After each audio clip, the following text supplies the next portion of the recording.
A global catastrophe began in the world, during which the temperature on Earth became unsuitable for life. 95% of all residents died in the first minutes after the disaster began. The survivors tried to do everything possible not to die from lack of food resources. People began to lose their minds, and many created their own colonies where they killed and robbed everyone who caught their eye, after which they ate them. Alex was one of the few who survived the beginning of the disaster, but died a few days later due to his naivety. However, he was revived before the end of the world and received the power of space. He also had a ton of his own savings, so he decided that in this life he would do whatever it took to survive and then have a blast. However, his last day of his past life was not at all joyful, as a gang of cannibals broke into his apartment and dragged the guy out of his hideout along with all his supplies. Alex screamed in pain as one of the bandits cut off his arm. Suddenly, a girl he knew, Evelyn, appeared in front of him. She said that it was she who lured Alex, so she was also entitled to a share. While the hero watched his severed hand being handed over to the girl, he thought that he was too naive. He decided that if there was life after death, he would make these people pay 100-fold. A moment later, Alex wakes up in his apartment safe and sound, even before the start of the great disaster. At first, he could not understand what happened, because he thought that those monsters had killed him. Looking at his phone, he finds out that he was reborn at a point in time when there was about a month left before the start of the disaster. He couldn't believe that he could be reborn. The cause of this global cataclysm was the fall of a meteorite in 2050, due to which the temperature on Earth fluctuated from -60 to -70 degrees Celsius. The snowstorm lasted for more than a month, covering the city with a blanket of snow and ice. Alex cursed, because in his previous life he was able to survive thanks to the supplies that he kept at home, and those freaks simply kidnapped him and put him to waste. Alex decided that he must now ensure his safety and stockpile supplies as quickly as possible, and then take revenge on the bandits who killed him.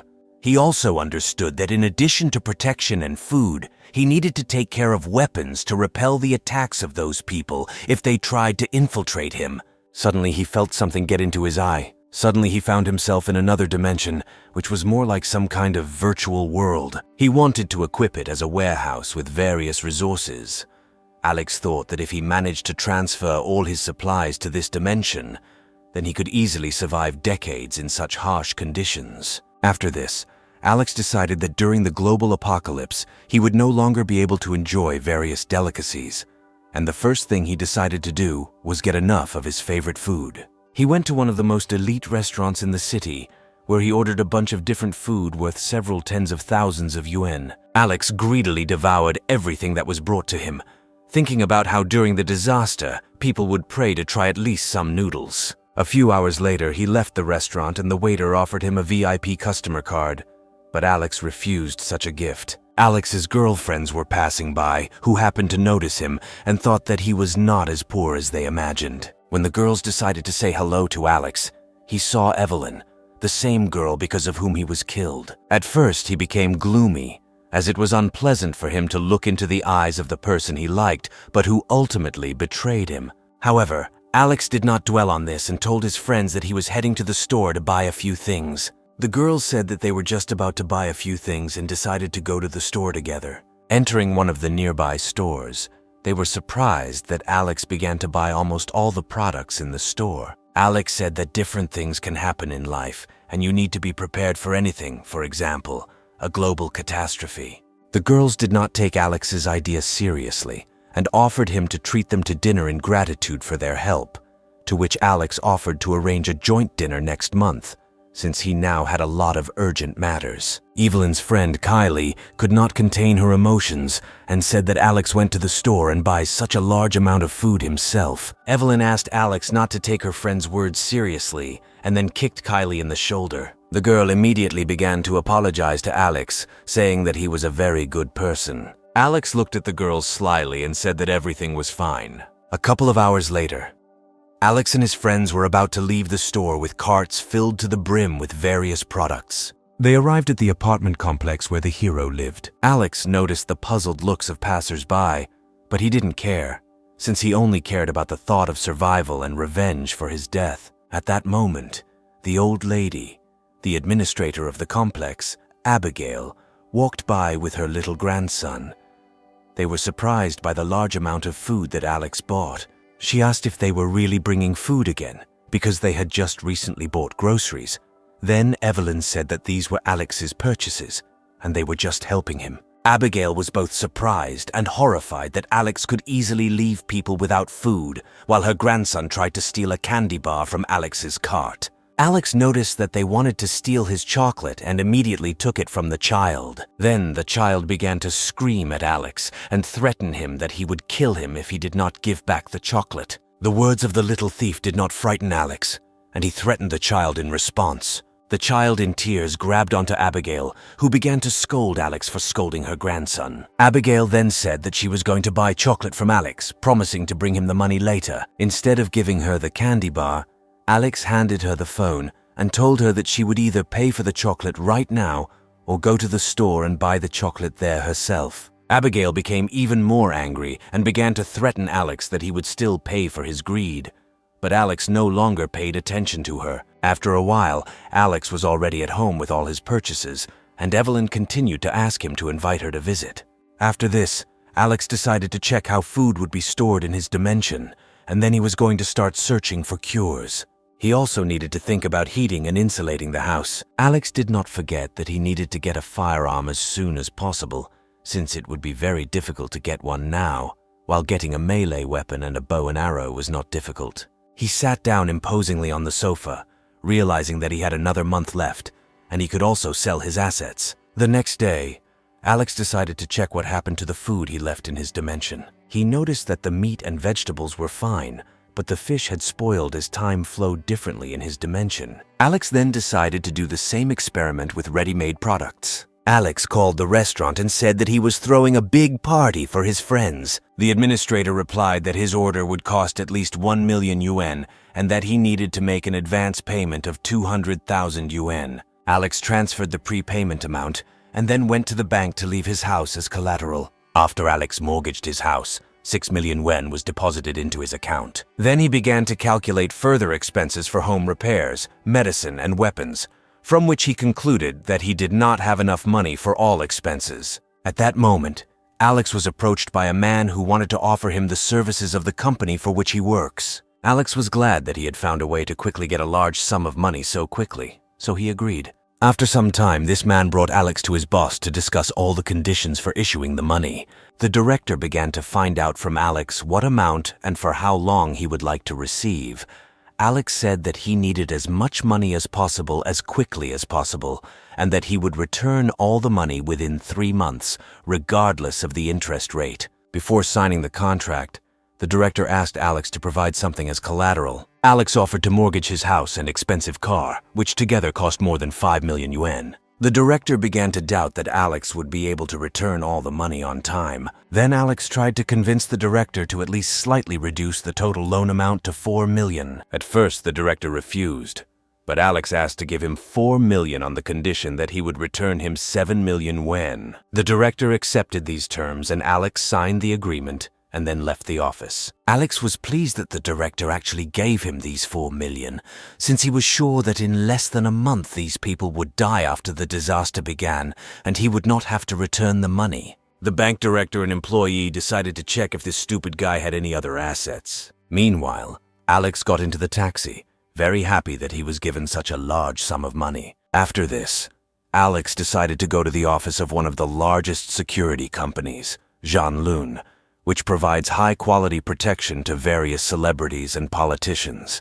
In his previous life, he heard that the son of a tycoon built himself a $1 billion hideout.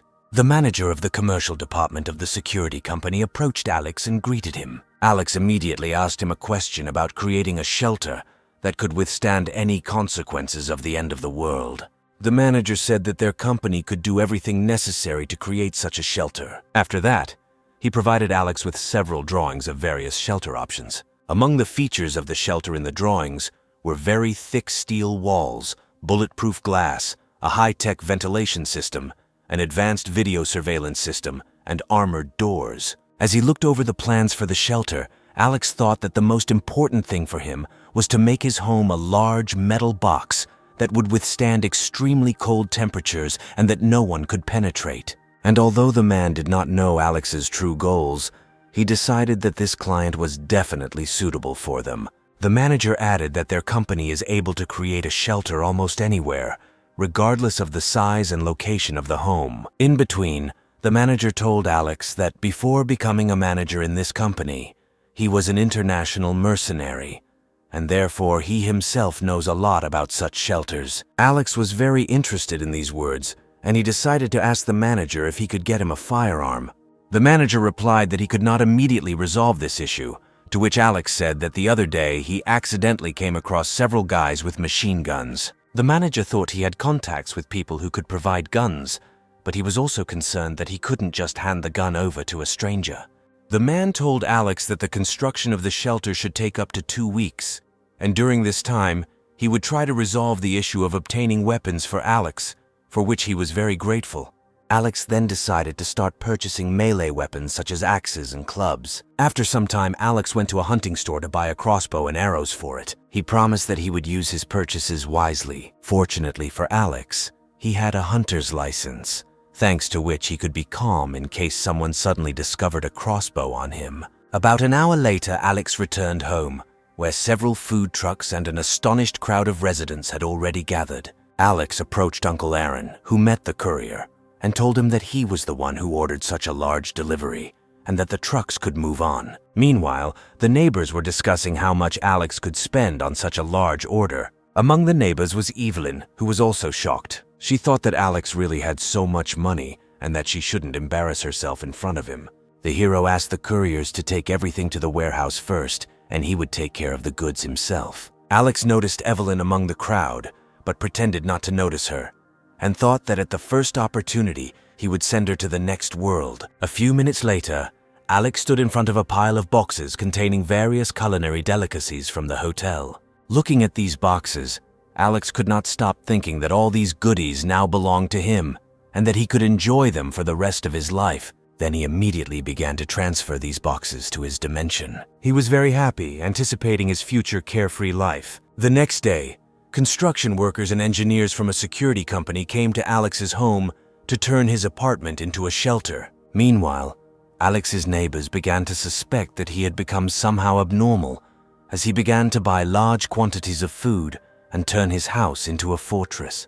At this point, the manager wrote to Alex to inform him that one of his contacts would provide Alex with a firearm within 3 days. Alex then informed the security company that he would be moving into a hotel room during construction. Walking along the corridor, he thought that soon he would definitely prove to everyone that he was not as stupid as they thought of him. Alex later went to the warehouse where he worked, and then went to see the man who was the warehouse manager. He wanted to take the entire contents of the warehouse for double the price, and also take a short vacation. Having received approval, Alex said that he would immediately transfer the money to him. He then headed down the stairs to get his goods. Once at the warehouse, Alex realized that he would have enough of those products, tools, and other things that would be useful to him during the disaster. He decided to wear a cap so that if something happened, no one would realize that it was him. At the warehouse, Alex noticed that Carl, one of the warehouse workers, was planning to invite Evelyn to a concert over the weekend. However, she replied that she already had a date planned for this weekend. At that moment, Carl noticed Alex and began blaming him for the fact that their trip to the store yesterday caused Evelyn's back to hurt so much. This was due to the fact that he forced the girl to pull his grocery carts. Then Alex realized that Evelyn had told everyone everything yesterday. Evelyn interrupted Carl and said that she didn't have any pain, but just had a slight tingling sensation in her lower back. However, Carl did not stop blaming Alex and demanded that he give Evelyn 500 yuan for the doctor as compensation. Alex told Carl that Evelyn herself decided to help him, and that Joe had no right to tell him anything. Carl was very frightened by Alex's behavior and advised Evelyn to stay as far away from him as possible. Evelyn was also scared because she noticed how much Alex had changed over the past few days. Soon, Alex, as promised, went to the hotel while his apartment was being renovated. That same day, Evelyn decided to write to Alex and personally find out from him what happened to him and why he had changed so much in a short time. She said that she felt lonely since they began to communicate little, but Alex only read her messages with a grin and did not answer her. Evelyn was very annoyed that she decided to write to Alex first, but he completely ignored her messages. Then Evelyn decided to ask her friend what she personally thought about such changes in Alex. She suggested that he was really preparing for some terrible event. Kylie said that Alex was just crazy and that Evelyn shouldn't focus on it. She stated that if the world was facing something serious, it would be all over the news channels. About a week later, Alex received his shipment of firearms, with which he will be able to repel anyone who tries to break into his home. A little later, another courier arrived to the hero with a huge box. Alex received a large package containing various medications and essentials. After that, Alex said that he needed to order some more things and asked the courier to help him with this. The courier agreed to help, and at that moment Alex received a message from the manager of the security company. It said that the conversion of Alex's house into a shelter had already been completed. A few minutes later, Alex was already in his apartment, where all the walls were sheathed with a thick layer of hardened steel. The manager also described how his workers installed an advanced ventilation system in the apartment and improved the thermal insulation system. They also installed armored bulletproof glass in all of the house's windows, which was even stronger than all the steel cladding in the house. In addition to this, workers equipped the entire building with a video surveillance system with 300 cameras, with which all floors could be monitored simultaneously. Alex thanked the manager and his company for such a good result. When the manager left the apartment, Alex felt sorry that the manager would hardly be able to evaluate the effectiveness of the bunker when the end of the world came. At this time, Alex finally received his last order in the form of a whole truckload of clean water. He ordered this because water would be the hardest thing to get during the apocalypse. A man named Aaron, who was very kind to Alex, decided to ask him why Alex ordered so much water. The hero knew that in a past life Aaron gave his last supplies to his mother and child, and he himself died. Alex told Aaron to quickly stock up on food and water before it became too expensive, as very cold temperatures were forecast for the winter. Aaron asked if this information was true. Then Alex replied that he had decided to prepare thoroughly and suggested that Aaron also stock up on water. At this time, Aaron's boss intervened and assured him that Alex could not be trusted under any circumstances. Aaron said his boss was just getting a little carried away and asked Alex not to hold it against him. In the remaining days, Alex decided not to waste money and spent all his savings to the last yuan in various bars and restaurants. Alex also continued to buy mountains of food from stores for his warehouse.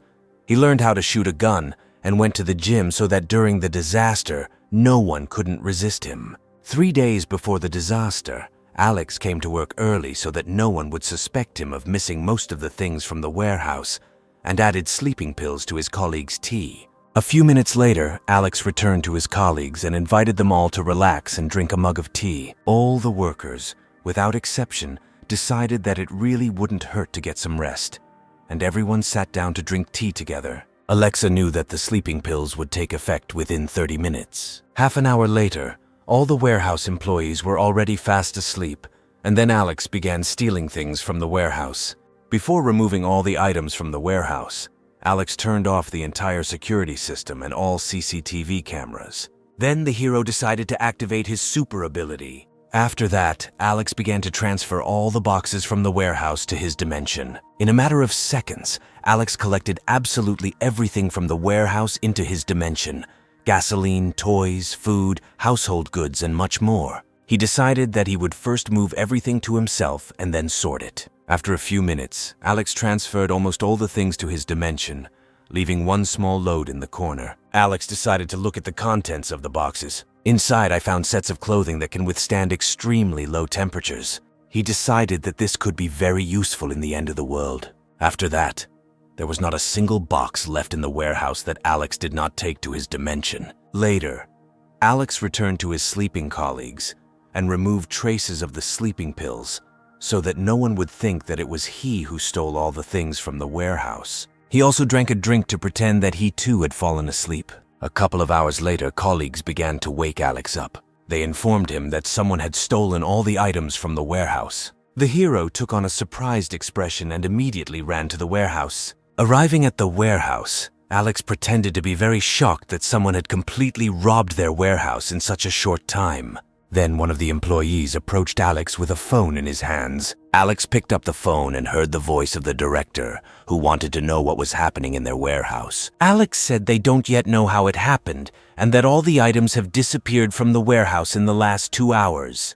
Hearing this, The director's voice became even more angry, and he began to blame Alex for everything that was happening. At first, Alex did not understand what to do. He even thought about turning himself into the police. Alex then tried to convince the director that he could not empty the entire warehouse alone in those 2 hours. Alex also added that they themselves would not be able to find out the reason for the loss of so many goods, and that they needed to contact the relevant authorities so that they could investigate and sort it out. The director agreed with Alex's suggestion and said that he would contact the CEO to contact the necessary people to investigate. After the call, Alex told his colleagues not to worry about what was happening and that the director would send specialists to investigate. Alex also told the employees that everything would be fine if they cooperated with the investigation and that it was not their fault that they all fell asleep on the job. Soon, one of the representatives of the investigative commission told Alex that if he learned any details about this, he should tell them. The representative of the investigative commission also asked Alex not to leave the city until the investigation was completed. However, Alex had no intention of leaving anywhere. While Alex was walking down the street towards his house, he saw on the building's large screen news about the theft of a large batch of goods from one of the city's warehouses. He understood that there were only 2 days left before the global ice age. However, there was already a sharp drop in temperature outside, and it even began to snow. People on the street began to panic and urgently return home so as not to freeze. They didn't understand why the winter was so cold this year. Alex also did not stay on the street for too long and decided to return home, still thinking that in a couple of days the world known to everyone would cease to exist. 2 days later, due to the explosion of the star, the temperature on Earth began to drop sharply, which caused a real ice age.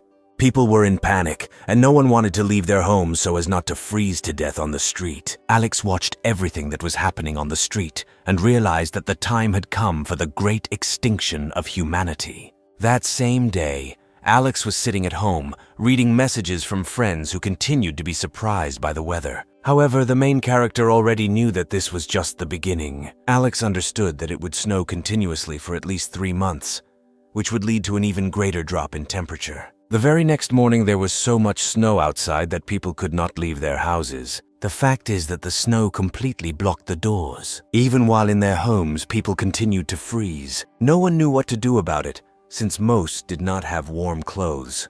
Meanwhile, Alex slept peacefully in his bed, and the problem of global cooling did not worry him at all. Suddenly, someone decided to call Alex in the middle of the night. It turned out to be Evelyn. She wanted to ask Alex if he knew in advance about the beginning of a global cataclysm. Alex replied that he accidentally heard about it from a friend one day. The girl screamed, saying that she now understood why he bought food. Then Evelyn decided to ask why Alex didn't warn her about the beginning of the disaster. In response to this, the hero only chuckled, saying that he had nothing to answer her. Alex interrupted the conversation and hung up, which scared Evelyn very much. She felt that Alex was going crazy and that she urgently needed to do something. The hero decided that he had miscalculated because he did not think that the girl would come to him with questions. Alex decided to ignore Evelyn and planned to watch the news over breakfast. He ate steak, washed it down with wine, and watched the news about global cooling. The news strongly recommended not to leave the house unless absolutely necessary, to dress warmly, and in no case to believe rumors about shortages or sharp increases in prices for goods. Of course, Alex did not believe that the snowfall would end soon, since everything happened the same as last time.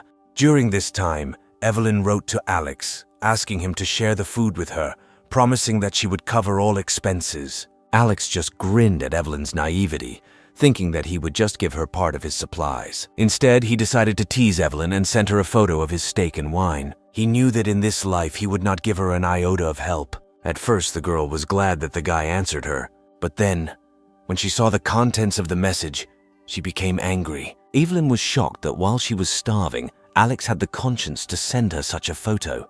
Out of anger, Evelyn wanted to send Alex an insulting message. But at some point, I thought that I couldn't allow him to completely stop communicating with her. After texting Evelyn, Alex threw his phone aside. He decided to look at the video surveillance system to find out what the current situation in the building was. Through the cameras, he saw Abigail trying to convince residents not to leave the building until the snowfall stopped. Abigail reassured people that the snowfall would end in 3 days, and that they did not need to go to stores for supplies. People tried to pass by, saying that no one knew exactly when the snowfall would end, and that if they did not have time to prepare supplies, the prices of goods would increase greatly. Abigail continued to discourage people from going to stores, fearing shortages and rising prices. He said that she would inform where to go if she saw that someone was trying to stock up on food. At that moment, Alex emerged from the crowd and addressed the manager and residents. He warned Abigail that if the snow continued to fall continuously and people began to die of hunger, then only she would be responsible for it. People supported Alex's words and tried to find out from Abigail what the plan would be if everyone started running out of supplies.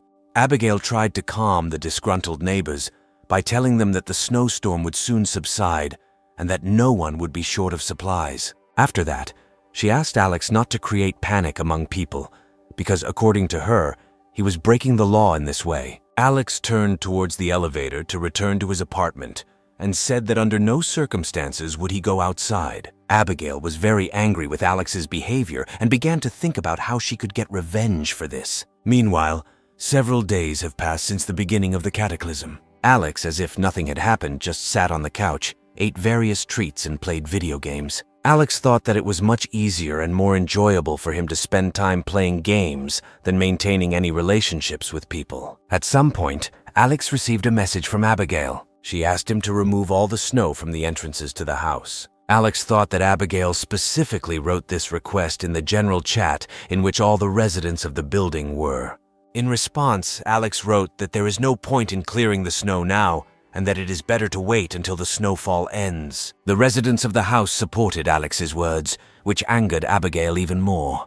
Then she decided to write in the chat that Alex wants to turn all the residents against her, and that such a young and strong guy like Alex should take the initiative and help his neighbors. Then she ordered Alex, on behalf of the district committee, to go out and clear the snow from the street. Alex realized that she was hiding behind her position and was going to turn everyone against him. The rest of the residents were waiting for the moment when Alex would resort to rudeness and insults. Then Alex wrote that among the list of people she chose to clear the snow, there was not a single rich person, hinting that she was simply afraid to tell them something. People again supported Alex, noting that when everyone is in danger, Abigail only sends middle-class people to do hard work. In the same house lived Otto and Matteo, two influential people who had certain connections and strong influence. Alex suggested that Abigail ask these people to help her clear the snow. The hero remembered that it was Otto who broke down the door to Alex's apartment with an axe, and Matteo was the first to plunge the knife into Alex, which is why he died in his previous life. Alex was serious about dealing with these people once and for all. Abigail was very annoyed by Alex's stubbornness and thought that he deliberately used Otto and Matteo as an example so as not to go out himself. Abigail also began to worry that if she cut Alex some slack, she would no longer be taken seriously. Later, Otto noticed a message in the general chat. In it, Abigail asked him and Matteo to go out and clear the snow outside. Otto was outraged by this decision and decided to tell her in the most aggressive manner what he thought about all this. Matteo later told Abigail that he wasn't going to go outside in such cold weather and that he would rather spend the day in bed. Lying in bed with the girl, he swore, saying that he was paying Abigail money and she imagined herself to be a queen. However, he was not concerned about the lives of the poor. In addition to this, Matteo decided to send a video message to the general chat in which he informed the residents of the house that others should go clear the snow. Abigail became even more angry at Alex for turning such powerful people against her. While Alex was preparing lunch, Abigail called him. She said that he was trying in every possible way to complicate her life and relationships with her neighbors. Alex replied that the whole point of her life was for someone to scold her. Alex also threatened Abigail that if she didn't leave him alone, she would greatly regret it. Aunt Abigail was extremely unhappy with what was happening and really wanted to teach Alex a lesson for his disobedience.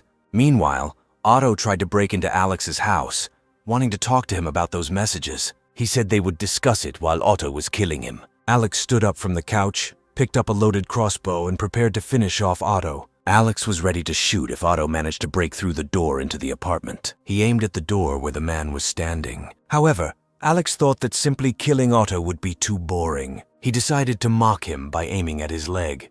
Seconds later, Alex shot Otto in the leg through one of the holes in the door. From incredible pain, Otto fell to the floor, blood flowing continuously from the wound. The hero watched the man's torment through the peephole of his door. Alex was sure that with such a low temperature and a deep wound, Otto would not last long. Meanwhile, Otto struggled to get to his apartment to treat his wound. He did not have much chance of survival, since in the absence of emergency care, infection should have occurred quite quickly. Finally, frightened and seriously injured, Otto made it to the elevator. He couldn't believe that this kid was actually going to kill him. When the elevator reached the desired floor, Otto tried to call an ambulance so that doctors could help him with his wound. However, due to severe weather, no one responded to his call, and he had to administer first aid himself. Returning home, Otto began looking for a first aid kit. He also decided to try to pull the arrow out of his leg himself. At some point, Otto thought that if his leg was still frozen, he could simply pull the arrow out with his hands. Soon Otto finally pulled out the bloody arrow. When the threat to life was over, he decided to write to Alex in the general chat that he would personally deal with him, to which Alex replied that if Otto tried to break into his apartment again, then next time he would simply kill him. Everyone was shocked that Alex not only fought off Otto, but also injured him. After that, Otto called his people and said that they had to get rid of one guy who wounded him in the leg. A few minutes later, a group of men with weapons arrived at their boss. Then they went to the desired floor. The group stood at the door of Alex's apartment and demanded that he leave. Without waiting for an answer, one of the bandits tried to break through the door with a huge cleaver. However, despite the powerful blow, the door was not damaged, and the cleaver flew back, almost killing one of the bandits. The group of bandits were surprised that such a simple guy had such a strong door. At this time, Alex was playing video games and watched as a group of bandits unsuccessfully tried to break into his apartment. He laughed at them, saying that they had not eaten well enough and therefore could not knock down his door. At first, Alex decided to use firearms against them. However, then he changed his mind and decided to pour cold water on the bandits. Alex connected the hose to one of the holes in the door and began spraying the bandits with cold water. From such an attack, all the bandits got wet to the skin, fell to the floor, and gradually began to become covered with a thin layer of ice. They screamed and called for help, but no one could help them since they were all hurt. After the water attack, Alex returned to the couch and continued to watch the bandits through the cameras. At this time, several bandits were sitting in Otto's apartment and trying to warm up after Alex doused them with water. The man absolutely did not understand how a whole gang of his people could not get into the apartment. They explained to Otto that Alex's door was too strong to be easily broken through. Despite the unsuccessful attempt to deal with Alex, Otto did not despair, as he was sure that sooner or later Alex would leave the apartment. Then Otto ordered his men to watch Alex around the clock and kill him as soon as he opened the door of his apartment. At this time, several neighbors went outside and began removing snow. But despite their best efforts, the snow was falling much faster than they could clear it, and without a snowblower, it was almost impossible to remove such a thick layer of snow. Alex looked at all this and thought that these people simply did not understand the full scale of the disaster. With such efforts, they will not be able to avoid the cataclysm. Later, Alex sat down to watch the news, which reported on the numerous victims of the disaster, the number of which reached from 10 to 20 million people around the world. Alex looked at all this and realized that the number of victims of such a cataclysm would only grow rapidly. At this time, Aunt Abigail continued to assert that the snowfall would soon end and that there was no need to go to the shops and stock up on food. A little later, Alex texted Evelyn to see if he was okay, but Alex knew she would ask him for supplies again. Then Alex decided to tease Evelyn again and sent her a photo of the lobster he had just eaten. Evelyn and her friend were shocked that instead of helping them, Alex only mocked them. Then Evelyn's friend wrote to Alex that his actions greatly upset Evelyn. Alex in turn wrote that Evelyn's mood is constantly changing and that this does not bother him at all. Kylie tried to push for pity and make Alex feel ashamed for sending such photos while they were both starving. She also added that he treats Evelyn extremely lightly, but these words did not affect Alex in any way. Alex confirmed Kylie's words that he was completely indifferent to Evelyn, which only angered her more. Evelyn asked Kylie not to talk to her about Alex anymore. After such an unpleasant correspondence with Alex, Evelyn's friend decided to find out if she had anyone else to whom she could turn for help. Evelyn then remembered Carl and immediately called him to ask for help. A couple of hours later, Carl was already at the door of Evelyn's apartment with groceries from the store. When he left the apartment, the friends looked at each other. Evelyn was a little scared that Carl loved her so much that he left the house in such a cold weather and even went to the store to buy supplies for them. 3 days later, the electricity suddenly went out in all apartments. Alex understood that the main fun was just beginning. The residents of the house began to panic. Many people ran out of supplies and began to think that they urgently needed to prepare supplies. Women couldn't even prepare formula for their children. People understood that without heaters they would have a very bad time. They also did not understand why no one from the management company had yet come to save them. At this time, Alex thought that in such a situation, the management company would no longer be able to help them. After a few minutes, Alex pulled out a couple of generators and turned them on so he would at least have some source of electricity. Thus, light appeared in his apartment again. Meanwhile, Aunt Abigail, sitting under the blanket with her grandson, could not stop thinking that just a few days ago, everything was in order in their world. Abigail noticed in the general chat that people were starting to talk about the need for supplies, and decided that she needed to stock up on everything she needed before panic began among the residents. She told her grandson that she would be back soon. The woman firmly decided that she must protect herself and the boy. Abigail then wrote in the general chat that the problems were temporary and that everyone should cooperate with the management company. Otherwise, the residents would be referred to the police. People did not pay attention to the appeal of some old woman, since this did not change their difficult situation in any way. Meanwhile, Otto read all the messages and did not understand how this old woman could command them in such a situation. Otto's henchmen only complained that they had run out of medicine and that they couldn't get out of here, to which Otto only yelled at his subordinates, calling them useless trash. Meanwhile, Alex continued to play games. At some point, Aunt Abigail wrote to him, stating that since all the residents were in such an unpleasant situation, everyone, including him, should send all their supplies to the management company, which, in turn, would divide them equally among all residents. The hero realized that the situation was repeating what happened in a past life. Before Alex could finish reading the messages, he almost immediately received a couple of new private messages from Abigail. In these messages, Aunt Abigail asked Alex to share the supplies that he had recently bought by the basketful. Alex remembered how last time he was also asked to help with supplies, and then he shared what led to his death. He told her that she should share the supplies too. He did this since she was one of the reasons for his death. This only made Aunt Abigail even more angry. She was furious that someone like Alex in charge of the warehouse couldn't share the supplies. However, she understood that she couldn't give up and decided to come up with something else. She then threatened Alex that in such a situation he was going against the orders of the management company. Alex responded that he was indeed short on supplies right now, and that Abigail could share her supplies with him first if she decided to take the lead in distributing the shared supplies.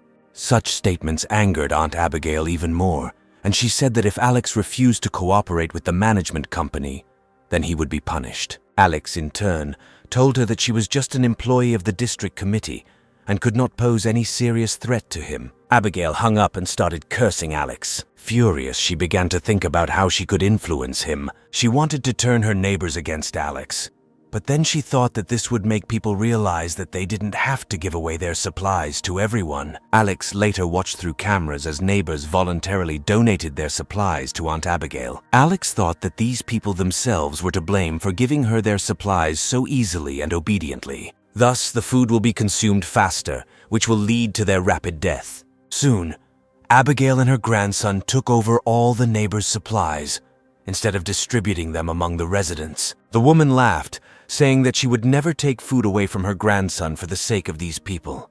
At that moment, someone called Aunt Abigail and it turned out to be Otto. The woman was a little scared when she saw the bandit's name on the screen. Otto told Aunt Abigail that she had made a good living from her neighbor's supplies. Abigail tried to justify herself by saying that all the neighbor's supplies were now in her storage. After this, Otto demanded that she share her supplies with him. He threatened that otherwise his men would break into her house and take all her supplies. The man's henchmen, hearing his words, smiled slyly, anticipating something interesting. Within minutes, the henchmen burst into Abigail's apartment and were about to take all the supplies. Abigail tried to stop them, but at that moment, she received a strong blow to the face for deceiving all the neighbors and trying to keep all the supplies for herself. Alex watched all this through the cameras and received incredible emotions from what was happening. Then, Alex came up with the idea of posting a post in the general chat so that everyone could see how greedy and cruel Abigail is. He anticipated the strong reaction of the other residents. While Abigail lay on the floor, Otto and his henchmen began searching the apartment for supplies. At that moment, the woman stood up and pitifully grabbed the man's leg. Abigail begged Otto to leave some supplies for her and her grandson, but instead, Otto pushed Aunt Abigail with such force that she flew to the other side of the room and lost consciousness. The woman's stunned grandson watched everything that happened. Then, Abigail's grandson decided to take revenge for his grandmother. He took the no and hit one of the bandits right in the buttocks. The bandit immediately turned around and hit the boy in the stomach with all his might. From such a blow, the boy flew into the wall, lost consciousness, and fell on the sofa with a lifeless face. The bandit laughed, saying that he must definitely document this professional beating. Abigail, with tears in her eyes, tried her best to revive her grandson, but her attempts were unsuccessful. At that moment, Otto and his henchmen took out all the supplies they found in Aunt Abigail's apartment and left it. They said that this was her payment for deceiving everyone. Meanwhile, the neighbors in the chat did not stop discussing what happened to Aunt Abigail and her grandson, and Alex was quite pleased with this outcome of events. At the same time, Alex knew that very soon all his neighbors would suffer the same fate as Abigail. But fortunately, he didn't care. A little later, a message from Abigail came into the chat, in which she asked the neighbors to provide medicine so that Scarlett's doctor could perform an operation on her grandson. The hero knew that Scarlett was an emergency doctor at a local hospital who saved people during a disaster. She was one of the few people who treated Alex with kindness. At this point, Abigail continued to ask neighbors for help with supplies, to which people responded with either ridicule or condemnation for trying to appropriate other people's supplies. Alex was amazed at Scarlett's honesty, who, even in such difficult times, did not stop providing medical assistance to people. Some time has passed since that moment. During all this time, so much snow fell that the first floors of multi-story buildings were very soon covered with a thick layer of snow. The snowstorm began last week and blanketed the entire world, with temperatures reaching more than 100 degrees below zero in some places. Those people who did not have time to return home and take shelter from the cold died very quickly from such frost. Meanwhile, Abigail began asking neighbors to share food for her and her grandson, and one of the residents responded to such a message by offering her a couple of packs of noodles for 1,000 yuan each. Someone replied that they were ready to buy noodles from her for 2,000 yuan. People in the chat began to reassure each other that winter had simply arrived a little earlier this year, and that it was not the end of the world, like some kind of zombie apocalypse. Mateo never ceased to be amazed at the naivety of people who still believed that this would end soon. Later, Mateo decided to write to the girl that he was ready to buy these noodles from her at any price she named. He thought that this money would still not help anyone survive this cataclysm. A little later, a single mother with a child wrote to the general chat, saying that she and her child had nothing to eat and that these noodles would be their salvation. A single mother begged her neighbors to help her, since her daughter was only 9 months old, and her mother could not feed her milk because she herself had not eaten anything for a long time. Alex understood that this single mother was not as simple as it seemed, because last time she also fought for her life and the life of her daughter to the last. About 10 days have passed since then. Evelyn called Alex again. According to Alex's calculations, all her supplies should have already run out. Alex took a video call to tease Evelyn and her friend about his hoard. Both were shocked that Alex still hadn't run out of supplies. Alex told Evelyn and her friend that he had a lot of fast food at home because he was too lazy to cook regular food. Alex also wanted to show off his fireplace, which keeps his house warm. Evelyn couldn't help herself and started calling Alex sweet names and at the same time begged him to let them inside. Looking at the girl now, the hero absolutely did not understand how he could run after her for 2 whole years. Alex, not wanting to help Evelyn, told her that in this weather it was better for her to stay home. Alex then decided to continue to mock Evelyn and Kylie and noticed that, judging by their appearance, they were very cold right now. The fact that Alex not only refused to help Evelyn, but also bullied them made Evelyn very angry. Alex then decided to remind Evelyn that her friend Kylie didn't help her like last time. Alex wanted to make it clear to Evelyn that he had absolutely no obligation to help her in this situation, and then he hung up. This angered Evelyn even more, who never received any help from Alex. Out of anger, the girl threw the phone to the side. Kylie said that they were unable to immediately understand Alex's intentions to prepare for the cataclysm, and that now they had forever missed the opportunity to escape. Evelyn's friend added that now Alex is even cooler than Carl, because now his money will not help in such a situation. Because of these words, Evelyn lashed out at her friend, causing them to start fighting with each other. At this time, Alex was watching the news, which conveyed information that the authorities would now provide electricity only for 1 hour a day. This will be done so people can charge their phones, put on kettles, and use other small household appliances. Alex realized that the situation was becoming so critical that it was not even hidden on television. After watching the news, Alex decided to find out what his neighbors were writing in the general chat, and when he entered it, he saw how people did not stop offering their noodles at inflated prices. Alex felt simultaneously ashamed of them and amused that, despite the seriousness of the situation in the world, people do not stop trying to earn money that will very soon become useless. Meanwhile, Dr. Scarlett arrived at the building and treated Otto, while Abigail's grandson continued to feel unwell and his condition worsened. After the fight, Evelyn and Kylie began to think about who else they could turn to for help. Then Evelyn decided to get into Alex's apartment by any means and asked Carl for help. An hour later, Carl was already at Evelyn's apartment, where she told him that Alex deliberately humiliated her and teased her with his supplies. Carl said that he would do everything possible to make Alex deeply regret bullying Evelyn like that. Evelyn told Carl that if they could get rid of Alex, they could move into his apartment, which had plenty of supplies. Then Carl, Evelyn, and Kylie went to Alex's apartment to kill him.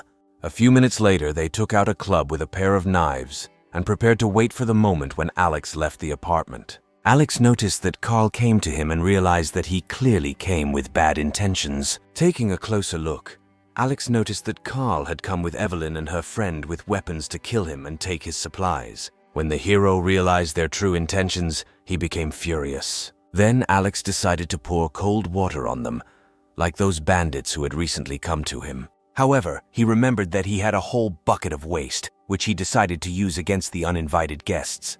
Meanwhile, Carl was telling Alex that he was running low on supplies at home and decided to ask for some supplies. At this time, Alex was pushing the hose into the doorway. Carl believed that now Alex would open the door and they would have a chance to finish him off. But contrary to Carl's expectations, Alex did not come out, and instead a pile of rotten waste flew towards them. The girls began to scream in horror when they saw a pile of waste and mucus on their hands and hair. Carl then began to threaten Alex that he would kill him, while the girls felt sick from the waste and retreated to a corner where they vomited. Alex then said that these were the supplies he wanted to give them, and that they should be grateful to him for such a favor. Then Carl decided to break into Alex's apartment on his own. He touched the handle of his door, but received a very strong electric shock to his hand. From such pain, Carl immediately fell to the floor, which made Alex laugh very much. After that, Alex leaned back on the couch with the thought that he might never leave his apartment again in his life, and that he could just watch what was happening without any fear. The next morning, Alex was awakened by very loud noises. They sounded like gunshots, and he decided to find out what was happening in the house. Alex decided to look through the security cameras to find out what exactly happened in the house. When Alex picked up the tablet, he saw Otto's henchmen collecting snow from the street to melt it and use it as water. Alex lay in bed and thought that the residents on the 3rd floor were doomed. Most of them had already run out of supplies and also had no way to protect themselves. Meanwhile, Otto sent several photos to the general chat, one of which showed the bodies of a young couple whom he killed in their own apartment. The man wrote that from now on, House 25 is under his control. Alex was somewhat surprised by Otto's determination, which again proved that he could afford a good life even in such conditions. However, Alex also realized that Otto had a very limited amount of ammunition and would not be able to shoot all the villagers. At that moment, a new chat appeared on Alex's phone, in which all the neighbors discussed the plan to resist Otto. At some point, Aaron wrote his proposal in the chat, which greatly interested Alex. He said that if they did not unite against Otto, he would simply kill all the neighbors, and offered to take all the supplies from Otto. Aaron offered to take the lead and lead a squad of volunteers to help him defeat Otto. Many supported Aaron's idea and began to offer him various assistance in the form of providing weapons and developing a further plan of action. Then Aaron wrote that he would also need several people, since he could not cope alone. But despite such a noble attempt to get rid of Otto, there were those who considered this idea another deception.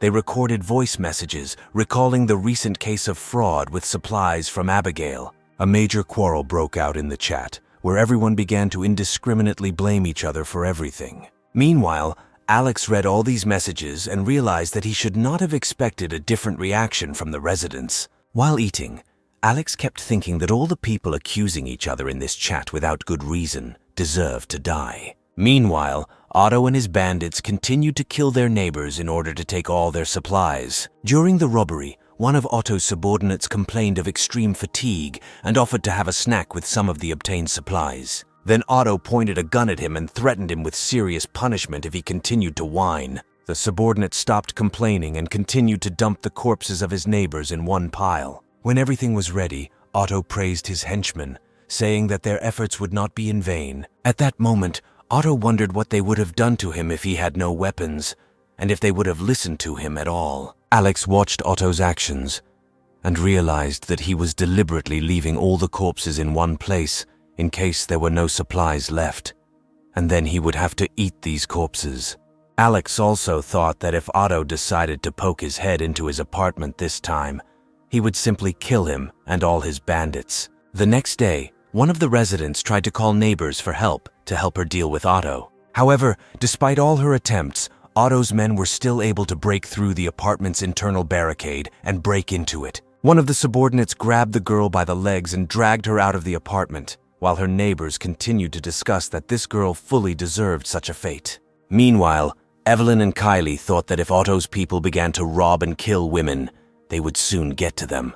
Then Evelyn decided to tell some people that Alex had supplies so that they would try to break into his apartment with her. A little later, Alex was again added to a new chat created by Evelyn, in which she asked Alex for help. Alex immediately realized that Evelyn had already blabbed everything, but at the same time forgot to clarify that it was he who was able to injure Otto. Alex sent a message to the chat, saying that he was fine alone and that if he got bored, he would definitely let him know. In response, chat participants began to write about how selfishly Alex was behaving, while one psycho broke into other people's apartments and took all the supplies. To this, Alex replied that in such a situation, the life of each person depends on his personal abilities, and then left the chat. The others were extremely unhappy that Alex was behaving like a complete egoist, despite the fact that they had all known each other for a long time. One of the girls asked what they should do about his intractability. Then they decided to stop trying to come to an amicable agreement with Alex and go on the attack. One of the guys said that he used to work for a company that specialized in picking locks of any complexity, and decided to break into the lock of Alex's apartment, after which they would all get rid of it together. A few minutes later, they were all waiting for this guy to pick the lock of Alex's apartment, while the others prepared to attack. The girls also held umbrellas in case Alex decided to douse them with cold water again. They didn't expect Alex to do anything other than spray them with water. Alex noticed them trying to pick his lock. Then he activated the high voltage on the door. After activating the security mechanism in the door, the guy who was trying to pick Alex's lock received a very strong electrical shock. At first he screamed and asked for help, but then fell to the floor unconscious. The electric shock was so powerful that the guy's arms were simply torn off. The other burglars began shouting words of condemnation and contempt at Alex. They said they just wanted to peacefully discuss everything with him, but he just kills them. Then Alex took out a crossbow and prepared to defend himself so that none of them would continue to try to break down his door. Alex shot one of Evelyn's partners with a crossbow. The arrow pierced his shoulder and the man screamed in pain. Then the guys decided to stop trying to break in and return to Evelyn. However, a few seconds later, Alex fired several more shots which wounded 2 more people, including Carl. Then they decided that they needed to get out of here as quickly as possible. A couple of minutes later, everyone was in Evelyn's apartment. One of the girls, Laura, tried to pull the arrows out of the guys. However, when trying to pull out the arrows, the girl noticed that Alex deliberately used rusty arrows so that they could not be pulled out. The boys thought that without medication, the rusty arrows could cause an infection that could kill them. Then everyone started blaming Evelyn for it. Laura slapped her, scolding the girl for not warning anyone that Alex had a crossbow and that he could fight them back. Evelyn said that she herself didn't know that Alex might have a crossbow. Since the last time they visited him, he did not have any crossbow. Carl tried to explain to everyone that Evelyn really didn't know anything about Alex being armed. However, everyone understood that the wounded needed immediate assistance. Then Laura decided to ask Scarlett for help. A few minutes later, Scarlett was there. Scarlett noticed that she was again helping a patient who had been hit by an arrow. Laura thought that Alex had already shot someone in this house with a crossbow, but Scarlett reassured the girls and said that they had already seen such patients in the hospital. Scarlett later told the residents that without special medical equipment, she would not be able to help them. Scarlett also added that without medications and antibiotics, she would not be able to simply pull out the arrow, and then the wounded would not be able to survive. The doctor thought to herself that she had seen similar wounds on one of the residents and believed that this was definitely the work of Alex. Finally, she once again said that removing arrows without medicine is very dangerous. Evelyn interrupted Scarlett and said that she herself saw how, before the cataclysm, Alex received a very large batch of medicines that could help them. Evelyn told how, a month before the cataclysm, Alex bought various supplies almost every day, such as food, water, medicine, and other useful things. Scarlett assumed that Alex knew about the impending danger and should have plenty of supplies, which probably included antibiotics. Then the wounded decided to turn to Alex for help as soon as possible, completely forgetting that it was he who almost killed them with these arrows. At first, everyone doubted the reliability of such a plan, but Evelyn said that they would not try to harm Alex and were even ready to share their supplies with him. Evelyn added that this time they will try to approach Alex with kindness so that he understands that they are not his enemies and he has nothing to fear. Then everyone suggested that Evelyn herself turn to Alex for help, since it was because of her that they found themselves in this difficult situation, and it was with her that Alex most often communicated. Carl said that he had been unfair to Evelyn and added that they could only live in safety if everyone tried. Hearing this, the girl timidly agreed to the conditions. Evelyn decided to try calling Alex. She wanted to convince him to lend them some medicine. When Evelyn reached him, she said that one of her friends was already dead and the rest were struggling to survive. Alex asked Evelyn if they could survive such harsh weather. He knew that since the beginning of the cataclysm, snow had blocked all entrances to the city, turning it into a kind of island. At this time, many have already run out of supplies, and even if they do not die from the cold, due to lack of food, they will still die very soon. Evelyn, still crying, began to beg Alex for forgiveness, promising to improve and not do this again. She reminded him that if they didn't take action, they would all die, and promised that if he gave them medicine, she wouldn't bother him anymore. Then Laura simply snatched Evelyn's phone and told Alex that they were all in a hopeless situation and asked him to put aside his insensitivity and finally help them. Alex denied her claims of insensitivity and laughed. He said that he used rusty arrows and did not kill them on purpose to see the fear on their faces. Such statements frightened Laura very much, and she screamed that Alex had gone completely crazy. After that, Alex allowed Evelyn to come to him for everything she needed, provided that she came alone. Evelyn was very happy that for the first time in all this time, Alex finally allowed her to enter and promised that she would follow all his instructions. After that, the hero once again said that she could come. When Alex allowed Evelyn to come to him, her friend also began to ask him to let her in. However, Alex said that they would not need extra people, and Evelyn promised to do as he wished. Evelyn immediately ran towards Alex's apartment while her friend tried to stop her. Evelyn tried to break away from Kylie, saying that she was tired of living in such conditions. Then Laura slapped Evelyn in the face and began to say that she would not leave for this freak after everything he had done to them, and Carl did not understand how he could so easily ask Alex for help after everything Evelyn had promised him. Evelyn replied that it was not strange for her to seek a way to avoid a cruel death. Evelyn then approached Carl and told him that he was a good man and that he should let her go if he wished her well. Evelyn also added that she was very grateful for the care and help, but Carl could not offer as much as Alex could offer. Then Kylie ran after Evelyn, not understanding why she should get everything. She threw the girl to the floor, preventing her from leaving. The residents then decided to lock Evelyn in the room so that she could not escape and would share their fate with them. Scarlett demanded that the quarrels stop, as they first needed to think about how to get the medicine. Suddenly, one of the guys remembered something.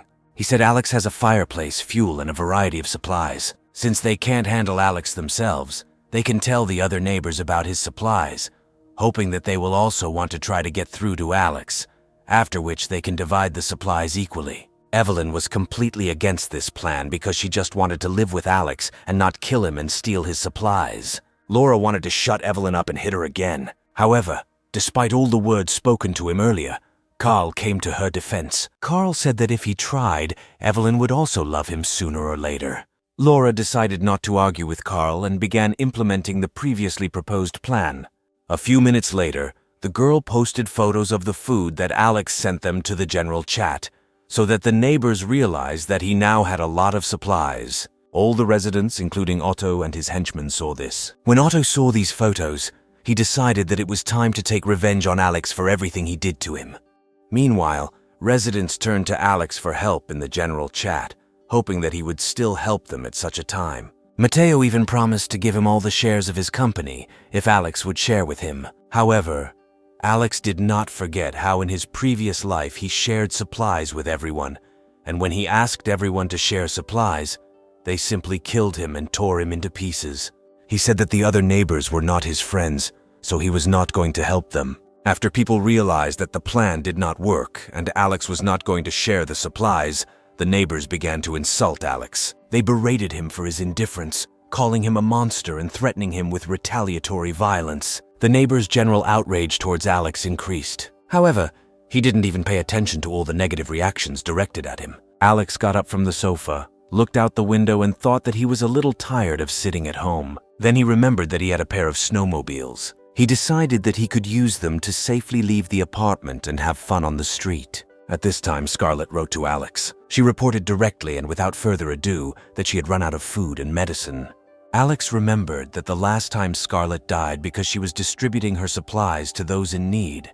And despite such a stern and cold appearance, during the cataclysm, she showed her best qualities, unlike the rest of the inhabitants. Alex first thought about helping her, but then he thought that the smarter a woman is, the easier it is for her to betray someone. However, he did not want to die because of her possible betrayal. The hero thought that although he was confident in the girl, he could not let her inside. Alex wrote to Scarlett that he could give her some of his supplies if she gave him something useful. Scarlett asked Alex for supplies as a down payment since she had nothing left. Alex then invited Scarlett to receive some of his supplies if she complied with his request. The girl was embarrassed by this whole situation because she had never asked a stranger for help before. Alex offered Scarlett two options. He suggested that she betray the inhabitants and become his ally, or unite with the crowd and try to destroy him. After some thought, Scarlett decided to join Alex and tell him everything the neighbors were planning to do, which made Alex very happy. He told Scarlett to come and exchange information with him when she had useful data.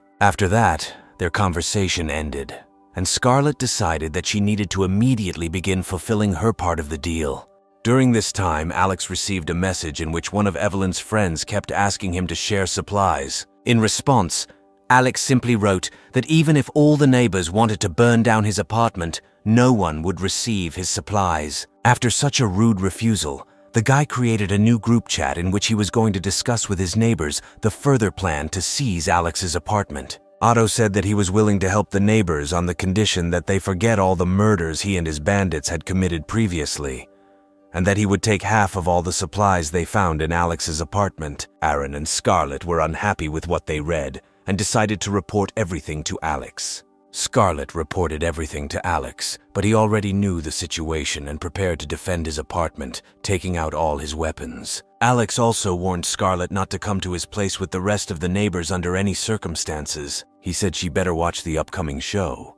Meanwhile, many neighbors headed to Alex's apartment, taking with them various items such as knives, machetes, steel pipes, and aluminum batons. They were determined to get into the hero's apartment and take away his supplies. Some tried to break down Alex's door with all their might, but their efforts were in vain. Alex watched as residents tried to break down his door and decided to shock the door with an electric charge. At that moment, one man swung a hammer at Alex's door. A moment later, he was electrocuted and screamed in pain. After one of the blows, an electric current struck not only the one who hit the door, but also the people standing nearby. Soon, the unharmed people saw those who had just been electrocuted die, their bodies covered in burns. Such a sight greatly frightened the other residents, and no one understood how they could break through such a door. Neighbors told Otto that an electric current had been sent to the door. When the man saw that one of the neighbors wanted to run away, he put a gun to his head, asking where he was going. Then one of the neighbors suggested taking revenge on everyone because Alex had killed several innocent people. Then people decided to use wooden objects so that no one would get an electric shock during the attack. They decided that they had endured cold and hunger for too long, and now they were obliged to break down this door. Several men took a large log and began to break down the door of Alex's apartment. At this time, Alex was not at all worried that these people would damage his door. Instead of taking any action to stop the neighbors, Alex decided to drink a glass of cognac and listen to loud music. He deliberately turned up the volume so as not to hear the roar from behind the door.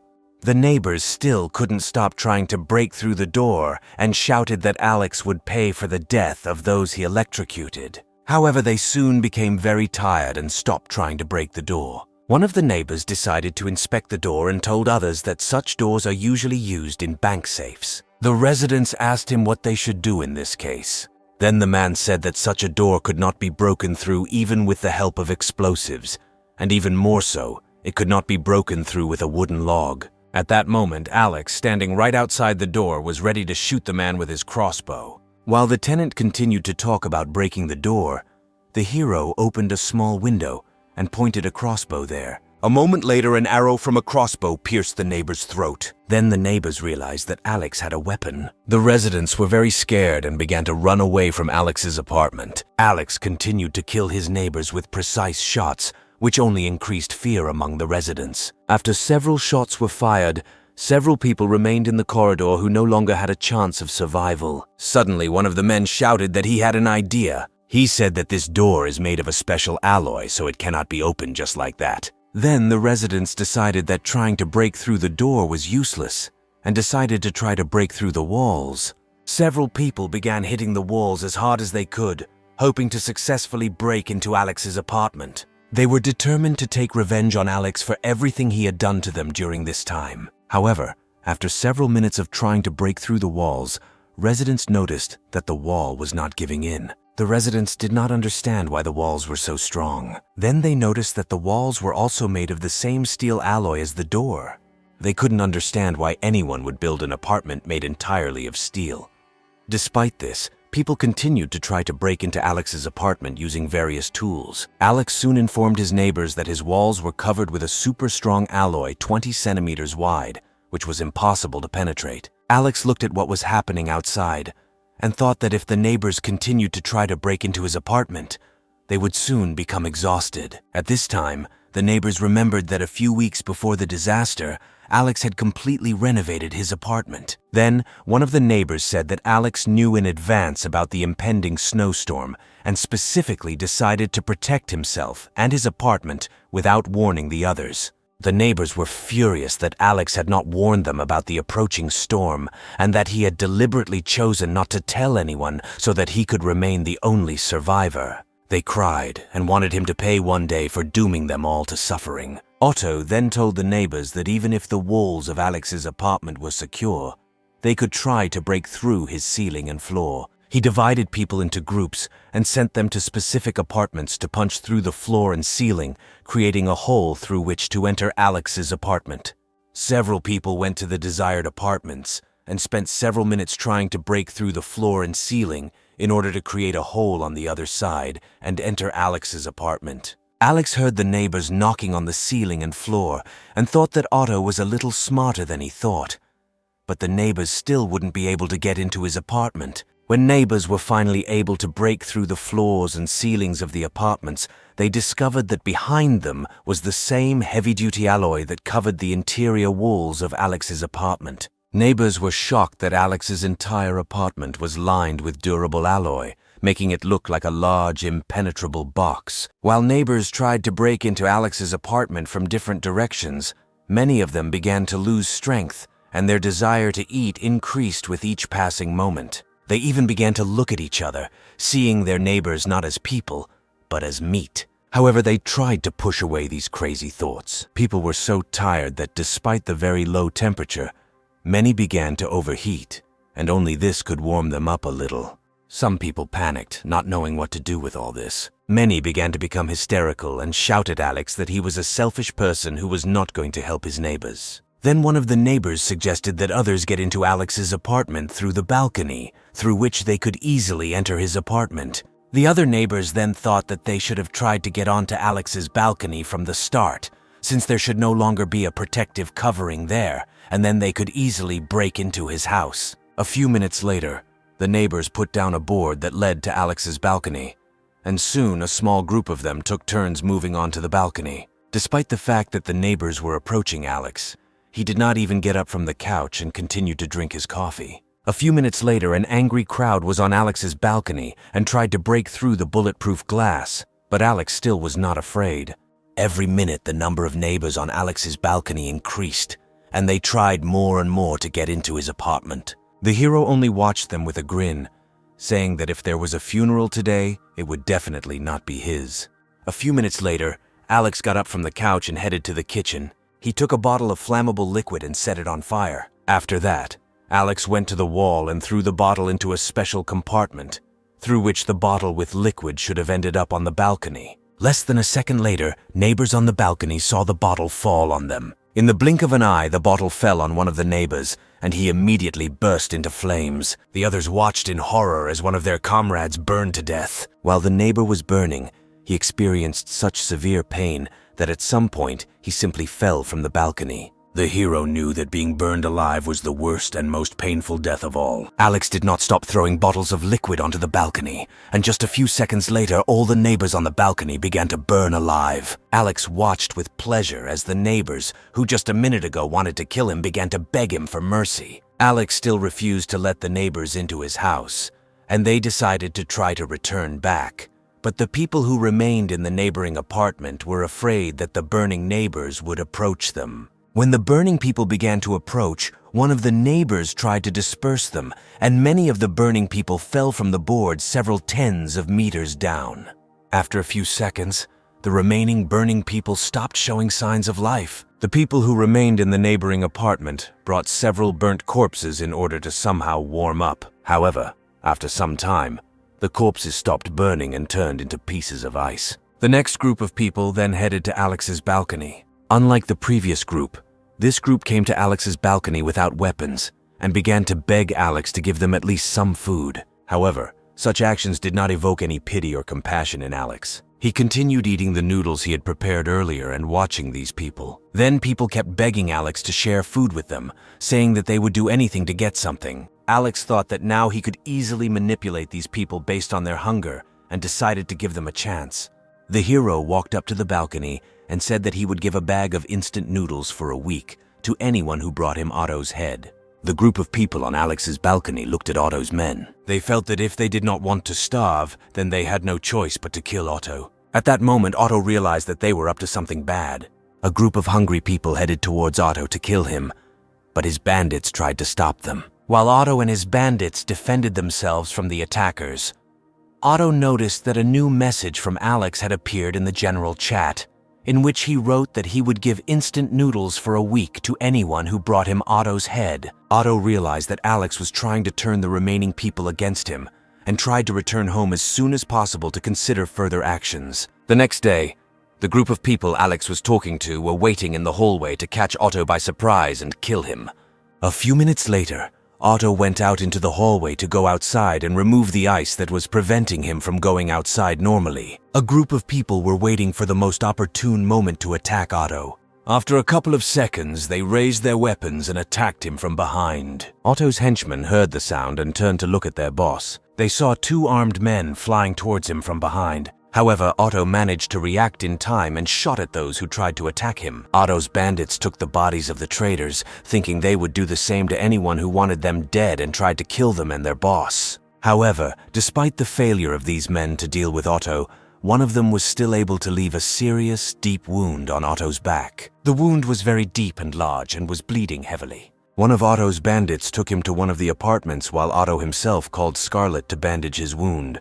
After some time, Scarlet arrived at Otto's apartment, and after bandaging the wound, she demanded payment for her work. Otto offered to pay Scarlet with meat from the corpses of her neighbors, but Scarlet immediately refused, stating that she would rather die than stoop to cannibalism. Otto said that he didn't want the only doctor in the house to suddenly die, and added that Scarlet shouldn't worry because if he had to sacrifice one of the residents, he would give Scarlet a chance to survive. But Scarlet didn't like Otto's behavior and hit him on the hand. When Scarlet was about to leave, she was suddenly stopped by bandits. Otto pulled out a gun and said he couldn't let the doctor leave until his wound was completely healed. After this, Otto began to discuss further plans of action with the bandits. At some point, Otto suggested leaving this apartment and moving to the next one, waiting for the moment when Alex would leave his apartment. Scarlet decided to tell Alex about this. She told the bandits that she just wanted to go to the toilet, but in fact, she went to the bathroom to text Alex that Otto was going to move as close to him as possible in order to catch the moment when he left his apartment. Alex asked her to continue to monitor the situation and inform him of further actions. After some time, Otto and his bandits broke into the apartment where the young couple lived. When they left the apartment, they weren't very upset. The fact is that they knew that they had a small supply of food which Otto did not know about. However, a few seconds after they left the apartment, two bandits immediately hit them on the head. They fell in front of Scarlet, which scared her. Otto told Scarlet that he couldn't just let them go. They need to replenish their supply of human meat so as not to starve or freeze. Meanwhile, in the apartment of one of the neighbors wounded by arrows, one of the guys felt ill from unbearable pain in the shoulder area. When he took off his clothes to look at the wound, he saw a huge infection left over from the time Alex hit him with the rusty arrow. Seeing this, the guy began to cry from helplessness. The other guys also had the same large wounds that became infected, and no one knew what to do next. With a sense of inevitability, Carl tried to convince Laura to let Evelyn try to talk to Alex again, to which she, not wanting to talk to him, replied that they should stick together. A few days later, Alex decided to monitor through the cameras what actions Otto and his bandits were taking. Alex saw Otto threatening neighbors and robbing their houses, after which he killed some people. However, despite all his influence in this situation, Otto feared that the number of cartridges in his pistol was decreasing, and the supply of human meat was beginning to dry up, and so he had to kill more and more people in order not to starve. Alex watched what was happening to Otto and thought that Otto was just an ordinary coward who intimidates people so that they do not try to resist him. At that moment, Alex received a call from Scarlet.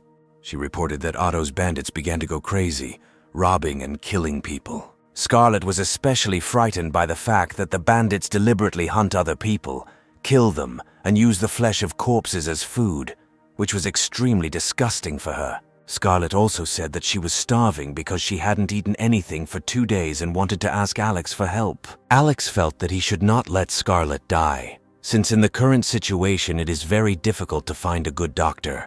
He also believed that he should not miss the opportunity to teach Otto a lesson. Alex told Scarlet that he could help her if she completed one task. At this time, Carl began knocking on Alex's door, who had been trying to attract Alex's attention for a long time. Alex walked to the door and asked Carl how he was doing with such a large wound. The hero said that Carl's wound was too serious, and if infection or other microorganisms entered it, he would die in the next few days. Alex also said that Carl's wound was in such a state that no medicine would help, which scared Carl very much, and he began to shout loudly at Alex, threatening to kill him. Alex then invited Carl to do something that he had previously been hesitant to do, and Carl completely agreed with Alex's demands. While the man was walking down the corridor, he thought that he would soon die, so he had nothing to be afraid of. Carl calmed down and headed towards the apartment where Evelyn was. A minute later, Carl entered Evelyn's apartment and knelt in front of her.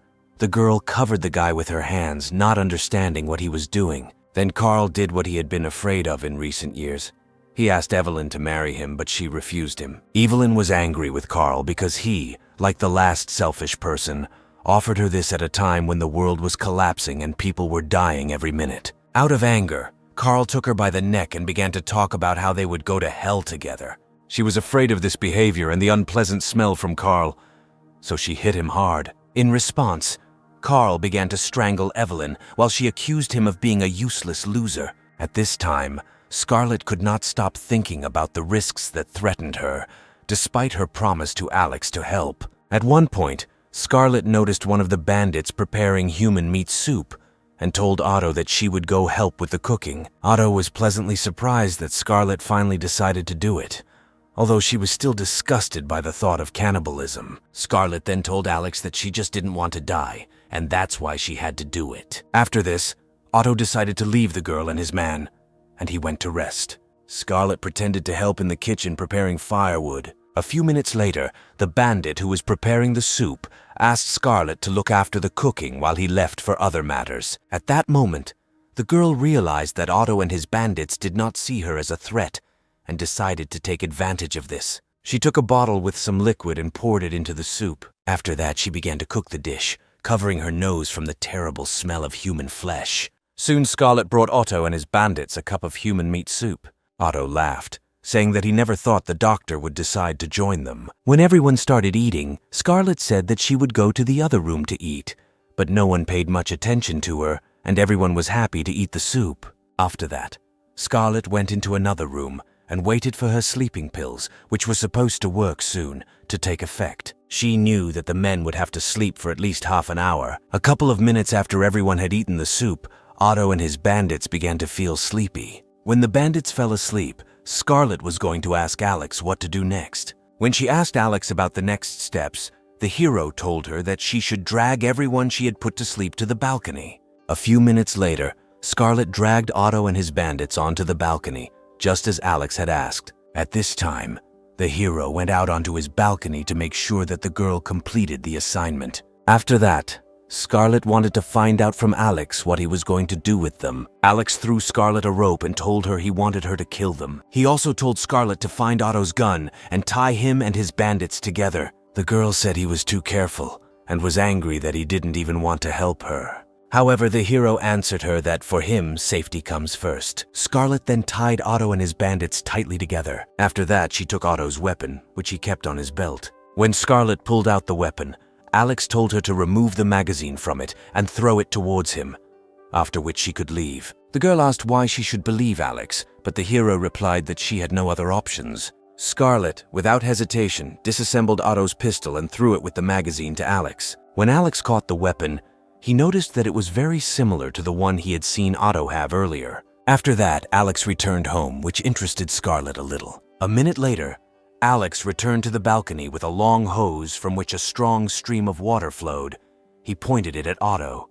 Scarlet looked at this and thought that Alex was a real madman, since he decided to kill Otto and his bandits with frostbite. Otto was terrified when he woke up and found himself sitting on the balcony, tied up and completely wet. A couple of seconds later, Otto's bandits were also horrified by what was happening. At first, the man did not understand what was happening. He began to guess that they had been euthanized. He then noticed Alex spraying him and his thugs with water from a hose. When Alex saw that Otto and his bandits had woken up, he said that they were being too noisy.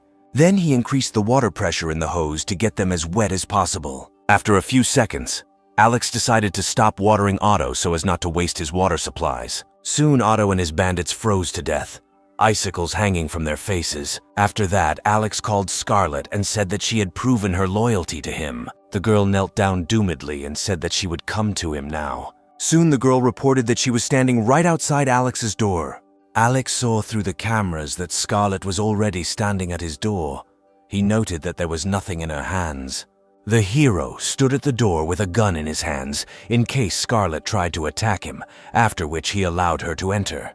Scarlet slowly walked into Alex's apartment, seeing him pointing a gun at her. When she walked inside, she immediately took off her coat. She immediately felt a warmth that she had not experienced since the beginning of the cataclysm. Then Alex came up from behind and began checking Scarlet for dangerous objects. The hero asked how she could prove to him that she was not a danger.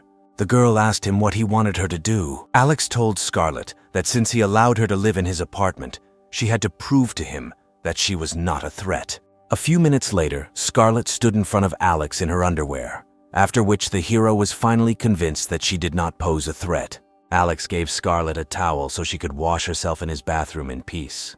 He took Scarlet to the bathroom and said that he had prepared clean clothes for her that should fit her. He said that if it didn't suit her, he would look for something else. While Scarlet was taking a bath, Alex checked her pockets for useful items and found several syringes. A few minutes later, Scarlett came out of the bathroom in the clothes that Alex had prepared for her. It was a long blue sundress with bare shoulders. The clothes suited her perfectly, both in size and visually. Alex sat Scarlett down on the couch so she could blow dry her hair. While Alex was drying her hair, he began to list the rules for her living in this house. He warned that if she broke even one rule, he would not spare her. Alex also indicated which room she would live in, and that the house was equipped with CCTV cameras.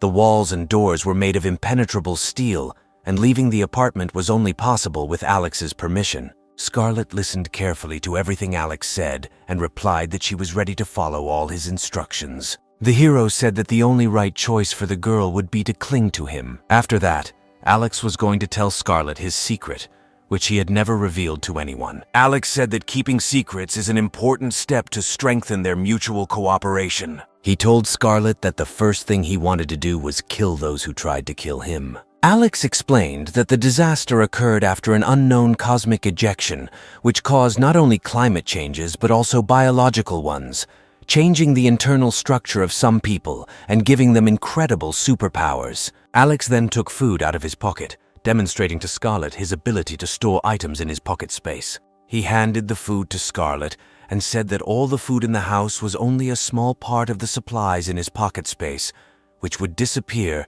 if he suddenly died.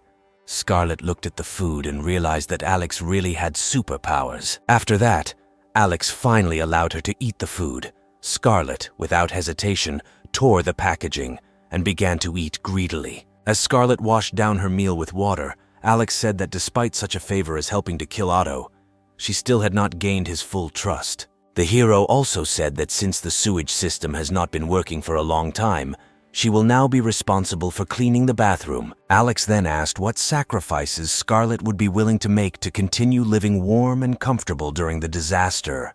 Scarlett realized what Alex was getting at and began to undress, and soon she and Alex moved into the bedroom to make love.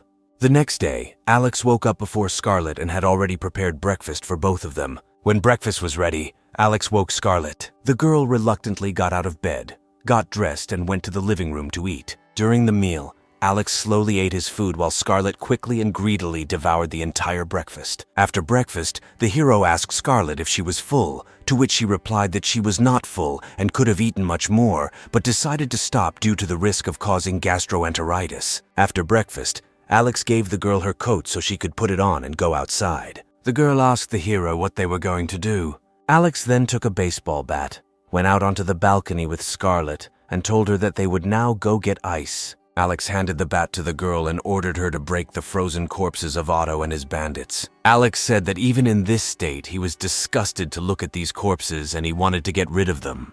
When Scarlett went outside, Alex said that she had to show the rest of the neighbors that dealing with him was dangerous. Scarlett had no choice but to follow all of Alex's orders in order to continue living with him in warmth and comfort.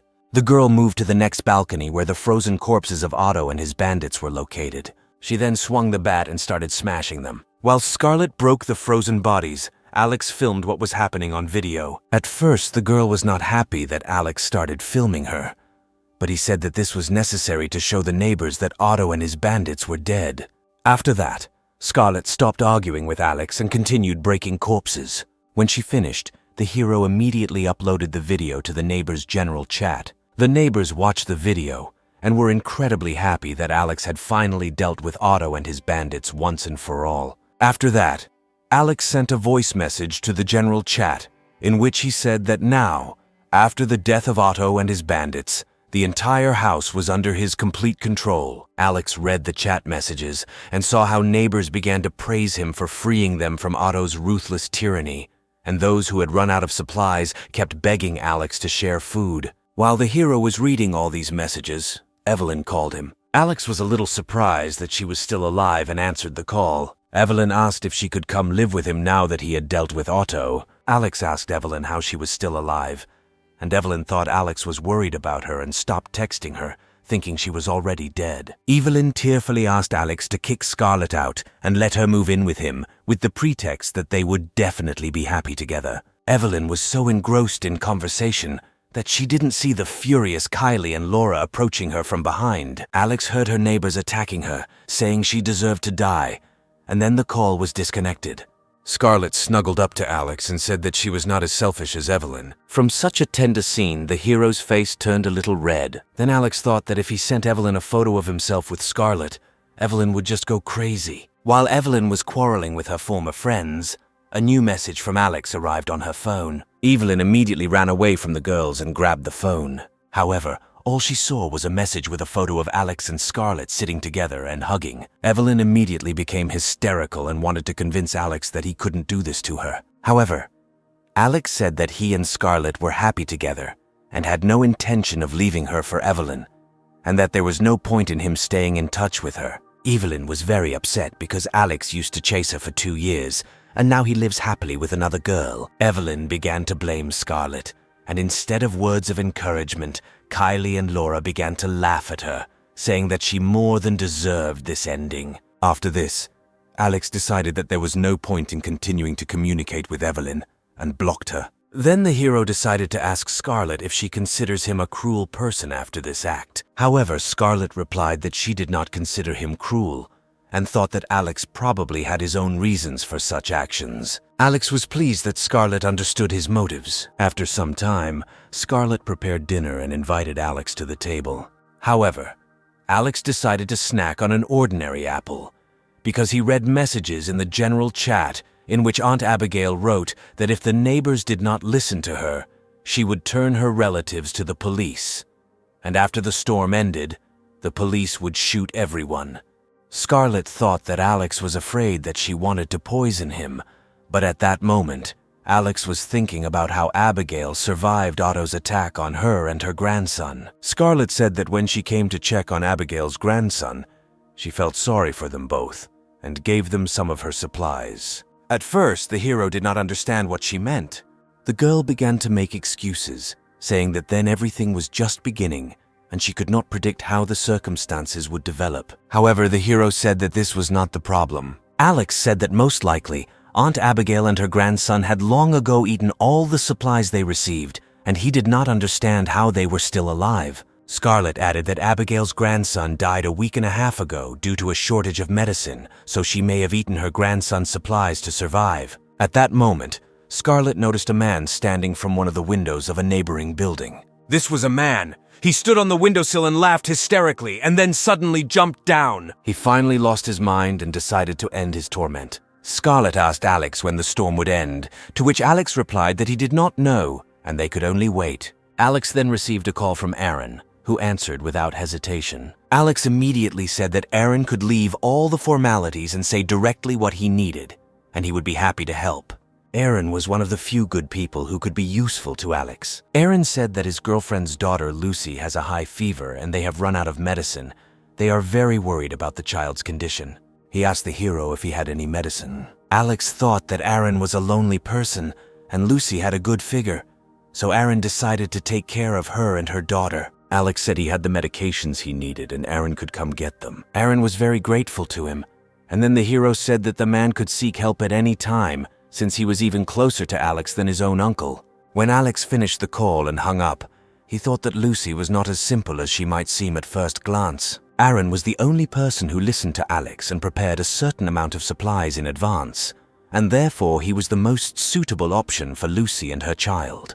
Then Scarlett decided to ask how close Alex was to Aaron. Alex replied that in such a situation you need to constantly think about personal gain. Alex said that Aaron is a good person and does not want Aaron to end up in a hopeless situation and become like his neighbors, since there were very few good people like him left after the disaster. A few minutes later, Aaron finally came to Alex to get the baby's medication. However, the hero noticed that Lucy and her child came with Aaron, which he did not expect at all. Aaron said he came because Lucy asked Alex to help her and her baby. After a couple of seconds, Alex walked to the door, threw the baby's medicine into the hallway, and asked the man and Lucy to come home. Aaron thanked Alex for his help and prepared to leave. However, Lucy suddenly jumped to the door and asked Alex if she could leave the baby with him for a while, since it was too cold in their apartment. Alex thought that Lucy had gone too far because he thought that if he took the baby, the mother would start asking him to let her in too. The hero said that he could not take the child because he had almost run out of fuel to heat the house,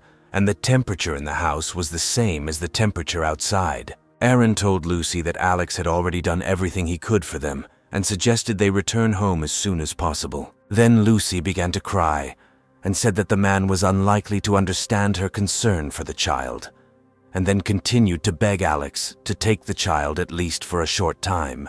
The hero asked why he should agree to this, being in conditions of the end of the world. Alex said that most people in this building would want him dead, so he couldn't risk his life like that. Aaron also said that the guy had already helped them by giving them medicine, which is now difficult to get. However, Lucy asked Alex why he allowed Scarlett to live with him, to which Alex replied that they were dating. Scarlett heard what Alex said about them, and even though he just said it, she was pleased to hear it. Aaron then told Lucy to return home as quickly as possible, telling her that Alex had already helped them a lot. The man hugged Lucy and the child and told Alex that he had helped them a lot and asked them not to pay attention to Lucy's behavior. Alex replied that he understood that Lucy was worried about her child, and then they said goodbye. After Aaron and Lucy left, Alex returned to Scarlett with the thought of how unbearable this woman was.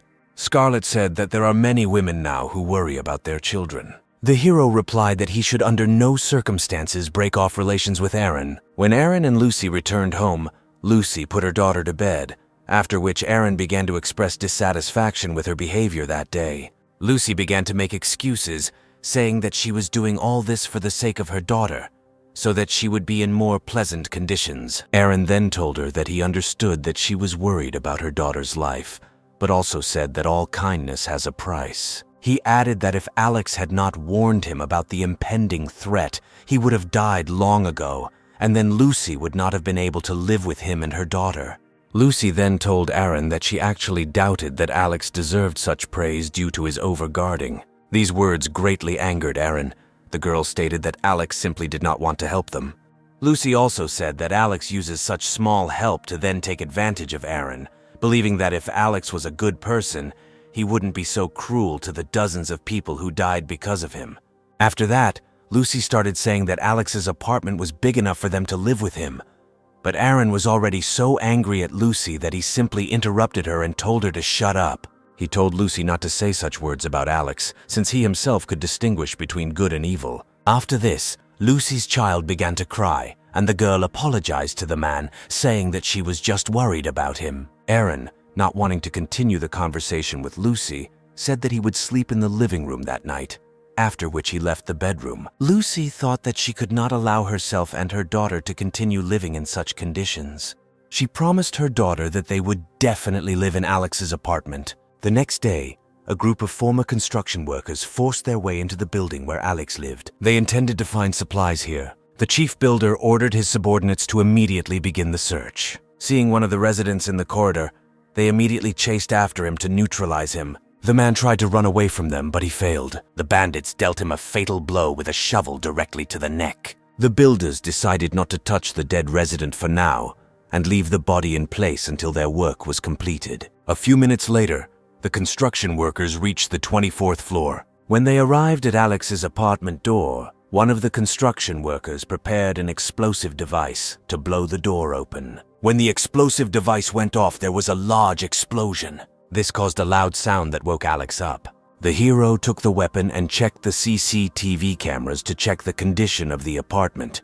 The walls of the apartment and the door withstood such a powerful explosion. Alex then saw via CCTV a group of construction workers trying to enter his apartment. He saw that the builders had various construction tools, such as shovels, rebar, and axes. Alex remembered that shortly before the disaster in the neighboring house, someone hired a group of construction workers to repair the building. Then the hero made the logical conclusion that since these builders came to him, they knew about him far beyond the boundaries of this building. After such a powerful explosion, the builders were surprised that the door to Alex's apartment withstood such a powerful explosion. They suggested that during the time they got to this building, the explosive device could get wet and therefore become less powerful.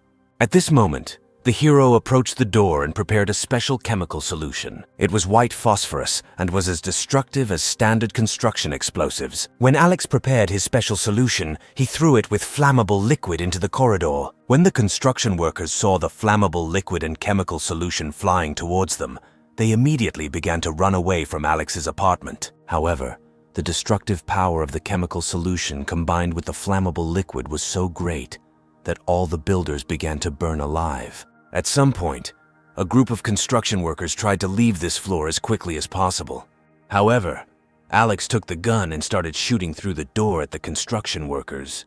He began to shoot everyone who was in his field of vision. The construction workers were confused due to a lack of understanding of where the shots were coming from. Within seconds, half of all the construction workers who had made their way into the building were lying on the floor in the hallway with burnt skin and bullet wounds. Alex thought that he was lucky that he did not buy a machine gun, since the consumption of bullets from a machine gun would have been too high. Alex also thought that the cold outside was able to neutralize most of the potentially dangerous people, and now only the most brutal enemies survived, so Alex needed to deal with them as quickly as possible. He was also surprised at how well the construction workers prepared before breaking into his home. After Alex managed to repel the attack of the builders, he went to calm Scarlet, who was very scared. When he removed the blanket from her, he saw that she was so scared that she was almost crying with fear. Scarlet quickly calmed down and said that she thought there was an earthquake and decided to hide. Alex told her that even if it was an earthquake, they would still die. When Scarlet finally calmed down, she sat down next to Alex and asked him what really happened. When he told Scarlet everything that had happened, she said that these builders were even more dangerous than Otto and his men. Alex said that without weapons, these people did not pose a threat, and that in order not to die in a disaster, people who did not know each other began to gather together, forming a kind of family or pack. But despite this, Alex was glad that he was again able to protect himself from a potential threat. Scarlet said that they must definitely take revenge for this, and the hero completely agreed with this idea. But revenge should be not only for their sake, but also for the sake of the rest of the inhabitants. After this, Alex noticed how neighbors in the general chat began to worry because of the sounds of explosions and gunshots. He wrote that a group of construction workers broke into their house to rob and kill them, but fortunately, he managed to fight back and neutralize most of them. Then the neighbors began to write words of gratitude to Alex in the general chat and said that while Alex was with them, they are not afraid of any external threat. However, Alex also informed all his neighbors in the general chat that his ammunition was running low, so now everyone must provide their own protection from a potential threat. After this, he received another call from Aaron, who was concerned about Alex's condition and began asking if he was okay. Aaron said that he used to get along well with these guys and could not imagine that they were capable of this. Alex said that he was fine, but he did not yet have a plan for further protection. He also asked Aaron to tell everything he knew about these people so that Alex could develop a plan of action. Alex said he wants to join forces to deal with the threat as quickly and efficiently as possible. Aaron initially suggested posting about it in the general chat to get volunteers, but Alex said it wasn't necessary as it would only make people doubt his efforts more. Alex suggested that the builders would probably return to take revenge, and sooner or later the neighbors themselves would want to turn to him for help. Aaron was quite happy with this plan, after which Alex ended the conversation with Aaron and turned to Scarlet. He said that because of some neighbors' personal hatred of him, he could not do some things on his own. Therefore, he asked Scarlet to gather information about the builders with Aaron in order to get rid of them as quickly as possible. A few days later, Scarlet, dressed as a maid, collected all the information she could get together with Aaron. Scarlet told Alex that a group of construction workers had come from Building 26 and were heavily armed, some of the construction workers even carrying firearms. In addition to the builders, the threat was posed by two leaders from Building 21 who formed their own gang, consisting mainly of young and motivated guys. Alex also learned that in the remaining residential buildings, most of the residents died either from extreme cold, exhaustion due to lack of supplies, or committed suicide. Alex then told Scarlet that they needed to continue to gather information about any potential threats in order to minimize all risks. Meanwhile, a group of construction workers continued to break into residents' apartments, kill them, and rob them in the hope of finding at least some supplies. The men decided that soon everyone remaining in the building would beg them for mercy. The neighbors began to become very worried that the builders might break into their apartments and kill them, and they believed that Alex was to blame for everything that was happening, so he should surrender to the builders. Alex and Scarlett got out of the shower. The hero took the phone and realized that the neighbors reacted to what was happening faster than he himself expected. Alex wrote in the general chat that if the neighbors could not protect themselves from this danger, then it was their own fault, and that he was not going to give up. Alex was very disappointed with the behavior of those neighbors who still continued to blame him for being the only one of all people who was safe. The neighbors then said that at any moment these construction workers could come to their house and kill them, to which Alex replied that he could potentially kill every person in this building, which greatly scared the neighbors. People began to worry that after Otto's death they were still not free from some kind of threat. They hoped that the snow would melt soon, otherwise they would all die soon. At this point, Alex called Aaron and said that it was time to begin implementing their common plan. Aaron said he was ready to go and then began to implement the plan. He wrote in the general chat that if everyone united, they could easily resist the enemies. Then Aaron wrote that due to the fact that many people had no supplies left, some would not be able to provide adequate resistance, and suggested contacting Alex to he led all his neighbors. Aaron said that he would personally try to convince Alex to help the neighbors. After this, Aaron personally wrote to Alex, and the hero said that everything was going according to plan, and when the time came, the neighbors themselves would join him, and together they could save the building. After this, Alex notified all his neighbors in the general chat and said that he was ready to offer them his help and listen to any suggestions on how to cope with the threat. The neighbors said that as long as Alex didn't let them die, they were willing to follow his instructions. The hero then asked the neighbors if they were ready to arm themselves and confront the gang if he gave such an order. In response, the neighbors doubted their choice, and then Alex suggested that his neighbors wanted him to act alone against the gang, and then there was no point in him going and saving them. Alex also said that otherwise the neighbors might just sit and wait for their fate. Then Aaron entered the conversation and asked the hero not to hang up. He said he was willing to make an effort to survive, then asked his neighbors why they wanted to just sit on the sidelines and do nothing. Alex said that from now on all the neighbors must obey him and follow all his instructions, and if someone does not make an effort, then no one will receive help from Alex, after which he ended the conversation. After that, in the general chat, neighbors began to write that they were ready to listen to Alex's instructions and carry them out. Alex also wrote that he would give away part of his supplies to those who would still join him and follow his instructions. In the meantime, he felt that he definitely needed to make sure who was capable of fighting, and so he needed to go out to get supplies and weapons. Alex decided that the best option for free movement on the snowy street would be to use the snowmobile that he had. The hero thought that thanks to the snowmobile he could easily cover long distances along a snowy street in a minimum amount of time. Meanwhile, the neighbors wanted to know from Alex if he could really go out and get the necessary amount of supplies to provide for all the residents of the building. Alex wrote in the general chat that he worked in a warehouse for several years and therefore knows several places where supplies are stored. At this time, Abigail was thinking that because of her position as a manager, she would sooner or later be forced to be responsible for every resident. After this, most of the neighbors said that they would definitely do their best to survive.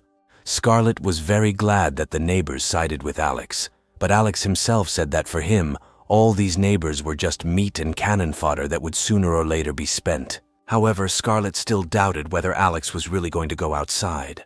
The hero told the girl that he just needed to find the right moment to go out. He also noted that he and Scarlett now have more than enough supplies. At first the girl said that she would go with Alex, but he was categorically against her going out with him. Alex felt that Scarlett believed that he did not trust her. Then he said that they were in a relationship and he completely trusted her. After which, he went to the exit of the apartment. When Alex left the apartment, Scarlett was still upset that Alex wouldn't let her go out with him. A few minutes later, Alex went down to the 4th floor and saw that all the walls and floor were stained with blood. Alex opened the window, climbed out through it, and found himself on the street. It was very difficult for him to move through the snow, the height of which could reach the 4th floor. Then Alex decided to look around to make sure no one saw him. After making sure no one had noticed him, he retrieved the snowmobile from his secret dimension, which was fueled and ready for use. However, someone did see Alex leaving the building on a snowmobile. While the hero was riding a snowmobile, he was haunted by the thought that someone had noticed him and now he would become an important target because of his snowmobile. Alex thought about how long it had been since he had been outside, and how now was a great opportunity for him to ride a snowmobile. After some time, Alex was able to get to the Tianhai police station. Alex didn't hesitate to break one of the windows of the police station. After that, he went inside and found himself in an empty lobby. Inside, he saw several police officers frozen to death in one of the corners. Alex suggested that when the cataclysm began, these police officers remained on night duty and waited for their death. After that, Alex covered the bodies of the police with a towel, expressing his respect for those who defended this city before the cataclysm began. While he was covering the policemen's bodies with towels, he noticed something shiny on one of them. This shiny thing turned out to be a bunch of keys, among which were probably the keys to the armory. Alex began to look among these keys for those that should open the doors of the arsenal. After a couple of minutes, Alex was able to find the armory and open it to find as many useful weapons as possible. The hero was delighted to see among the entire arsenal various automatic rifles, shotguns, pistols, explosives, and even a sniper rifle. Alex was very glad that in addition to firearms, there was ammunition and special equipment. The hero held the rifle in his hands and thought about how his shooting accuracy had improved significantly recently. After Alex had seen enough of the entire arsenal of weapons and equipment, he immediately placed it all in his pocket space. The hero decided that he also did not need to forget about his cannon fodder. He then headed to one of the suburban supermarkets to get food, which he planned to give to his neighbors for their protection. After a few minutes of driving, Alex arrived at the site where one of the suburban supermarkets was supposed to be located. Finding one of the supermarket windows among a pile of snow, he broke it. He then made his way inside by climbing down a rope. Alex walked through the department with expensive clothes and thought about how such clothes that he could not afford before turned into ordinary garbage. However, Alex still moved all the clothes into his pocket space. He then went down to the floor below, where one of the grocery stores was located. Most of the products in the store have already become unfit for consumption. But Alex wasn't worried about how spoiled the food he was going to pass on to his neighbors was, and started collecting all the food that caught his eye. He decided that this would be quite enough for his neighbors. A couple of hours later, Alex returned to the building with supplies of weapons and food, which he planned to give to his neighbors. Several of the construction gang noticed Alex coming home on a snowmobile and thought that if they could get the snowmobile, they could easily get around town. Then several people from the gang of construction workers began to develop a plan to get rid of Alex. The hero raised his eyes to examine the building and saw that people were leaning against the windows and carefully looking at him and his snowmobile. Meanwhile, Aaron came down to meet Alex and said that he was really well prepared for this cataclysm. Alex entered the building through a window and told Aaron that it would be extremely difficult to find any supplies in these conditions, and he found nothing. He then took out several bags of supplies and told all the assembled neighbors that he had spent a lot of time and effort getting supplies for them.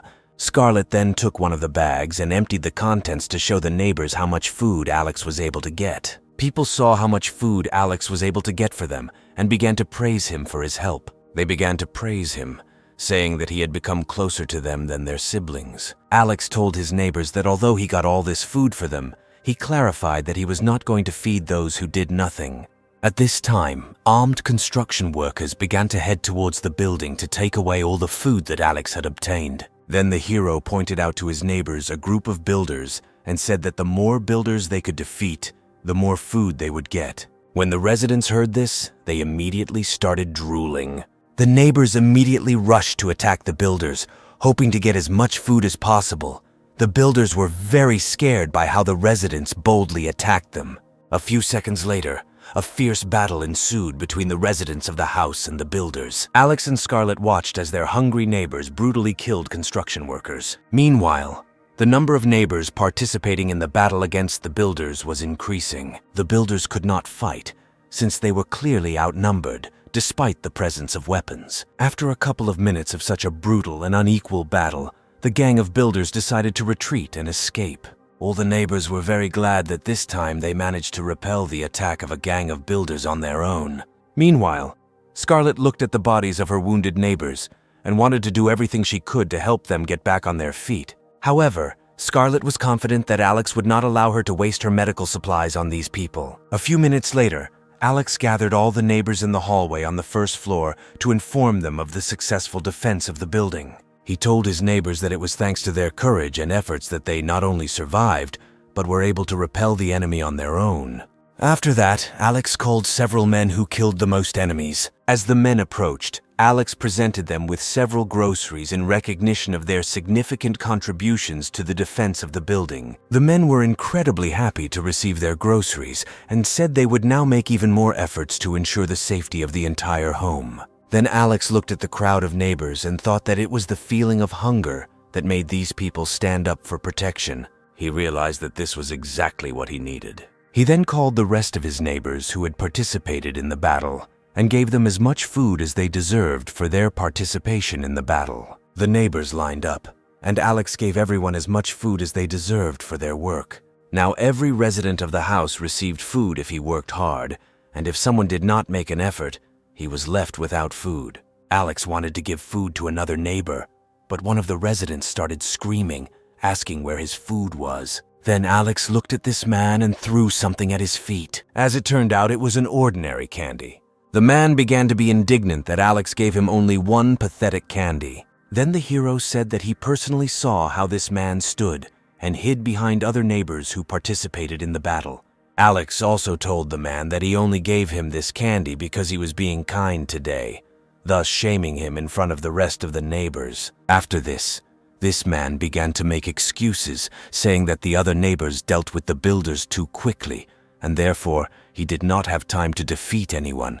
But Alex replied that the result of the battle was important to him, and not its process. Then this resident was indignant and said that Alex was too biased towards him. Alex then invited this villager to discuss how fairly he was treating him, and then called several young guys who also participated in the battle. The two young men threw the disgruntled neighbor to the floor, and Alex told him that he gives orders to everyone, and everyone must follow those orders. Otherwise, he will punish those who do not follow. He pointed a gun at a disgruntled resident and said that anyone who did not follow his orders would get what they deserved. Alex also pointed to the door and said that anyone who was not going to listen to him could safely leave the house. After that, he watched contentedly as his ungrateful neighbor was beaten by his subordinates. That disgruntled resident then called Alex a liar. In response to this, the hero kicked him in the palm, causing the candy to fall to the floor. Alex took the candy from the disgruntled tenant and said that he expected him to be more obedient next time. Alex then dismissed the disgruntled resident and told the rest of the neighbors that he didn't want anyone to behave that way. When the hero distributed the food among all the neighbors, he decided to put the remaining food into storage. However, women's voices were heard from the crowd shouting that they had received nothing. It was Evelyn and Kylie asking Alex to share food with them. Alex leaned over to the girls and said that he remembered them. He said he couldn't do without them. At first, the girls didn't like that Alex singled them out from everyone else. Naive Evelyn then tearfully decided to remind Alex that he used to say that he loved her more than anything in the world. Then Alex hit Evelyn in the face with a weapon and told her that he used to love her, but she never took his feelings seriously. He also said that Evelyn used him as an errand boy and added that he already had a girlfriend. Scarlett snuggled up to Alex, and he said that Scarlett was 1,000 times better, so he asked Evelyn not to disturb them anymore. Evelyn started crying and screaming even more about how Alex used to ask her to live with him, while the rest of the neighbors started calling her a shameless girl. Alex then asked the disgruntled resident from whom he had taken the candy what the neighbors called Evelyn. The man replied that all the neighbors called her words such as universal jack, bus, and Russian roulette. Then the neighbors started laughing at Evelyn, which made her cry even more. Unable to withstand the strong pressure from the neighbors, Evelyn simply ran out of the corridor.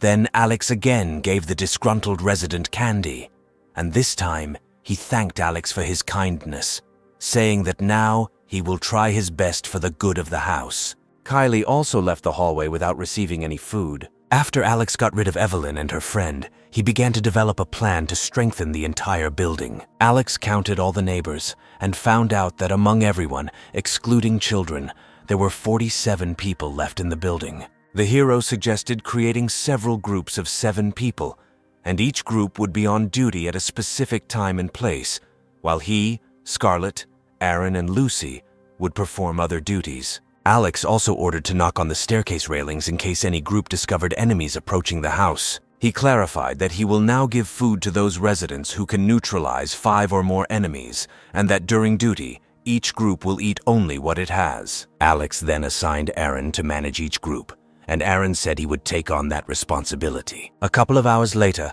Alex and Scarlett were already sitting in their apartment.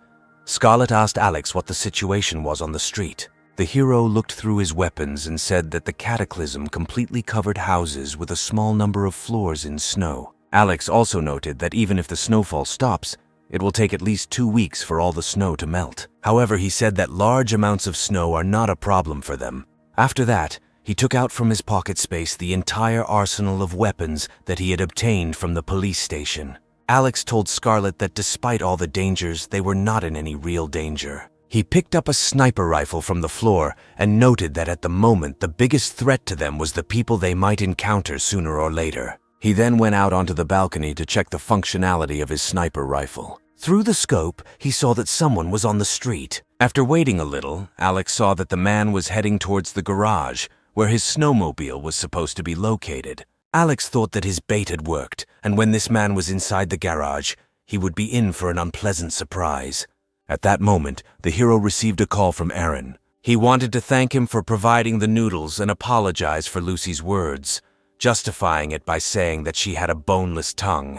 Then Alex decided to ask Aaron why he was ready to raise someone else's child in such conditions. Aaron replied that it didn't matter anymore, and that he could find a good girl like Lucy. In response to this, Alex said that he had completely underestimated himself and his capabilities, calling him a real treasure. Alex also noted that it was good that his fate was such that he would not have to worry about wedding expenses and other problems that young couples face. Aaron said that they had enough to worry about with Lucy's child, after which he again thanked Alex for his help. In conclusion, Alex said that he respected both him and Lucy and hoped that they would be happy together. On this pleasant note, the conversation between Alex and Aaron ended.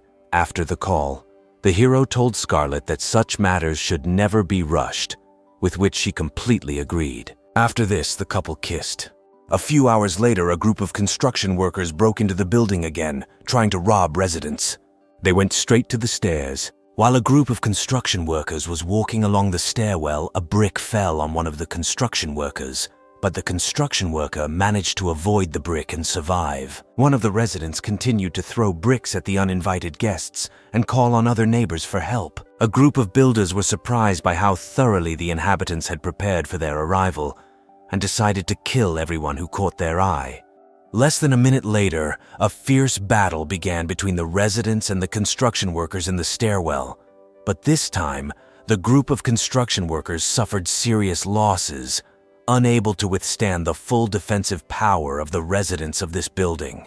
The construction team commander ordered everyone to leave the building as quickly as possible to avoid further casualties. When a group of construction workers left the building, one of the residents offered to catch up with them, but everyone decided that it was better to stay in the building since it was too dangerous outside. Meanwhile, Alex looked from the balcony at the group of retreating construction workers and thought about how a group of hungry grown men attacked them again and were defeated again. At one point, he wondered if he could hit at least one of them with a sniper rifle. Alex then pulled out a sniper rifle from his space. He loaded it with cartridges and prepared to fire several accurate shots. Meanwhile, a group of construction workers managed to run away from the building at a fairly large distance.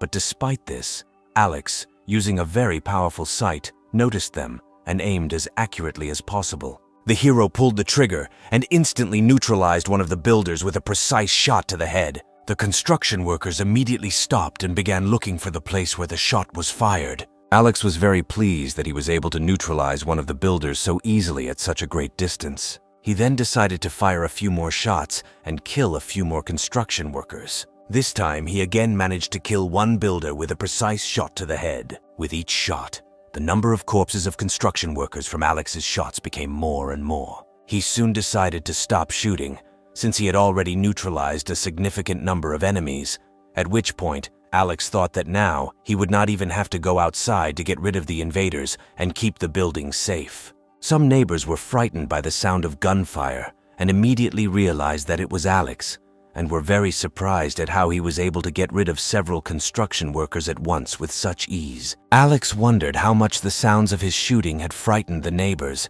and he believed that now many of them would not be able to sleep peacefully that night. The next morning, Scarlett prepared breakfast and asked Alex not to criticize her cooking skills too harshly, since she is not a very good cook. The hero told Scarlett that she had enough time to practice cooking a little, because if they eat the same thing, they might get tired of it sooner or later. During breakfast, Scarlett asked the hero about the shots she heard at night, and Alex frankly answered that he killed 7 construction workers with a sniper rifle who tried to attack and rob the residents the day before. In response, the girl said that Alex was amazing, and the hero asked her if she was interested in learning more. Scarlett replied that it didn't matter as she had full confidence that Alex was doing the right thing.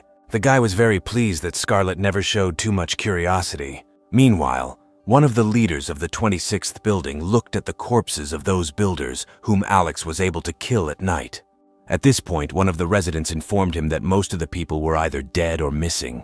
The man began to think about how they could take over Alex's snowmobile, since that would be the only way to replenish their supplies. He asked to bring the corpse of one of the men to their house this evening. Meanwhile, Alex was planning to go outside again to look for warehouses or stores that might have some leftover supplies. Now, all the residents of this building clearly understood that if they wanted to stay alive, they needed to not only obey Alex's instructions, but also not provoke him. While Alex was riding his snowmobile, he called Aaron and asked him to keep an eye on the entire building while he was away. Meanwhile, a group of bandits from Building 21 noticed Alex leaving the building on a snowmobile. They couldn't help but wonder where he might be hiding his snowmobile. One of the bandits noticed that the area was large enough for Alex to find some secluded place. The bandits believed that if they could take possession of this snowmobile, it would not only help them solve the problem of lack of resources, but also solve the problem of the lack of people in their gang.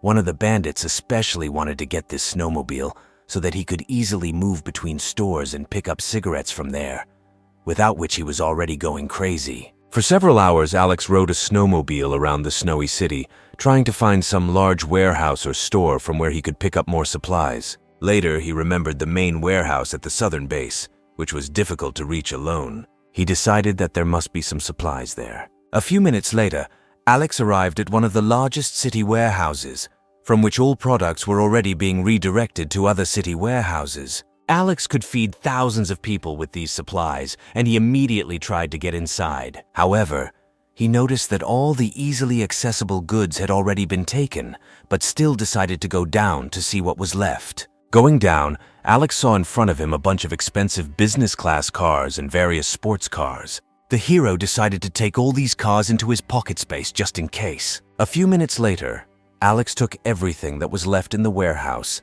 and decided to return upstairs, climbing out through the roof of the warehouse onto the street. He assumed that his fuel reserves were already running low, so he started looking around the city for gas stations that might have some fuel left. After some time, Alex arrived at one of the gas stations, but as it turned out, there was almost no fuel left at this station. At first, the hero could not understand what to do. Alex couldn't believe that he would still have to save fuel. Lying in the snow, he thought that if there were a small group of people here, it would be easy to dig an entrance. At some point, Alex realized that he really had to dig his way to the gas station. He understood that the snow had fallen less than a month ago and had not yet become icy. Then he stood up and took out an excavator from his space, which he had hidden before the cataclysm began. Alex then refueled the excavator and began digging a path to the gas station entrance. Luckily for Alex, he had already worked with similar equipment in the warehouse. Once the backhoe engine warmed up a bit, Alex immediately began digging out all the snow that had accumulated around the gas station. After a few minutes, he managed to dig out all the snow that was in the way, and he immediately decided to go inside. Upon entering, Alex assumed that all the fuel must be stored at the very bottom, and decided to go down to test his theory. Alex soon found one of the doors leading to the gas station basement, and decided to try to open it. When he was able to open the door, he went downstairs to check if there was any fuel there. On the lower floor, Alex saw several tanks of fuel, which should last him for the rest of his life. Then the hero decided to check how much fuel was left in these tanks. At that moment, Alex thought that since he got here so easily, all these fuel reserves now belonged to him. Alex was incredibly glad that now all the benefits of civilization, which remained under a thick layer of snow, and which no one else could have gotten so easily, now belonged only to him. After a few hours, Alex was able to move all the fuel and food supplies into his space. After that, he set up a tent at a gas station and decided to rest, planning to go to the place Aaron had talked about the next day. Then he crawled into his sleeping bag and fell asleep. Meanwhile, Scarlett came to one of the girls with a child to check the baby's condition. Since he was sick, Aaron decided to go with her. Despite the fact that Alex left some food for the neighbors, he took all the medicines, and Scarlett found it difficult to treat the child. At that moment, Aaron appeared and gave Scarlett medicine to cure the child. The girl was worried about the baby's condition, and Aaron tried to calm her down, saying that everything would be fine. When everything was ready, the girl thanked Scarlett and Aaron for their help. Scarlett told her that if Alex had not provided them with the medicine, it would have been much more difficult to cure the child, and therefore it was Alex who needed to be thanked. After that, Scarlett and Aaron went down the stairs. At that moment, Scarlett noticed that someone was very quickly going down the stairs and approaching the girl with the child. It was Abigail. She had a knife and screamed that her grandson died because of them. After that, Abigail plunged a knife into the girl's neck, and in surprise, she accidentally dropped her child. However, Scarlett managed to catch the child, and then the wounded girl asked her to take the child and leave here as soon as possible. Then Abigail pointed a knife at Scarlett and demanded that the child be given to her. Scarlett refused to give the child to Abigail, to which she said that if her grandson was dead, then this child should not remain alive. Abigail tried to attack Scarlett and the child, but Scarlett covered the child with her body and ran up the stairs. However, the woman caught up with them and swung a knife at Scarlett, saying that she should die for not saving her grandson. The girl was already preparing for the blow, but at that moment Aaron appeared, stopped the crazy Abigail, and snatched the knife from her hands. He pushed the old woman away from the girl and covered her with his body. Aaron then asked Scarlett if everything was okay, to which she replied that she and the baby were fine, but the baby's mother did not survive. Scarlett said it was entirely her fault, but she didn't expect Abigail to go long without food. At this point, Abigail came to her senses and began blaming Scarlett for the death of her grandson. Abigail started getting louder, saying that everyone was to blame for her grandson's death and that everyone had to die. Aaron could not stand it and told Aunt Abigail to shut up immediately, since it was Alex who saved them all from Otto, who kept all the residents in fear for a long time, and she should be grateful to Alex. Scarlett also told her that it was not Alex's fault for not giving her the medicine.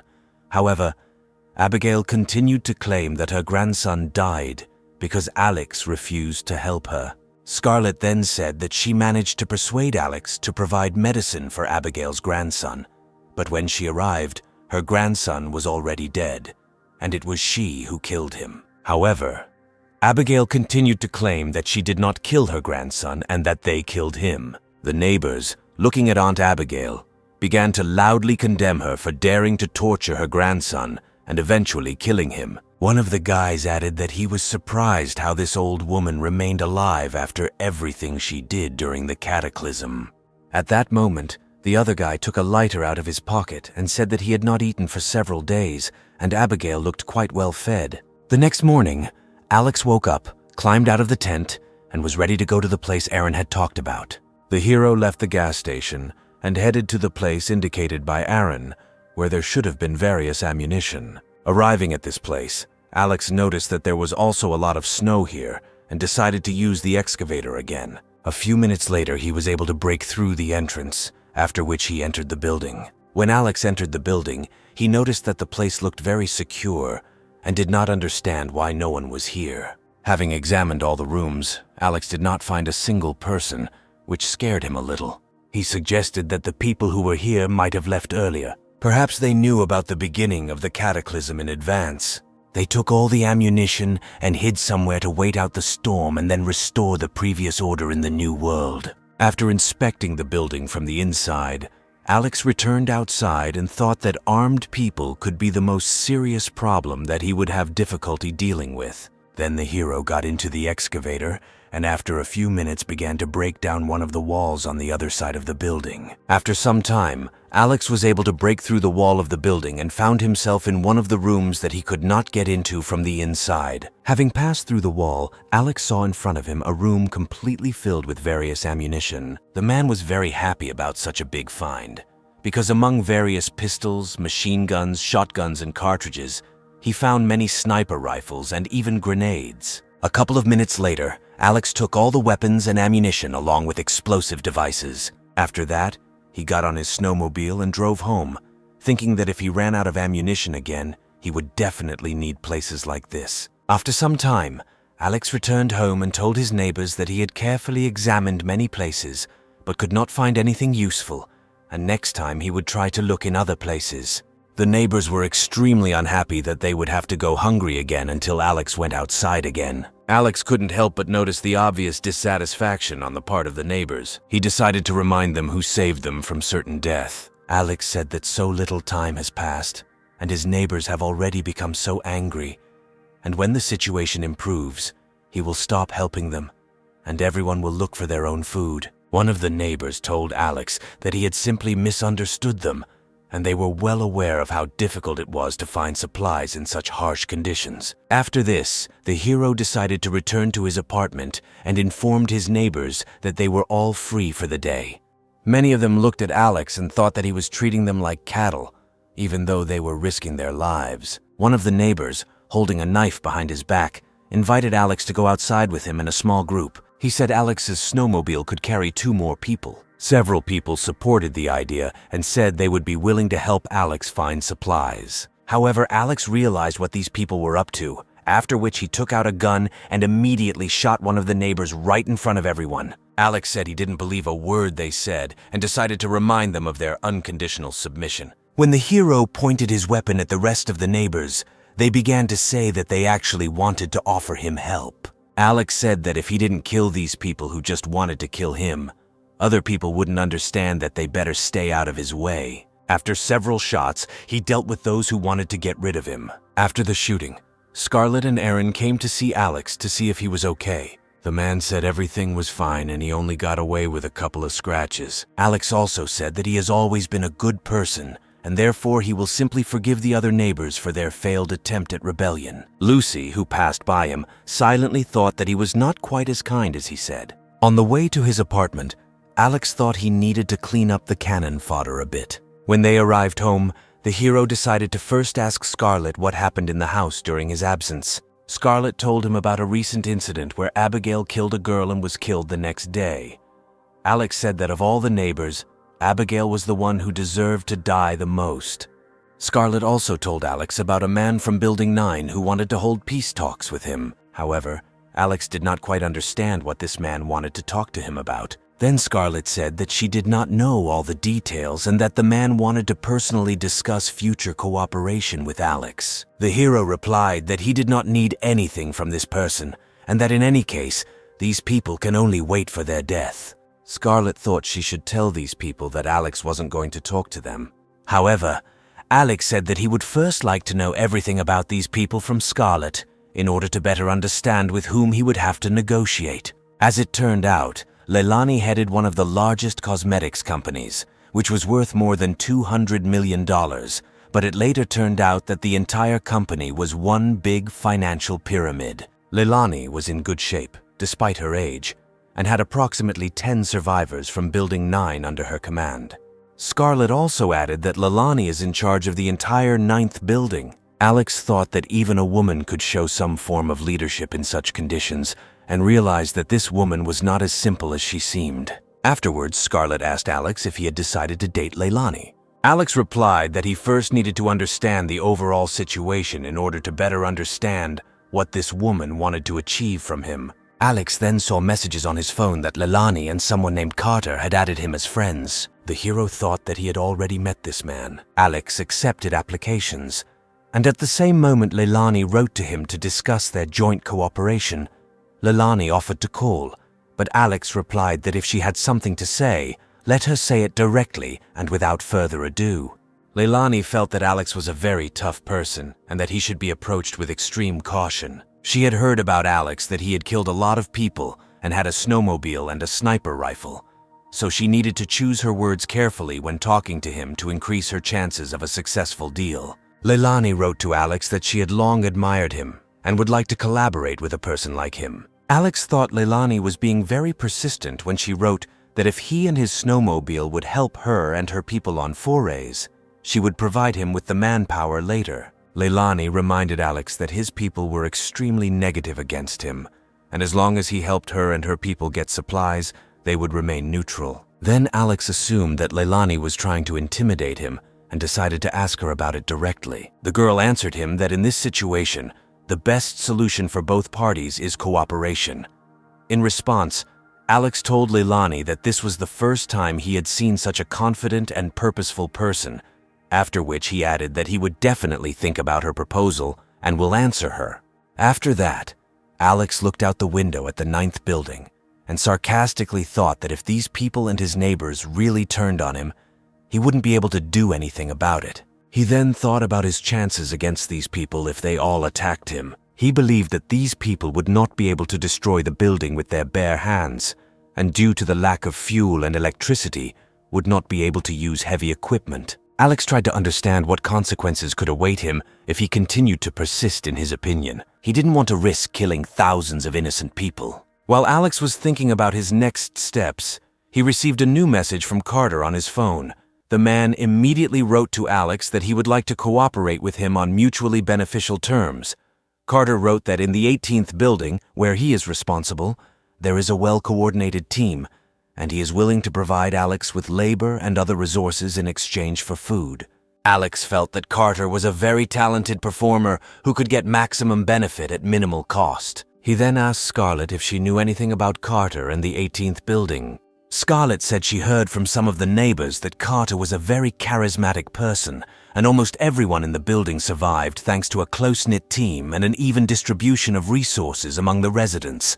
Alex felt that Carter was a very good leader, but he believed that this was not enough to survive in such conditions, after which he wrote to Carter that he would consider his proposal. Carter then sent the hero a list of his demands and conditions, which did not seem too difficult to Alex. He hugged Scarlett and told her that he could either start a war between the buildings or agree to a truce and cooperation. Scarlett thought she was lucky that Alex respected her, as she thought there was something wrong with his head. At some point, Alex asked Scarlett what he should do, and this scared her greatly. The girl, trembling, replied that if Alex started a war, he would waste a large amount of valuable ammunition, and if he gave food to the residents of another building, it would be a waste of resources. Panicked that the guy was clinging too tightly to him, Scarlett offered him the option of moving out of the building. The hero thought that this was a good idea, but he could not create the same bunker in another place.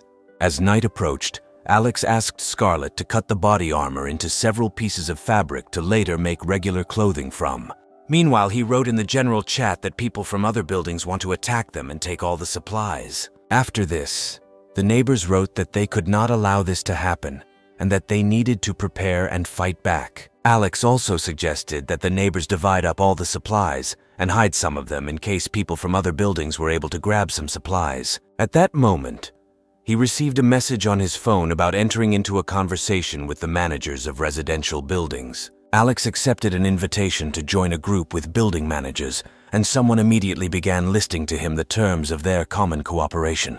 Among the conditions, the managers of the housing buildings specified that in exchange for personal safety, Alex must provide them with part of his supplies and his snowmobile. The hero, of course, did not want to agree to such conditions, and felt that it would be much easier to get rid of the residents of other buildings and their managers. Then it suddenly dawned on Alex that he could just lure all these people into a trap. The next day, the hero armed himself with a melee weapon and gathered outside to prepare for a possible attack from residents of other buildings. Alex realized that the leaders of these buildings were only hiding behind the idea of peace negotiations in order to find out all his combat readiness, and he wanted to surround these people and get rid of them as efficiently as possible. He planned to throw a grenade at the surrounded and trapped people to get rid of as many people as possible at once, and even if Alex failed to destroy all the attackers with the explosion, no one would dare attack him again.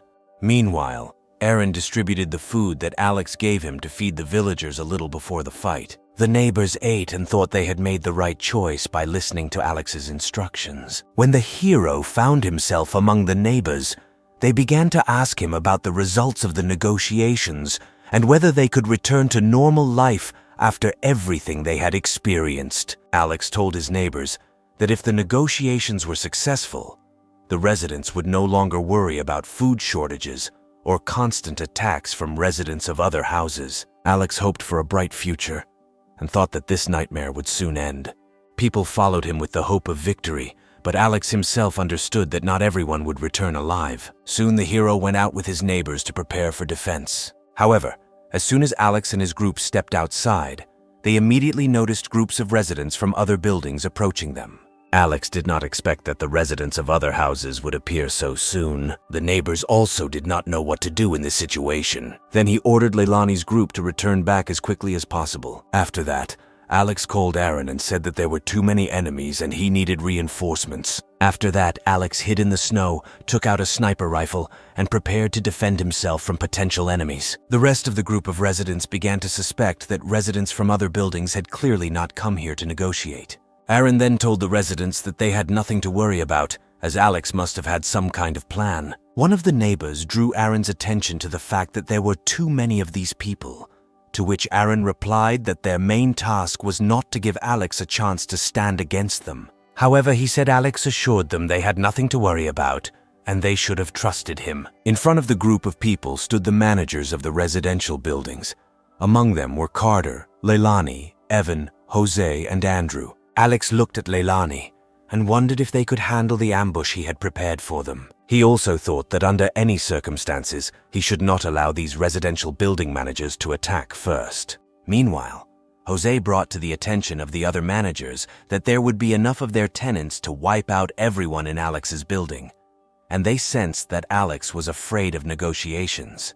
Leilani told the other managers that they should not rush to conclusions, and first they need to discuss everything and the terms of further cooperation with Alex. Jose then shouted to Alex's men that they were there for general negotiations. Aaron noted that the composition of residential building managers was different from the one Alex had agreed to negotiate with, to which Carter responded that they had decided that the full number of managers would not be practical for a visit. Aaron then told the apartment building managers that only 5 people could enter and they had to be screened, and the rest should stand aside. Jose felt that Alex was too bold a man because he ordered an audit of residential building managers and at the same time dared to put forward his terms of negotiations. At this time, Alex overheard the entire conversation of the managers through Aaron's phone and thought that these people decided to intimidate him. At this point, Alex began a dialogue with Aaron, to which Jose replied that they came here to negotiate and therefore were not going to wait that long. Aaron said that he understood everything, after which he asked all the managers to step back a little. The managers did not understand why they had to leave, but did not argue and decided to fulfill the request. Alex watched the situation through the scope of a sniper rifle and waited for the moment when the managers of residential buildings and their residents moved a sufficient distance. When the leaders were far enough away, Alex gave Aaron a whistle signal. The leaders did not understand what was happening and began to look around. Then the hero said that a little surprise awaited them all. After that, Alex took out a grenade, pulled out the pin and threw it towards the residents of other buildings. After a few seconds, the grenade reached the residents of other buildings and people began to panic. However, despite attempts to escape, no one was able to avoid the explosion. And a second later, an explosion occurred. A crater formed at the site of the explosion, next to which lay the bodies of several dozen wounded or dead people. After the explosion, Aaron took out his phone and called Alex. He asked the managers how many people were left. Jose told Alex that they came here solely for mutually beneficial negotiations. Alex then asked the managers of the residential buildings for what purpose they brought their people here. Alex also added that these people would interfere with the negotiations, and therefore he got rid of some of them. At this point, Leilani interrupted him and said that they came here to improve relations between the managers of residential buildings. After this, Alex told the managers that he was expecting them in 5 minutes on the 30th floor in one of the apartments for negotiations. He looked at the remaining people below and thought that he would still have to get rid of them, but it would not be easy to get rid of all of them at once. Alex then prepared the meeting space by placing a table and some chairs in the center of one of the apartments. After 5 minutes, the managers, tired from climbing the stairs, entered the apartment. One of the managers, Carter, introduced himself to Alex and asked him to begin negotiations as soon as possible. Then the hero thought that he would still have to come up with another solution. Having sat down at the negotiating table, the managers of the residential buildings informed Alex that a critical situation had arisen in which there were no longer enough resources and supplies for normal life. The managers also said that due to the lack of food and other resources, their residents are slowly dying from cold and hunger, and therefore they would like to negotiate, hoping that Alex will provide them with the necessary resources under certain conditions. Alex stopped listening to the complaints of the managers and took out a gun for seconds and then put it on the table.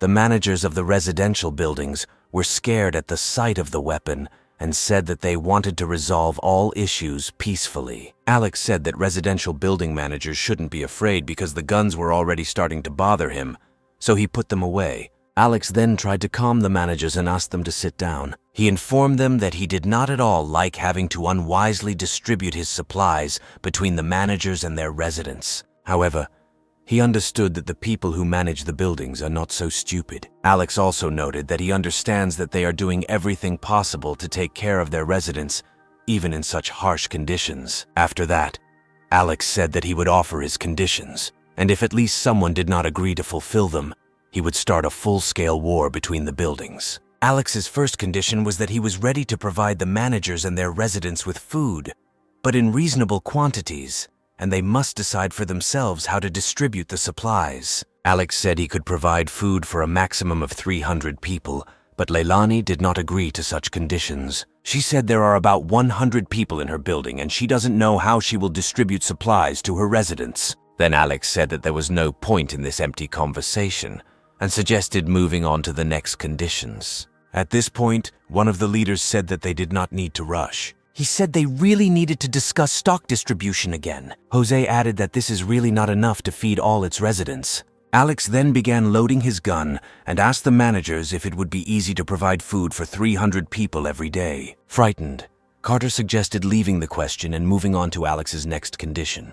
The hero wanted to clarify with the managers what they were willing to do in return for providing supplies. He took a handful of seeds from his pocket and said that if they wanted to survive and provide food for themselves, they would have to grow plant food. However, the managers looked at this handful of seeds and did not understand how they could grow food in such conditions. One of the managers began to complain about the conditions for growing food. Then Alex said that sooner or later, food and fuel supplies could run out, and if they want to survive, they will have to look for alternative solutions to the problem. He also told the managers that if they sent workers every day and it brought results, he would provide them with all the necessary resources. He added that if they were successful, he would give them cigarettes, alcohol, clothes, and medicine, which greatly interested the two managers. One of the managers asked Alex to give him at least one cigarette as soon as possible. Then Alex took out a pack of cigarettes from his pocket and gave one cigarette each to the two managers. While the managers were slowly and happily finishing their cigarettes, Alex decided to ask them if they agreed to follow all his instructions. Carter wanted to comment on the conditions, but the smoking managers interrupted him and said that they were ready to do anything if they were given cigarettes. The managers then said that they would comply with all the instructions if each of them received 2 packs of cigarettes every day.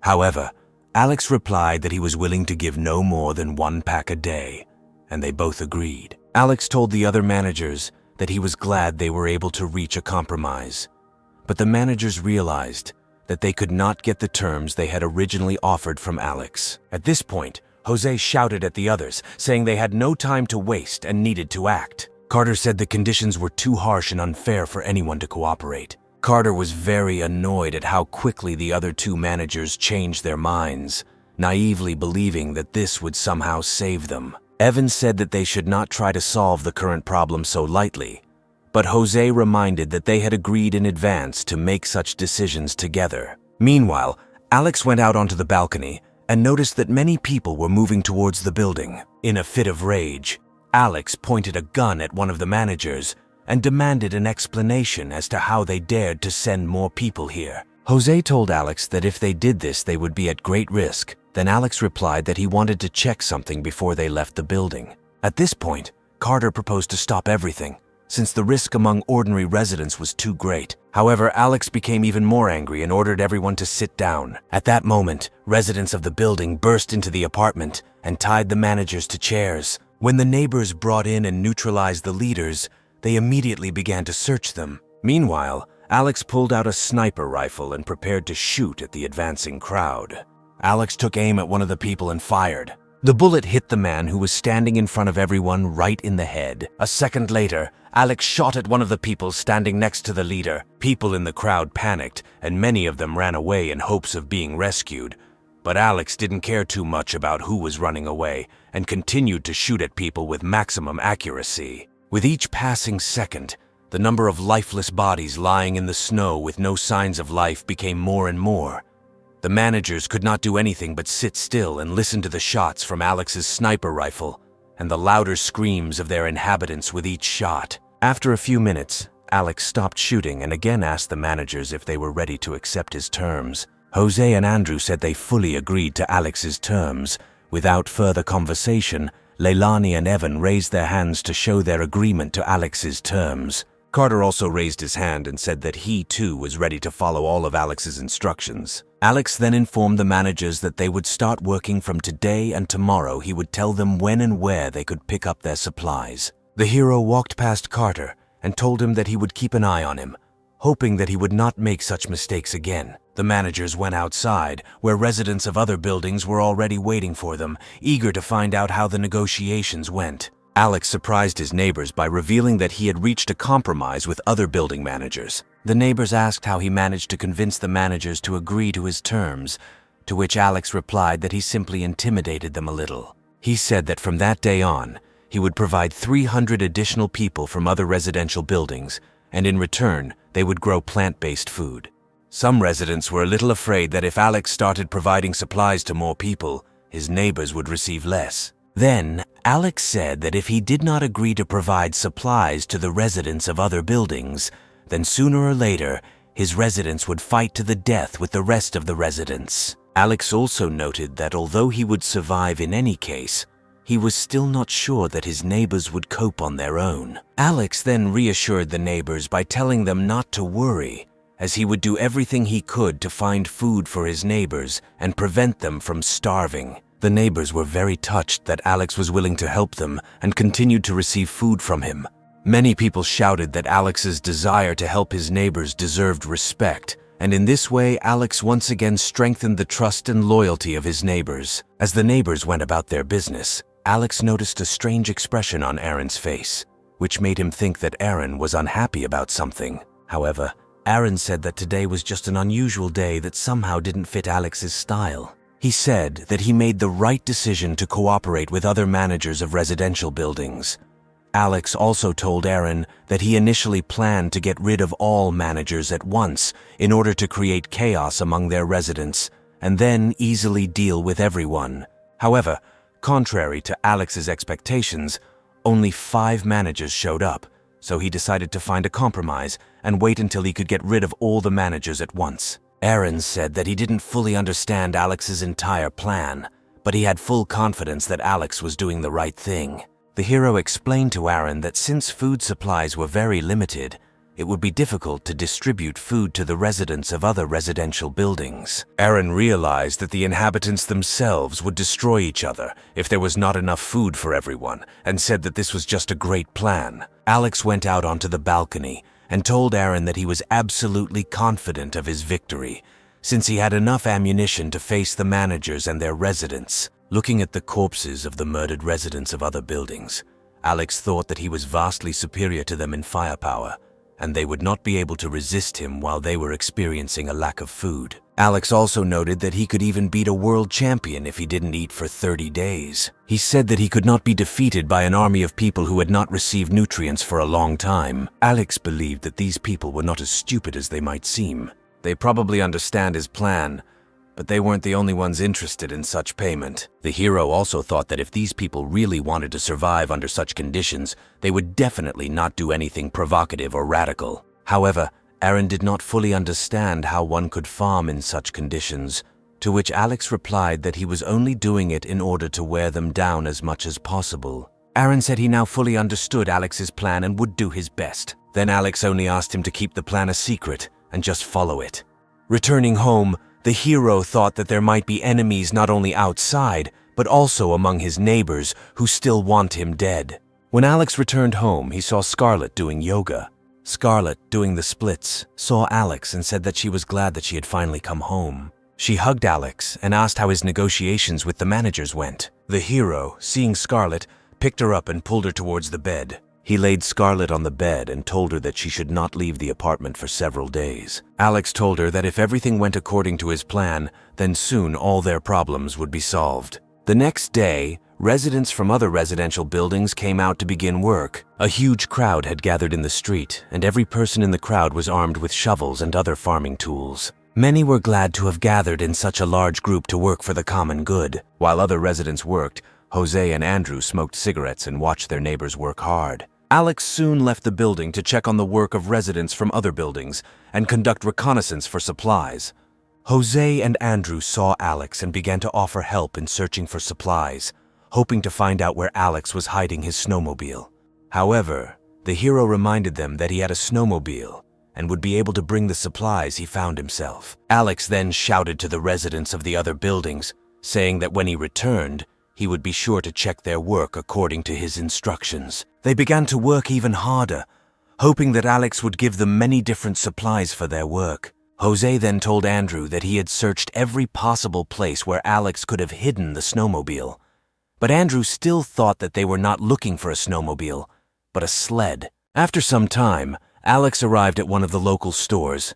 He broke into it to find various supplies. Once inside, Alex found an abandoned pharmacy. While searching for supplies, Alex found a special medicine that had neither taste nor smell. Alex thought that with this medicine, he could easily poison all the residents from other buildings, and without medical intervention, they would die in a matter of minutes. He decided to take the entire supply of the medicine for himself, believing that even if it did not kill these people, it would definitely cause serious damage to their internal organs. The medicine should take effect within the first 15 minutes of application, and Alex thought he needed to reduce the vigilance of the residents of other buildings as much as possible. He decided that it would be better to soak all the food for the residents of the other buildings with this medicine so that they would all be poisoned as quickly as possible. The hero assumed that right now, people were probably gripped by despair, since after such a difficult day, the food still had not arrived. After some time, residents of other buildings saw Alex approaching them with several large bags of food. The residents were very surprised that Alex was able to get so much food, to which he himself replied that this time he had to go a little further than usual. Residents noted that such outings are more risky, but thanks to Alex and his snowmobile, they will all remain well fed. Alex thought that he did everything secretly enough so that no one would suspect him of anything wrong. He pulled some food out of the bag and told the villagers to line up for food. Alex then threw a bag of food into the crowd, and many people began to form a huge line in front of Alex. As the villagers continued to crowd, Alex pulled out a gun and said that soon the relationship between everyone would be so strong that guns would no longer be needed. The residents were incredibly happy about Alex's help, and he began distributing food to residents from other buildings one by one. When Alex had distributed all the collected food, he sent them to rest and told them that they should work well tomorrow. The residents dispersed, thinking that today they would sleep well fed. Alex just looked at these naive people and thought that very soon they would all find themselves in an extremely unpleasant state. Soon Alex returned to his apartment. The first thing he really wanted to do was take a shower. While Alex was taking a warm shower, he thought that when all this was over, he would leave this place and start all over again. Meanwhile, one of the residents returned to Jose's apartment and immediately ran to get the bag of food he had received. Jose looked into the bag of food and began looking for his pack of cigarettes at the bottom of the bag.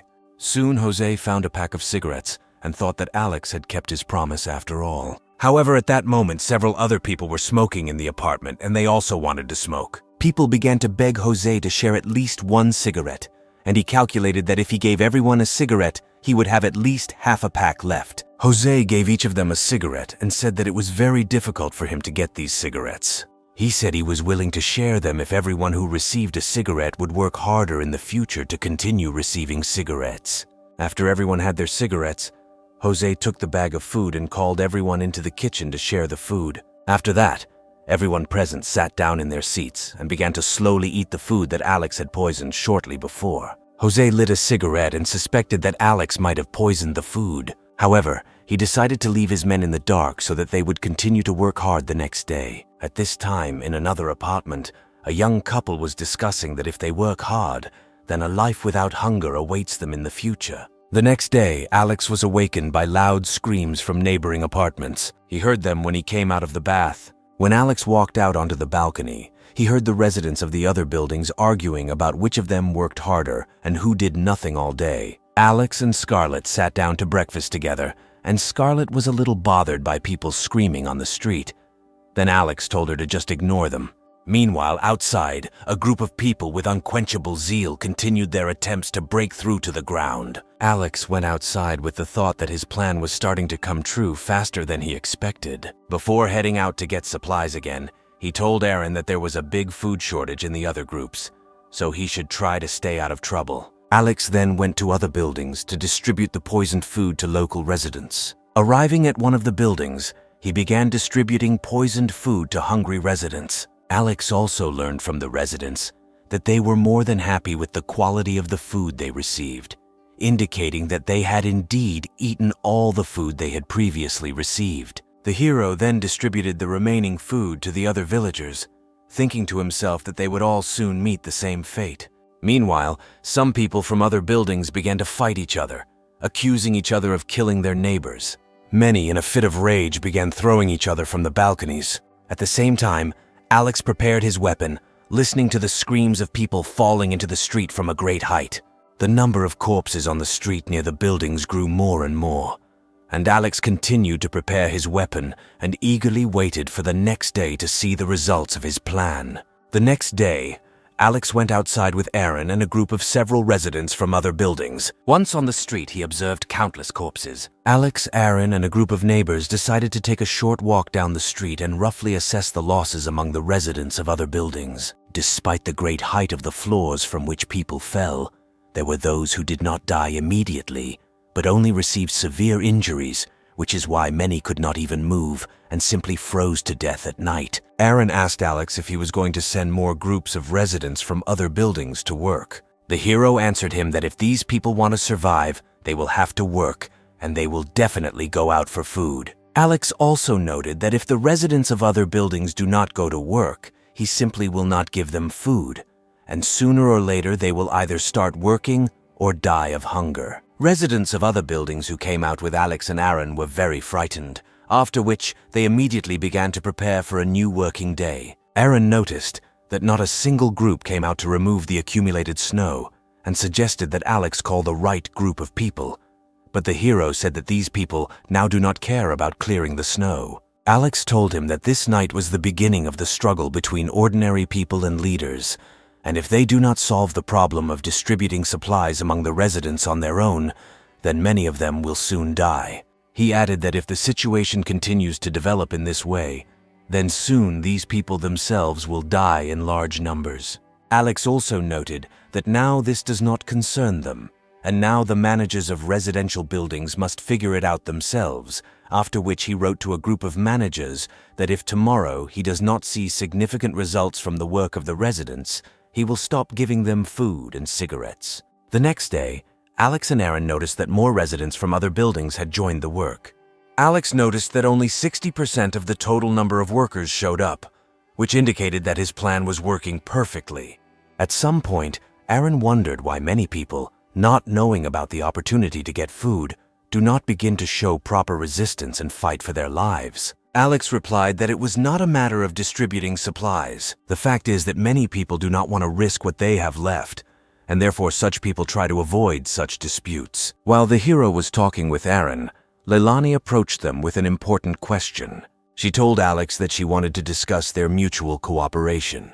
The girl said that if nothing changes, sooner or later someone will be able to rob them, and the number of victims will increase several times. However, Alex pretended that he didn't care, but deep down he was just waiting for this to happen as soon as possible. Leilani then suggested that Alex think about expanding the territory, since the previous order had already been destroyed. They urgently need to think about creating their own kingdom, where Alex will be in charge, and she will help him with all her might. Alex couldn't take Leilani's words seriously, but she continued to prove to him that this was their only option to stay alive and move on with their lives. Then Alex reminded Leilani that all those people who once listened and supported her soon lost their loved ones. He then asked her what guarantee there was that if he listened to her, he would not become one of those people. After that, Alex grabbed Leilani, threw her into the snow, and said that he was not going to become one of those unfortunate people. After that, Alex went further to the workers, and Leilani shouted after him that she was ready to do anything so that he would listen to her and follow her plan. However, the hero no longer listened to her and simply watched as residents from other buildings worked hard. He was surprised that there were still no casualties among them. A little later, Carter noticed Alex and asked for what purpose he came to them. Instead of answering, Alex asked Carter how he and his tenants managed to achieve such a result, but Carter did not understand what he was talking about. Alex then explained that the residents of the other groups had fought among themselves and stopped working, and he was wondering how Carter was able to maintain a calmer environment between the residents. Carter replied that he simply immediately told his tenants about the results of the negotiations, and no matter how much food Alex gave them, he always distributed it equally among the tenants. Alex said that this is a great solution because no one will worry about someone dying of hunger sooner or later. Carter wanted to ask Alex for help, but Alex said that he couldn't help right now, and then moved on. Eventually, he told Carter that if he continued to take care of his residents, he could attract even more people and thereby increase the overall efficiency of the operation. The hero also told him that he did not want to be greedy in such a serious matter and was unlikely to be able to save all the residents. Carter, not wanting to fully accept Alex's words, began to think about how else he could solve this problem. Afterwards, Alex met Jose and Andrew and told them that he would try to find cigarettes and alcohol during his outing today. Jose and Andrew kept telling Alex how kind and generous he was and encouraged him to help them during the outing. Then Alex pulled Jose and Andrew closer to him and said that they were now brothers and he would definitely solve any problems they had, realizing that he would soon try to get rid of them. After talking with the men, Alex began distributing food to residents from other buildings. While he was distributing food, one of the residents approached him and quietly asked if he could have cigarettes. At this point, other people in the crowd told Alex that they too would like to have cigarettes. Then Alex calmed the people in the crowd and said that he would try to provide cigarettes for everyone starting tomorrow. Hearing this, the people stopped screaming, calmed down, and returned to their buildings, after which two of Alex's neighbors asked him why he was so kind to these strangers, since providing food to these people was already a significant help. Alex replied that such demands were not that difficult to satisfy, after which Alex returned home, told everyone that work was finished for the day and everyone could go home.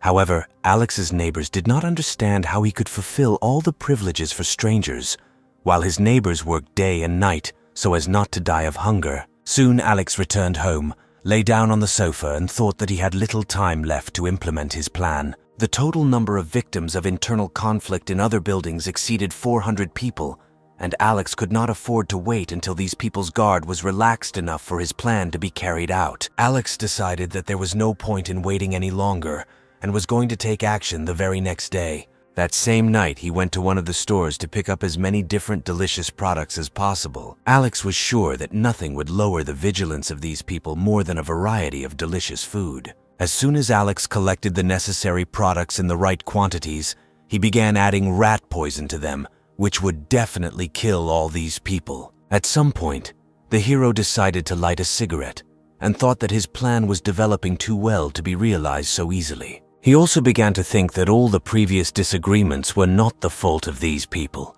and perhaps he was simply worried in vain. However, Alex soon decided that he was doing all this for his own safety, and therefore should not stop under any circumstances. Alex was sure that not a single threat from these people could withstand his power and influence. In the evening, The hero returned home and called Aaron and several neighbors to carry out his plan. Alex told Aaron and the rest of the assembled neighbors to stand and wait while he distributed the collected food to the residents of other buildings. Seeing a group of people approaching, Alex began distributing poisoned food to them. He thought that very soon his plan would work. Soon a crowd of residents from other buildings near Alex formed. Then the hero continued to distribute the poisoned food to everyone. While Alex was distracted, Jose pulled a gun from his jacket to kill Alex. Jose was ready to shoot Alex and end his reign. When the hero turned around, his face was distorted in horror when he saw a gun pointed at himself. However, at the last moment, Aaron managed to cover Alex and Jose accidentally shot the man. Alex couldn't believe that these freaks killed Aaron, the only person who, despite such harsh conditions, still retained his dignity and kindness. While Alex was trying to bring his friend back to his senses, one of his neighbors was also planning to kill him and end his reign as quickly as possible. At that moment, Alex said that he would not allow anyone to do this again, after which he pulled out a machine gun from his jacket. In a fit of rage, Alex began shooting at everyone around him, regardless of whether they were residents of other buildings or his neighbors. Many people, armed with various weapons, did not stop trying to kill Alex, but he managed to neutralize every resident who approached him. Soon, many people decided that they could not defeat Alex, and everyone who remained began to run away. They were amazed that Alex had such a machine gun and began to run away from him as quickly as possible. Alex quickly ran out of ammo in his machine gun and instead of reloading it, pulled a couple of pistols out of his jacket and continued shooting at people. Soon, the survivors turned out to be Jose, Andrew, and Leilani, who begged Alex for mercy and said that they had nothing to do with this mutiny. However, Alex had not listened to them for a long time and fired several accurate shots at Jose and Andrew. Of all the living people, only Leilani remained, who said that she did not even know that they were going to kill Alex, hoping for his mercy. Leilani said she had a daughter she had been waiting for a long time. However, Alex had no intention of showing mercy and shot Leilani in the head without any regret. After the last shot, Alex said that he could not afford to repeat what happened in his previous life. Behind Alex lay the lifeless bodies of people whom he had helped survive in such conditions and who could not appreciate all the help they received. At that moment, Alex remembered Aaron. He immediately ran to him to try to help. Alex pulled out a syringe of adrenaline from his jacket and injected it into Aaron's body. After that, he began to call other people for help. At this time, several neighbors were nearby who heard Alex's scream and decided to help save Aaron. Two neighbors carried Aaron's body on a stretcher into the building and then carried it to Alex's apartment. Lucy was horrified to see Aaron's lifeless body on a stretcher. She looked at Aaron's body and thought that she and her child could not feel safe while Aaron was in this condition. Lucy tearfully said that he shouldn't have protected Alex from being shot and proved his loyalty. Alex was very annoyed by such statements, after which Lucy asked Alex if Aaron would be able to get back on his feet, to which Alex replied that she should not worry. The hero told Lucy that he would take him to his home where Scarlet was, perform the operation, and he would be fine. Lucy then said that if Aaron did not survive, then she and her child would not be able to survive in such conditions. Alex was amazed that even though he was still trying to save Aaron, Lucy had already believed that he would die. Then Lucy said that she wanted Aaron to live a long and happy life with her and her child. When Alex ran into the apartment, Lucy only thought that if Aaron died, Alex would stop giving her and her child food. When the hero reached the apartment, he told Lucy to return home, since she would still not be able to help him during the operation to remove the bullet. Lucy then got down on her knees and said that Aaron needed her there, and that she couldn't leave him under any circumstances. Alex looked at Aaron's body and thought that if this was really necessary, then he would have to let Lucy into his apartment. Alex and his neighbors then carried Aaron's body into the apartment and opened the door to bring the body in and let Lucy in.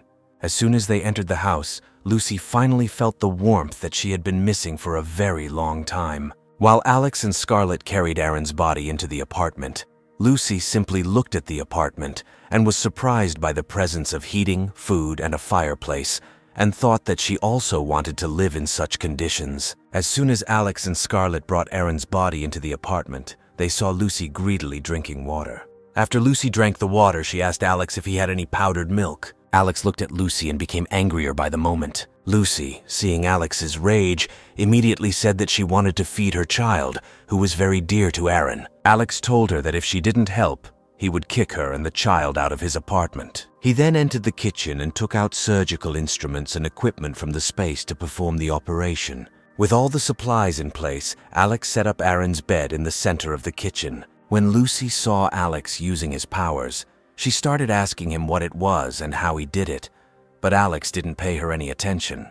When the hero laid Aaron on the bed, he told Scarlet that she must save him at all costs, and if she needed additional medicine or equipment, he would definitely get it. Scarlet began the operation and said that she would do everything possible to save the man. When Alex asked her if there was any chance of saving him, she replied that if the bullet hit his vital organs, the chances of survival would be very low. At this time, Lucy began to cry and think about what she would do if Aaron did not survive. Alex immediately tried to shut her up. He also told Lucia that if Aaron did not survive, all responsibility would fall on her. The girl replied that if she could not help Aaron, she would return home. She said that she did not know how to treat diseases or perform operations, and that if she stayed here, it would only be a waste of time. However, Alex grabbed Lucy and said that Aaron's life depended on this operation, and so she must stay here to care for him. After that, he pulled the gun out of his pocket and told her that even if she didn't know how to do anything, the best thing she could do in such a situation was to stay close to Aaron. The hero told Lucy to stay in the apartment while he was away. When Alex went out into the corridor, he saw neighbors who kept insisting that they had nothing to do with this attack. Alex told the neighbors that because of people from other apartment buildings, Aaron was now in serious condition, and these people should be punished for what they did to him. The neighbors were very scared when Alex told them that they would attack today. Alex's neighbors did not understand how they could attack these people. The thing is, they didn't know what they might be up to. Then Alex said that he would attack these people himself, and at this time the neighbors would have to watch the building. He also pointed out the fuel barrels to the neighbors and told them to kill anyone who tried to jump from the roof of the building. After some time, Alex and a small group of neighbors reached one of the buildings, and he ordered his neighbors to surround the entire perimeter of the building.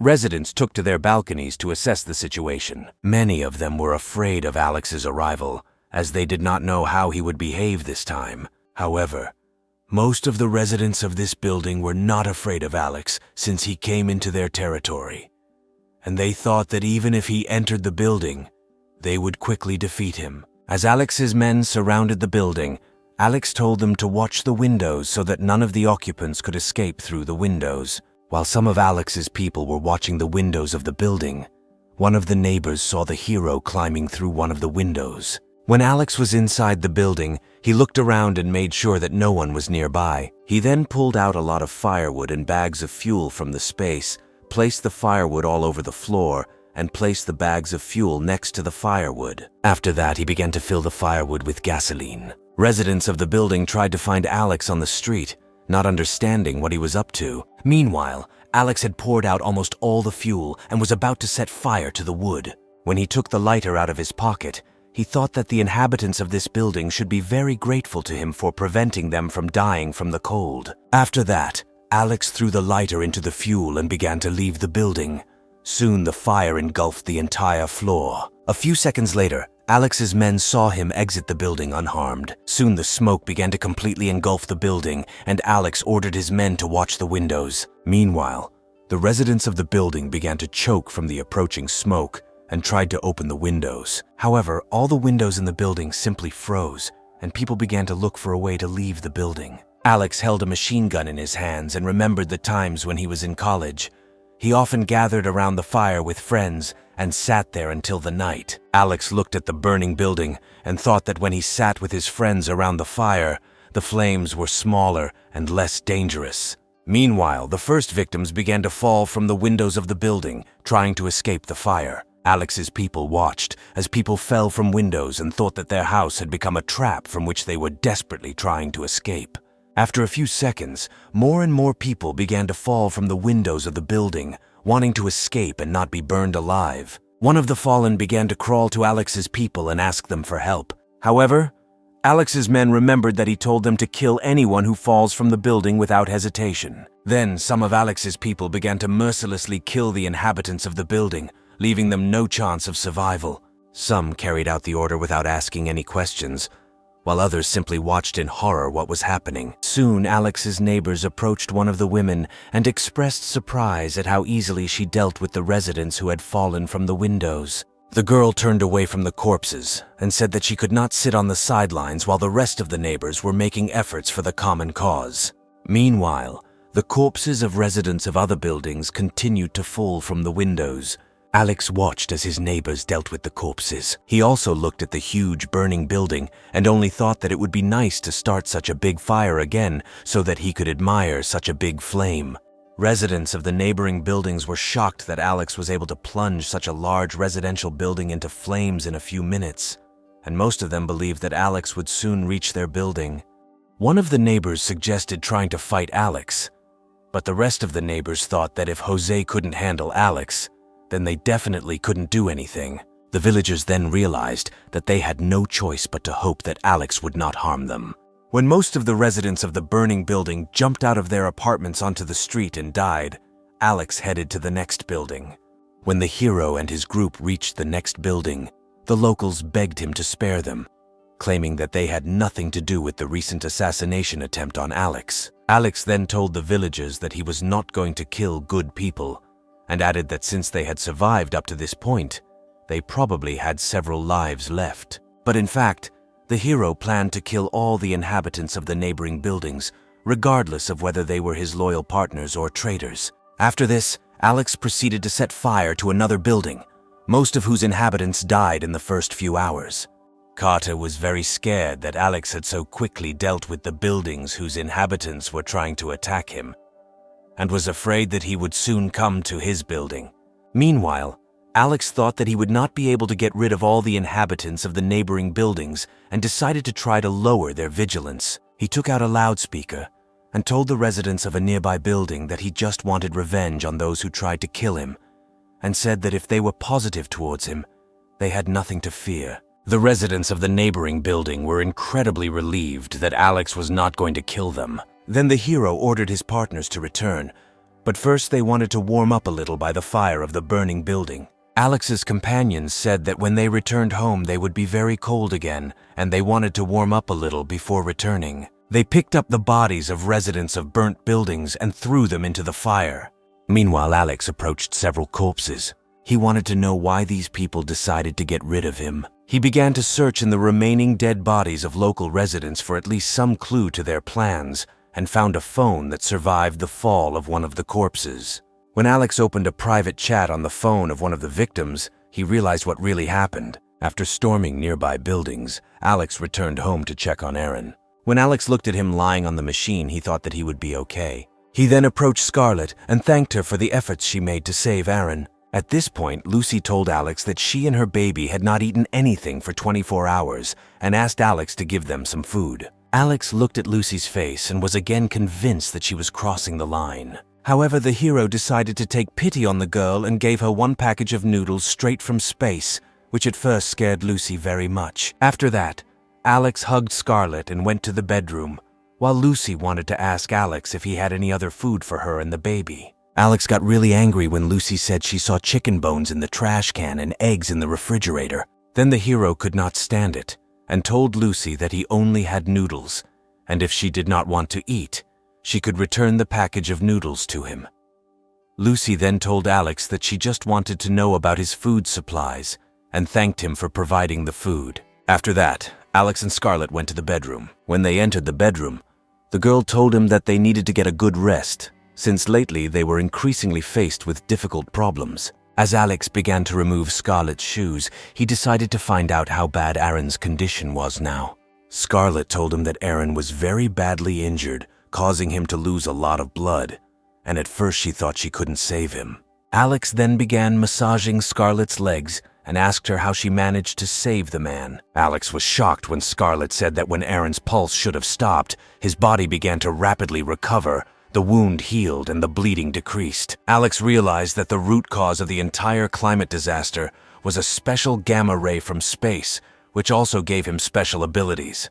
He then suggested that he was far from the only one who had been exposed to radiation, and that there were still people in the world with unique abilities. Alex also believed that in a past life he was in the same serious condition as Aaron now, and perhaps such a state awakened his abilities. The hero believed that a person's dying state could become a prerequisite for obtaining supernatural power. He also thought that if Eren gained his powers in such a critical state, perhaps it was possible to preserve his ability to accelerate regeneration, and at the same time, save his life. Afterwards, Alex told Scarlet that she needed to give Eren more sedatives so she could keep him under control. Scarlet suggested that Eren might also gain some kind of ability. However, Alex said that he had never seen anything like this and believed that if Eren was overcome with rage, his apartment could be damaged. Scarlet then promised Alex that she would definitely take care of Eren, but Alex told her to rest well. The girl then began to worry that Alex had decided to entrust Lucy with monitoring Eren's condition. The hero said that despite her excessive impudence,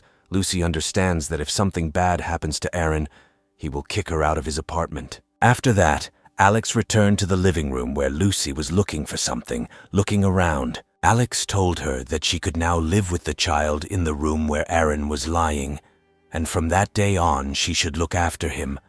Lucy accepted Alex's conditions without questions and immediately went to the room where Eren was lying. When the girl and her child entered Eren's room, the hero remembered that he had completely forgotten about the need to urgently deal with the traitors. As night fell, Alex prepared his equipment to deal once and for all with the man he had wanted to destroy since the disaster began. After preparing everything he needed, Alex went to one of the residential buildings and got to the desired apartment. The hero prepared a pistol, shot at the door lock, and knocked it down. As soon as Alex opened the door, the emaciated and disfigured Evelyn attacked him with a knife in her hands. However, despite the sudden attack, Alex managed to defend himself with a police shield, from the blow of which the knife fell out of Evelyn's hands. After that, the girl fell to the floor, and Alex sarcastically told her that they had not seen each other for a long time. Then he noticed Kylie's corpse, which was missing arms and legs, and realized how Evelyn could survive in such conditions for so long. Evelyn started screaming at Alex and wondering why he was still alive. Alex then took out a bat and told Evelyn that he had found out her secret plan to prepare an uprising, to which Evelyn replied that it was his fault that he did not allow her to live in his apartment. Then the hero swung a bat at her and said that he was not going to deal with her and her antics. Alex hit Evelyn with all his might, breaking her leg. After such a blow, Evelyn could not offer Alex any resistance. Then the hero grabbed Evelyn by the hair and pulled her exhausted body towards the window. Evelyn begged Alex for mercy, but Alex had already opened the apartment window, stuck Evelyn's body out, and told her that she deserved the fate that awaited her. Then, without any regret, he let go of Evelyn's head, and she immediately fell down. A few seconds later, Evelyn's body with a broken leg landed in a snowdrift, and Evelyn stopped showing signs of life. Alex looked down with a smile on his face and said that Evelyn should be grateful to him for choosing such an easy death for her, after which he left the building and returned home. The next morning, Alex returned home, by which time Eren had finally regained consciousness faster than Scarlet expected. After hearing the good news, Alex asked Scarlet to closely monitor Eren's condition. Then Scarlet gave Eren a sedative, and after several procedures, she completed her work. Before Alex left the apartment again, Lucy asked him to bring his phone charger and a pack of diapers for the baby. Alex looked at Eren and remembered that sometimes people in a coma can hear everything that is happening around them, so he decided to use a little trick. He looked at Lucy and told her that he had matters that he needed to solve, and promised that after that he would definitely help her. As Alex left the room, he thought that he would soon be able to get rid of the annoying Lucy. After this, Alex again went on another raid against the residents of nearby buildings. When another residential building was almost completely burned, Alex told his subordinates that they could return. At this moment, one of his subordinates, Mateo, approached Alex. Apparently, he wanted to tell him something very important. Alex chuckled, wondering what could have happened that was so interesting. Then the man told him about the hideout of Charles, the son of the richest man in the city, on the construction of which his father spent more than 1 billion yuan. Alex thought that the man would now tell him where the shelter was, but the first thing his partner said was that there were too many people in this place who could overhear them, and suggested that Alex talk in another place. When the hero and Mateo moved to a less crowded place, Alex asked him to tell everything in as much detail as possible. The guy said that the hideout is located in an estate worth more than 250 million yuan. Alex then asked his partner why he decided to tell him about this hideout. The man replied that he wanted to prove his loyalty to Alex, and that he wanted to destroy this shelter and take everything he needed from there. The hero immediately said that he did not believe his words, and even if he wanted to rob and destroy the shelter, he may not have enough strength and resources for such a dangerous task.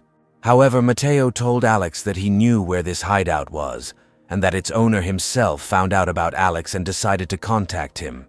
He also said that Charles suggested that he lure Alex into a trap to steal his supplies and snowmobile. Mateo immediately said that he had given up on the idea and now wanted to warn Alex about it. However, Alex pointed a gun at the man and asked how he could prove that he was not deceiving him. Mateo was very scared and begged Alex to spare him and let him live. As soon as he fell silent, Alex immediately fired in his direction. However, he missed on purpose to scare him a little. Mateo decided that next time Alex would shoot him, he again began to beg him to let him live. Alex demanded an explanation from his partner as to why he should believe him. The man said that he understood perfectly well that Alex could easily get rid of him, and even if he wanted to go over to the side of that man, he could not live long in his hideout. He then told Alex how before the disaster he served Charles, and at that time he had a very hard time holding back all the negative emotions towards him. Mateo also said that in the past he often had to play the role of a pimp who had to find the best girls in the city for Charles. Moreover, he said that during his entire service with him, he became a real laughingstock for the local oligarchs and wanted to take revenge on Charles, even if Alex did not want to help him. After hearing his partner's story, Alex decided to ask him how exactly he was going to help.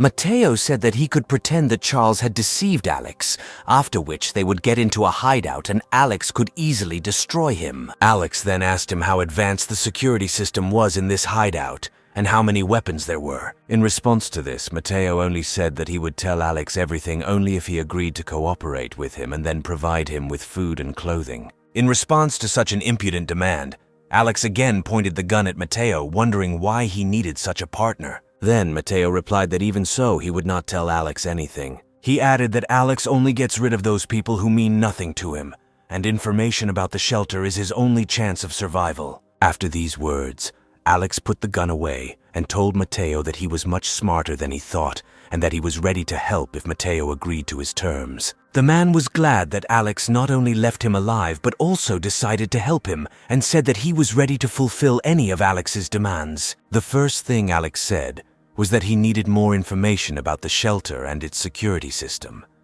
Mateo said that he knew this shelter well, as he had been there many times. Alex also wanted Mateo to help him get rid of one person, to which Mateo only asked why Alex could not kill this person himself with his fighting arsenal. Alex explained that he was extremely difficult to deal with this person, and therefore he wanted Mateo to help him in this matter. Before saying the last condition, Alex asked Mateo to come with him so that he would bring everything he needed. A few minutes later, Alex returned to Mateo with a small suitcase. Mateo thought that the suitcase contained a special device that the agents used. Alex then pretended that this was the case and told Mateo that he wanted to go undercover at first, but since Mateo saw through him, he would have to show one of his cards. While Alex was looking for something in the suitcase, Mateo thought that Alex could be a real retired killer, since he kills people very easily. Mateo also suggested that since he was on Alex's side, he could survive this end of the world. A few seconds later,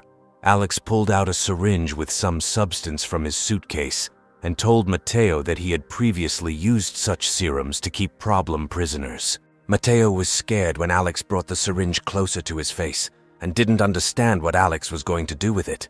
The hero said that if this substance is introduced into the human body, then without an antidote, the person will definitely die within a week. At that moment, Mateo fell to the floor in fear, and Alex told him that he would only give the antidote after they infiltrated Charles's hideout and destroyed him.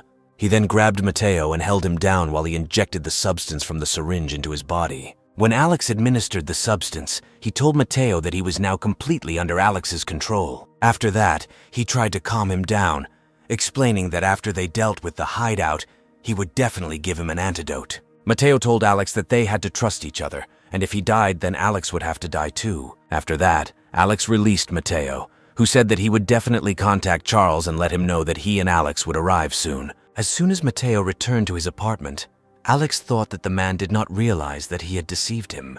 In fact, instead of a lethal substance, the syringe contained a special medicine which in large doses can cause some side effects, but does not pose a lethal threat. Alex believed that if Mateo still believed there was a dangerous substance in his body, then the risk of him betraying him had become extremely low. Alex then returned home to find Lucy whispering something in Aaron's ear through the CCTV cameras. Alex then entered Aaron's room and was very glad that he had finally regained consciousness. Aaron told his friend that he was very grateful to Alex and Scarlett for rescuing him and wanted to know what the situation was outside.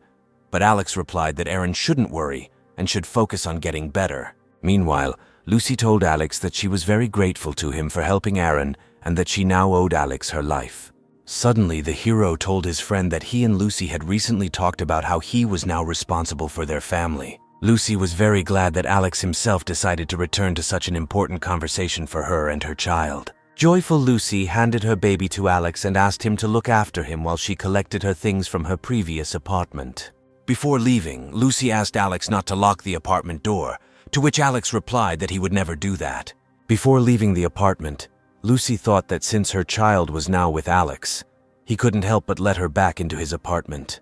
When the girl left the apartment, the hero sent Mateo a message that the person they needed had left, and now they needed to deal with him. He thought that he wanted to get rid of the child too, but he couldn't come to terms with it. Then he decided that he would simply find a new family for him. Soon Lucy returned to her apartment. When she opened the door, Mateo stood in front of her with an ominous expression on his face and a kitchen knife in his hands. At the same moment, Mateo plunged the knife straight into Lucy's throat. When the girl fell to the floor with a serious injury, Mateo told her that it was all her fault. After this, Mateo stabbed Lucy several more times, telling her that she should die. When the guy realized that the woman was dead, he smiled triumphantly and stopped beating her. He then texted Alex that he had killed Lucy and was now awaiting his supplies. The hero immediately received the message and smiled, glad that his mission was completed. He then told Aaron that he wanted him to live in his apartment with Lucy and her baby until the baby grew up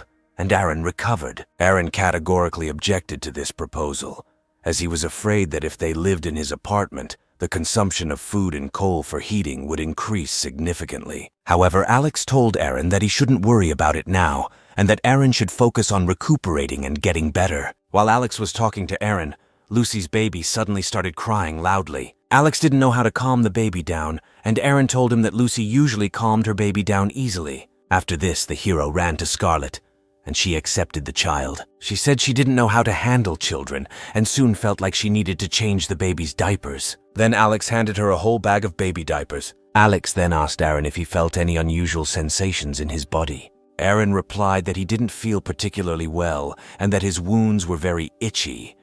Then Alex said that this was a normal sensation, as Aaron's wounds were starting to heal. When the baby finally calmed down and fell asleep, Alex began to worry that Lucy still hadn't returned home. Aaron thought something might have happened to Lucy and asked Alex to check if she was okay. Alex then told Scarlett to keep an eye on Aaron and the baby while he was away. Before leaving the apartment, the hero prepared police equipment. While Alex was preparing, in the general neighborhood chat, one of the residents told his neighbors that they needed to gather in apartment 1301, where he would distribute food on a first-come, first-served basis.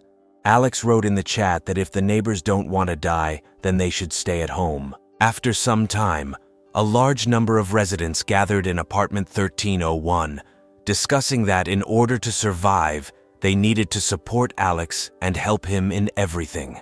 At that moment, Alex approached the apartment and heard conversations of local residents through the walls, making sure that all these people were very afraid of imminent death. He then pulled out a couple of grenades and threw them right into the center of apartment 1301. The residents inside did not have time to realize what had happened, and then the grenades exploded. To avoid the shockwave, Alex protected himself with a police shield. When the smoke cleared, Alex entered the apartment to make sure there were no survivors. One of the men lay against the wall without his left arm and legs, and did not understand why Alex decided to kill them, despite the fact that they helped him so hard. Then Alex pulled out a gun, pointed it at the surviving neighbor, and said that they were only able to help him because he allowed them to survive, and then shot the surviving neighbor. When the hero left apartment 1301, He thought that now he needed to deal with Mateo, since Alex had already dealt with all his enemies from his past life. He realized that there were now only 5 survivors in the building, thus now his life is not in danger. Alex then began searching throughout the building for Lucy's body. Having found her corpse, he pulled it into one of the apartments and closed the door, believing that this woman fully deserved to die. After that, Alex returned to his apartment, and the first thing he wanted to do was tell Aaron the bad news. Alex hit the wall, theatrically showing his anger to Aaron, and said that all the neighbors were plotting to get rid of him and take his supplies, and that Alex was only able to eliminate a few people. Suddenly, Aaron began to cry and said that he would definitely take revenge on these people who betrayed him. When Aaron began to blame himself for not being able to help Alex, he hit the bed he was lying on hard. Alex tried to calm him down by telling him that he himself was to blame for this situation, since he could have noticed the dirty trick on the part of the neighbors in time. The hero then looked at the deep dent in the table and was amazed at how quickly Aaron was gaining strength in such a short period of time. He also promised Aaron that he would make all the neighbors greatly regret that they decided to stand in his way. Aaron was disappointed that despite all the help he had given his neighbors in their time of need, they had the decency to do this to him. Alex said that he himself was to blame for what happened, since he did not expect that the neighbors would be able to commit such a betrayal. The hero also promised Aaron that he would find him a new companion, to which Aaron sheepishly replied that he would prefer a mature woman. Then the guy promised Aaron to do everything possible to find him the perfect girlfriend. Suddenly, an alarmed Scarlett ran into Aaron's room with a child in her arms. Meanwhile, the baby was crying loudly and Scarlett did not know how to calm the child. Then Alex looked at Scarlett's breasts and suggested that the baby needed to be fed. Scarlett blushed and told Alex that she couldn't breastfeed since she wasn't a mother. Then Alex realized that now was not the time for him and Scarlett to have children of their own. Alex took the child and told Scarlett that he had to find a new family for this child and was ready to provide everything necessary. The girl completely agreed with this plan and felt that it was necessary to find people who could take care of the child. After some time, Alex went out into the street with a small child in his arms to try to find a new family for him. He approached one of the residential buildings, which he decided to leave intact, and the residents of this house thought that Alex was going to kill them and burn the building. In response, Alex fired a shot into the air and demanded that the residents tell Carter to come outside and talk to him. After a couple of minutes, the man finally left the building to find out what Alex wanted this time. At first, Alex looked at him and asked if he was afraid that Alex could kill him at any time. Carter then told Alex that although he was surrounded by fear, he understood that this would not help him, and also understood that Alex had not come to kill his people. He said that since Alex came alone and with a child in his arms, he would not kill his people and hide behind the small child.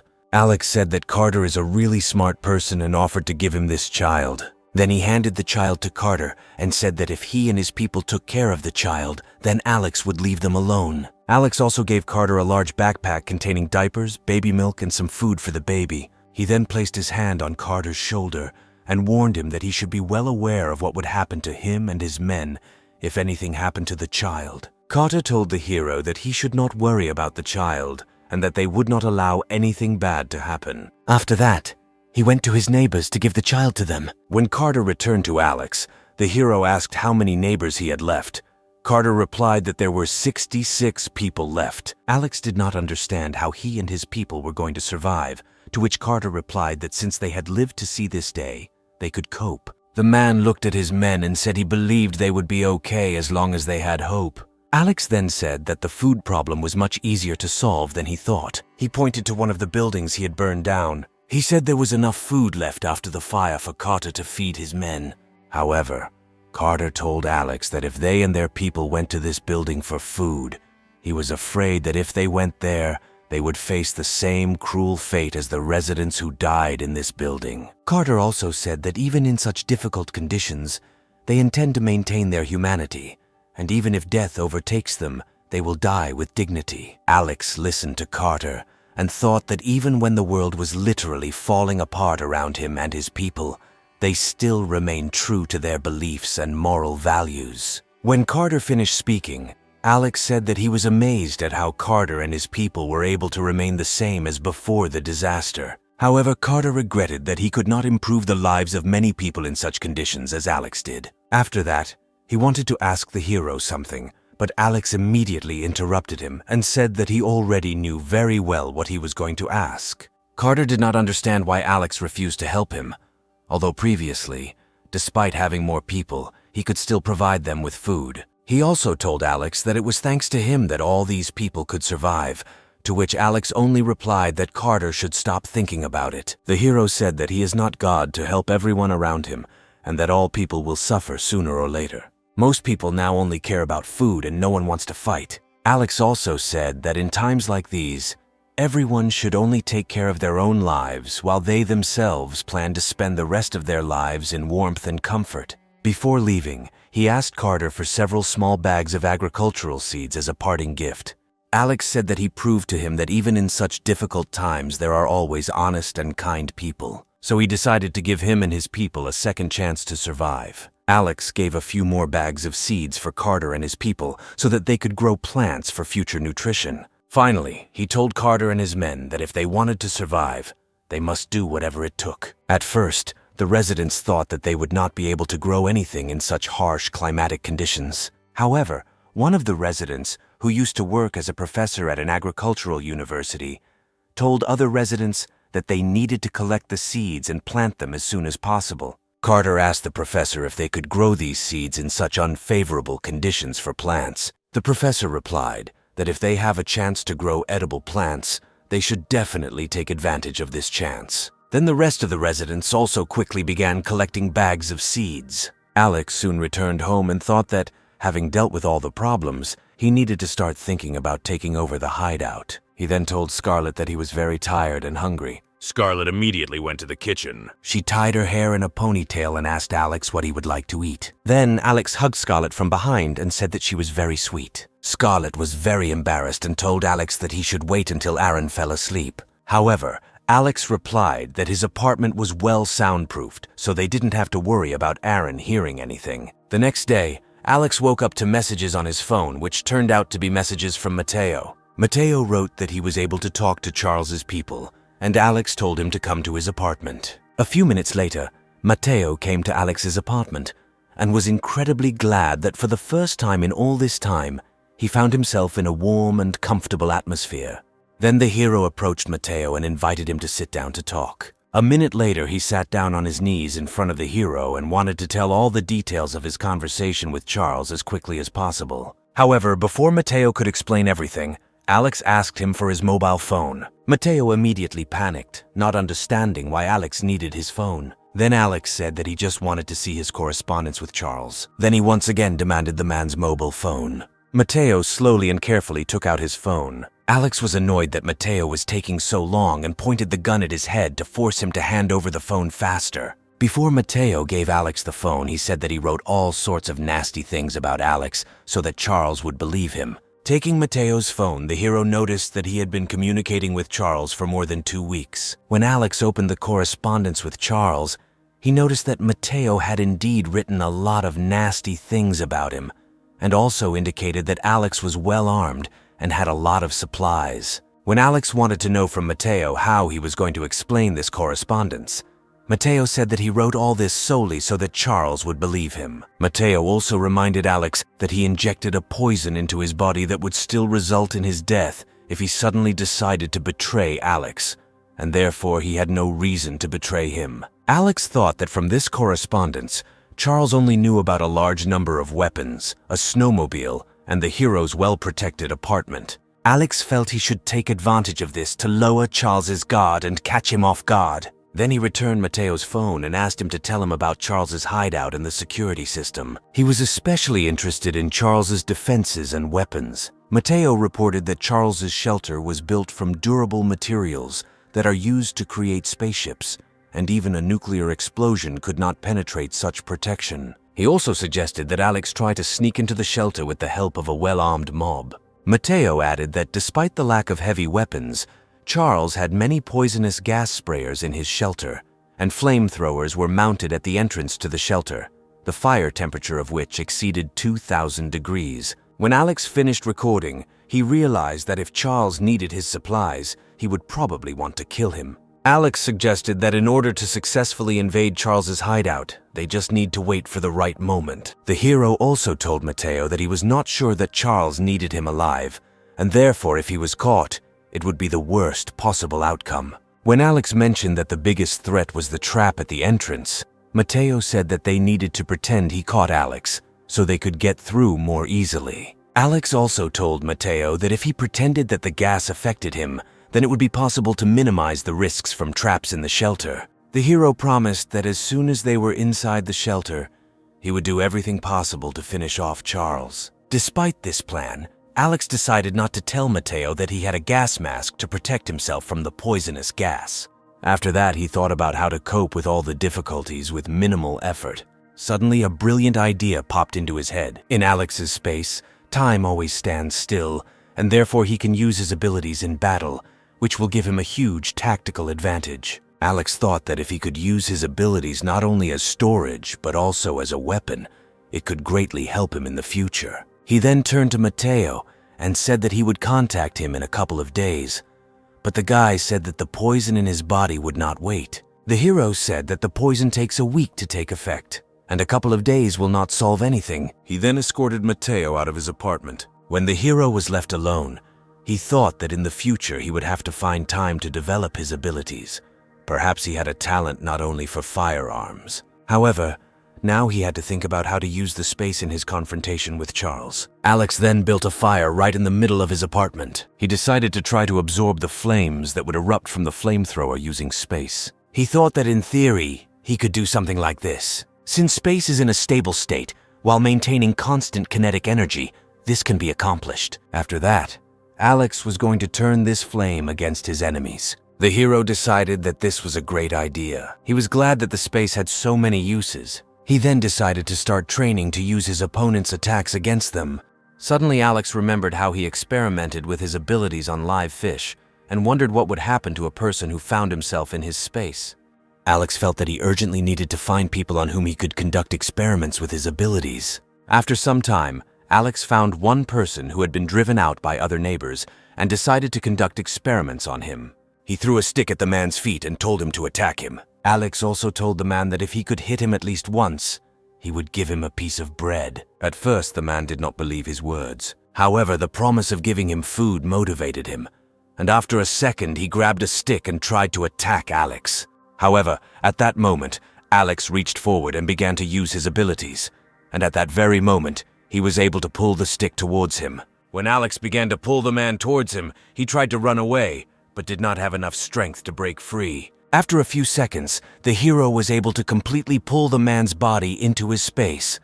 When he moved there, he noticed that the man had become completely motionless. The first thing Alex decided to do was check the person's pulse and breathing, but the person's heart was not beating and the pulse stopped. Alex wondered if the person would be able to return to normal if they were released from the space. After a few seconds, Alex released the man from space into the real world. At first, the concerned man took a breath and told Alex that for a moment he thought he was dead. The hero felt that even now the man was still experiencing some of the effects of his abilities and told him that he would indeed die soon. Alex approached the man and asked how he was feeling now. The man said that he felt as if he were inside a huge white cloud with a bunch of garbage falling into it. He also told Alex that he felt like he was in this state forever, and then he thought he was just hallucinating. Alex realized that time in his space passed hundreds of times slower than in reality. He thought that the longer a living being stayed in his pocket space, the more likely it was to experience a mental disorder. Alex also became interested in what would happen to a person if they were physically harmed in such a static state. Then he took out a knife and cut off 2 of the man's fingers to test his reaction. The man immediately screamed and clutched his crippled hand. Alex then assumed that if he physically harmed a person in his space, that person would leave his pocket space. Alex then provided the man with bandages for his wounds and said that they would continue the experiments once the wounds were completely healed. After some time, Alex conducted several additional experiments, from which he received quite useful information about his abilities. While Alex was lighting the fire, the man sat not far from him, eating the food Alex had provided and thanking him for his kindness. From his experiments, The hero learned that some objects, such as very large objects or living people, cannot be moved into his space. Alex also realized that with the help of his ability, he could open a certain channel between the worlds and thanks to this control the flow of his ability. After Alex carried out all the necessary experiments with his abilities, he began to clearly understand how he would cope with Charles when he got to him and his hideout. Alex then approached the man and thanked him for his help in the experiments. He then took out a knife and instantly slit the man's throat. As the man's body fell to the floor, Alex told him that he was now no longer needed for further experiments. At first, the man did not believe that he was finally dying. However, the man looked at Alex and thanked him for finally killing him. He said that he could now leave this cruel world, after which he closed his eyes and died with a smile on his face. After that, Alex headed towards his apartment, thinking that he needed to find more people for further experiments in order to be as prepared as possible for the upcoming attack on Charles's hideout. 3 days later, Alex called Matteo and said that today they were going to take over Charles's hideout. However, Matteo said that his condition was getting worse every day, and Alex was surprised at how strongly Matteo believed that he actually had poison in his system. The hero decided to deceive Matteo a little and told him that he would first inject him with an antidote to alleviate the symptoms of the poison a little. The man immediately extended his hand so that Alex could inject him as quickly as possible. When Alex took out the syringe, he informed Matteo that he would still die in 5 days, even with the antidote in his system. However, he said that he was not going to play with his own life. Matteo promised to do everything possible to make the attack as easy and effective as possible. He then called Charles to let him know that he would be bringing Alex back soon. After the conversation, Alex began to collect everything he needed to attack Charles. At this time, Scarlett wanted to know what Alex was going to do this time, and Alex told her that he would tell her everything when he returned home. Before Alex left, he left Scarlett and Aaron food for 2 weeks in case he didn't return. The girl was very worried about Alex and hugged him tightly. She was very concerned that Alex decided to get involved in a dangerous business again, but Alex assured her that he never does anything he is not sure about. Alex also said that his greatest fear is death, and that is why he is not going to die. He then kissed Scarlett before heading with Matteo to Charles's hideout. Alex told Scarlett that when he returned, they would definitely continue what they had just started. When he left the apartment, Scarlett became even more worried that something bad might happen to Alex. When Alex got on the snowmobile, he pulled out a rope and asked Matteo to hold out his hands to be tied up. Matteo felt that Alex still did not believe in his help and thought that he was going to betray him. However, Alex said that it would be easier for him if Matteo sat with his hands tied and would look more convincing when arriving at the shelter. Matteo had no choice but to agree, and Alex tied his hands. They then went to Charles's hideout, while Matteo was sitting on a snowmobile. A strong storm began, and he asked Alex for a spare helmet, but Alex said that Matteo would look even more convincing this way. After some time, Alex and Matteo finally reached the prestigious area where Charles lived. Along the way, Alex admired how well the residents chose the location for such a premium area, with views of the rivers and mountains. Alex also noted the favorable terrain for the perfect shelter, and noted that the area had significantly less snow than other parts of the city. He was surprised that despite the serious consequences of the disaster, the area was only slightly affected. Matteo said that despite all the luxury of the area, the locals still survived the horrors of the cataclysm, while Alex lives in warmth and comfort. Alex and Matteo then set off on foot, although Matteo thought it would be better to continue on a snowmobile. One of the locals, a red-haired girl, saw Alex and Matteo arrive on a snowmobile. She thought that a snowmobile was a necessary tool for survival in such conditions. The girl was also afraid that she and her neighbors would soon run out of fuel, in which case they would have to rely only on outside help. The girl believed that if she wanted to stay alive, she would have to take a risk. Soon, Alex and Matteo reached one of the buildings, presumably the entrance to Charles's hideout. Alex pointed a gun at Matteo and told him to open the door immediately. Matteo then said that he would now open the door and walked up to the camera above the entrance to the shelter. At this moment, Charles looked at one of the monitors. He was surprised that Matteo arrived a day earlier than expected. Charles was also unhappy that they had arrived without a snowmobile and decided not to open the door at this point. Alex then told Matteo that if he did not open the door immediately, he would shoot him. Matteo tried to open the door again. He looked at the camera and said that he had worked hard to get here and demanded that the door to the bunker be finally opened. Then Charles told him that if he tried anything unexpected, he would immediately set him on fire. After that, Charles finally opened the door, and Alex and Mateo were able to go inside. The hero continued to hold Mateo at gunpoint. Once they were in the shelter's corridor, Alex couldn't help but be amazed at how much money Charles had invested in creating this shelter. Then Mateo pointed Alex to a door at the end of the corridor that could lead them to the hideout. Through the security cameras, Charles saw Alex and Mateo in the hallway. Then he decided to immediately start releasing gas. Suddenly, Alex and Mateo noticed that gas began to flow from the ventilation system. They felt that they were in an extremely hopeless situation as the gas spread down the corridor. Alex told Mateo to open the door immediately, but he replied that he would wait until Alex died to take his supplies and snowmobile. Alex realized that Mateo wanted to betray him from the very beginning and promised that he would kill him. However, Mateo said that even if Alex shoots him, he will still die at the hands of Charles. After a few seconds, Charles stopped the sleeping gas and was satisfied that he was able to neutralize Alex and Mateo at the same time. When the supply of sleeping gas stopped, Mateo lay unconscious on the floor while Alex, wearing a gas mask, began to draw the remaining gas into his space. Soon the hideout door opened, and Alex decided to wait for Charles to get closer, which would make it easier to disarm him. However, Alex saw that instead of Charles, an unknown man with a knife and rope entered the corridor. The hero cursed under his breath about Mateo not telling him that there were more people here. While the man examined Mateo's body, Alex realized that it was the famous actor Leonardo. Alex remembered the rumors that Leonardo and Charles were on very good terms, which is why Leonardo was in this hideout. A few minutes later, Leonardo walked up to Charles and placed the bodies of Mateo and Alex in front of him. He said that he dealt with this idiot very easily. Then Charles said that he could have dealt with Alex himself, since he had invested a lot of money in the security system of his shelter.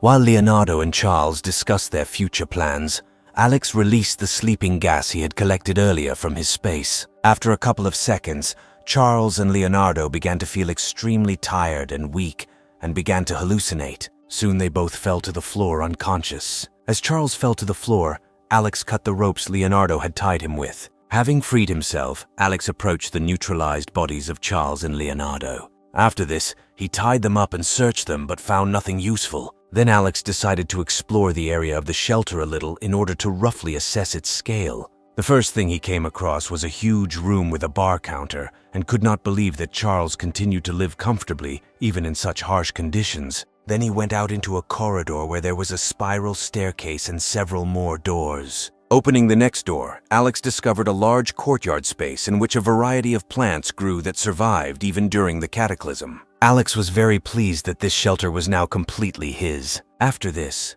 the hero decided to go up to the second floor to find out what other interesting and useful rooms there were in this shelter. Once on the second floor, Alex was amazed at the number of rooms, including a playroom, a recreation room, a pet room, and others. When Alex opened the door to the waterbed bedroom, he saw a huge bed with several girls in swimsuits. The hero thought that even rich people can have their secrets. After that, Alex went to the room with the animals and was surprised that Charles was actually breeding animals in such unfavorable conditions. However, when Alex opened the door to this room, he was very surprised. Instead of various animals, he saw several sleeping girls in different costumes. At some point, one of the girls woke up and, seeing Alex, addressed him as a prince. She admitted that they were wrong and began to ask for forgiveness and beg them to let them go or give them more time.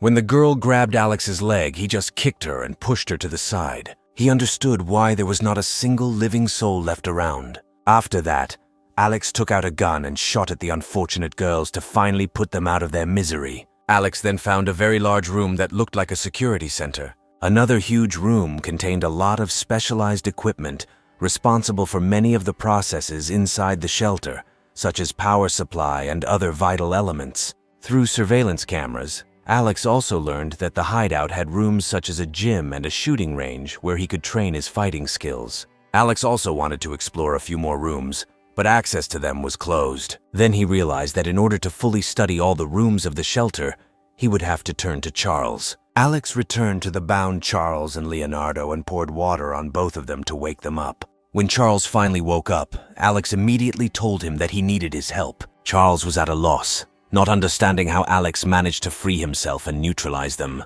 Alex only told Charles that to survive in this harsh world, you need to have a strong trump card in reserve. He then pulled out a gun and told Charles that since he didn't want to talk about it, it was best to change the subject. The hero asked Charles if he was willing to help and cooperate in order to stay alive. The frightened man told Alex that if he left him alive, they could discuss everything they needed. Then Alex decided to immediately tell Charles that his main task was to find a stable place to continue living in such harsh conditions. He reported that it was too dangerous outside, with very little supplies, and the temperature too cold, so the shelter was an excellent place to live in such conditions. Charles thought that Alex wanted to kill him and move here forever, but the hero said that he was not going to kill him. Alex also noted that Charles's hideout is large enough for 100 people to live in without any problems, and that he doesn't like killing people without a good reason. The hero added that he hopes to eventually become friends with Charles, which calmed the latter a little. Alex also said that the cataclysm will end sooner or later, and he would like to become a good friend to a person like Charles who can help him in the future. Charles immediately told him that when everything returned to normal, he would definitely help Alex with everything. At that moment, the man thought that Alex was one of those people who hoped for the end of the cataclysm and was afraid to return to the previous calm life that existed before the cataclysm. Then Charles asked him what exactly he needed, and Alex said that since Charles himself had agreed to cooperate, he would not demand much from him. The first thing Alex said was that they would now live together in this shelter, and then demanded instructions from him on how to use the shelter. Charles asked Alex if he would promise to spare his life if he provided information on how to use the shelter. Alex once again reminded Charles that he does not like to kill people without a good reason and hopes to maintain his friendship with him when the cataclysm is over. Charles realized that he had no choice but to provide Alex with all the necessary information about the shelter. Then he agreed to the terms. After this, the men went to the observation center, where Alex received all the necessary data about the shelter from one of the computers. Within minutes, the data was transferred to the shelter management system, and Alex became the new full owner of the shelter. After this, Charles demanded that the hero immediately untie him. Hearing this, Alex grinned and asked Charles to wait a little. Then he suddenly took out a knife and stuck it straight into Charles's throat. Alex ordered him to take a deep breath and relax. He said that at first he would feel a little dizzy, after which the pain would subside and he would die. Charles looked at Alex with a dead gaze, not understanding why he decided to get rid of him after everything he had done for him. Alex explained that he had no need to keep unnecessary trash. When Charles stopped showing signs of life, the hero decided to clean up a little and clear the traces of his crime. After he finished cleaning, he looked at Matteo and realized that since he had dealt with the most difficult task, it would be easy to deal with Matteo. After some time, Matteo finally regained consciousness and tried to understand what happened to him and where he was now. When he fully came to his senses, he was very surprised that Alex was able to cope with Charles. Matteo decided to make sure that Charles was really dead, and Alex said that Charles was just trash and he didn't need to know the details. Matteo was so happy that Charles was finally dead that he began to trample on his body and insult him in every possible way. While the man kicked Charles's body, Alex pointed to the backpack that Matteo had left as a well-deserved reward for his successful cooperation. At first, Matteo was very surprised. When the guy opened the backpack, he saw a large amount of supplies and immediately began to greedily eat everything from the backpack. He told Alex that if he needed help in the future, he could feel free to contact him. Alex then informed Matteo that there were very few supplies left in the shelter, and the energy would only last 5 years, and therefore they would not be able to stay here for long. At first, Matteo didn't fully understand what the guy meant. Then Alex explained that during Charles' stay, most of the supplies in the hideout had been used up, and said that the supply he left with Matteo should be enough for a while. However, Matteo immediately started yelling at Alex, accusing him of wanting to drive him out of hiding and stay here alone. The man also claimed that Alex specifically hid all the supplies in order to get rid of him as soon as possible. Matteo stated that he would not leave the shelter, since it was he who told Alex about this place. Alex asked Matteo why he suddenly decided that Alex wanted to get rid of him, but the guy couldn't give a clear answer and only said that he was already used to treating people so carelessly. Mateo also warned that if he is kicked out of his hiding place, he will definitely tell everyone what Alex really is, and that sooner or later, there will be someone who will put him in his place. After this, the hero took out a gun and told Mateo that if he really wanted to do this, then he no longer had any reason to leave him alive. Alex then shot him and said that anger does not make a person strong, but only instills a false sense of justice and superiority over others. After that, Alex took the backpack that Mateo gave him and thought that he would like to keep him alive a little longer, but he himself decided to end it earlier. When Alex dealt with Mateo, the first thing he decided to do was relax in his new place of residence. While resting, Alex thought that he urgently needed to return for Scarlet and bring her here. The hero also thought that now that he has a new permanent residence, he can transfer his apartment to Aaron. Alex believed that by giving the apartment to the man, he could repay his kindness, and in addition, Aaron would be able to look after the apartment while Alex lived here with Scarlet. As he walked towards the bar, Alex also remembered that he had promised Aaron that he would find a new woman. But now the hero realized that he had time to find a suitable companion for Aaron, and decided to first rest a little, as Charles did. When Alex found the TV remote and turned on the TV, he noticed that the screen was showing foreign channels. Alex was interested in how Charles was able to set up the channels so that they could be watched even in the face of a global cataclysm. At some point, it seemed to him that Charles had access to all the television channels in the world. Then Alex went to one of the rooms, in the wall of which he found a powerful computing server. At first, he couldn't even believe that Charles was able to build his own server in the house. Although he didn't know much about servers, he still understood that there was a very powerful network here with a strong signal. Alex believed that such a powerful network would give him access to a lot of useful information. After that, he went to the computer center and, using reliable internet sources, learned that in the first month after the start of the cataclysm, almost half of the Earth's population died. Also from these sources, Alex learned that at the moment there are only 2 billion people on Earth trying to survive, and at this rate, in a year, the Earth's population will be reduced to 5%. He also found information about mutants and people with superpowers. Having opened one of the articles, Alex learned that after the start of the cataclysm, some people began to manifest various super abilities due to special radiation. However, in addition to people with superpowers, there were also those whose bodies had undergone serious deformations and mutations. Despite this, there were very few mutants. Alex suggested that there could also be people hiding their superpowers. He then decided that as the world situation became increasingly dangerous, he should remain in hiding. Soon, Alex went outside and got on his snowmobile to go pick up Scarlet and bring her to their new place of residence. However, before he could start the snowmobile and follow Scarlet, he heard a voice. In fear, Alex pulled out a gun, aimed it to the side, and asked who called him. Behind Alex stood a pretty woman who wanted to tell him something. Seeing a familiar face, Alex assumed that this woman was the famous Chinese supermodel Julia. Julia was the dream of almost every man in China. Then the girl told Alex that she had not eaten anything for 3 days and asked him to help her. At first, Alex politely refused Julia. He said that if she wanted to go with him, she must have some good reason. Then Julia admitted that she did not want to die and looked pleadingly at Alex, saying that she was ready to literally do anything to survive. Alex couldn't resist Julia's gaze and still decided to help the girl. However, he tried to hide his emotions and simply told her to follow him.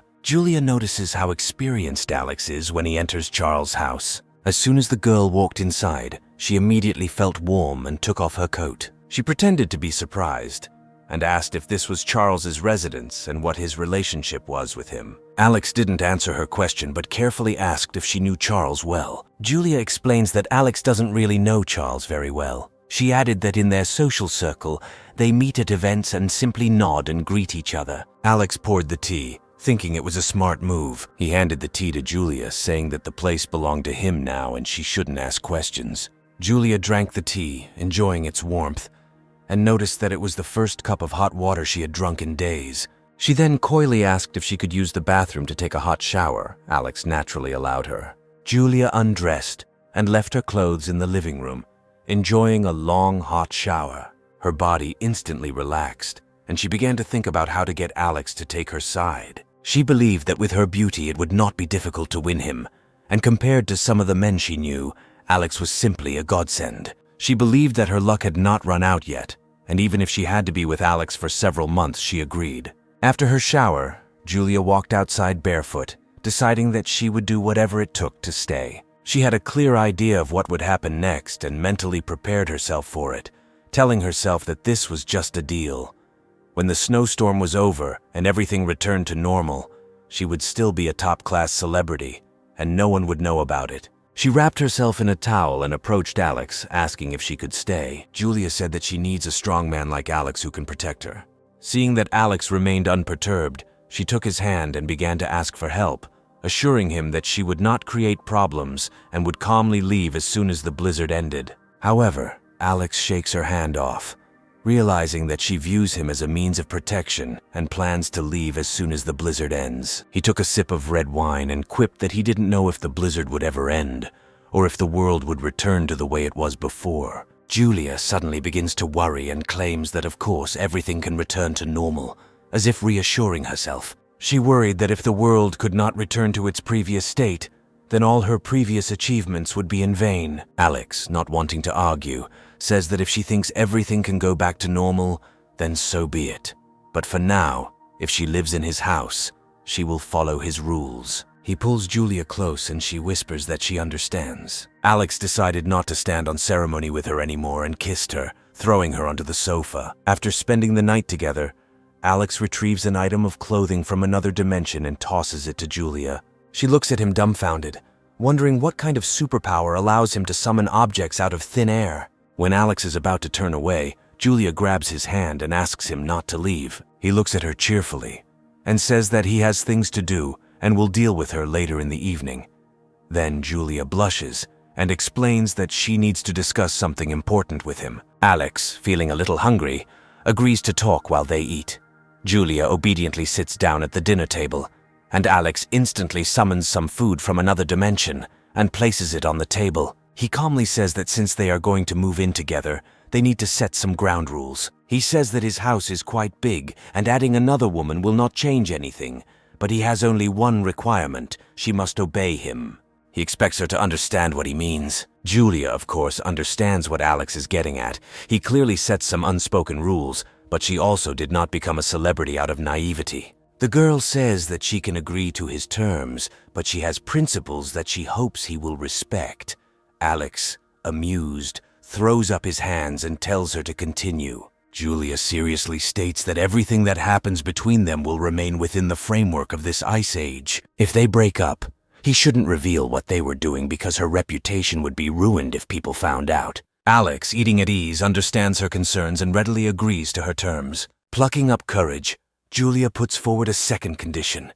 He cannot force her to do anything that is unpleasant to her or make outrageous demands. Having said this, she blushed and began to awkwardly shift from foot to foot. Alex looked puzzled, reminding her that she was the one who approached him, and now she was acting like a victim. He pulled her close and told her not to act all innocent, especially since she was an actress. He wondered how she became a top-class celebrity with such poor acting skills.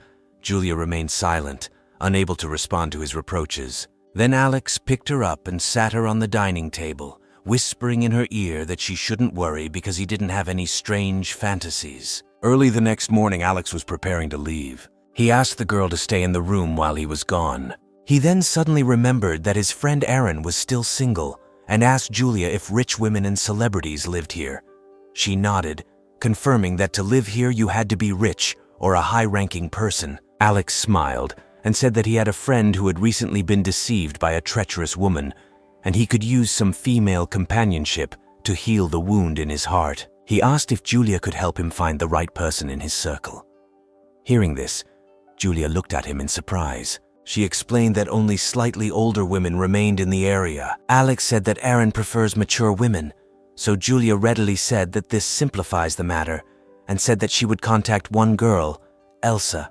Alex's face lit up when he heard this name, because Elsa was a real goddess. When Julia spoke to her on the phone, the hero thought that Elsa is the woman of dreams for many. Soon the girl arrived at their home. Elsa, hungry for several days, thought about the proposal and said she was ready for anything. Without further ado, Alex brought out the food from another dimension, and Elsa immediately began to eat. Alex looked at both women, declaring that from now on he would take care of their nutrition and survival. However, if someone leaks information, he will be obliged to take their life.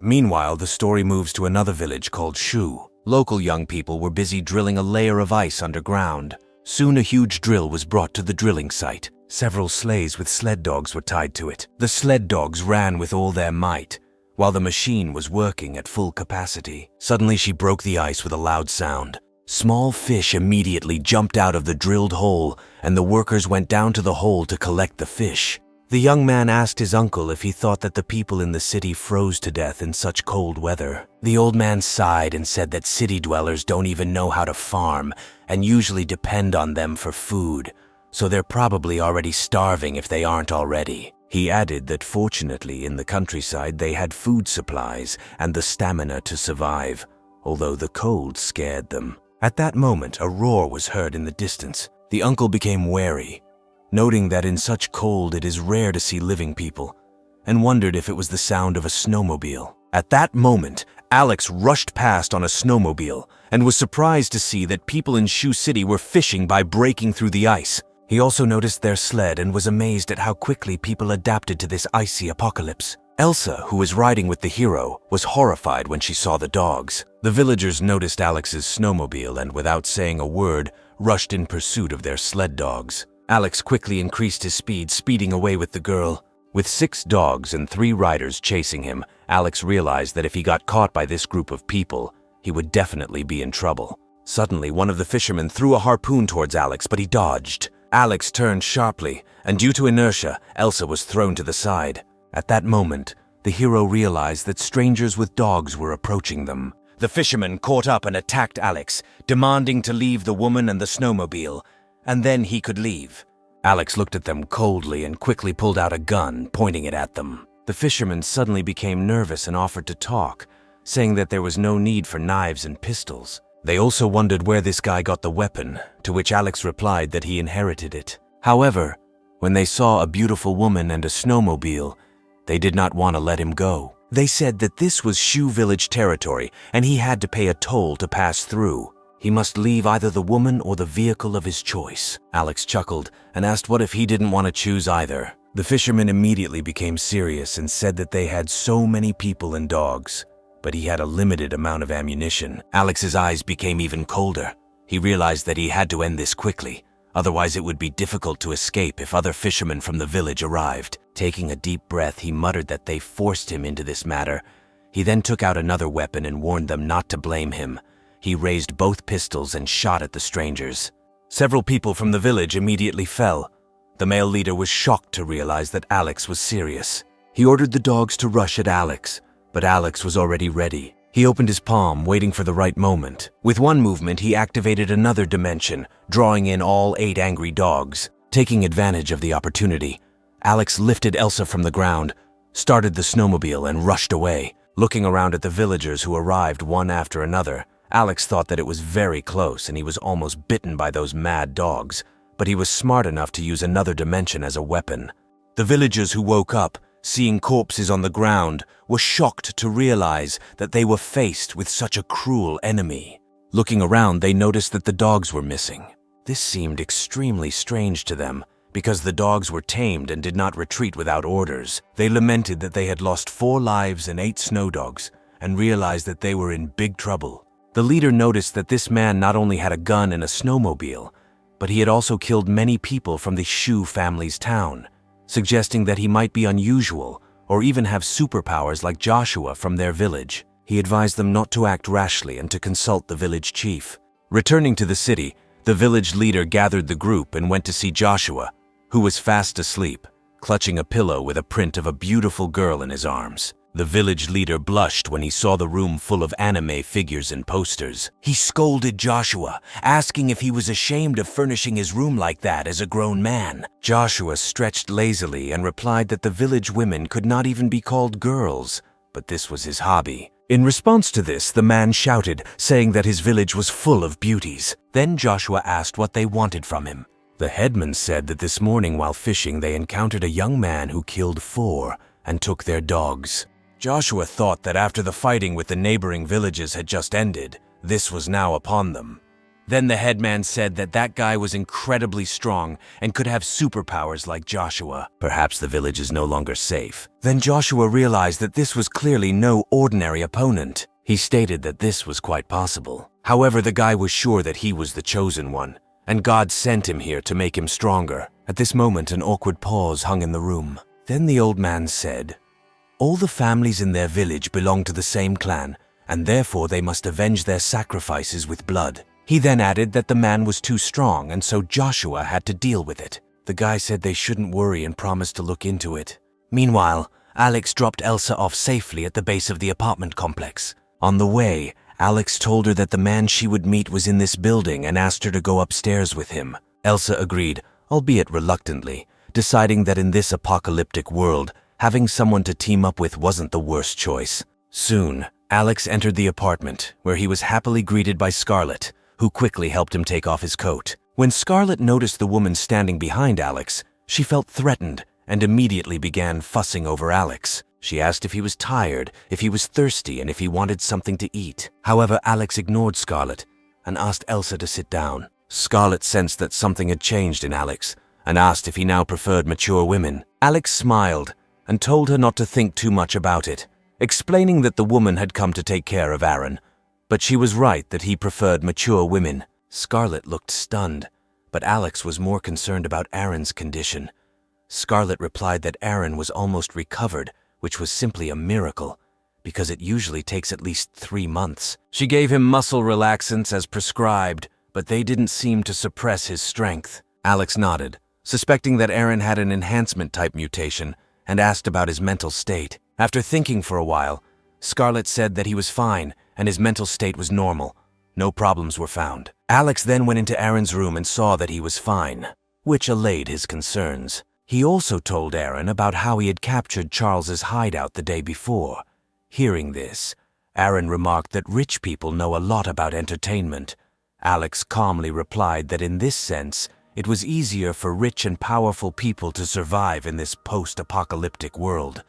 Aaron lowered his head and expressed his gratitude by saying that if it weren't for Alex, he wouldn't be alive today. Alex then asked if Aaron had noticed any changes in his body over the past few days. Aaron lifted his shirt and explained that his body had changed. Despite severe gunshot wounds that would take months to heal, he recovered in just a few days. Moreover, his strength has increased significantly. To demonstrate this, he lifted the sofa next to him with one hand. Alex looked at Aaron with admiration. Aaron, feeling like some kind of monster, looked puzzled, but Alex calmed him down, telling him that he shouldn't worry so much because he had just awakened a powerful ability within himself. Alex smiled and said that he too had awakened some abilities and then took out some food from another space. Aaron was completely dumbfounded, understanding why Alex always seemed to have endless resources. Suddenly inspired, Aaron knocked over the bed with a strong push of his hand and fell to the floor. Alex then advised him to get used to his new body before making any moves. Seeing Aaron's condition, Alex was incredibly happy, deciding that the stronger Aaron became, the safer they would be. Meanwhile, Elsa and Scarlett were busy in the living room. Alex got back to business and told Aaron that he had found him a wife. Aaron looked at Elsa, and his eyes widened in disbelief at the sight of the girl of his dreams. Elsa walked over and greeted Aaron with a smile. Alex looked at both of them and suggested that, given the exceptional circumstances, they should unite and live together. The newly made couple looked at each other embarrassedly. Aaron was clearly embarrassed to see such a beautiful woman in front of him. Alex said that he would leave the house to them, and he and Scarlett would move to a new shelter. Aaron became worried and protested, saying that he couldn't take the house away from Alex because it was for his safety. Alex reassured him by telling him that he had found a better place to stay, and that Aaron could bring his wife to visit any time. After setting up the house for Aaron, Alex and Scarlett went downstairs to go to their new home. Then Alex spoke about the wedding gift for Aaron, taking out a snowmobile from another room. Aaron was amazed and protested, saying that it was Alex's vital means of transportation and he couldn't take it away from him. He asked what Alex would do without the snowmobile. However, Alex replied that he could do without him, and to prove this, he took out an SUV from another space. Everyone around him was speechless at the sight of his extraterrestrial abilities. Soon, Alex and Scarlett drove to their new villa in an SUV, Scarlett curiously asking what the new house was like. Alex smiled and said that their new house was huge and many times more comfortable than where they lived now. He mentioned that there was another person in their new home, which made Scarlett nervous, wondering if it was another woman and if Alex had changed his feelings for her. Alex patted her arm, telling her not to think too much about it. He explained that he was simply worried that she would be too busy, so he found someone to help share household responsibilities with her. Scarlett finally relaxed and snuggled closer to Alex. He smiled at her and told her to be obedient and then everything would be fine. As they were driving, the wind suddenly began to pick up, and suddenly a whirlwind hit the back of the SUV. Alex quickly realized something was wrong, noting that the snow was too unnatural. Then there was a loud bang. A gust of wind hit the car, causing it to veer off course, holding the steering wheel tightly. Alex pressed the gas pedal and told Scarlett to hold on tight. Extending his left hand, he opened a passage into space, drawing the advancing snowstorm into it. The hero understood that they needed to leave here quickly. Alex realized it was a tornado. He noted that the city had not seen a tornado for several centuries, decided that this was definitely an attack, and not a natural disaster apparently. They were attacked by a person with superpowers. However, Alex calmed down, realizing that his ability was the highest degree of defense. As long as he did not panic, the enemy would not be able to kill him. He thought for a moment and realized that the attacker must be somewhere nearby. The hero deftly turned the car around and opened up the space again, drawing in the tornado. Meanwhile, in the shadows, Joshua realized that something was wrong. The tornado hit the car and then suddenly stopped. The tornado had drained a lot of his energy and he wasn't sure how strong his opponent was. The more Joshua thought about it, the more he became convinced that this guy was not so easy to deal with, and that perhaps he also had superpowers. Two villagers sensed something was wrong and asked Joshua what was going on and why his superpower didn't work this time. Joshua replied that they were facing difficulties and needed to find another way, suggesting they retreat for now. At this point, Alex in the car was ready for action. He understood that this tornado had taken a lot of strength from the attacker. He then took out a sniper rifle with a telescopic sight and took aim. After that, he got out of the car and again aimed at the opponents. He then fired several shots. One of the villagers fell into the snow with a wound in the leg. Joshua and the other villager were stunned. They realized that the guy had a sniper rifle and could hit from such a long distance, which defies all logic. Alex raised his sniper rifle again, causing Joshua to hide behind the snowy mountain in fear. Alex smiled, noting that since Joshua was hiding, then it was time to return the gift given to him. With that, he raised his left hand and released the engulfed tornado. Joshua saw a tornado that looked exactly like his own superpower and was dumbfounded, thinking that the guy had the same superpower as him. Just as Joshua was about to be swallowed up by the tornado, he gathered his last strength and unleashed his superpower again. The two tornadoes collided and canceled each other out, and Joshua took this opportunity to escape. Alex watched the retreating figures and decided to let them go for now. He decided that he could not follow them into the village, especially with Scarlett in the car. After all, one small mistake can lead to disaster. He shouted that if they wanted revenge, they could find him, but next time it would be on his territory. Without stopping, he continued towards their new home. Meanwhile, he felt that he had learned a lot from this battle, realizing that the future world would most likely be dominated by people with superpowers. Scarlett, concerned, asked if those they didn't kill would return to take revenge. However, Alex reassured her, explaining that their new shelter was very safe, and even if a superpower like a tornado were to bury him, it wouldn't affect their lives in any way. He promised that with their ability, they had nothing to fear.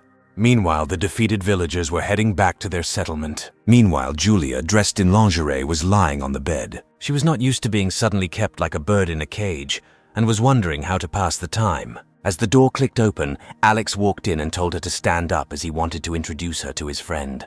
Julia was scared, thinking that he might be going to set her up with someone else. Alex laughed at her reaction and explained that it was okay, and she should even call her new friend sister. Julia, again surprised, nervously asked if this woman was his girlfriend. Instead of answering, Alex handed her the clothes. Julia began to think about the fact that she, a world-class star, was sharing a man with another woman. Determined not to lose to another girl, she applied beautiful makeup to her face, deciding that if she were to lose, it wouldn't be because of her charm. Meanwhile, Scarlet also prepared carefully, believing that female charm is the best weapon and that their competition is just beginning. After much careful preparation, Julia finally appeared in the living room. However, the moment the two women made eye contact, both were shocked to realize that they knew each other. Scarlet stepped aside irritably, intending to leave the room. Then Alex asked with a grin if she really knew their new friend. Then Scarlet angrily told Alex that she was her sister. However, relations between the two women seemed strained. Julia pulled Alex aside and whispered that no matter what he did, he must not let Scarlet find out about them. Alex scratched his chin and smiled, asking what exactly she shouldn't know about them. Julia, instantly angry, clarified the nature of the deal between them. It turned out that both of their families boasted many talented people. Julia chose the entertainment industry to become famous, wanting to become an actress, and Scarlet decided to go into medicine.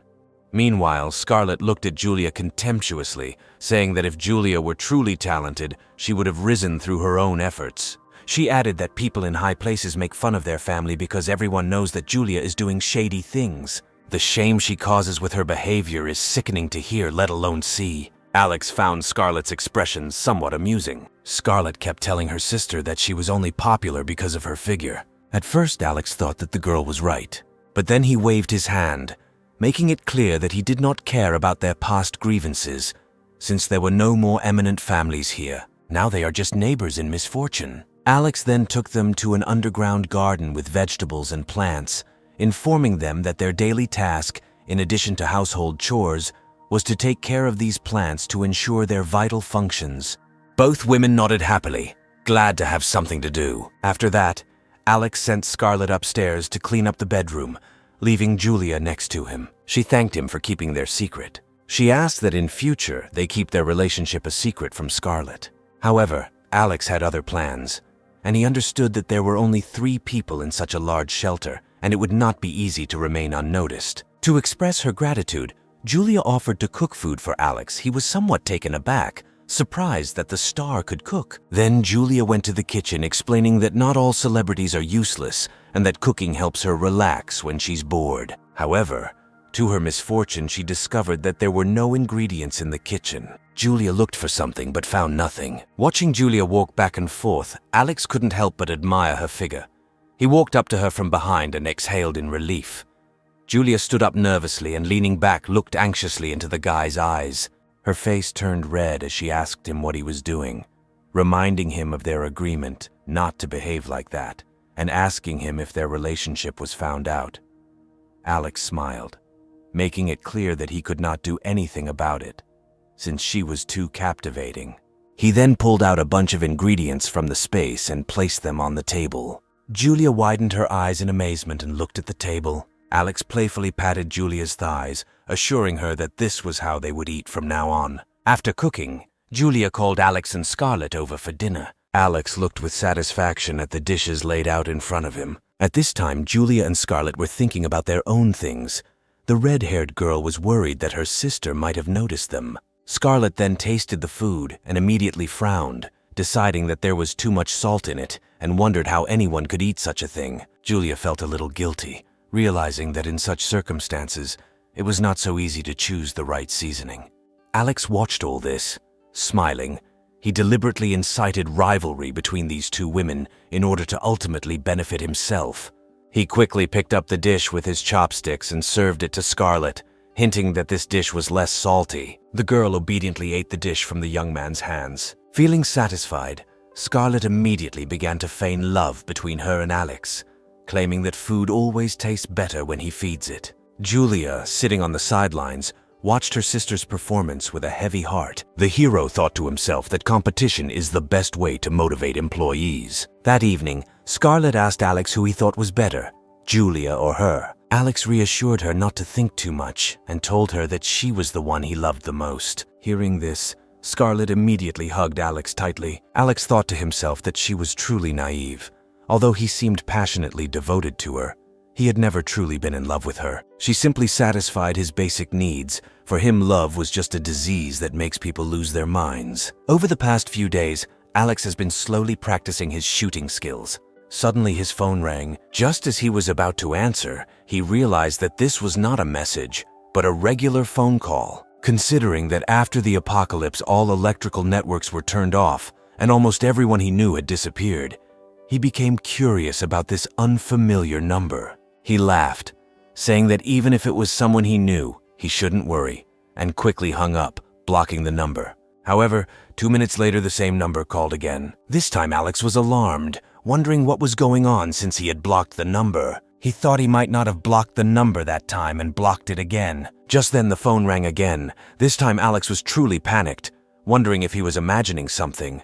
While he was going crazy, the phone answered the call itself. The voice on the other end of the line began to question Alex about why he was not answering the calls. Although Alex was panicking, he told himself to remain calm.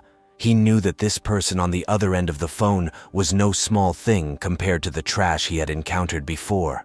The voice on the other end of the line began listing detailed personal information about Alex, from his date of birth and address to his current place of residence and even his previous place of employment. At that moment, Alex could no longer hold back and demanded to know who this caller was and how he knew so much about him. The man on the other end of the line grinned and told him not to worry because he was just his neighbor who lived nearby. He told Alex to just give him the supplies he had, and he wouldn't reveal any information about it. Hearing this, Alex laughed, asking if he thought he could blackmail him based on this information. He challenged the caller, saying he didn't care. Then the stranger asked what would happen if people found out that he had supplies that had gone missing from the South City warehouse. Gritting his teeth, Alex began to play dumb, wondering how anyone could believe he had them. The man calmly told Alex that there was no point in trying to outwit him, and stated that he had been around long enough and seen enough to understand that Alex must have these things stolen from the warehouse.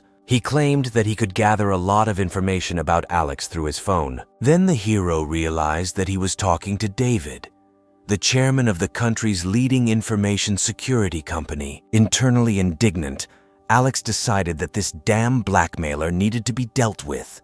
Then he thought that if he could hack his phone so easily, then he could also hack the shelter's system. However, the hero soon came to the conclusion that the likelihood of this was extremely low, because David was also trapped, and he did not have the conditions for this.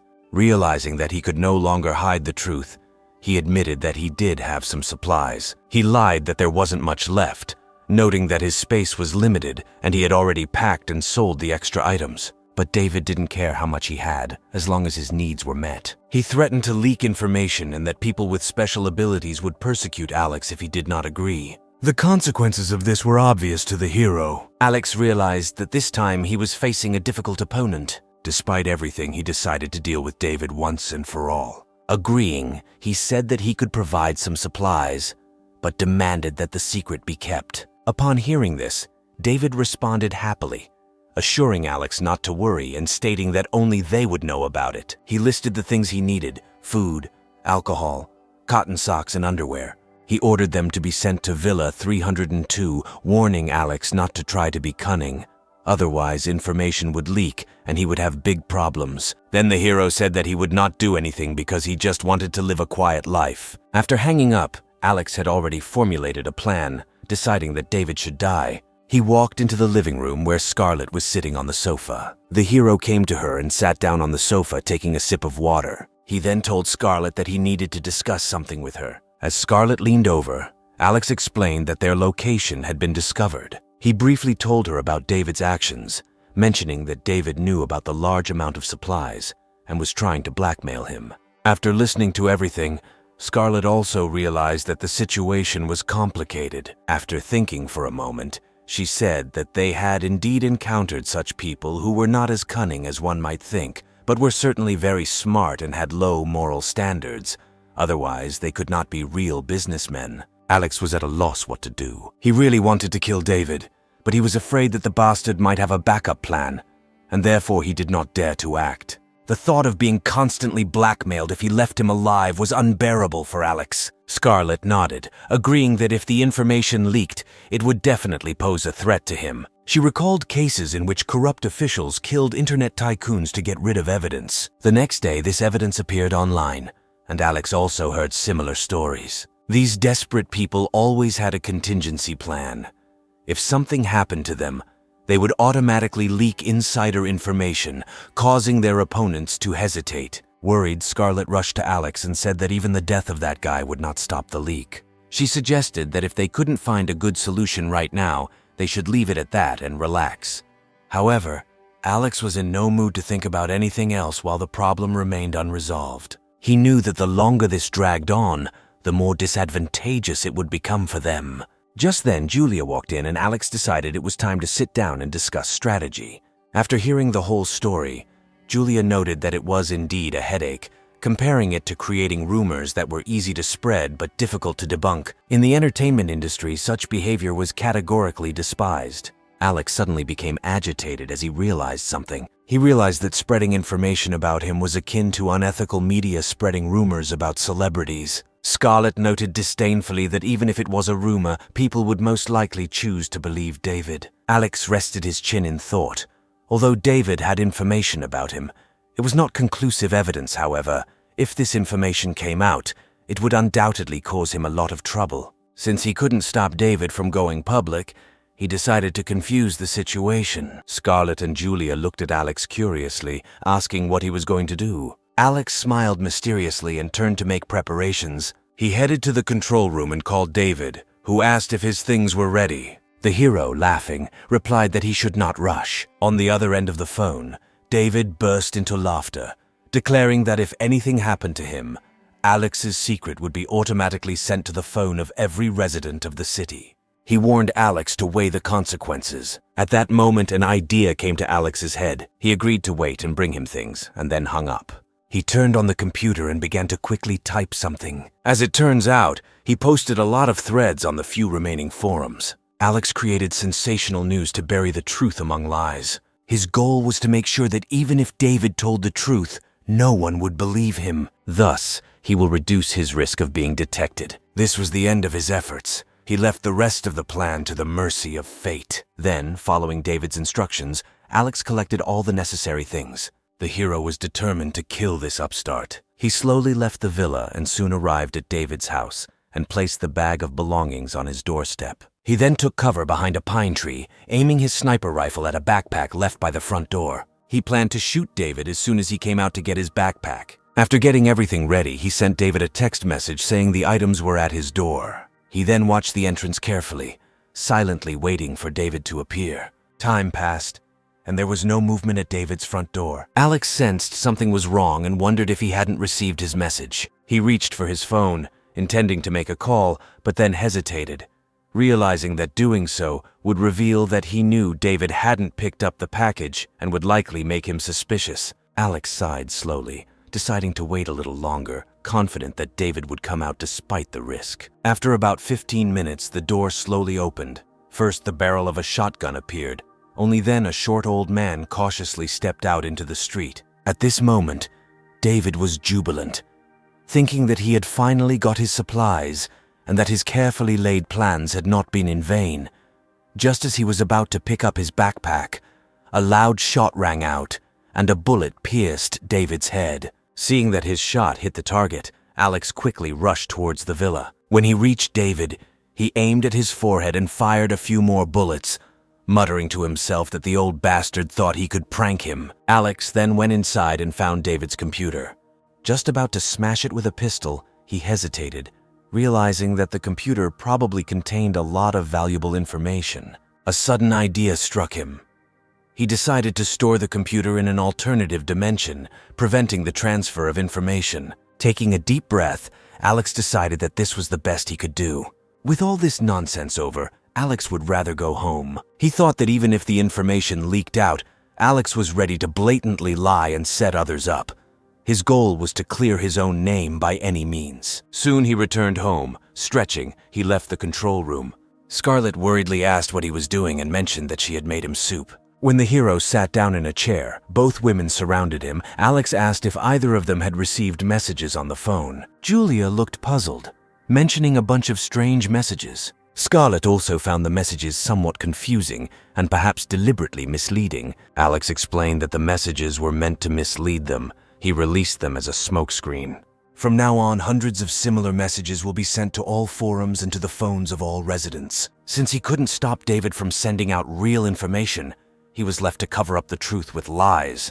Scarlett looked at him doubtfully, wondering if this would cause even more suspicion. Julia also believed that suddenly blowing up the topic would easily attract people's attention. However, Alex said with a straight face that attracting attention is inevitable. Regardless of whether he sent these messages, David undoubtedly would have, so by sending out smokescreens he could at least confuse the situation. Most people had neither the time nor the interest to distinguish fact from fiction. Julia's eyes lit up as she looked at Alex, admiring his intelligence. She thought that this whole situation was tantamount to scandals in the media sphere. She thought that her judgment was correct. Alex was not only handsome but also smart. At this point, Scarlett looked at her phone and wondered if sending messages from his computer might allow someone to trace the IP address back to him. Without showing any emotion, Alex continued to eat his soup. Then Scarlett sensed a change in the atmosphere and hastily apologized. Thinking that perhaps she was too worried, she assumed that there were not many people left in the city with enough experience to carry out investigations.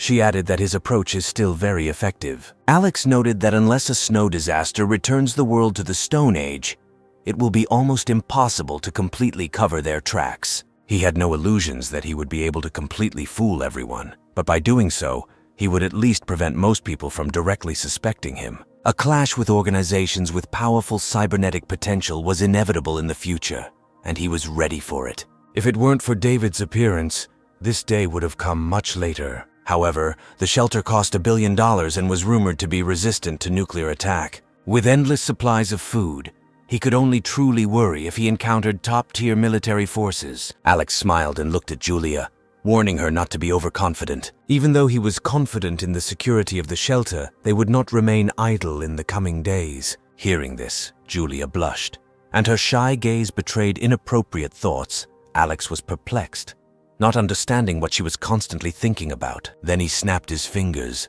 and said he meant something else. He clarified what he said about setting traps. However, Scarlett replied that they did not know how to set traps. Alex then threw up his hands, explaining that while the house had top-notch defenses, it lacked measures against human threats.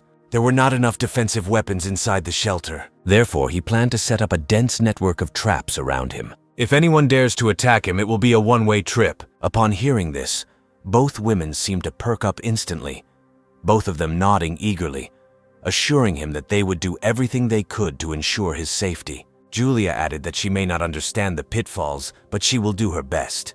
Nodding, Alex stood up and pulled out a large pile of dimension contraptions, consisting mostly of steel nails and animal traps. He picked up a steel nail and began instructing them on its use, reminding them to memorize the trap's design. Scarlett and Julia, aware of the impending danger, were especially attentive during training.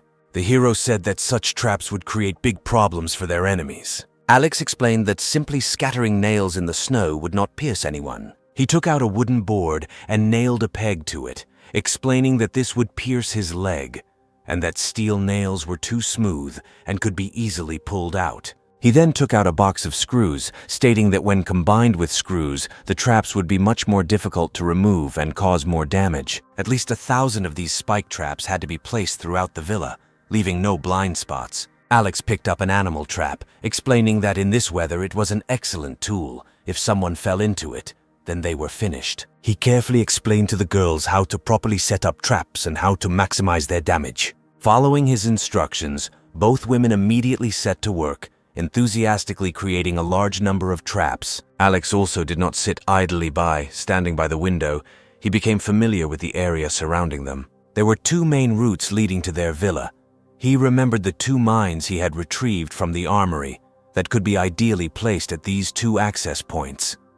These detonating mines could instantly destroy tanks and armored vehicles. If triggered by a person, they would turn into fragments. Alex made a mental note that in the future, he would have to be careful and avoid these mines. However, these booby traps only worked once and could easily be detected by the enemy. Alex needed a way to ensure that anyone who got close would not escape unharmed. In no time, a large number of traps were ready. Then the guys moved outside, and Alex personally demonstrated how to set the traps, emphasizing the importance of depth. Due to the ongoing snowfall, traps could not be buried too deep or too high. Alex approached the important trails, dug a deep hole with a shovel, and carefully placed the mine in it, covering it with snow. Soon a little snow will fall, and their trap marks will be almost invisible. The next step was to counter any devices or tools that the enemy might use to disarm the traps. Alex came up with a brilliant idea. Connect the pins of hand grenades with steel wire and place them under the snow. If someone trips on it, the steel wire will cause a chain explosion. This should serve as a serious deterrent. Even if someone managed to bypass the external traps, a protective corridor more than 10 meters long remained inside the shelter, which gave confidence.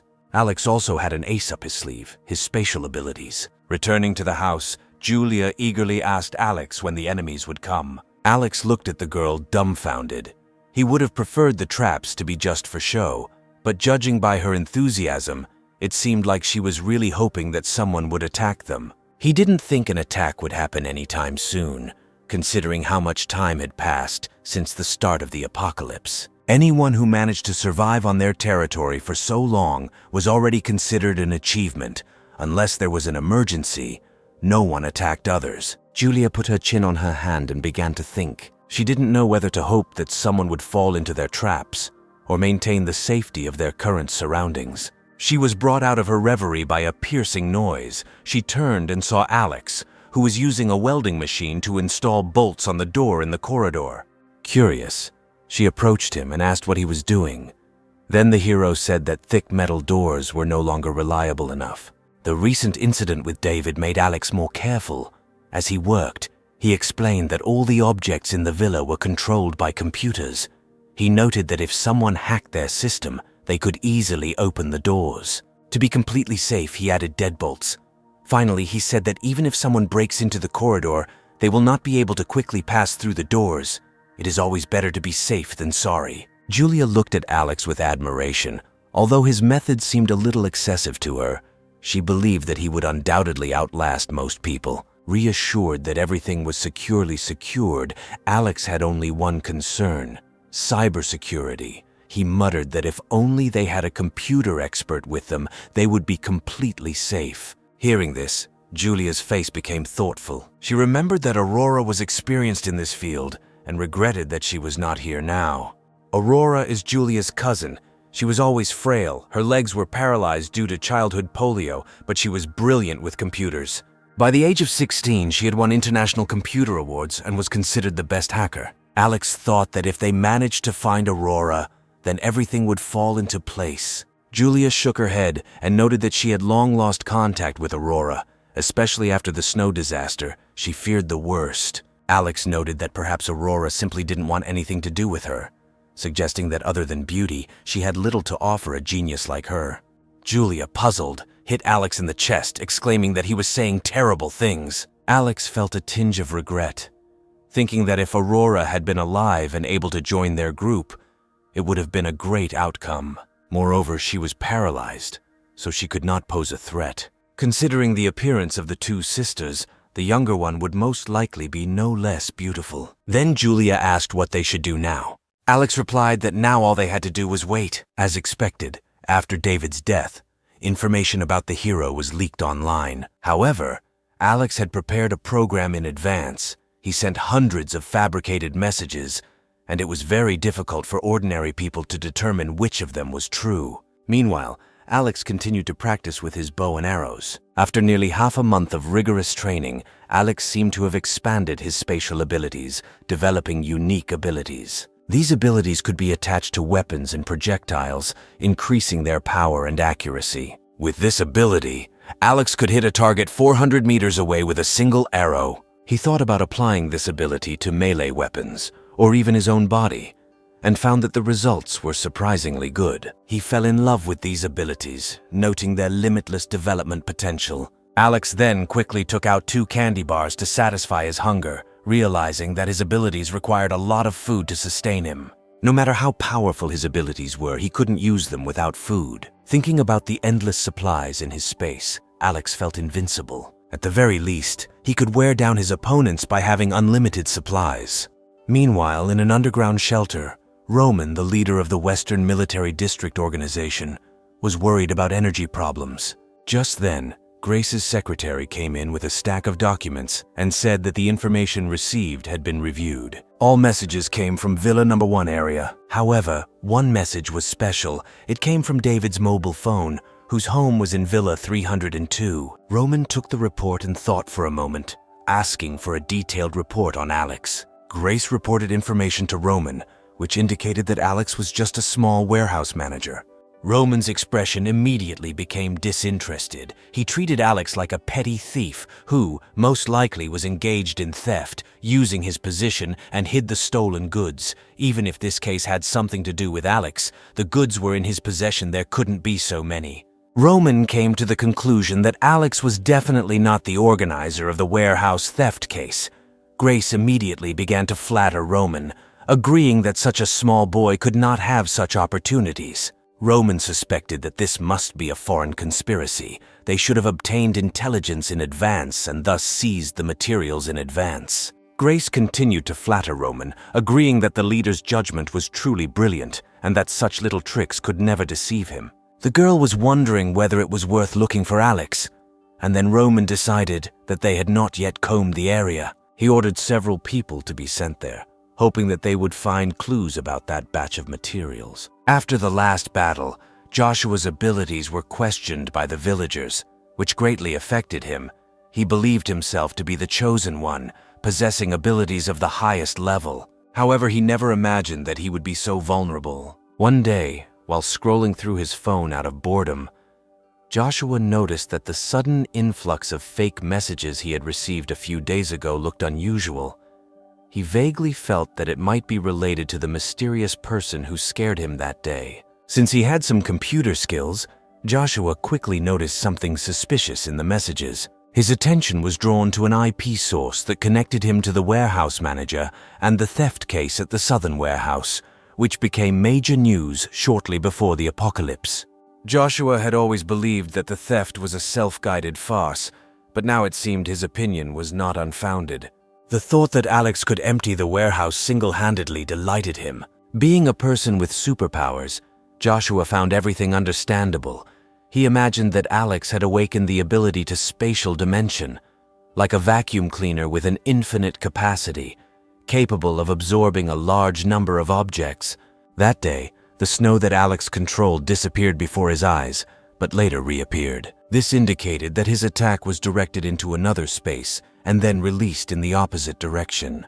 Joshua realized that Alex must have spatial skills. Items stolen from a warehouse are most likely located in its alternate space. This revelation left Joshua feeling a huge blow to his self-esteem. He envied Alex's spatial abilities compared to his own ice and snow abilities, which seemed too weak to him. Joshua's mood deteriorated greatly. He felt like a non-entity who was destined to become one of Alex's victims. Realizing that he would not be able to defeat Alex, Joshua decided to join him. He decided that this way he could remain a minor character. Then the guy decided that they definitely needed to make friends with this guy. He jumped out of bed, deciding to urgently warn the villagers not to provoke Alex. Considering that there were many fearless fools in the village, Joshua jogged to the house of the village chief, Silas. Previously, the village chief hardly cared about Joshua.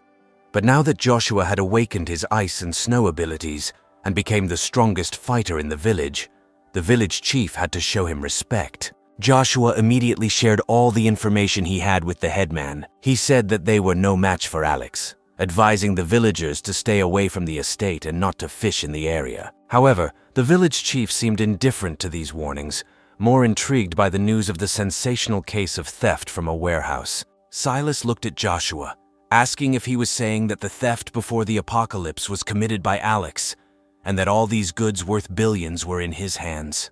Joshua nodded, confirming that Alex had most likely awakened his spatial abilities and was secretly storing all the goods in his alternate space. Hearing this, Silas's eyes lit up, and he muttered to himself that by seizing these goods, his hometown would never again have to worry about food.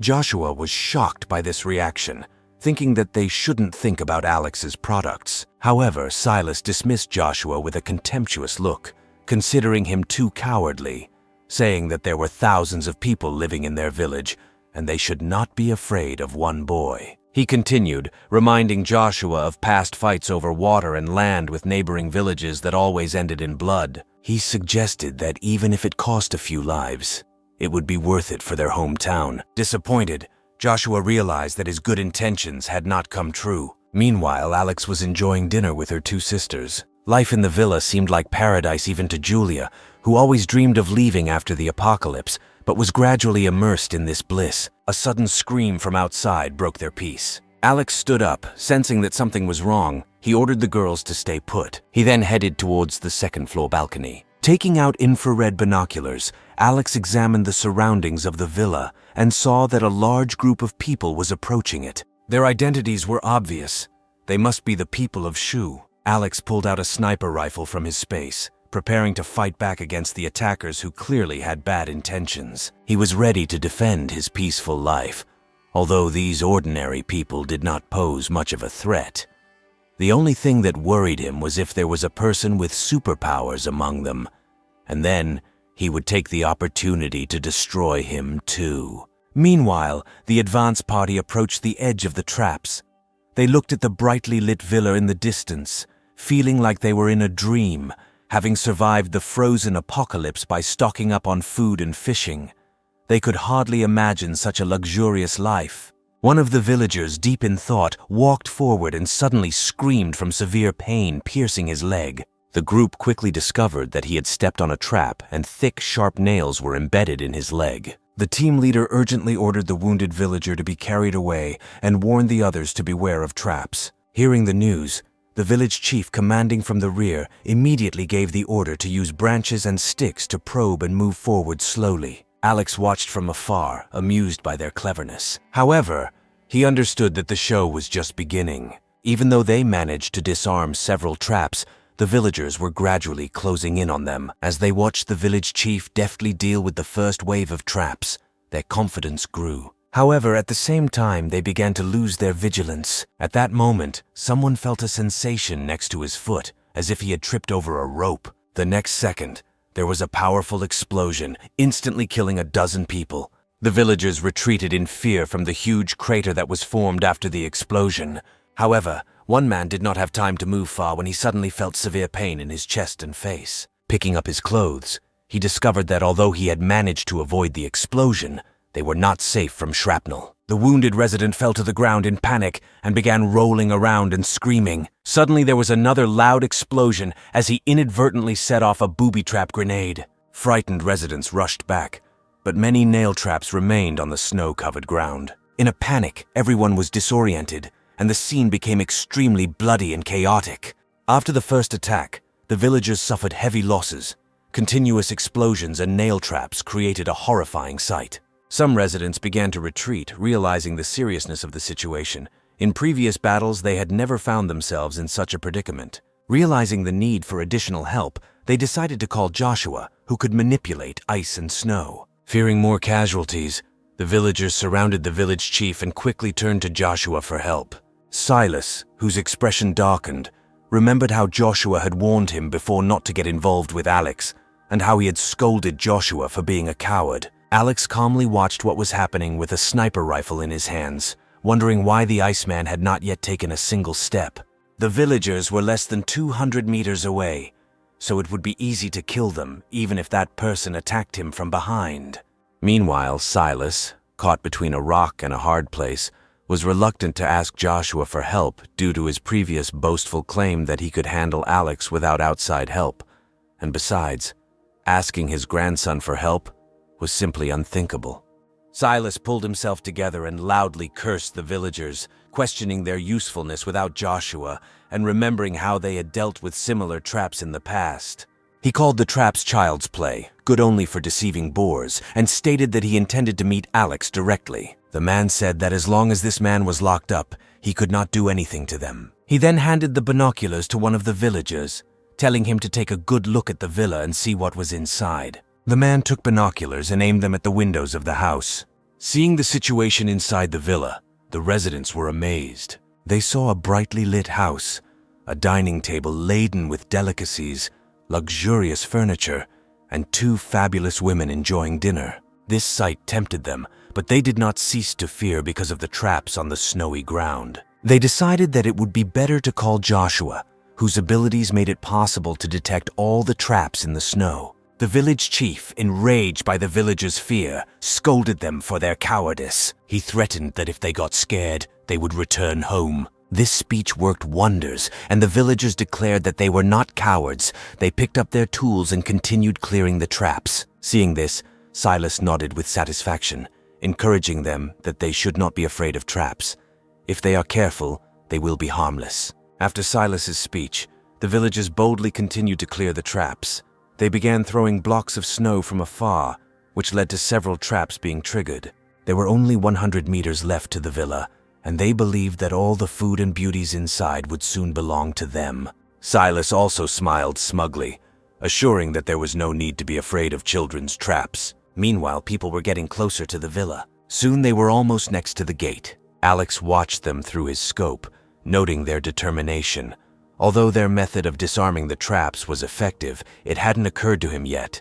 But the real show was yet to come. Only primitive traps could be neutralized using primitive methods, and the upcoming high-tech ones were supposed to be a real test. The shotgun team was ordered to keep up. One of the men readily volunteered to shoot Alex if he showed himself. Julia, who had just finished eating, panicked when she saw the situation. She was afraid that if the villagers broke in, they would be doomed. Scarlett, on the other hand, remained calm, ridiculing Julia for her cowardice and wondering how, with such a lack of courage, she would be able to follow Alex in the future. Once the villagers were within Alex's controlled distance, he activated the villa's noise reduction function, causing the noise outside to instantly disappear. Alex then decisively pressed the mine activation button. A powerful roar was heard in the middle of the road, and the explosion illuminated the entire territory of the villa. Although Alex didn't hear the screams outside, he clearly saw the gruesome scene, with body parts and blood scattered everywhere.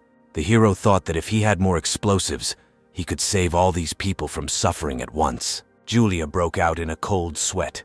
She had never seen such a scene. When she saw the man whose upper body was left, she began to vomit on the table. Even Scarlett, who had seen a lot, turned away, unable to bear this sight. Alex, watching this from the side, did not experience any emotional disturbance. In the end, they brought it on themselves. The elders commanding from the rear were stunned, their minds blank as they tried to accept the grim reality before them. A young man, who had lost his mind from the explosion, ran up, grabbed the village chief by the leg and began to shake him, stuttering that everyone was dead, their bodies had been blown to pieces, and urging him to run away. Shocked by this scene, the village chief collapsed to the ground and asked if Alex was the devil. He lamented that they were only going to rob Alex's property, not expecting hundreds of deaths from their own Shu family. As a leader, he knew that he could not escape responsibility, and dazed, he fell to his knees in the snow. Not wanting to leave the villagers alive, Alex pulled out a compound bow and ordered the shelter's artificial intelligence system to open the front window. As the large bulletproof glass window slowly rose, Alex lined 3 arrows. After more than 10 days of training and improving his spatial abilities, Alex learned to fire 3 arrows at the same time. Soon the arrows flew, instantly piercing the heads of 3 villagers, the modern compound bow enhanced by his abilities proving even more deadly. Silent arrows claimed lives one after another, the panicked crowd not realizing they were being hunted until someone noticed. The villagers with shotguns hurriedly took aim, but were unable to determine the direction in the darkness. But Alex aimed accurately with his infrared tactical scope. The villagers were puzzled by the bow's range given the strong wind and snow. Silas remembered Joshua's advice with regret and slapped himself in the face with remorse. He realized how arrogant and self-righteous he was, and admitted that Alex deserved to die for failing the Shu family's ancestors. Seeing the man suffering, Alex decided to fulfill his wish and took out his bow, preparing to kill him on the spot. He then pulled back the string, intending to shoot arrows at the man. However, a strong snowstorm suddenly arose, quickly forming a tornado that blocked the path between the villagers and the shelter. Alex put down his bow and arrows, noticing that the Iceman had finally decided to intervene. Switching to a sniper rifle, Alex prepared for a new challenge, realizing that arrows were ineffective in such a storm. Joshua, knowing that there was a power gap between the villagers and Alex, knew that the storm would be a significant advantage. Gathering his courage, Joshua directed all his strength to fight the snow. He screamed at the villagers to run, assuring that Alex wouldn't last long. Seeing an obstacle, Alex stopped shooting, realizing that he was wasting precious ammunition blindly, especially since there were only a few hundred boxes left in the spare space. He thought that maintaining such a large-scale snowstorm must be very tiring, and that man would not be able to hold out for long. Thinking about this, Alex took various protective equipment from his alternate space, and then, fully armed, went downstairs to say goodbye to the two girls, telling them to wait for his return. Meanwhile, Joshua was doing his best to hold off the snowstorm, and when he noticed that the shooting had stopped, he was secretly relieved, thinking that his tactics had worked. However, there was a loud rumble of an engine signaling the arrival of an SUV from the snow. Alex turned on the autopilot and pulled out an assault rifle. After that, he climbed out the window and started shooting randomly. The villagers screamed in horror as they urged Joshua to use the blizzard to stop Alex. Looking in the direction of the noise, Alex noticed the plump figure of a man. Thinking it was Joshua, Alex fired the bullet. However, she whistled past Joshua's ear, almost hitting him, and Joshua broke out in a cold sweat from horror. Then a man on a sleigh approached him and offered to climb on it. Alex considered this the perfect opportunity to eliminate the reluctant Superman. Having no reason to let Joshua go, Alex started the engine and took off in pursuit. If Alex killed this mutant, the rest of the villagers would become easy prey. Even though Joshua tried to keep the snowstorm around him and block Alex's line of sight, it was only partially effective. The range of the snowstorm was limited, and Alex's shooting accuracy remained almost perfect. Meanwhile, Alex, with an ominous smile, watched what was more important for Joshua, his own life or the lives of the villagers. The sleigh with the villagers had little chance against Alex's luxury snow SUV. Moreover, they dragged the bodies of their relatives for burial, which significantly slowed down their movement. Then the hero decided that it was time for him to go on the attack. Realizing the problem, Joshua urgently ordered the villagers to throw away the bodies. People did not want to abandon the bodies of their relatives, but they reluctantly complied. Despite the small obstacle in the form of bodies, Alex continued the pursuit. He leaned out of the window and started shooting again. His shots almost always hit their targets, and the military sniper rifle, enhanced by his abilities, was capable of piercing two heads with one bullet. Seeing the villagers fall, Joshua suffered. Everyone looked at him with prayer and hope. Then the guy turned to Silas again, saying that he warned him, but they did not listen to him. In a moment of despair, Joshua had a flash of inspiration. Suddenly, blue light poured from his eyes and palm. Suddenly, a crack appeared in the ice right in the path of Alex's pursuit. Under Joshua's continued efforts, the crack in the ice widened, forcing Alex to temporarily give up his pursuit. Leaning out of the car window, Alex saw that the crack stretched for tens of meters, actually blocking his path. Standing on the roof of the car, he felt that the strength of a person to break such thick ice was enormous. He took a deep breath, coming to the conclusion that fighting on the ice was not an option. He had to return to the shelter. Despite the traps, the invaders' losses were small. Returning to the shelter, he saw that Julia was still weak after the terrible scene. Scarlett asked with concern whether Alex had dealt with the man. Alex calmly replied that Joshua was too cunning and his abilities made him difficult to kill. Alex admitted that he was too careful and allowed him to escape. Julia asked if they were too cruel and if Alex was afraid of being held accountable for his actions in the future. The girl thought that the snowfall would soon end, but now she was not sure about it. Alex casually touched her cheek, asking what she thought about it, but the girl did not answer. Feeling hungry after his ordeal, Alex asked Scarlett to prepare some food. He asked for pig brains, duck stomachs, and intestines with garlic. Hearing the names of these dishes and remembering the bloody scene, Julia felt like she was getting sick again. Alex made fun of her, saying that she was weak and needed nutritious food to recover. Meanwhile, everyone in the village was terrified. They expected the heroes to return with loot, but instead, they were faced with a chaotic retreat and the disappearance of almost half of the people. People were desperately looking for their loved ones. The survivors and the dead were deeply grieving. Joshua stood and watched what was happening, not knowing what to do.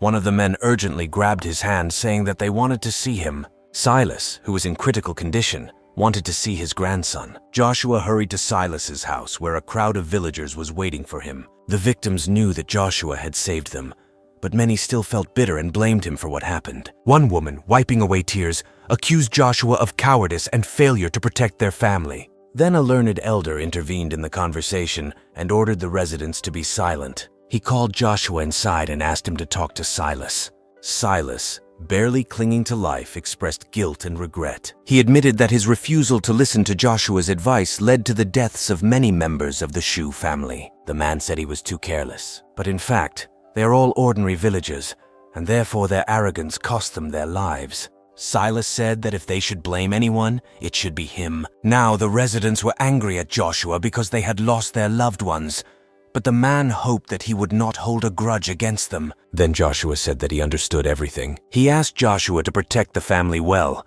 trusting him with their future. Silas began to cry as he made this last request, and Joshua nodded in agreement. After this, Silas died. At that moment, the villagers rushed into the house and cried when they saw that the village chief had died. Joshua watched the whole thing with tears in his eyes, and then headed towards the door. He quietly left the house, feeling heavy from the elder's last request. He understood that if that guy brought his people here, he would not be able to resist him. Joshua didn't understand why so many responsibilities fell on his shoulders. When he walked back, he met a young woman who was waiting for him at the threshold. She introduced herself as Sally and expressed her gratitude for Joshua's bravery. She said that her father, who was wounded and could not come himself, sent her to thank him. Although they had nothing to offer as a gift, she appreciated Joshua's help. Joshua, touched by Sally's words, realized that he was not a sinner, but a hero of the village. He told the girl that they were from the same village, so she could come to him for help any day. After that, he and Sally said goodbye. Sally's words calmed him, and he developed deep sympathy for her, thinking about their future together. Determined to protect the girl's family and provide a stable environment, Joshua decided to protect them and build a future with the girl. Returning home, he began strategizing for future encounters, now acutely aware of Alex's terrifying nature. Joshua promised his grandfather to protect the village, and now that he had found love again, he could not allow Alex to ruin his happiness.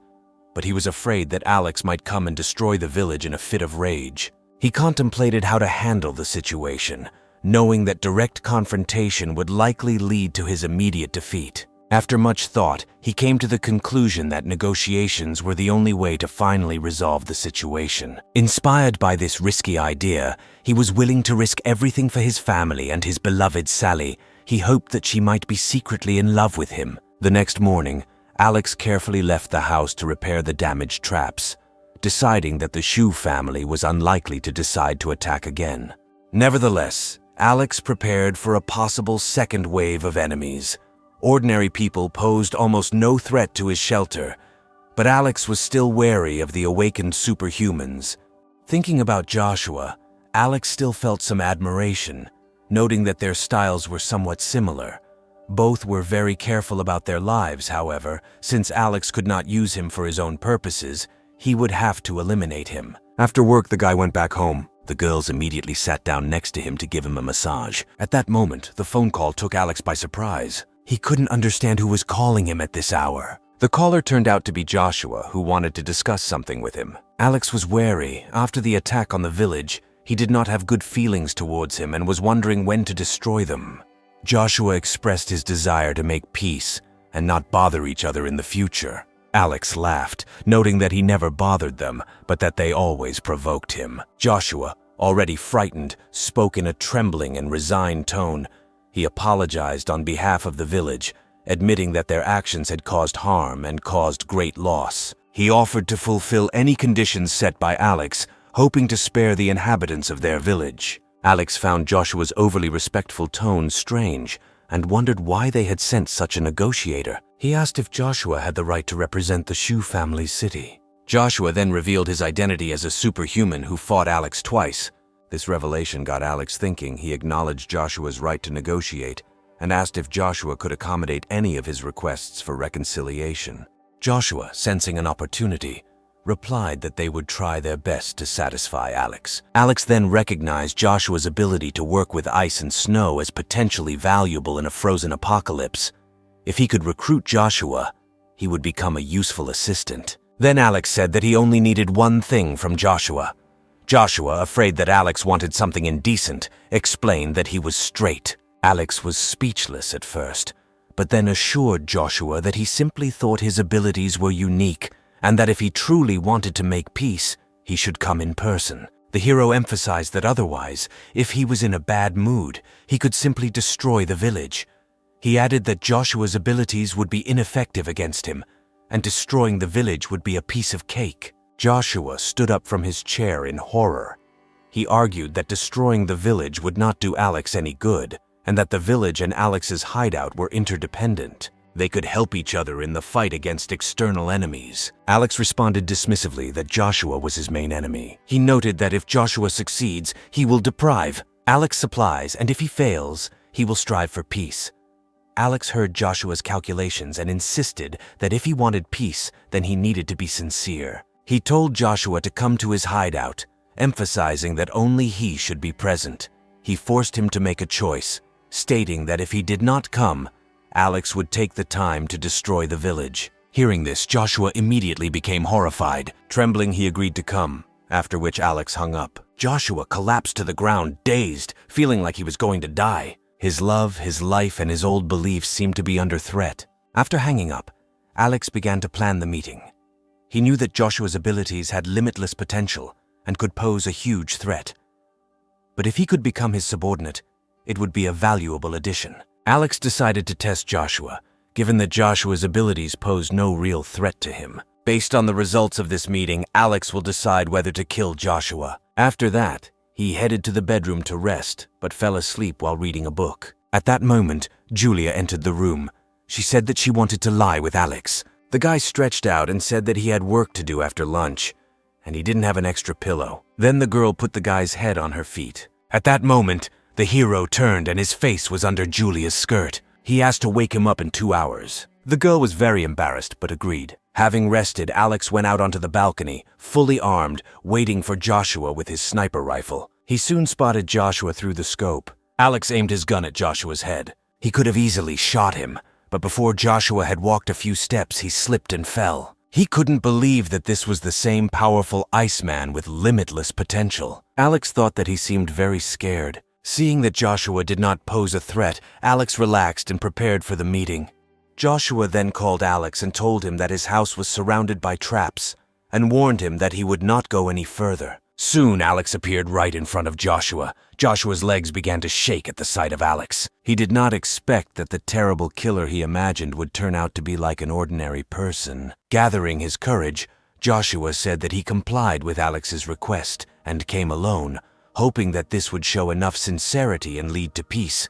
He stated that the battle was pointless from the beginning. Alex laughed, noting that Joshua was the one who initiated the attack and was now seeking peace, calling the battle pointless. Joshua awkwardly scratched the back of his head and, smiling stupidly, admitted that their village was really to blame for this. He asked Alex on what terms he wanted to make peace. Alex wanted to know what Joshua could offer to earn his forgiveness. Joshua bashfully replied that except for the lives of family members, they could offer anything. Alex, thinking that he had no supplies, demanded that the initiator of the attack be handed over, saying that he must die, otherwise there would be no deal. To his surprise, Joshua was delighted and said that the initiator of the attack was the village chief. Joshua asked if he was okay with this. Alex was speechless. The day before he killed more than 100 people, and among them were Joshua's relatives. He asked if Joshua wanted to take revenge for them. Joshua said with a hint of sadness that his parents died shortly after the snow disaster. His father, who suffered from heart disease, fell ill on the first day of the snowstorm and died at home due to a lack of ambulances. His mother died a week later. The thing is, Joshua didn't want to talk about it. He stated that such things affect mood and thinking. Alex then asked what about Joshua's other relatives in the village. Joshua said that the others were not his direct relatives and generally looked down on him. so Joshua didn't feel much of a connection with them. He admitted that he holds no grudge against Alex for the deaths of hundreds of Shu family members. He even admires the way Joshua chased them in his car the previous night. Then Alex decided to give Joshua a chance. He agreed to make peace, but stated that the village itself did not interest him. The villagers posed no threat to him, but Joshua was interesting in some way. Joshua was incredibly excited and rushed to hug Alex, considering it an honor to receive recognition from such a powerful person. But Alex waved his hands, ordering Joshua to calm down. He laid out his terms. Joshua would have to follow Alex's orders and comply with any of his requests. Joshua was scared and questioned whether Alex wanted something intimate. Alex was taken aback by his reaction. Seeing Joshua hesitate, Alex pulled out a limited edition figurine from his space and handed it to him. Joshua's eyes lit up at the sight of the rare figurine, which was worth its weight in gold to anime fans. Alex mentioned that he has many more of these figures, and if Joshua remains faithful, he will receive quite a few limited edition figures, pillows, games, and cartridges. Joshua, blissfully hugging the figurine, agreed to everything Alex wanted. Thus, Alex successfully recruited Joshua as his subordinate. Alex then asked Joshua to help him with something. Joshua readily agreed, feeling valued and wanting to prove himself. After that, the hero took out a snowy SUV from an alternative space, which stunned Joshua. Surprised, he began to sincerely flatter Alex, marveling at his abilities. He wondered if his time travel abilities were related to his spatial abilities.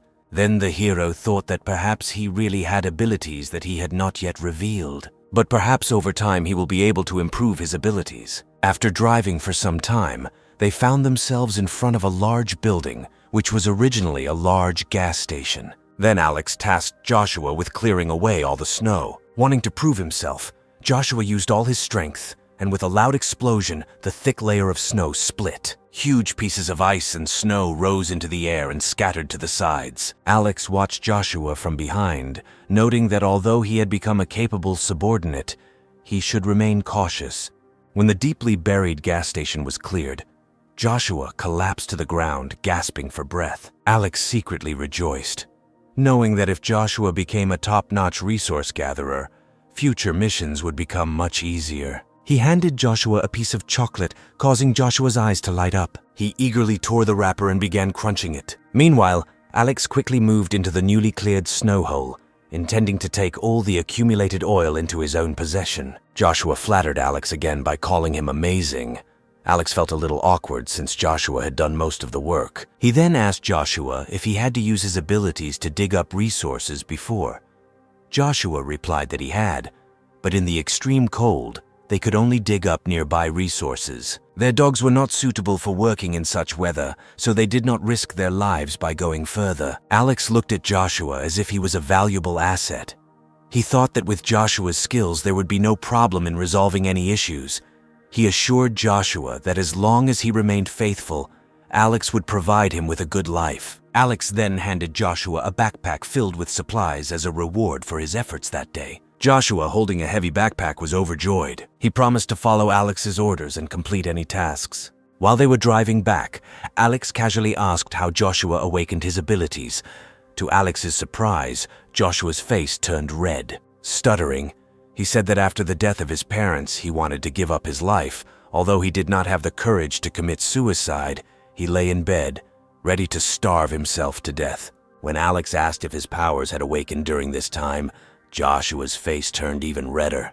Joshua went on to talk about how he overindulged himself before his abilities manifested. This included many instances in which he almost lost consciousness, but eventually his body underwent a strange transformation. Alex, covering his face in bewilderment, found Joshua's awakening process strange. He then dropped Joshua off at a river which was only a few hundred meters from their village.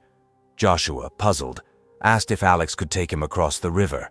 However, Alex explained that his car was not suitable for driving on ice, so he did not cross. Alex knew he needed to remain careful due to Joshua's ice manipulation abilities. Joshua found the excuse unconvincing, but decided not to ask any more questions, remembering how cool Alex had looked during the chase the previous night. Before Joshua left the car, Alex called out to him, advising him to be especially careful in the apocalypse world, especially given the Shu family's reputation for their vegetables and food. Alex's warning had a deeper purpose.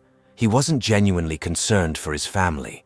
He wanted to make them more cautious and thus provide an additional layer of natural protection for his refuge. After all, such an instrument in his hands was an irreplaceable thing for him. Returning to the village, Joshua excitedly reported the good news to Chief Connor, expecting praise. But instead, he was met with harsh criticism.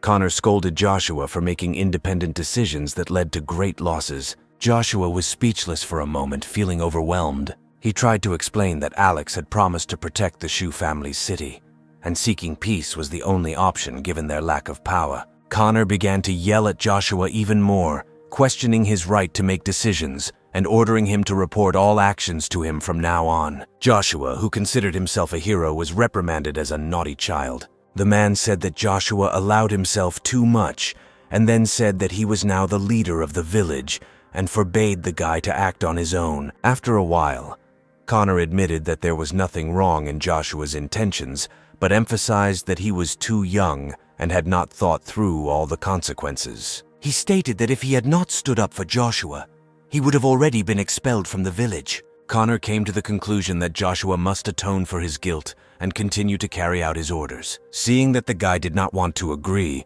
he began to put pressure on him, and then Joshua had no choice but to agree. Connor expressed satisfaction that Joshua had complied and told him to remember to never act on his own again. As Joshua left, Connor thought about the arrogance of youth. He thought that young people should not neglect their elders just because they have acquired some skills. Connor then took out his phone and sent messages to the village chat, taking credit for making peace with Alex. The representatives of the various families, relieved that Alex was no longer a threat, praised Connor's abilities and expressed regret for not supporting him as the head of the clan earlier. They regretted that hundreds of people had died because of Silas's mistakes and praised Connor for his foresight and wisdom. Back at the hideout, Alex briefly told Julia and her sister what had happened to ease their worries. Julia clapped her hands in approval at the news and expressed relief that they no longer had to worry about an attack. Scarlett, however, was used to such events and looked at her sister with a grin. Angry, Julia said that this was not true because she simply did not want to see such terrible scenes anymore. She understood that if the confrontation had continued, the people from that village would have died just like that. Scarlett, however, didn't bother to listen to her explanation and simply said that her sister vomited a lot yesterday. Then the girl came up to Alex to hug and enthusiastically praise him, saying that he was so strong that these small cockroaches could not threaten them. But Alex began to worry if well-prepared organizations would appear in the future, causing the most trouble. Julia said they shouldn't always think the worst.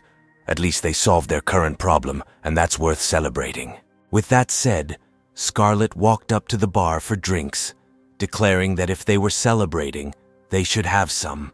Julia also offered to cook some of her signature dishes, thinking to herself that she was a famous social butterfly in the entertainment industry and had a good tolerance for alcohol. Alex laughed and said his alcohol tolerance was pretty average. Hearing this, they agreed to stop when enough was enough. After some time, both women lay unconscious on the sofa. Alex forgot to mention that he used to work as a warehouse manager and sold alcoholic beverages. Slightly tipsy, Alex walked up to them and started messing with Julia, who was passed out. Suddenly, Julia opened her eyes and was surprised to find him lying on top of her. She asked how he could do this when Scarlett was lying next to them. However, Alex ignored her and continued kissing the girl.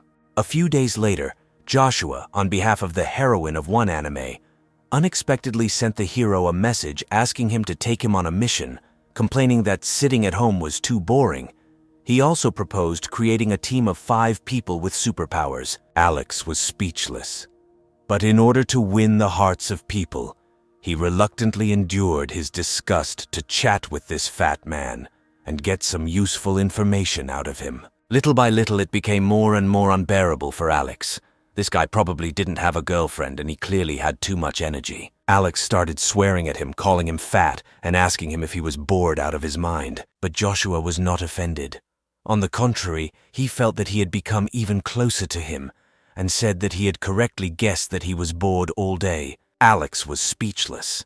These types of people were on the fringes of society, so when they came across someone even slightly nice, they were ready to give it their all. Even if Alex spoke rudely to him, Joshua thought only positively about it. Over time, Alex really stopped scolding this poor lonely man. When the shelter became boring, Alex went to the control room to carefully monitor everything that was happening and make sure there were no security threats. Julia was doing a good job with the garden, and it seemed like surviving the shelter wouldn't be such a big deal. However, there was one issue that Alex could not help but worry about: the problem of cybersecurity. This supercomputer controlled all the shelter's programs. Without it, the entire shelter would have been instantly paralyzed. If the network had been hacked by top talent, the shelter could have collapsed without being attacked. Meanwhile, Julia and Scarlett seemed to start arguing, Julia stating that Scarlett should help with the current situation since she had been with Alex longer, and he would definitely listen to her if she asked him. Scarlett looked helpless. She knew Alex too well. He was such a cautious person that he didn't want to risk even the slightest danger, especially since they relied on him for their livelihood. If something happened to him, none of them would not be able to survive. But Julia was very worried that their sister Aurora could still be alive, and they were not even trying to contact her. After some thought, Julia declared that no matter what, Scarlett must try. She said that all they have is their body. Scarlett looked at her questioningly and asked if Julia was planning to seduce him. An angry Scarlett stood up and said that he shouldn't think that she didn't know what they were up to behind his back. When she realized what Julia was hinting at, the girl said that she would never agree to such a thing. Meanwhile, Alex, who had been listening at the door, suddenly entered the room and asked what they were doing. Julia, trying to act calm, grabbed his hand and said that they were just discussing family matters. Alex asked if they were discussing that the girls still have relatives alive whom she wants to bring to her place. Scarlett replied that after the storm she lost contact with her family and did not know if they were alive. Then Julia hinted that her sister had contacted her, who was in danger, and was asking for help to save her. It turned out that Julia's sister had contacted her the day before, saying that she was in a very dangerous situation and hoped that Alex could find a way to save her. At first, the hero assumed that the relatives wanted to take Julia with them, but she said that this was not the case. She said that her sister is truly in danger, and Julia is the only one who can save her. He asked if they were going to put this responsibility on him, expecting him to risk his life to save a stranger. Then Julia dropped all pretense and clung to Alex, saying that she might be his only surviving relative and he couldn't just watch her die. Since she was Julia's sister then, naturally, Scarlett was her relative.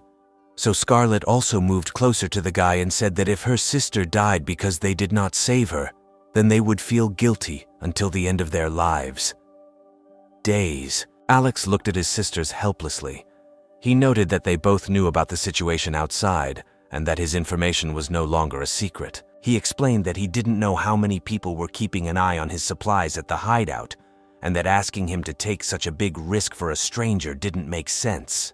Seeing his refusal, the sisters panicked and began to cry, clinging to his legs. They begged, saying that if he agreed to save her, they would unconditionally fulfill any of his requests. Scarlett whispered in his ear, asking if he had ever tried sleeping with two girls at once.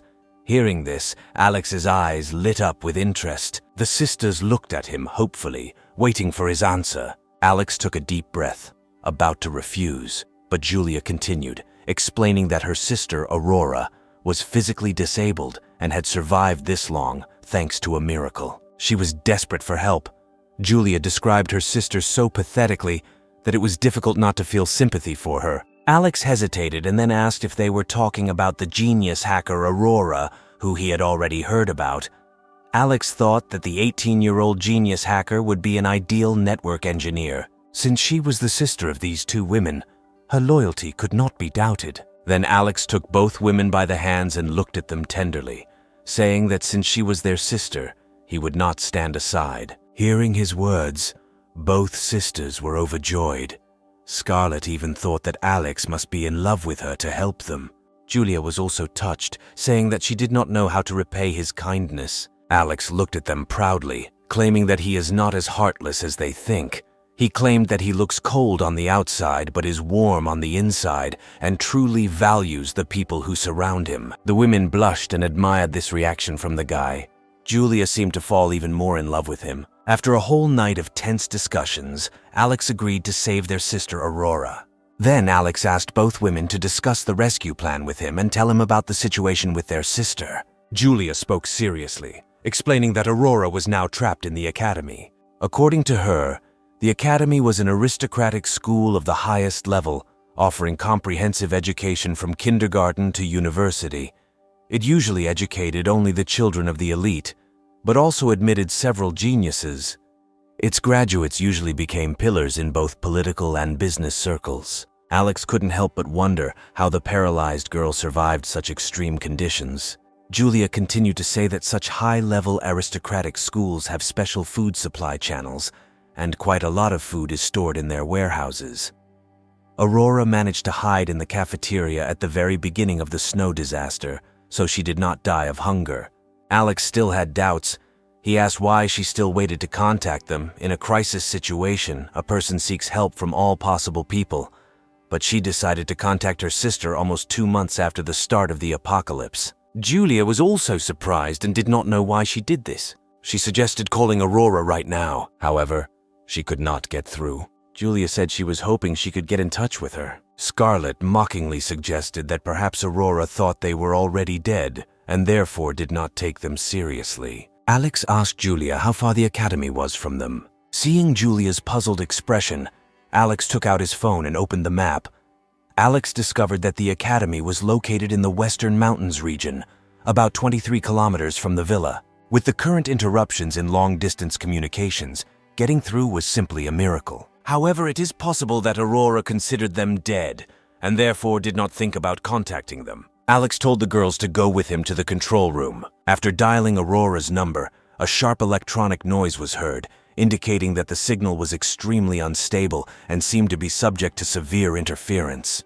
However, after a few seconds, the call connected successfully, and the sisters immediately became worried. The girls asked Aurora to quickly tell them about her situation and assured that her sister would find a way to save her. The voice on the other end was intermittent and heavily distorted.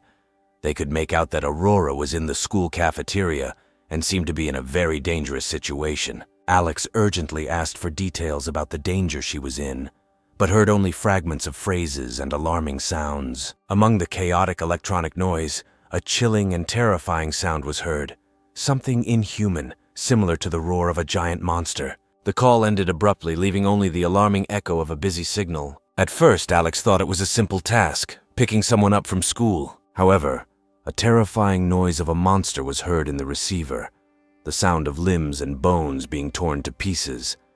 He had heard this only in films about zombies. A beep echoed through the control room, suggesting that there might be monsters in the academy. Alex wondered if the animals had mutated too. Seeing the hesitant expression on Alex's face, Julia pressed herself against him again, begging him to save their sister. Alex smiled slightly and assured her that he would save her sister and that everything would be fine. He admitted that the situation had become somewhat confusing and mentioned that he would have to call on 2 mutant allies for help. He decided that this was a perfect plan and quickly called Joshua. Joshua was eager to get out and begin the task, and Aaron also readily agreed. Alex guessed that the creepy noise could be coming from a mutated human or some other mutant creature, although it sounded scary. But considering that the paralyzed girl had been dealing with it for over a month, it shouldn't be too difficult for them, 3 superhumans. Early the next morning, the sisters prepared a full table of delicious food. Alex did not indulge himself, as this could affect his mobility, but he needed to replenish his physical energy. Food was prepared in his space to ensure timely replenishment of supplies, and all weapons and equipment were fully loaded and ready. Soon, Joshua called Alex, saying that he was already at the river and asked him to hurry up. Alex assured him that he would arrive soon. After hanging up, Alex told the women that to ensure their safety, they would have to stay in the basement for a while. Julia, not understanding, asked why they needed to go to the basement if the house was safe. Scarlett immediately understood everything and tugged at Julia's clothes, urging her to follow the instructions and not ask unnecessary questions. Scarlett knew about Alex's intentions after all. The person being rescued was their sister. He feared that it might be a trap they had come up with together. Alex usually did just that. Alex locked both women in alloy rooms so that no one but him could open them. Alex promised that if his sister was alive when they arrived, he would definitely return her safe and sound. As he left the basement, Alex sighed. He admitted to himself that he did not want to be so careful in everything and constantly fear even the people closest to him. However, In this post-apocalyptic world, one could not afford the slightest carelessness. Meanwhile, Joshua had already come to the riverbank to wait for his partner. Seeing Alex approaching, Joshua waved to him. Alex was surprised because they had agreed to meet at another time. Joshua replied that he was just afraid he would be late. Then Alex reached over and called his SUV and told the guy to get into the car. After they got inside, Joshua asked where they were going. Then the hero replied that they were going to the academy to save a person. He mentioned that this person was very important to them. Alex thought to himself that Aurora's computer skills were indeed very important. But before he could answer, Joshua began chatting non-stop about trivial events in his life. He mentioned Sally from their village, who, according to Joshua, was secretly in love with him. Alex was annoyed. If it weren't for Joshua's helpfulness, he would have wanted to throw him out of the car. He quickly changed the subject and asked what the villagers now thought of him. Joshua suddenly fell silent. He hesitated for a long time, without giving a clear answer. Alex thought to himself that he almost destroyed half of the youth and the population of the village, and the villagers probably despised him. If not for the fear of his power, they would definitely take revenge. Soon a snowmobile appeared ahead. Alex quickly got out of the car to greet Aaron. He said Aaron seemed in great spirits. Aaron raised his hand and said that his physical and mental strength had improved significantly. After this, Alex introduced the two superhumans to each other. Surprisingly, it turned out that all three had special abilities, which was rare. Aaron couldn't help but ask what kind of opponent the three special ability users needed to join forces against. Alex told them not to worry and explained that they were just going to the school to save a student. He mentioned that he managed to contact her yesterday and that she is now at the academy, but it seems that something is wrong there. Alex explained that the sounds they heard indicated the presence of mutant creatures. Aaron expressed his doubts by asking if Alex knew what this creature was that even he couldn't handle. Alex then assured them not to worry too much, based on the sounds they heard on the phone the day before. The mutant they were dealing with was not human. Even if it were a mutated human, he would most likely be in a state of rabies. The sounds he made could not come from normal human vocal cords. However, if the three of them unite, then no matter how terrible this creature is, it will not be able to harm them. With this determination, they headed towards the academy. Meanwhile, at the academy, snow had already covered the entire campus, and only the roofs of some tall buildings were visible. In the gym, a group of surviving students were exhausted from constant clashes with a terrible monster. Some began to blame Aurora, who was in a wheelchair. They complained about the growing number of deaths and wondered why Aurora was still alive. A terrible creature appeared unpredictably, and the teacher who protected them always took special care of Aurora. Gradually, all the students began to perceive her as a burden and even blame her for the deaths of her classmates. In despair, one of the students wondered if they even had a chance to survive. After the snow disaster, out of more than 100 people, only about 40 remained alive. Listing the names of their dead classmates, everyone felt themselves starting to go crazy. At that moment, the girl with wavy hair noticed Aurora in her wheelchair and felt very disgusted. She wondered why so many people died while Aurora remained unharmed. She expressed her displeasure by pointing at Aurora and accusing her of being a burden. Since Valerie's teacher was especially attached to Aurora, she quickly became the object of everyone's discontent. Some even suggested throwing it away as monster food. Although the more adequate students knew that even if Aurora died, the monsters would not spare them. The guys decided that if they left her to be eaten by monsters, then her sacrifice would at least have some meaning. They decided that next time they would simply not take Aurora with them. However, they understood that Valerie cared about each student equally. However, there were fewer and fewer students. Even if Aurora died, they could not be sure that they would not be next. Suddenly, a girl with a ponytail came out of the crowd. A strange smile appeared on her face. She walked up to Aurora and looked down at her. Aurora, seemingly frightened, hissed and asked what she wanted. The girl with the ponytail, Catalina, leaned towards Aurora with a poisonous look and told her to just go and die and stop dragging them down. She caused so much trouble for everyone, and Catalina was even disgusted to look at her. Aurora was stunned by the scene, tears flowing from her eyes. Instead of condemning Catalina, the crowd around them began to clap and applaud. At that moment, a girl stood in front of Aurora. It was Aurora's best friend, Riley, who had been helping her all this time. Riley turned to Catalina, insisting that they were all classmates and that she should not go too far. Catalina, however, burst into wild laughter and accused Riley of being trash, saying that she didn't deserve the right to talk to her.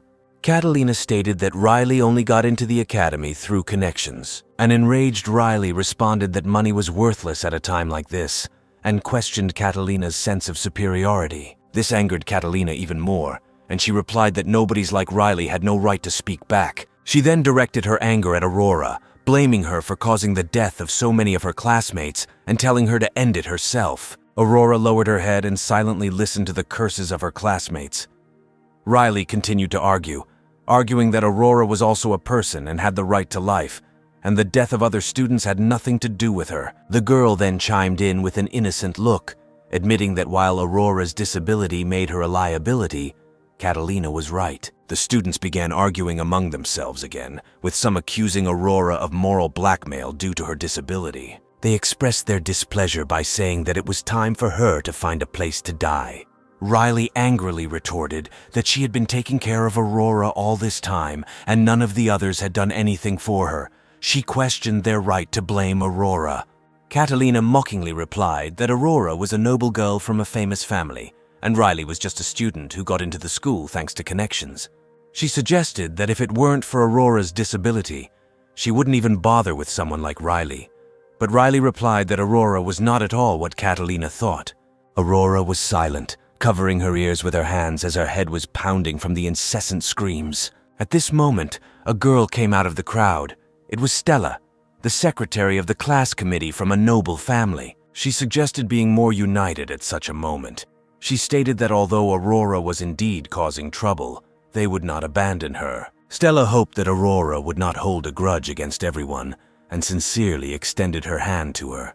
Suddenly there was a loud ringing sound and the metal window was broken from above. Soon a monstrous hand several meters long stuck through it. A clawed paw grabbed the student's head and easily lifted him up. The students burst into screams of horror and desperately ran away. Before the student had time to call for help, he was quickly pulled out of the window. The creature, which looked like a huge cat, licked its tongue and then put the student into its mouth. When the students heard the heart-rending screams of their classmate, they covered their ears. Everyone ran to the back of the gym in horror, leaving Aurora behind as Riley struggled to push her wheelchair. When they got to the back door, they found it locked and impossible to open. Soon the monster jumped into the gym through a hole in the window. It sat on the floor and began to play with the student's corpse. Then it bit his head off with a crunch. The beast threw the unnecessary remains of the body aside.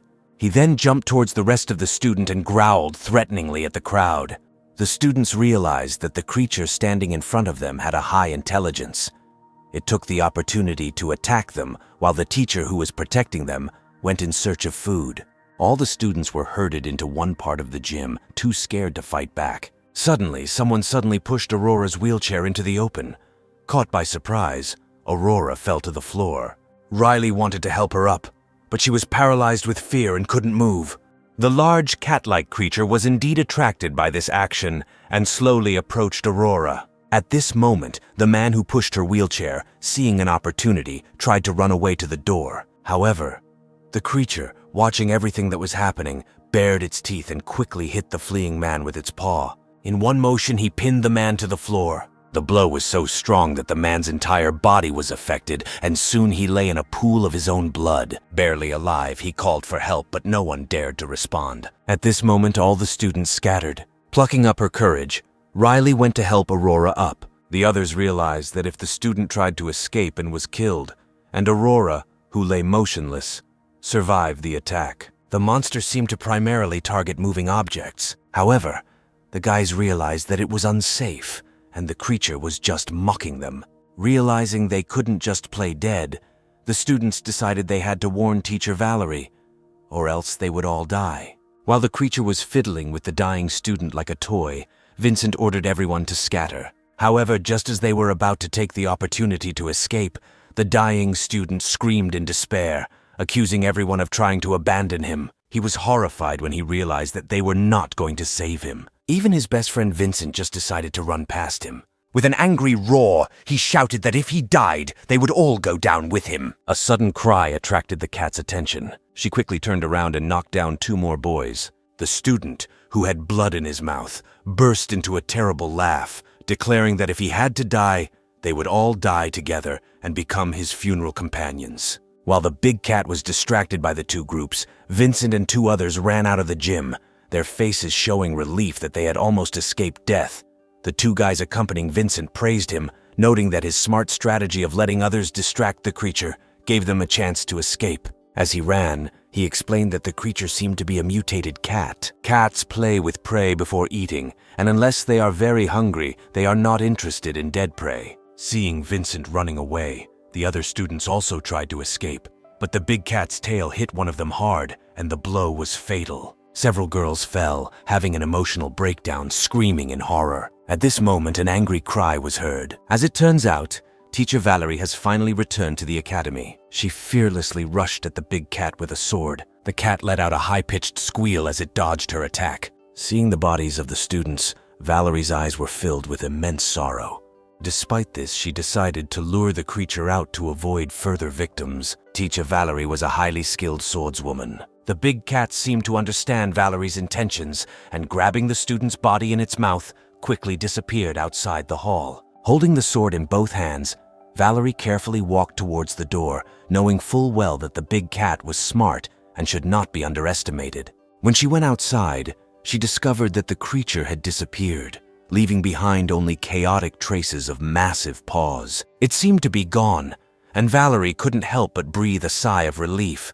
Although a wave of exhaustion washed over her, in the 2 months that had passed since the start of the apocalypse, more than half of the students had died. If it weren't for her accidentally awakened special abilities, she would have long ago lost this deadly game of cat and mouse, and everyone, including herself, would have been dead. Then Valerie laid out the hard-earned food in front of the students and told the head boy, Vincent, to divide it among everyone. She then found a corner to sit down as she was extremely tired. At this point, Catalina lashed out at Aurora again, asking why she was still alive and calling her the most useless person present. She asked why she couldn't just die. Riley stood up for her again, indignantly replying that the monster attack had nothing to do with Aurora. However, Catalina was relentless, declaring that she simply could not stand Aurora. Stella tried to calm the situation down and took some of the food to give to Aurora. Before she had time to give the food, Catalina hit her on the arm and angrily snapped, saying that giving her food was a waste. She argued that the food supplies at school were limited, and sooner or later Aurora would be eaten by monsters anyway, so it was better to save food for the others. Teacher Valerie, who had been resting with her eyes closed, slowly opened them. She was already used to conflicts between students and was too exhausted to deal with it. While there were no casualties, she needed to conserve her strength and focus on the mutated big cat. Suddenly, the student, filled with despair, screamed that there was no point in arguing. She realized that they would all die and become just food for the monster. The creature would periodically come to select a few of their students to eat, but it would never kill too many at a time because it preferred prey to live ones. She came to the conclusion that there was no hope left in this world and no salvation was in sight. Vincent looked at the food in his hand and insisted that there must be hope. He believed that they were the future elite of society and could not just die. He looked at the snow-covered rooftops, hoping that they would be able to communicate with the outside world and that his father would definitely send someone to save them. At that moment, the silence was broken by the sound of a car engine. 3 men following the navigator arrived at the academy an hour later. Getting out of the car, Alex took out a pistol and reminded the others to be on their guard.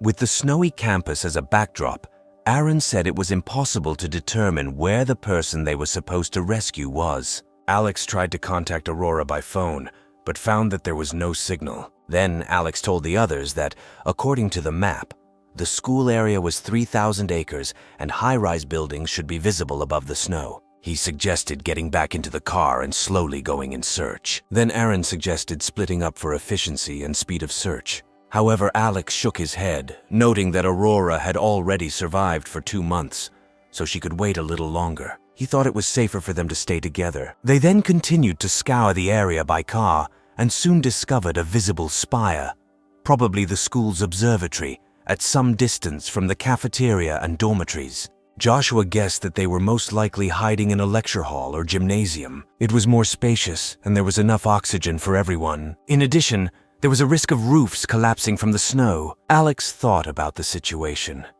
remembering that the gym and cafeteria had been mentioned during the call.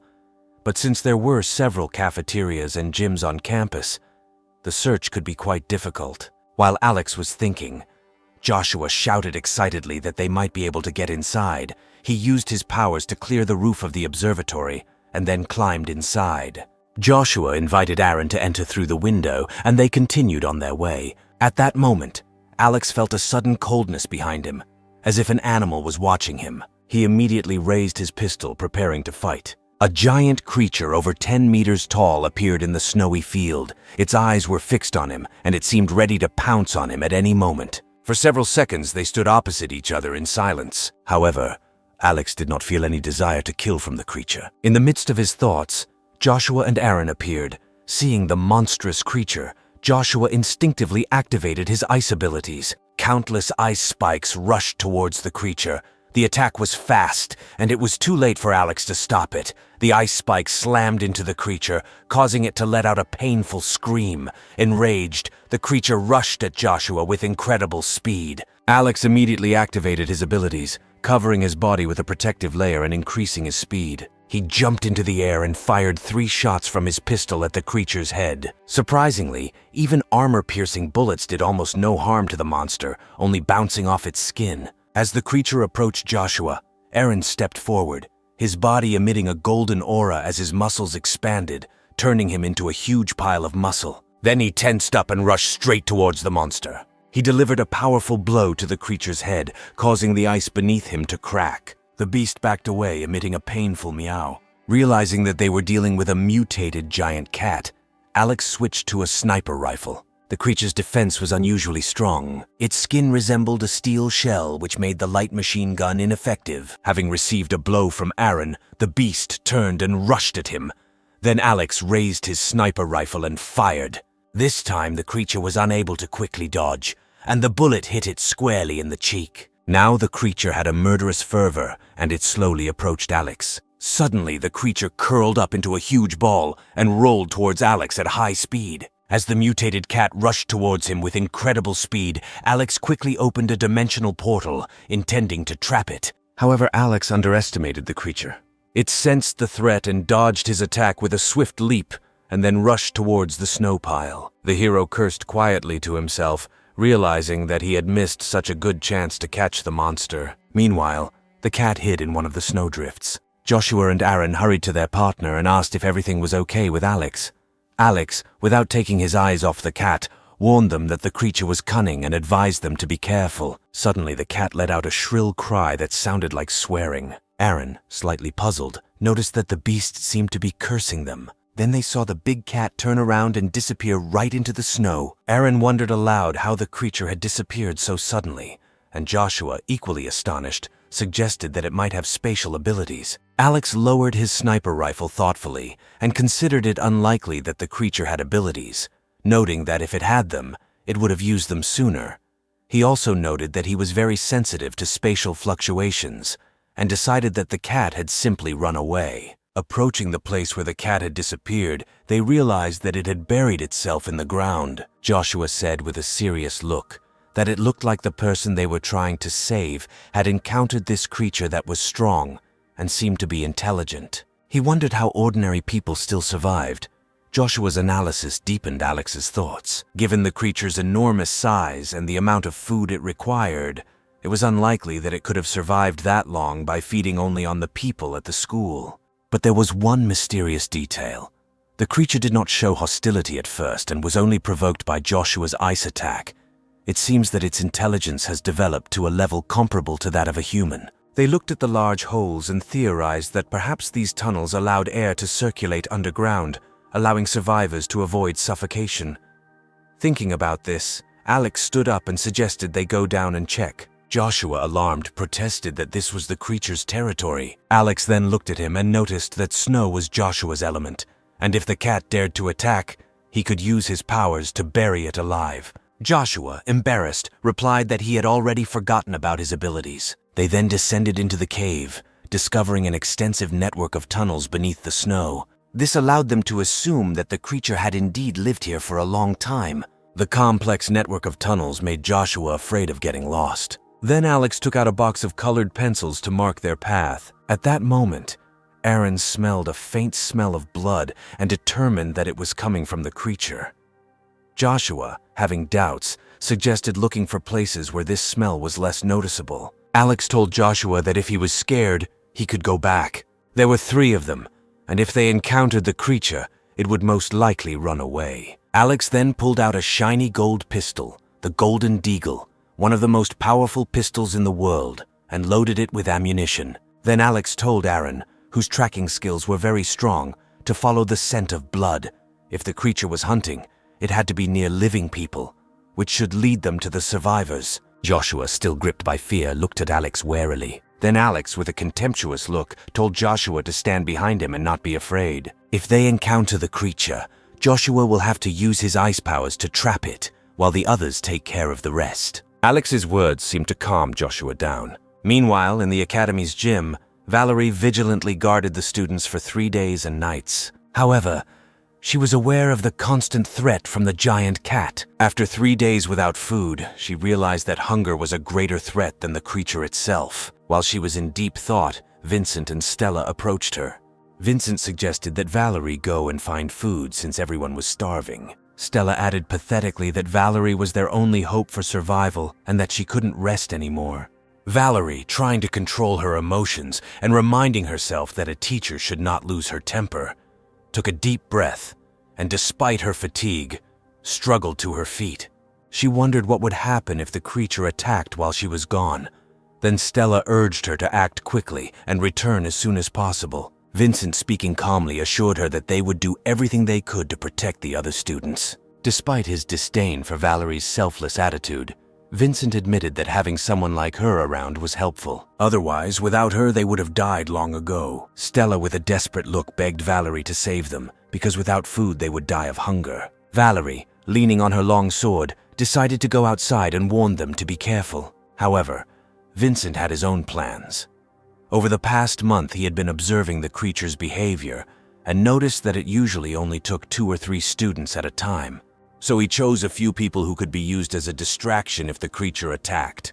Leaving the gym, Valerie understood that the creature was most likely nearby and was waiting for an opportunity. Determined to face him in battle to the death, she was willing to sacrifice herself if necessary. Meanwhile, Riley continued to tend to Aurora, asking if her arm hurt. Aurora, looking gratefully at her only friend, replied that in the current weather she felt almost no pain. Riley encouraged her with a determined look, telling her to believe that they could survive and not to lose hope. At this moment, another peal of mocking laughter was heard from behind. Catalina expressed disdain for Aurora's continued survival and suggested that if she were in her place, she would have ended it all already. The rest of the students joined in the ridicule, calling Aurora a burden and predicting that the next time a monster appeared, it would be the end of her. Aurora remained silent, unable to argue. Then Riley, unable to bear the ridicule, wanted to stand up for Aurora. But as soon as she raised her eyes, she saw a huge shadow outside the window. She stood up, pushed Aurora's chair, and shouted for everyone to run quickly. At the same time, a huge paw crawled through the window and reached inside with a wild cry. Vincent and the others, although they were scared, had already foreseen this scenario. They grabbed several students to push them towards the monster. The disciples were instantly crushed. Meanwhile, the others fled in panic. However, outside the gym, the monster did not notice Valerie standing behind him. Valerie rushed furiously at the monster. By the time the big cat reacted, it was already too late. Valerie's blade slammed into the big cat's neck. At this moment, the beast let out a piercing cry. The students watching this scene were too scared to move. Meanwhile, Valerie decisively blocked the entrance to the gym, not giving the monster a single chance to get closer. At that moment, Alex and his partners approached the entrance. Their appearance attracted the attention of both Valerie and the monster. The girl's eyes lit up with hope when she saw the men. Thinking that they must have come from outside to save them, she shouted for them to come and help. Joshua was about to take a step, but Alex stopped him. Alex watched Valerie with interest, noting her exceptional fighting skills and refined swordsmanship. It was obvious that her abilities were far beyond those of an ordinary person. However, he considered it more prudent not to get involved in unnecessary fights, since their main task was to find people. The big cat was a serious threat, and any rash actions could endanger all three of them. Aaron, understanding the situation and recognizing Valerie's skill in fencing, thought it wise to stay away from her. The three of them closed their eyes to what was happening and left the scene of the battle. Valerie was speechless, annoyed that they did not join her in the fight against the monster. She angrily shouted at them, asking why they didn't want to help. Despite her screams, Alex and his companions continued to ignore her. Soon, Aaron swung the gym door open, causing the students inside to yelp in surprise. However, when they saw the three newcomers, they felt relieved. Alex quickly noticed Aurora in a wheelchair. He expressed relief that they arrived on time. Vincent approached them and asked if they were Jishan's soldiers and if his father had sent them. Alex, hearing about this for the first time, asked which unit he was talking about. Vincent explained that his father, Diego, was the leader of the squad. Johnny thought this was funny, given Vincent's unkempt appearance. He chuckled skeptically but was intrigued. He asked to tell him more about the base. Vincent was surprised by Alex's interest. He guessed why they came from another shelter. Then the hero asked how much Vincent knew about other shelters. Alex knew that there were several emergency shelters in Tianhai, and he suspected that there were higher-level ones that Vincent had not mentioned. Realizing that Vincent might not have valuable information, Alex decided to focus on Aurora. Other students, seeing potential saviors in Alex and his companions, willingly offered them money and help in exchange for salvation. They even made romantic proposals to Alex. The crowd of students began to whisper, not understanding why the guy was ignoring them. At this moment, the hero approached the pink-haired girl. When the hero confirmed Aurora's identity, he introduced himself and prepared to take her to his hideout. However, Aurora then asked if he could do her a favor.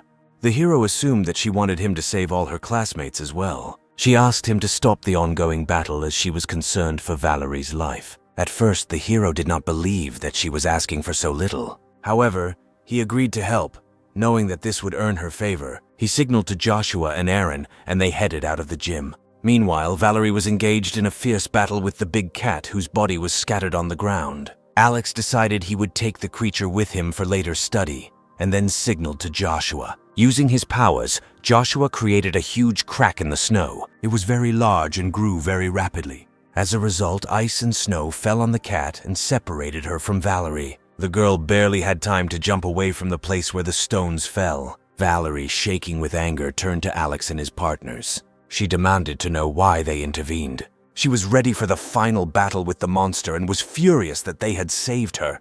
Valerie said this was the last chance to trap this monster. Alex turned away from her and explained that their intervention was aimed at helping and that Aurora was the one who asked for it. If it weren't for her request, he wouldn't have lifted a finger. Valerie, unable to contain her anger, screamed for Alex to stop. As she swung her long sword at him, Alex pulled out his golden deagle. The strong recoil of the pistol forced him to jump away, and he shot at the girl. However, Valerie, swinging her sword, split the bullet in two. Alex watched this, amazed at her skill. Meanwhile, the girl continued her attack, rapidly approaching Alex. In response, the hero quickly opened a spatial gate in front of him. Valerie, realizing the danger too late, felt herself being pulled inside by an invisible force. Joshua and Aaron rushed to help, but Alex motioned for them to keep their distance. After Valerie had been in the alternate space for about 2 seconds, Alex quickly opened the gate to let her out. Valerie lay on the ground, weakened, as time had almost stopped in the alternate space, and staying there for long could be deadly. Alex stated that he tried to help out of goodwill, but received only ingratitude. He picked up Valerie's longsword and jokingly remarked that he should keep it to avoid further trouble. He noted that the sword was an unusual weapon, capable of splitting bullets, and thought it might be useful in the shelter. Valerie rose to her feet with difficulty and demanded that the sword be returned to her. Alex then turned to the crowd and asked if a few people could help Valerie rest. Valerie, now weak and powerless, was taken to a corner, continuing to ask who Alex was and what he was doing here. The hero explained that his friend's sister, Aurora, was the one Alex came to save.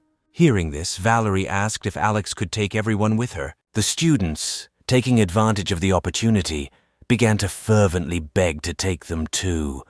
They mentioned their influential origins, hoping to convince Alex to save them too. Then Alex, losing patience, raised his voice, stating that he was only taking Aurora.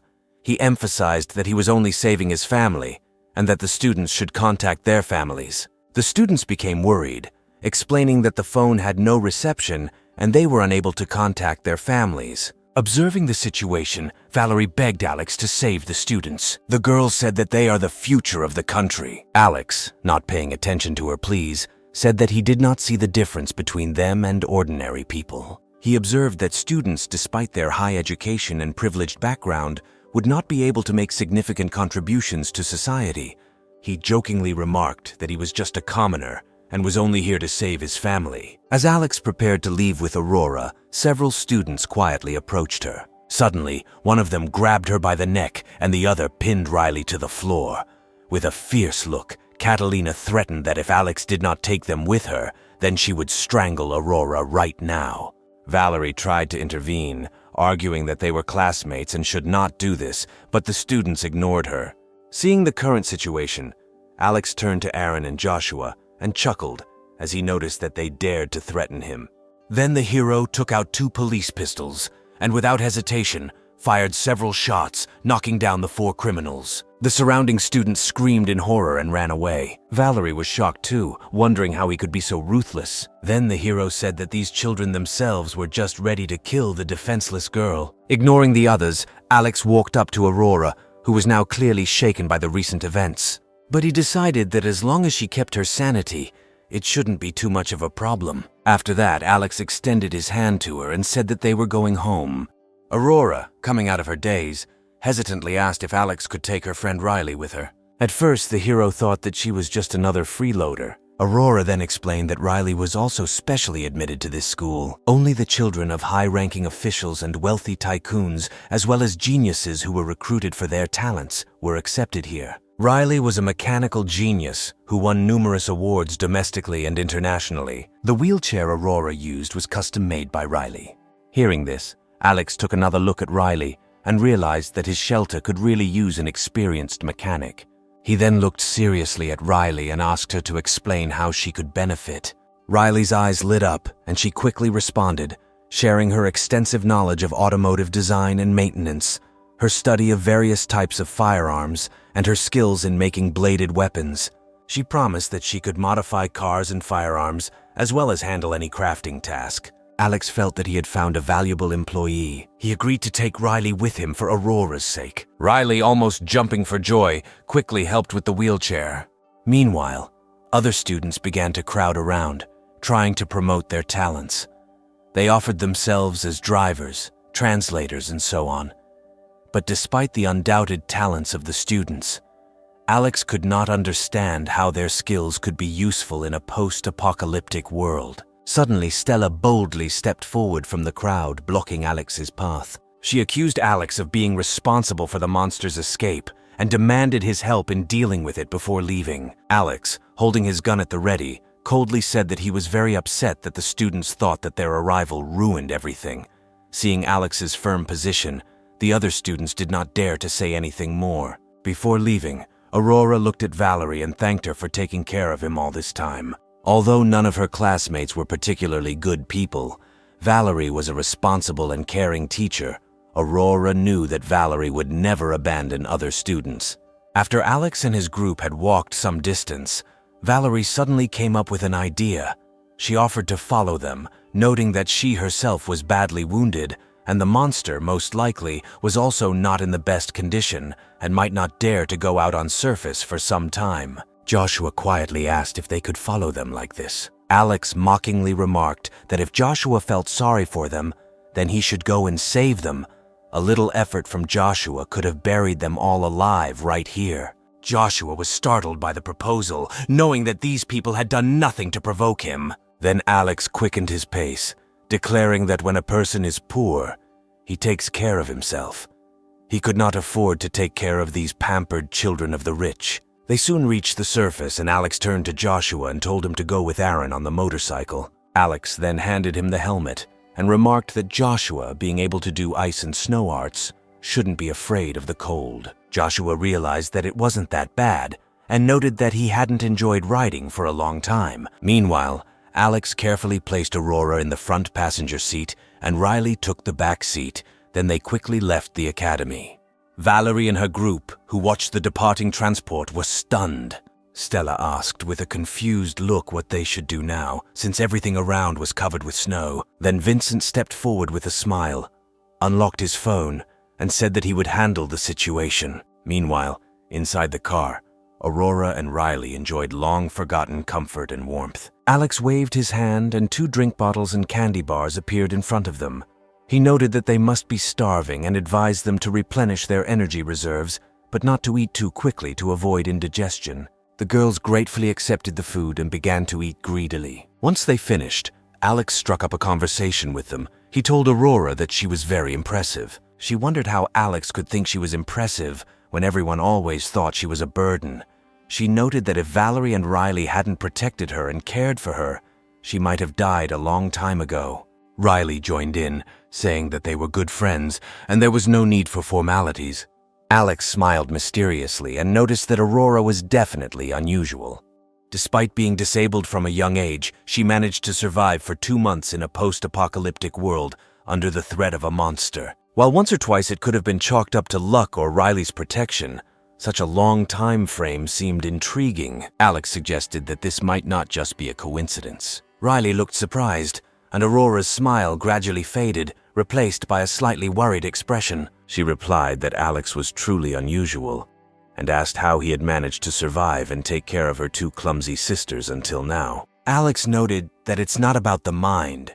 The point is that he just tries to look at things from different angles, and he also said that earlier, during Valerie's fight with the big cat, Aurora only asked to stop the fight and not to protect Valerie. This suggests that Aurora's goal may have been to protect the monster without harming Valerie. Alex concluded that the big cat was somehow connected with Aurora. Aurora's expression changed to a sly one, and she confirmed that Alex was about 70% correct. She explained that she was not the owner of the big cat. Although she never intended to harm her classmates, the big cat did protect her. Riley realized that Furry was a stray cat that was being fed by Aurora, and the monster was a mutated form of Furry. Aurora confirmed this, explaining that Furry never attacked them due to their previous connection. Riley didn't believe it at first, but now everything became clear to her.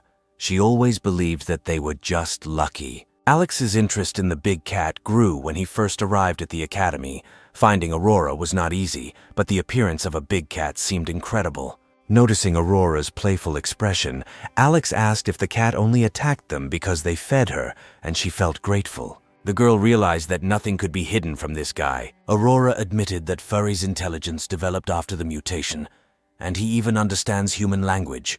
Aurora also warned him in advance that they would come for them, and told him not to attack strangers rashly. Alex asked if the deaths of her classmates were also orchestrated by her through the big cat. Aurora denied any involvement, stating that although there were people she disliked among her classmates, she never wished them dead. Most of them died because they mistreated Furry when he was still a stray cat.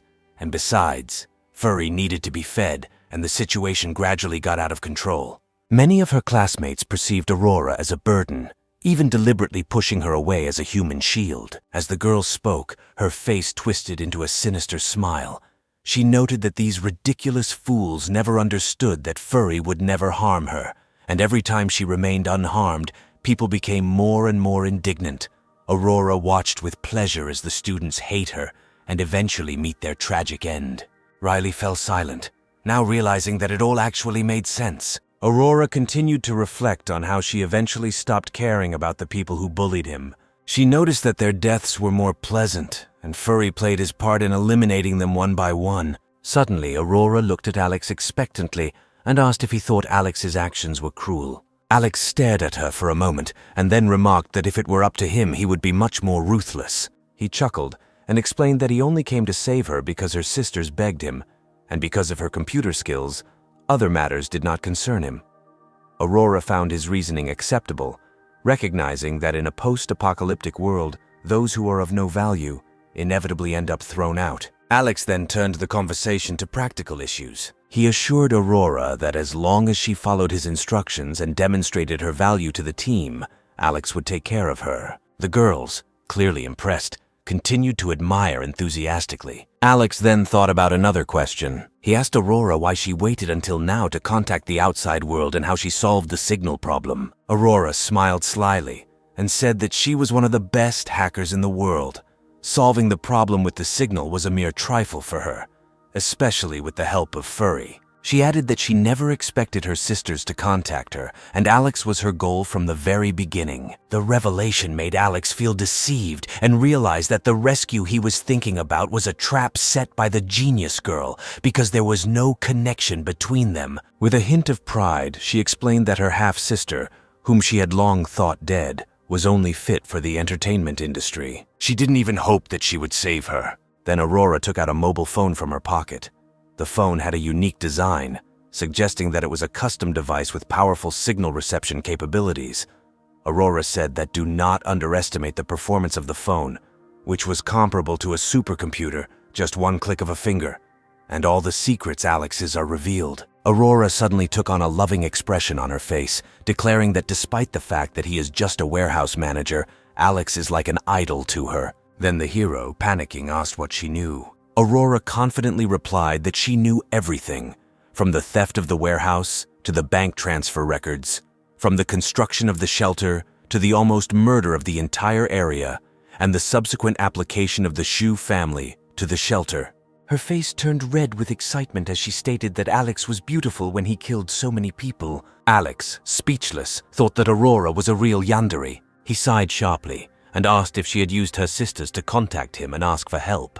Aurora nodded sweetly and said that she was sure that Alex would definitely come, judging by all their actions. Aurora noted that Alex seemed like a cautious person, and while she wasn't sure he would come, she was glad he did.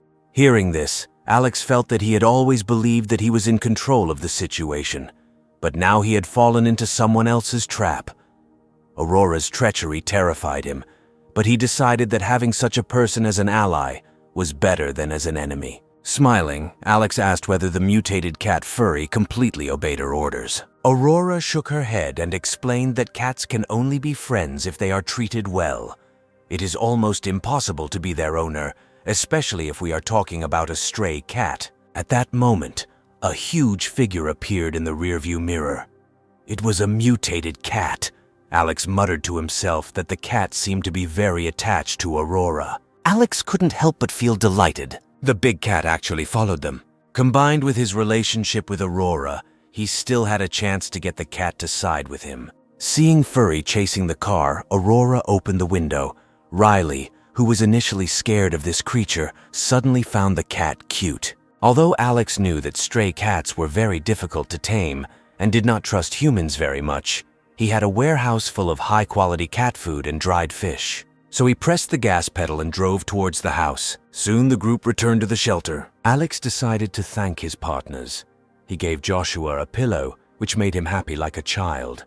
For Aaron, Alex brought 2 large barrels of fuel, just what he needed. Both Aaron and Joshua left happy, promising to help in the future when needed. Alex then led the 2 girls into the house. As soon as they entered, Riley exclaimed how wonderful Alex was, saying that this place was like heaven, and it was hard to imagine such a happy place existing in a post-apocalyptic world. Alex, patting Riley on the shoulder, said that if they behave well and help solve problems, then there will always be a place for them in the house. Suddenly, Aurora blushed and asked what kind of things were included in the help. Alex was speechless, deciding that the girl was very brave, but Riley did not understand the subtext. Then Alex knelt down, gently pinching Aurora's cheek, and said that for her age she was quite knowledgeable. However, its main task is to maintain cybersecurity at home. Alex, realizing his capabilities, admitted that, despite the attractiveness of the girl, he is not one of those who falls in love with everyone he meets. Hearing Alex's words, Aurora felt an unpleasant feeling. She looked at her crippled legs and wondered if Alex was rejecting her because of her disability. At this point, Julia ran down the stairs excitedly, shouting that Alex had indeed saved Aurora and expressing her relief that she was alive. Julia grabbed Aurora's hand and scolded her for not contacting Alex sooner, mentioning how worried she was. However, Aurora abruptly pulled Julia's hand away, replying that it would be pointless to contact her earlier, since Julia was just an actress who achieved fame by exploiting the fantasies of men. She said that if she hadn't found out she was with Alex, she wouldn't have gotten involved with someone like her. Julia looked visibly embarrassed, and Alex watched disinterestedly on the couch, noting that things seemed rather strained between these cousins. He understood why Aurora, a highly intelligent computer genius, would look down on a celebrity like Julia, who became famous for her looks. At that moment, Scarlett entered the room. She asked when their sister Aurora managed to change so much. After meeting, it turned out that Riley is from a highly educated family. Both of her parents are university professors. Julia complimented the girls, praising the strong genes and beauty of their family. Alex then stood up and patted Julia, instructing her to prepare food to welcome the new arrivals. He also asked Scarlett to prepare rooms for Aurora and Riley. The girls went to take a bath and soon the food was ready. During the meal, Alex began to assign responsibilities. He told Aurora that she would be involved in the cybersecurity of the shelter, which, in his opinion, would not be difficult for her. Aurora confidently assured him that she had everything under control. Alex then turned to Riley, who immediately tensed and sat up straight with her hands on her knees. He noted that, being an expert in mechanics, creating weapons and ammunition should not be difficult for her. Riley timidly replied that it was not difficult for her, but she required special equipment and materials for ammunition. However, making edged weapons with the right metal and forging equipment was as easy as shelling pears. Alex smiled weakly and told her not to worry. After that, he asked the girl to go with him. He led Riley into a spacious room on the underground level, where he revealed to her a variety of heavy machinery taken from his space. Riley was delighted by the appearance of the advanced equipment and noted that these were not ordinary machines. Most of them are high-end imported equipment costing millions. She assured Alex that this equipment was more than enough, and that there were several machines that might not be useful but could be dismantled for parts. She flexed her chiseled biceps and assured Alex that she had everything under control. Seeing her enthusiasm, Alex felt sincere satisfaction. He then took out the long sword he had taken from Valerie and asked her to test it for special properties, wondering if it could be some kind of ancient divine weapon. Riley's face lit up with excitement and examined the sword. She explained that it was a masterpiece of modern edged weapons, personally forged by the greatest sword master Yuan Lin.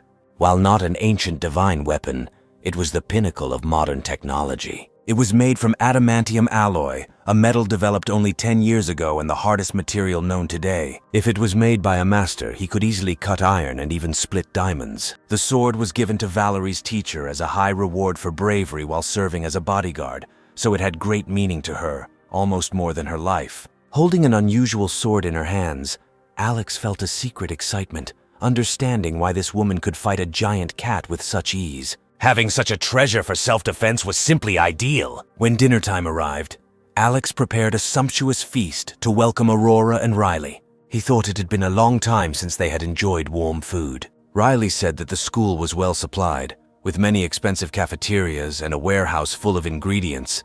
There were even several large stores. Alex smiled, finding the concept of such an elite school to be beyond his understanding. Riley looked at Alex with admiration and expressed gratitude for him taking them from there. She noted that without school supplies, they could have frozen to death. Alex looked at Riley and assured her that now that they were here, they had to prove their worth and he would make sure they were well fed and clothed. After dinner, everyone relaxed on the couch and Alex turned on the TV. Among the few news still airing, they received alarming news. The extreme cold that had lasted for 2 months had led to global turmoil. Regions fought bitterly for resources, and the concept of nation-states almost completely collapsed, with some armed organizations quickly rising up, using force to control resources and even enslaving survivors. Alex tensed, realizing that the situation was worse than he thought. Julia clung to him anxiously, expressing her fear and bewilderment that the situation had suddenly become so dire. The hero, maintaining his composure, explained that such a situation was to be expected. He noted that previously these armed forces had shown a certain restraint, at least respecting the decisions of national leaders. However, realizing that the Ice Age would not end anytime soon, they began to act fearlessly, relying solely on their military might. Aurora added that this is similar to the rules and regulations of some organizations. Although they exist, not everyone follows them. Their very existence restrained them from extreme actions. But now there is no order left.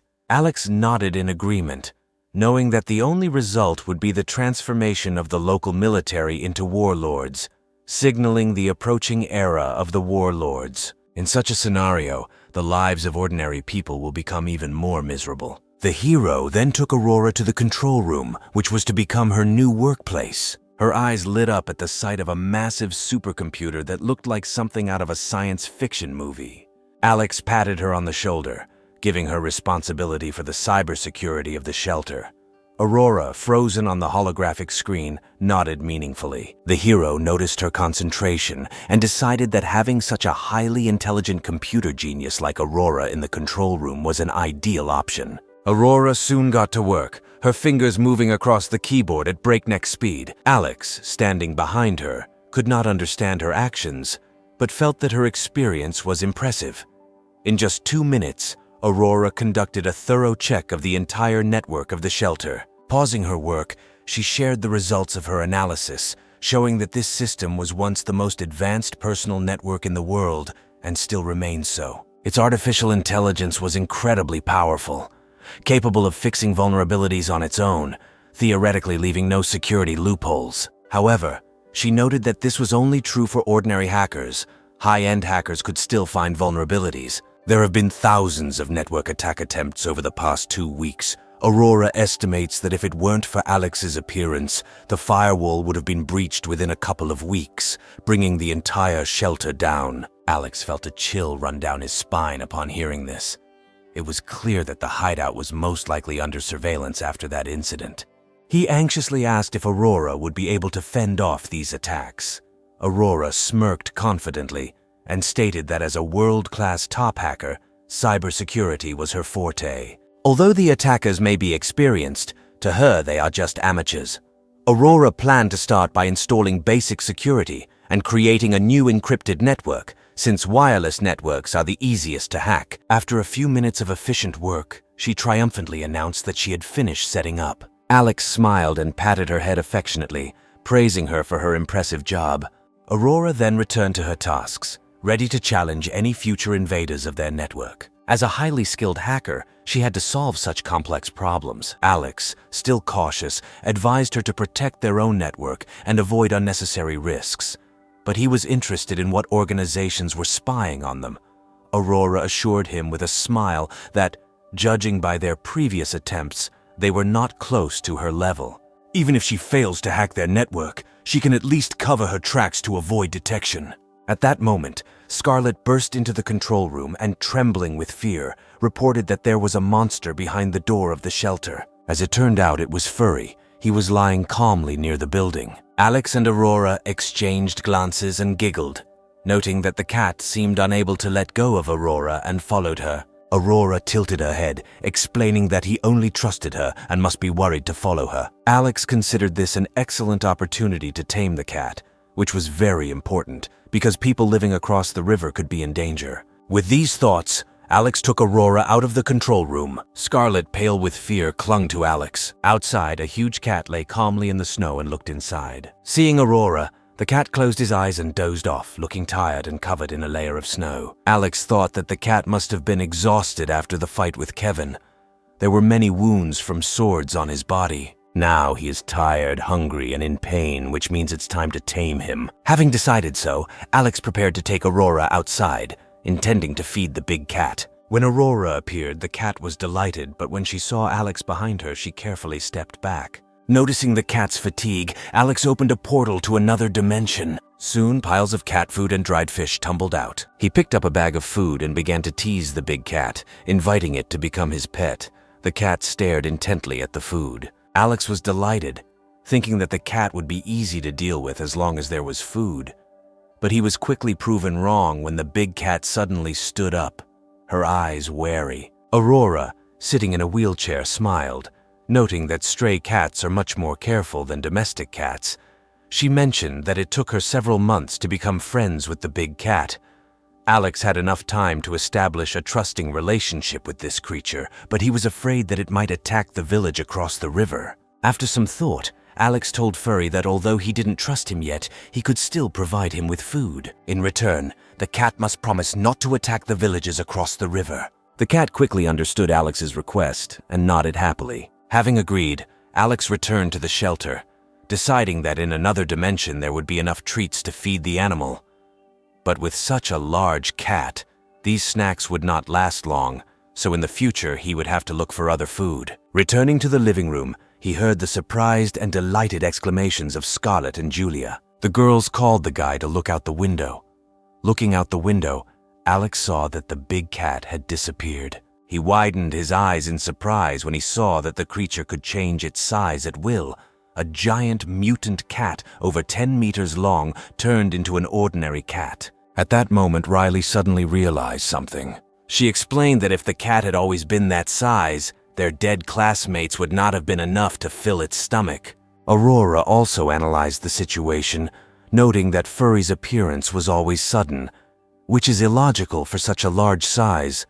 It was impossible for him to be so silent that even someone like Valerie's teacher could not detect him. All signs pointed to the fact that he could always change his size at will. Aurora suddenly furrowed her eyebrows in concern as she noticed the blood on Furry. Alex immediately bent down to take a closer look and was convinced that there was indeed a cut on the animal's body. Although the blood had frozen, the wound looked quite deep. It must have been inflicted by Valerie with her sword. However, Furry did not seem to be too worried about the wound, because such injuries do not pose a particular problem for a stray cat. Alex thought for a moment, deciding that he should prepare Furry's medicine the next day and take the opportunity to gain his trust. At night, Aurora and Riley slept in the same room. Riley, lying in a warm and spacious room, joked with Aurora that in the morning they were freezing and starving in a snow cave, and now they were in a heavenly room. Aurora smiled softly, saying that they owed their current comfort to Alex. Riley clenched her fists with determination, feeling that they had to prove their worth in the future and not disappoint Alex. Curious, Aurora asked what Riley was doing that day. Riley responded with excitement that Alex had familiarized himself with the equipment and might need to make a weapon. However, he appears to have no shortage of conventional firearms, so Riley will focus on studying ammunition and explosives. Aware of her duty, Riley spent the entire night thinking about Alex's possible needs. She decided that tomorrow she would definitely find out what he needed. Early the next morning, Riley shared her ideas with Alex, which coincided with his own thoughts. Alex believed that the traps outside were too primitive. They could scare off the shoe people, but were not sufficient for more organized groups. Therefore, mines and explosives are exactly what he needs. Riley confidently assured him that she would sort everything out. Meanwhile, after Alex and his group left the academy, Valerie led the students to the surface. Vincent, overjoyed, took out his phone to call his father, Diego, and ask for help. On the surface, the signal was stronger, and soon he contacted his father. Upon learning of their situation, Diego ordered them to remain where they were and not move, promising to organize their rescue. The students joyfully greeted this news, delighted at the prospect of leaving this terrible place. Some tried to contact their families but received no response, causing them to fear the worst for their loved ones. However, some students felt uneasy, wondering why Vincent's father, if he had the opportunity to save them, did not go looking for them sooner. While Vincent and the others waited quietly at the entrance to the cave, the mysterious base finally made its move. Suddenly, a strange noise was heard outside. Vincent, incredibly excited, rushed out of the cave entrance, shouting that his father had finally arrived. The rest of the students also stood up and hurried after, afraid to be left behind. Soon the guys left the snow cave. The first thing they saw was a dog team. The dogs were clearly unusual, looking like well-trained military dogs. At that moment, Valerie noticed that soldiers dressed in special uniforms came out of the sleigh. Instead of approaching them directly, the soldiers were talking among themselves, looking at the group of students as if examining animals. An agitated Vincent approached and asked if his father had sent for him. Then one of the soldiers lifted his helmet, revealing a somewhat gaunt face, and happily confirmed that he was indeed Vincent's father. Vincent didn't believe it at first, and only after a few seconds he vaguely recognized his father. His father, a high-ranking official, usually looked quite well-fed, but this man in front of him had become almost unrecognizably thin. Embarrassed, Vincent hugged his father, but then expressed his displeasure at the delay in his rescue. He angrily shouted that his father should have come for him earlier and complained that he almost died there. Diego looked embarrassed, suggesting that they not discuss past affairs. He emphasized that the main thing was their safety and suggested that they go home with him first. At that moment, a soldier approached them and in a condescending tone asked what was in the school warehouse. He insisted that the supplies needed to be taken to the base. Only then Valerie realized that something was wrong. The soldiers did not seem to be going to save them. They were more interested in supplies. Vincent, without showing much zeal, said that there were indeed a lot of supplies under the snow, but there was also a mutated big cat there, which they could not compare with. The soldiers consulted among themselves a little, and the captain said that dealing with the monster would not be difficult. They assured them that they had experience fighting mutated creatures and instructed Vincent to lead the way, and they would handle the rest themselves. Panicking, Vincent said that he did not want to return to the dangerous snow cave, confident that these soldiers would not be able to keep him safe. So he pointed to Valerie and explained that she had found all the supplies for the students. Valerie knew their location better. Valerie took a deep breath and took the lead, saying she would lead them there. The soldiers then followed her to the cave entrance. They assured them that as soon as supplies were found, arrangements would be made for them. However, the students became worried. They felt that help should look different. Soon sounds were heard from the entrance to the cave, and a soldier leaned out and shouted to the students to come and help move their things. Having no choice, the guys obeyed. The soldiers ordered the students to load all the things they found onto the sled. Some students began to complain in whispers, asking why they were being used as labor instead of being rescued. They wondered why they were doing hard work if Vincent's father was supposedly the leader. Vincent, no less embarrassed, had always boasted that his father was the main man at the West Mountain base, but the current situation suggested that his father's position was not as high as he claimed. He calmly explained that in the icy apocalypse, the labor shortage meant there would be no extra hands.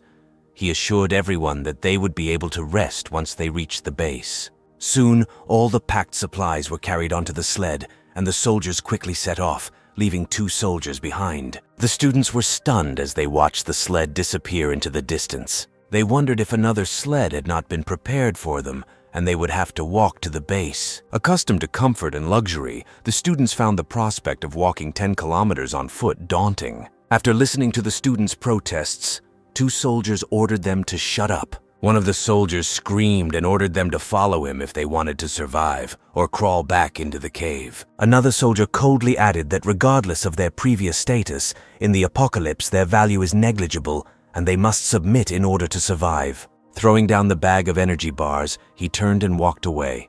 Some of the students were devastated and clearly unable to come to terms with this harsh reality. Then Valerie picked up the energy bars and called on everyone to gather their courage and follow the soldiers. She stressed that the school food had been taken away and that staying there meant certain death. Thanks to the moral support of the teacher, a flame of hope was lit in the hearts of the students. 2 hours later, they finally reached the entrance to the base. The giant iron door slowly opened, and followed by the 2 soldiers, the students hurried inside. They went down the stairs and walked for some time. The soldiers then ordered them to go further down the stairs. Soon the students found themselves in a spacious room where it was much warmer than outside. Excited and at the same time scared, they wondered what to do next. Valerie reassured them by telling them that they had not come all this way to be harmed. At that moment, the door opened and a group of people in protective suits with devices resembling spray guns came out. After that, they began to spray the students with an unknown liquid. Following them, a buxom middle-aged woman stepped forward and loudly ordered everyone to line up for disinfection as a precaution. She announced that a full body search would follow for the safety of everyone on base and demanded full cooperation. Soon, 2 medical workers arrived in the hall. By order of the woman, blood samples were taken from everyone for analysis. Then, under the leadership of the soldiers, the students were led into a room. Valerie and the students found themselves in a spacious room. Soon, a man in protective clothing brought in a large bowl of food, and the students exchanged wary glances, wondering what the white, viscous liquid was inside the cup. It smelled decent, and therefore, driven by hunger, the students grabbed spoons and began to eat greedily. The food tasted a little like yogurt, but it was definitely not yogurt. They barely had time to regain their strength when the door suddenly swung open and Diego entered the room, accompanied by a woman. Vincent, seeing his father, called out to him excitedly. The woman looked at Vincent, an ominous smile appeared on her face. Then she told Diego that his son looked strong. Diego responded obediently, confirming that it was indeed his son. Then the woman, with her hands behind her back, loudly announced that the results of blood tests showed that everyone was healthy and did not have infectious diseases or suspicious viruses. She noted that college students have good resistance, but stressed that they still need thorough cleaning. She then ordered everyone to line up, at which point the director pointed at Vincent and told him to come with her. Vincent's eyes lit up, and he began to brag to his classmates that Alex had told him that his father was in an important position there and would take care of him. Unlike the others, his classmates looked at him with envy. Diego then whispered in Vincent's ear, reminding him that these were unusual times and he had to follow the rules. He stressed that Vincent could not refuse what the leaders were asking him to do. Vincent nodded, somewhat puzzled, thinking that he might be appointed to an important job title.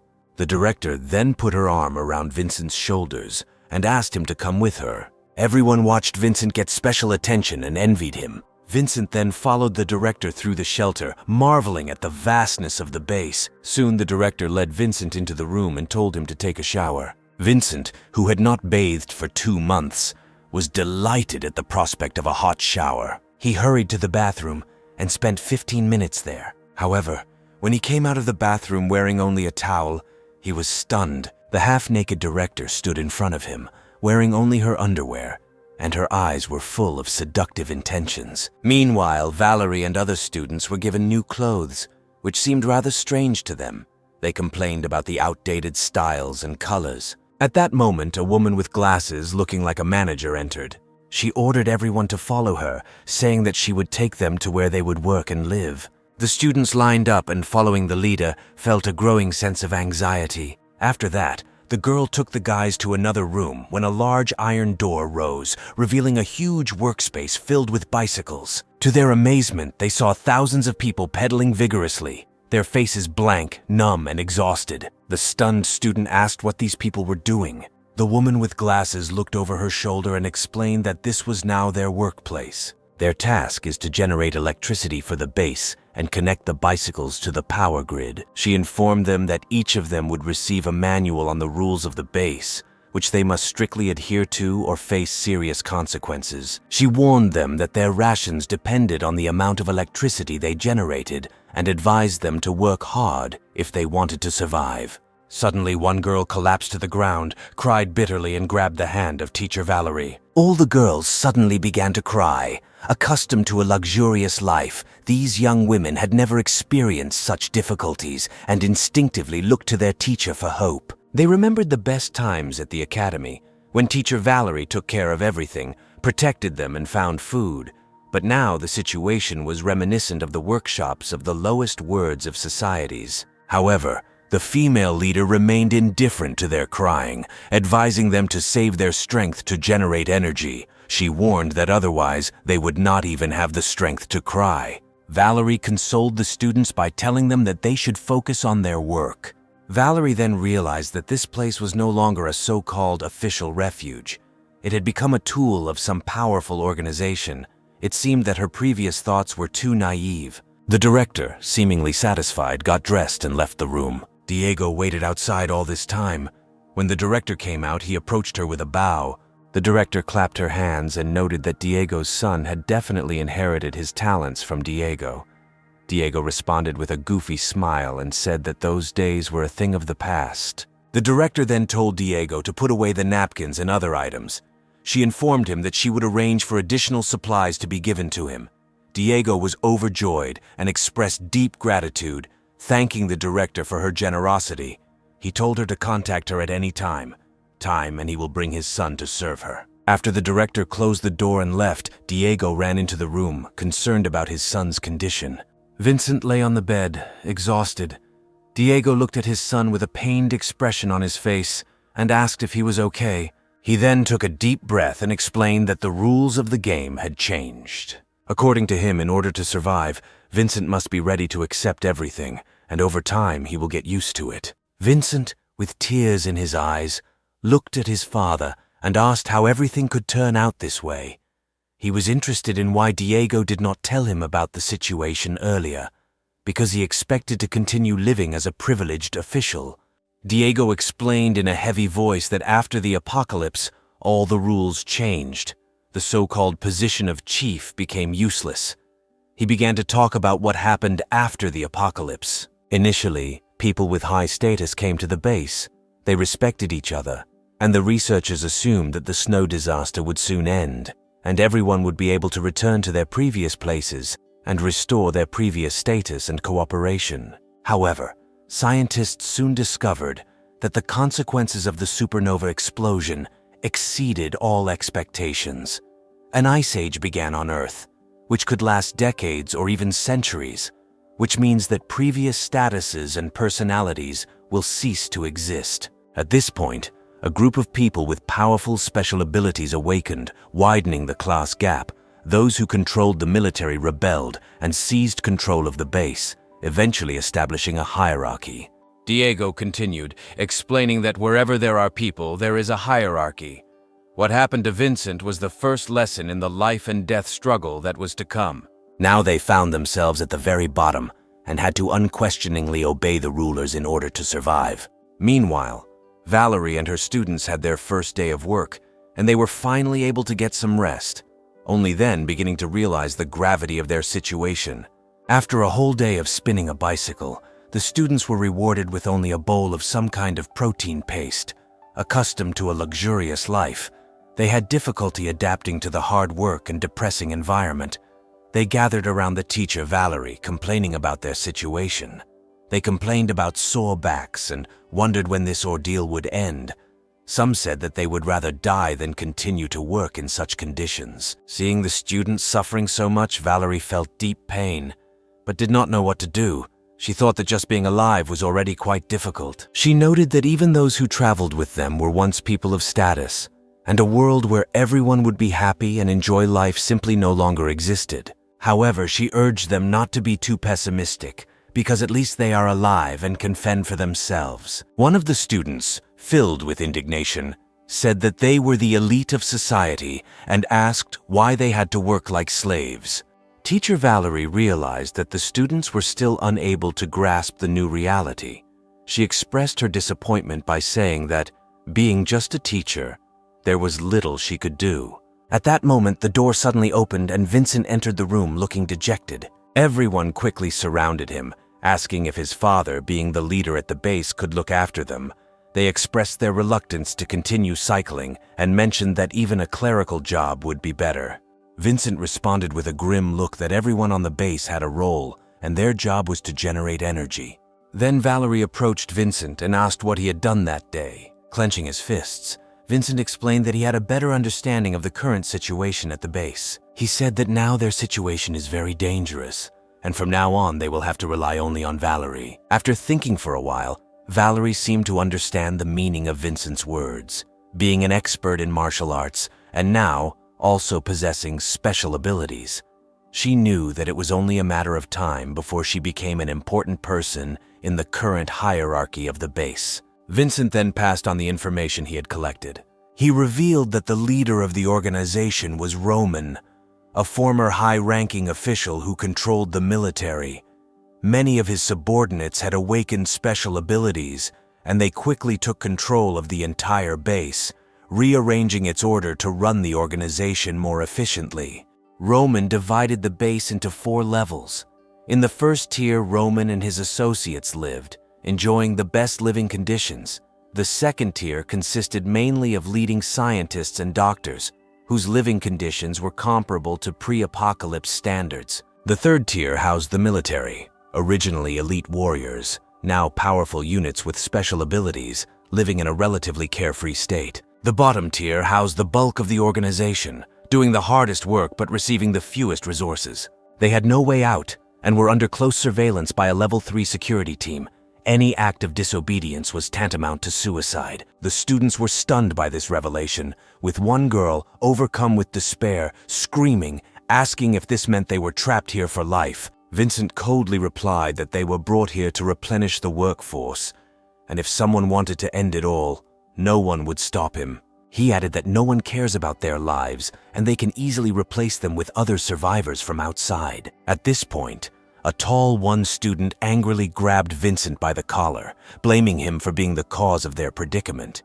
He blamed Vincent for revealing their location, causing their resources to be stolen and them to be captured and taken to this hellish place. Vincent simply stared back with an impassive expression and asked if he thought that staying at the academy would save them from being devoured by cat demons. Vincent then forcefully pushed him away and then turned to Valerie, saying that their only hope was Valerie's teacher. He emphasized that, unlike them, Valerie was a person with special abilities and such people enjoyed privileges, so Valerie should help them. Vincent's words turned out to be the last hope for the students. They quickly surrounded Valerie, pleading with her. They stated that as their teacher, it was her responsibility to take care of the students, and they could not handle the hard work. Valerie, looking helpless, replied that she was already keeping them safe, but there was little she could do about the division of labor at the base. She then turned around and laid down on the bed, telling everyone to rest as they would still have to get up and work the next day. Reluctantly, the students returned to their beds. The next morning, the loudspeaker at the door went off and everyone hurriedly got ready and lined up for the cafeteria. A bespectacled woman, accompanied by several soldiers, took a megaphone and announced good morning to everyone. She praised them for surviving another day and offered to thank their great leader Roman for ensuring they lived happily ever after. All the workers applauded, chanting words of praise for Roman. Valerie thought this was outright brainwashing. The bespectacled woman continued speaking into the megaphone, announcing that the base had rescued another group of survivors the day before, and that they were now all one big family. She then invited the new family members to introduce themselves as all eyes turned to Valerie and the others, and there was warm applause. Valerie felt fear. She was familiar with this type of brainwashing. She knew that it was the famous herd instinct, and she understood that it would not hurt to be vigilant. Valerie took a deep breath. Although she understood the situation perfectly, she felt helpless. At this moment, the girl could only force her students to introduce themselves one by one. The bespectacled woman then called the morning meeting. Throughout the morning meeting, Valerie noticed changes in the expressions of her students. They seemed to gradually accept the new group and even began to communicate with the staff.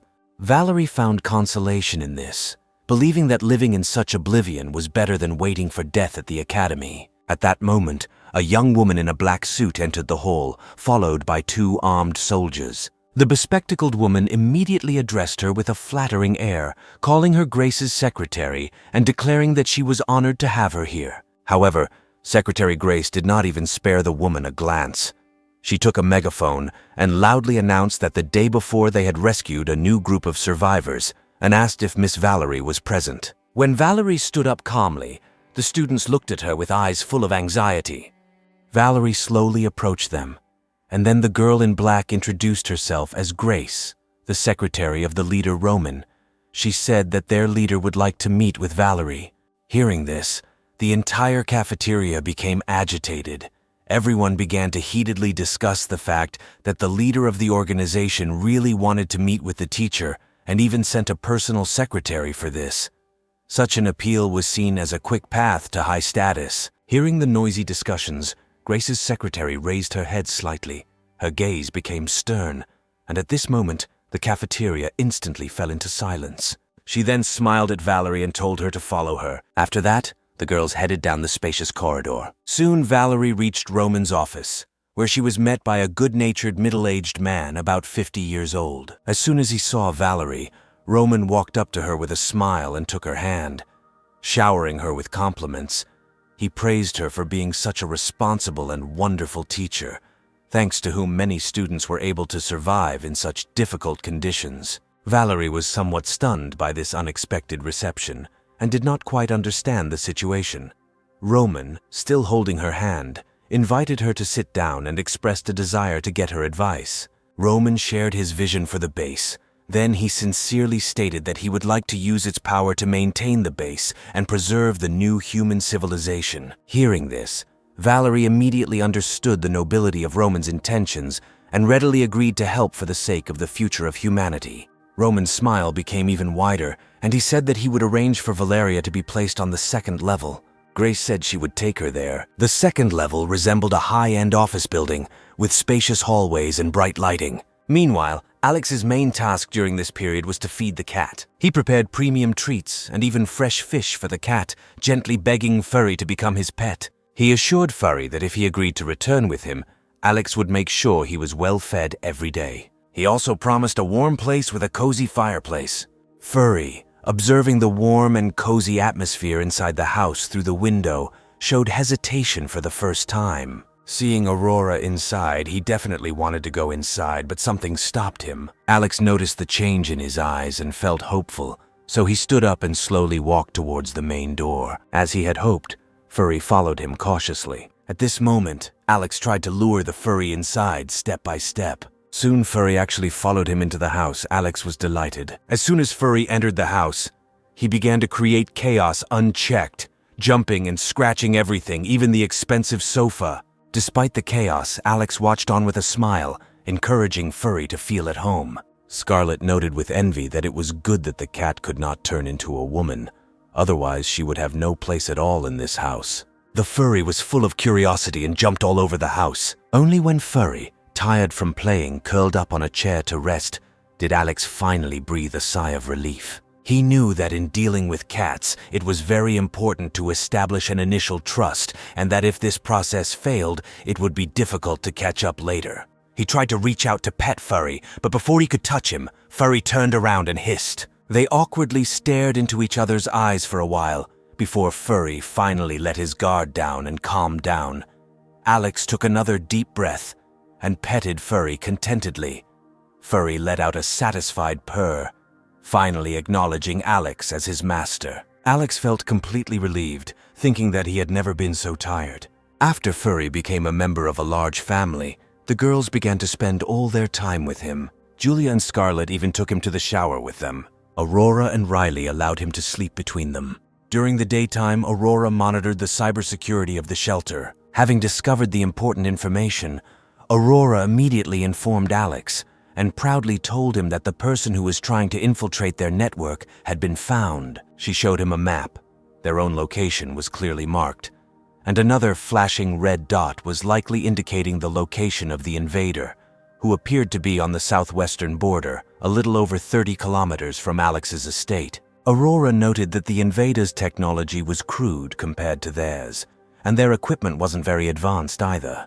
She noted that Alex could easily hack their system using his supercomputer, but the data on the invader's computer was encrypted, so it would take some time to hack it with. One could confidently say that there was a huge organization in that area. Given their proximity, conflict seemed inevitable. Alex crossed his arms and took a deep breath, accepting that what was supposed to happen would always happen.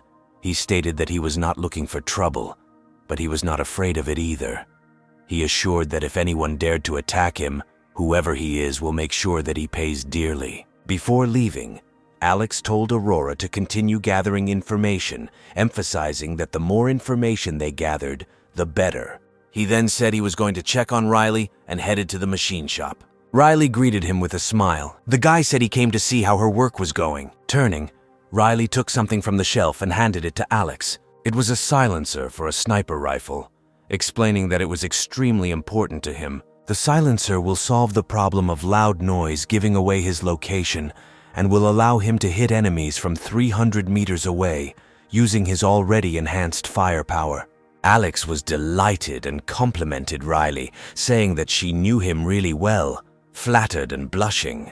Riley shyly replied that he should try it and see if it worked well. She added that Alex can adjust and change it at his own discretion. In the midst of their conversation, Alex suddenly put his arm around Riley's shoulders and asked in a serious tone if she knew how to make mines, grenades, and other similar items. Her heart pounded at his warm hand on her shoulder. At first, the hero thought that it would be too difficult for the girl. However, she noted that, being an expert in mechanics, she considered such technologies less advanced than the new energy battery, and doubted that Alex was underestimating her. Feeling a little awkward, Alex realized that even geniuses need recognition. Riley then explained that, in fact, these items were outdated and were combat equipment from hundreds of years ago, which were unlikely to be useful now. They're basically just gunpowder, and with the right materials they can be made by an average high school student.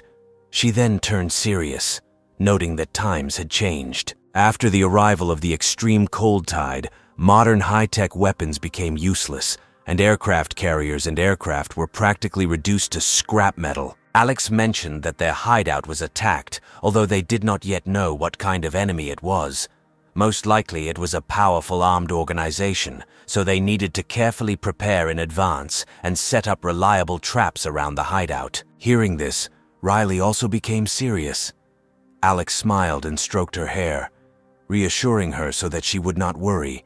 He promised that he would take care of everything else and would protect her as long as he was around. He gently pinched Riley's cheek and she was shocked by the gesture, instantly bursting into tears. Alex continued by saying that he had always felt a special connection with her since the first time he saw her. He noted that she looked like his sister, and he felt a desire to protect her. At this moment, Riley felt disappointed, thinking that she was just a sister to him. Before she had time to think about it, Alex continued his affectionate gestures, gently stroking her cheek. He told her to help him with his work and leave everything else to him, assuring her that as long as he was around, no harm would come to her. Seeing Alex's determined look, Riley's heart trembled. This was the first time a man had treated her so tenderly, and she was speechless for a moment. Leaving the workshop, Alex took a deep breath, feeling that he had once again stirred the emotions of an innocent girl. He thought that with someone as valuable as her, it was necessary to use benevolent tactics and use his charm. In the end, he could not cope with this situation without a person who would supply weapons for him. Alex then sent an urgent message to Joshua and Aaron. He said that they had discovered an unknown force that may have powerful military capabilities and was only 30 kilometers away from them. He warned them to be very careful in their actions, reminding them that the country had already collapsed, and anyone who claims to represent the state is a fraud. The most important thing is that they should never reveal their special abilities. Aaron and Joshua quickly responded, showing gratitude for the concern for their safety. Meanwhile, Alex was thinking that it was not yet clear what information the other party had, so Alex did not dare to rashly leave the shelter. As long as Alex remained in place, no matter how strong the opponents were, they could not do anything to him. Considering Joshua's position across the river, Alex knew that if those forces were truly after his refuge, then the city of Shu would be right in their path. With this in mind, he quickly sent Joshua a private message, telling him that if his village faced a danger it couldn't handle, he should urgently call Alex. In an icy apocalypse, Alex understood how valuable a user of ice abilities was and how important it was to keep such a loyal and capable ally safe. Meanwhile, Joshua looked a little worried after reading Alex's warning. He muttered to himself that Alex was indeed something, noting that the large villa was right across from his poor village, and wondered why anyone would be interested in it.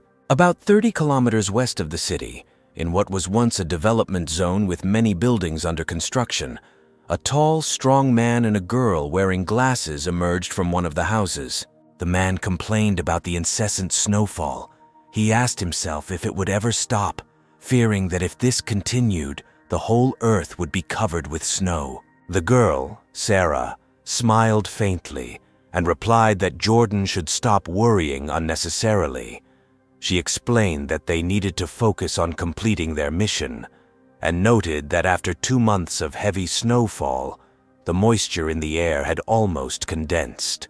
Sarah caught a snowflake in her hand and noticed that even in the equatorial regions it is now 20 degrees below zero. She noted that it will only get colder and snowfalls will become more and more rare. She believed that the end of heavy snowfalls was the last mercy of the Creator to this world. The man, Jordan, not fully appreciating her mood, immediately sat down on the snow sleigh, Sarah, on the contrary, harnessed a large dog. She took the device out of her pocket, reported the completion of the task she had received several days ago, and received new instructions. They were originally limited to the Zhishan area, but new orders required them to conduct a special search elsewhere. Although the objective was not specified, Sarah thought that it was likely not a particularly important task. She decided that they would simply do the necessary things and then return to base. After a long journey, Sarah suddenly looked into the distance towards the estate where Alex lived. She identified it as her destination and sat down on the sleigh, ordering him to be on alert. The girl ordered the large sled dogs to move along the river. Then they suddenly came across Shu Village. They were originally heading to Alex's house, but the sight of Shu Village, especially the huge ice castle in its center, took Sarah and Jordan by surprise. The appearance of Sarah and Jordan alerted the sled dogs, whose barking quickly attracted a large group of villagers. After the battle at the estate, the villagers were on alert, and any minor commotion put them on alert. Sarah and Jordan are again amazed that there are so many survivors in this cold apocalypse. One of the villagers, armed with a firearm, asked them 3 important questions: who they are, where they are from, and what they are doing here. Sarah explained that they were from a government organization aimed at finding survivors of a snow disaster. She asked them not to be nervous, and then showed them their documents. Acting Village Chief Connor examined the documents and, impressed by their form and behavior, decided to trust them. He quickly became hospitable and asked if they would like to go into the village for a visit. At his signal, the residents prepared food and drink, and the man also ordered to donate part of their supplies to properly treat the officials. However, some villagers were skeptical about this, questioning whether they should be treated this way. Connor calmed them down, saying that he needed to know who they represented. In these chaotic times, the village has barely survived, and making connections with powerful people could prove beneficial to the Shu family. Besides, they only offered a little food, which wasn't much. As everyone sat down at the table, Sarah and Jordan were struck by the lively and well-organized community, which appeared to be unaffected by the heavy snow and appeared to be well provided for. They questioned the village leader Connor about how he runs the village so well. Sarah expressed curiosity about their achievements upon hearing the question. Connor said that it was due to their family's indomitable spirit of self-sufficiency and resilience, assuring that even a snow disaster would not bring them down. He proudly noted that, as the head of the village, he played a significant role in this. He mentioned that he always reminded the villagers to be prudent and prepared, so most of them did not worry about food. Connor boasted that after the snow disaster in there, no one in the village died of hunger. Some of the village elders nearby were speechless at his statement, thinking that Connor really didn't hesitate to take credit for himself. They knew that he had been the head of the village for less than a week, and that all the achievements actually belonged to Silas and had no relationship with Connor. Sarah casually asked how much food the village had saved up. Connor, feeling more confident, replied that the village historically supplied 1/3 of the city's vegetables. Suddenly, as he was about to boast further, he realized that he shouldn't just reveal the village's food reserves so easily, since it could lead to trouble if the authorities decided to demand them. Meanwhile, the slightly embarrassed guests were waiting for an answer from the man. Then Connor quickly changed his tone and said evasively that most of the grain and vegetables had almost spoiled due to the prolonged snowfalls, and the villagers were having a hard time making ends meet. Sarah, who was not easily fooled, remarked that for such a large village, with probably hundreds of families living in it, the maintenance of livelihood was impressive. Connor continued to claim that most of the village was managing it well. He pointed to the ice houses they had built, attributing this success to his leadership. He claimed that these houses perfectly solved their housing problem, unlike other villages where houses were buried under snow, resulting in many freezing to death due to the lack of forethought of the village heads. Sarah and Jordan looked at each other in disbelief, secretly surprised that they never expected this old man to be so capable. Jordan remarked as he looked at the ice castle from the window that it was incredible that such a structure could be built in an icy apocalypse. He noted that the craftsmen in the village must be very skilled.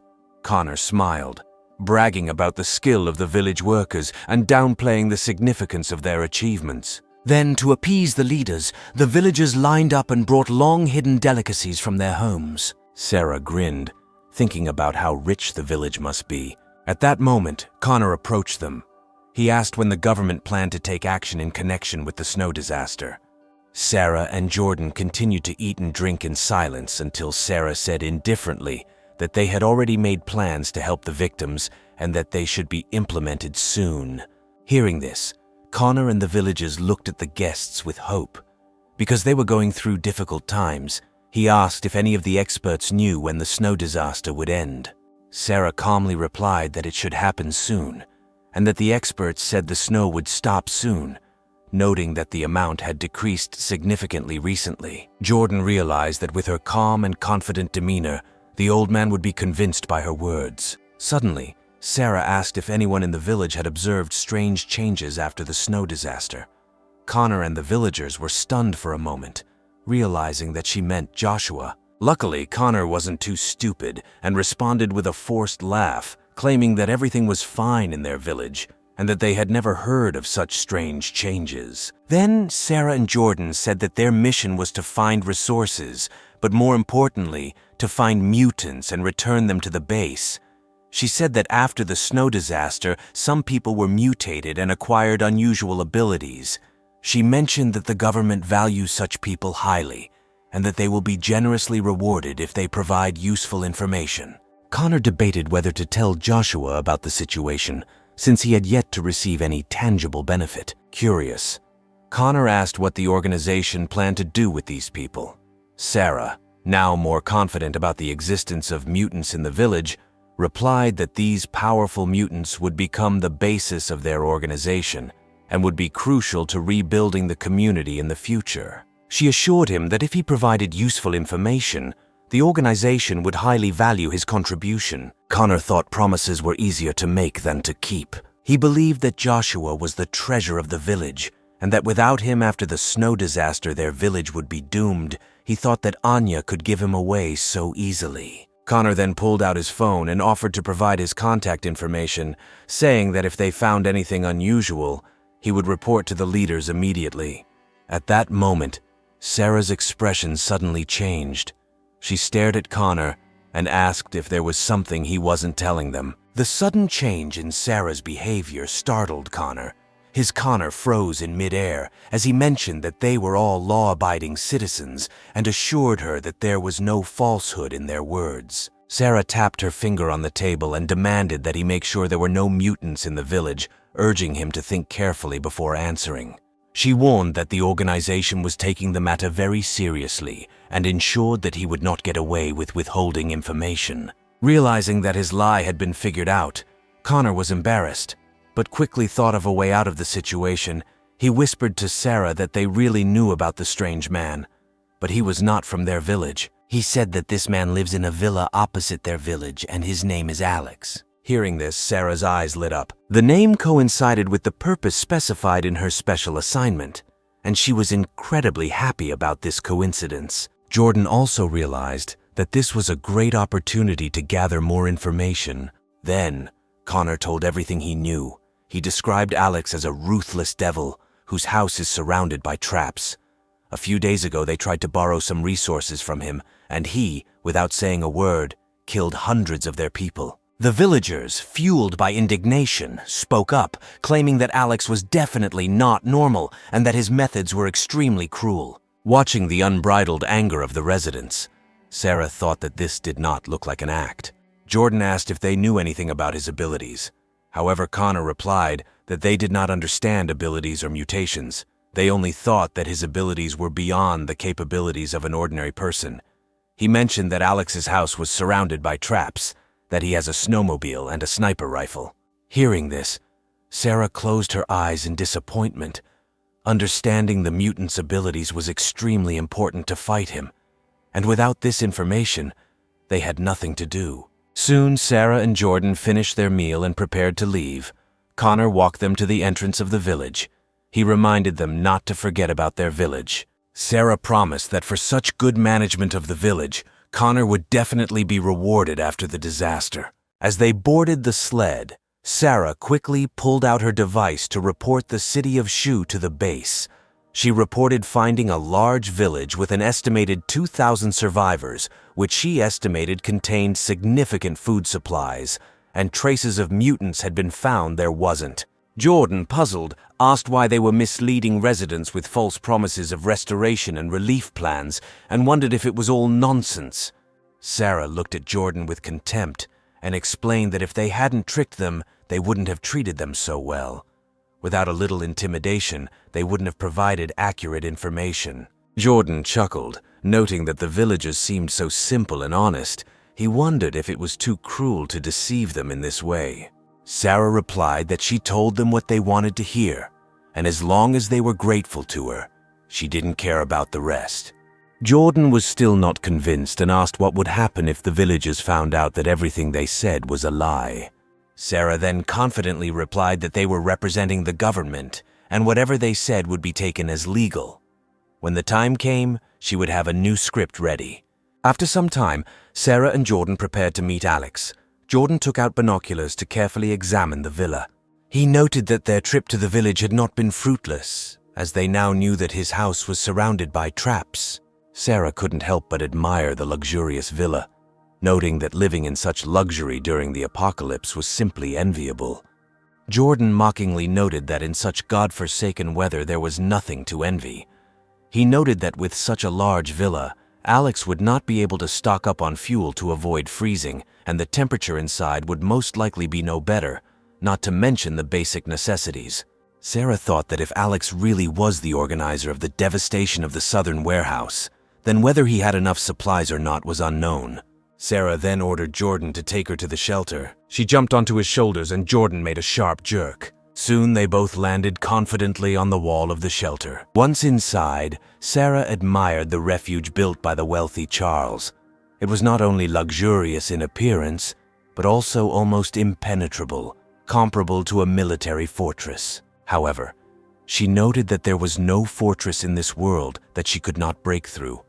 Jordan, worried, suggested that they first try to negotiate, since breaking into the house in this form could be dangerous, especially since Sarah's abilities were not focused on combat.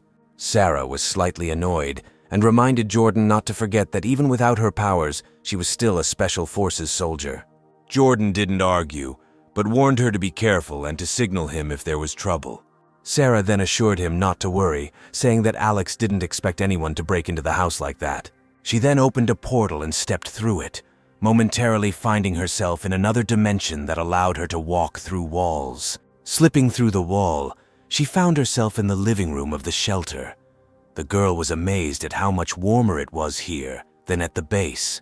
The luxurious furnishings and household appliances made life here even better than in a fairy tale. Sarah was now sure that Alex must have abundant resources, be it food or energy. Just as she was about to continue exploring, she was startled by a sudden scream.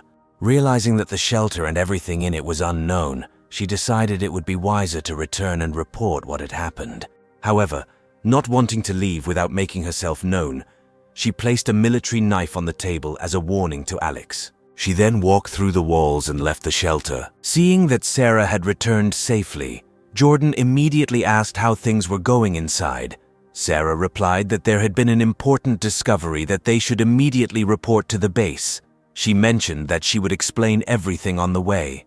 Jordan, surprised by their sudden retreat, asked why they were retreating. He asked if she thought Alex was such a formidable opponent. After some thought, Sarah explained that it would be wiser to request reinforcements from the base rather than take unnecessary risks. Having accepted the team, Jordan did not ask any unnecessary questions and prepared to leave. Meanwhile, Alex woke up from a sharp sound. Opening his eyes, he saw Furry the cat in an alarmed state. Furry's fur stood up and he meowed at the door. Seeing the cat's unusual excitement, Alex pulled out a gun. He then petted the cat and asked soothingly what was wrong. Although Furry understood human speech, he could not answer. He only meowed anxiously and looked around. Then Alex checked his phone for surveillance but found nothing unusual. However, Furry seemed eager to get out. As soon as the door was opened, Furry jumped onto the counter. He immediately drew Alex's attention to the military knife. Taking the knife, Alex examined it and realized that it was military style, not from his collection.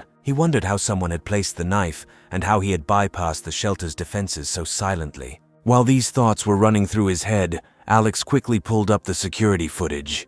He was stunned to see a woman walk casually through the living room, seemingly coming out of the wall. Alex was amazed at this ability, especially in a world increasingly filled with incredible and inexplicable phenomena. With the advent of mutants, he realized the seriousness of the threat that this woman posed. The hero understood that she had to be destroyed. Turning to Furry, Alex said that they were going to eliminate the intruder. Then he armed himself to the fullest, wearing a durable, bulletproof vest. He checked the external security cameras and noticed Sarah and Jordan preparing to leave. Knowing that there were only two of them, Alex felt the need to eliminate them, especially the woman. Meanwhile, Sarah and Jordan were returning on the snow sled, and Sarah was absolutely delighted. She noted that the reconnaissance mission was extremely fruitful. Not only did they find a village rich in resources, but they also discovered Alex's secrets. Curious, Jordan asked what exactly they found inside. Then the girl said that he, as an ordinary soldier in the team, was not given to know everything. However, since she was in a good mood, she decided to share some secrets. She explained that the theft from the southern warehouse before the snow disaster was most likely connected with Alex. She mentioned that the warehouse, owned by a brand with thousands of supermarkets, stored almost half of their goods, the estimated value of which exceeded tens of billions. Jordan, who at first did not fully understand the enormity of the situation, was now sincerely amazed. He asked if Sarah was hinting that Alex knew the secret of this theft. Sarah smiled mysteriously and said that the highest ranks at the base seemed to think so. They sent them to make inquiries about Alex in hopes of tracking down the stolen items. However, when Sarah entered his house, it became clear that the situation was much more complicated. His standard of living was exceptionally high, even more luxurious than that of the base leader. Without significant resources, no one would dare to live so extravagantly in these apocalyptic times. This led Sarah. On the thought that their initial approach may have been flawed, she suggested that an ordinary person would not be able to survive for so long in the apocalypse without being a powerful mutant.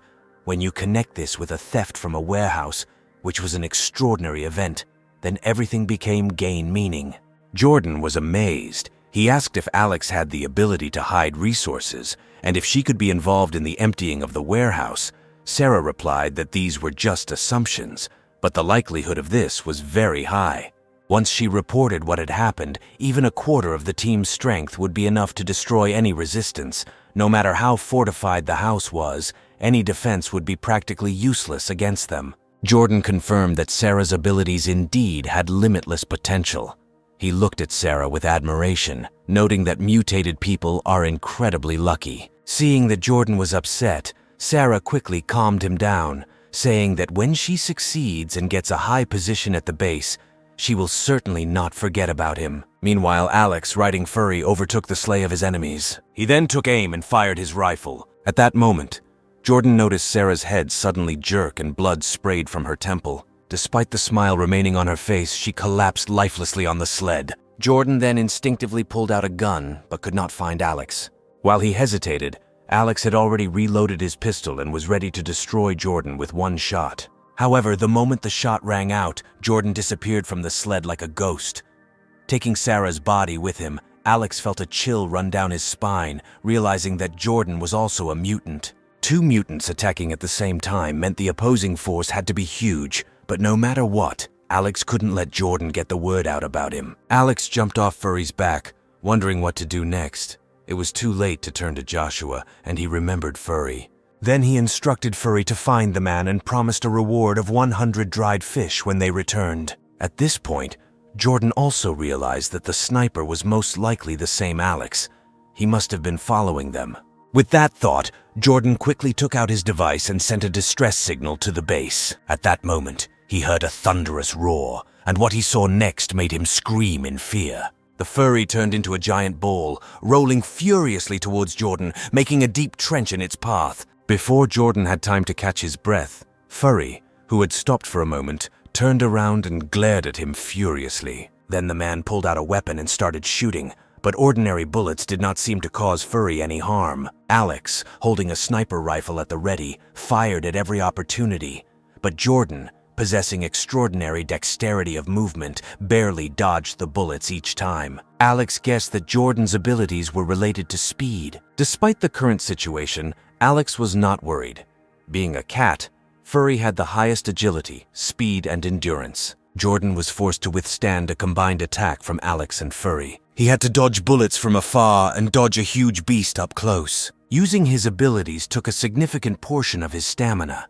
He soon began to weaken, and thanks to the increased lethality and accuracy of the bullets, Jordan barely had time to dodge the shot before the Furry immediately pounced on him and bit into his shoulder. Facing death, Jordan punched Furry in the eye, attempting to bring the beast down with him. But Alex quickly fired another shot, hitting Jordan square in the forehead. When both mutants were dead, Alex approached them. Suddenly, Furry rushed towards the bodies lying on the ground, meowing. Alex looked closer and saw that the woman's body was surrounded by a golden glow. When Alex reached out his hand to touch her, he was overcome by an indescribable feeling that flashed through his brain, as if some instinct had awakened. He seemed to have absorbed the power of this woman. Realizing that mutant powers could be absorbed by each other, Alex hugged Furry with delight. Having absorbed Sarah's power, Alex looked at Jordan's body with some bewilderment.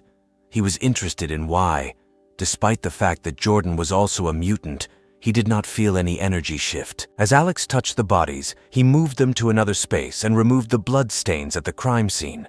He reflected on the fact that the world was becoming more and more incomprehensible. Having dealt with the two mutants, Alex hurried home. As soon as he entered the living room, Aurora informed him of an important discovery. Based on an analysis of the devices found on the two people they brought in last night, Alex learned that they belonged to an organization called Sishan Base. This organization was huge, with thousands of survivors, a strict hierarchical structure, and a powerful military force, including a group of elite fighters, apparently consisting of special forces and people with supernatural abilities. Regular soldiers weren't much of a threat until another woman appeared who could walk through walls. A smile appeared on Alex's face. He patted Aurora on the head and praised her, saying that she was truly amazing. Aurora answered with a proud look that this was nothing. She said that with a little more time, Alex would be able to hack the entire network of the base. At that moment, Scarlet entered the living room, informing Alex that he should come to the laboratory for an important discovery. She couldn't wait to show off her scientific achievement, which she had been working on all night. They went to the microscope, and the girl explained that the activity of the cells of the two people they brought was 10 times higher than that of ordinary people. In addition, what was unusual was the way glycogen reacted to the release of energy, especially in the brain cells. From this, she concluded that the source of their supernatural abilities most likely lay in the brain. Alex suddenly realized this and briefly remembered his discovery. He noted that this could explain why he felt such a strong impact on his brain when he took away that woman's power. Scarlet became a little angry, feeling that her important discovery deserved more than just praise. She emphasized the importance of her research and explained that until now, it was believed that mutations in humans occur under the influence of gamma rays, although the probability of this was extremely low and many mutations were negative. However, understanding the principles behind these mutations could potentially make it possible to turn normal people into mutants through cell transplants or other means, a statement that piqued Alex's interest. Then the girl picked up a sample of Jordan's cells and explained that this man was most likely an artificially created mutant. He had only local cellular mutations, completely different from the natural mutations of a woman. There were many malignant cells in his body, which indicated that it was a defective product. Hearing this, Alex breathed a sigh of relief, realizing that it was an artificial mutation, meaning that the base's so-called elite squad was most likely made up of defective products, making them much easier to deal with. After that, Alex went to Riley's workshop, where he asked her to make a list of materials needed to make explosives. After looking at the list, he came to the conclusion that getting these items would not be difficult. Alex then went to the underground training ground, wanting to test how wide his capabilities were after absorbing the woman's power. He pulled his bow to its limit, and the arrow, endowed with supernatural powers, hit the target and smashed it to pieces. Alex was even more amazed when the sound of the target breaking reached his ears only after he heard it. indicating that the arrow's speed exceeded the speed of sound. Amazed by such a significant improvement, he looked at his powerful arms. Alex never thought that absorbing the power of one mutant could increase his abilities faster than months of intense training. After Jordan successfully sent a distress signal, Shishan Base immediately went into a state of emergency. The information department promptly notified his immediate team leader, Arthur.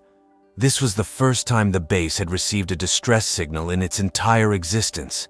They confirmed the direction of the signal, but could not act rashly without Roman's permission. Determined to save his subordinates, Arthur hurried to the first floor to receive instructions from Roman. However, upon arrival, he was stopped by Secretary Grace, who informed Arthur that Roman was already resting and that they would have to wait until the next morning to resolve all issues. Arthur became visibly alarmed, explaining that two of his subordinates were in danger and had sent a distress signal to the base. He insisted that he urgently needed to meet with Roman and ask for support. Grace smiled, saying that she understood Arthur's feelings, but stated that they could not disturb Roman's peace. Arthur then became angry, declaring that his crew members would not have issued a distress signal if they were not in mortal danger. Any further delay could lead to their death. However, Grace remained calm, explaining that Roman's rest was essential for the safety of the entire base.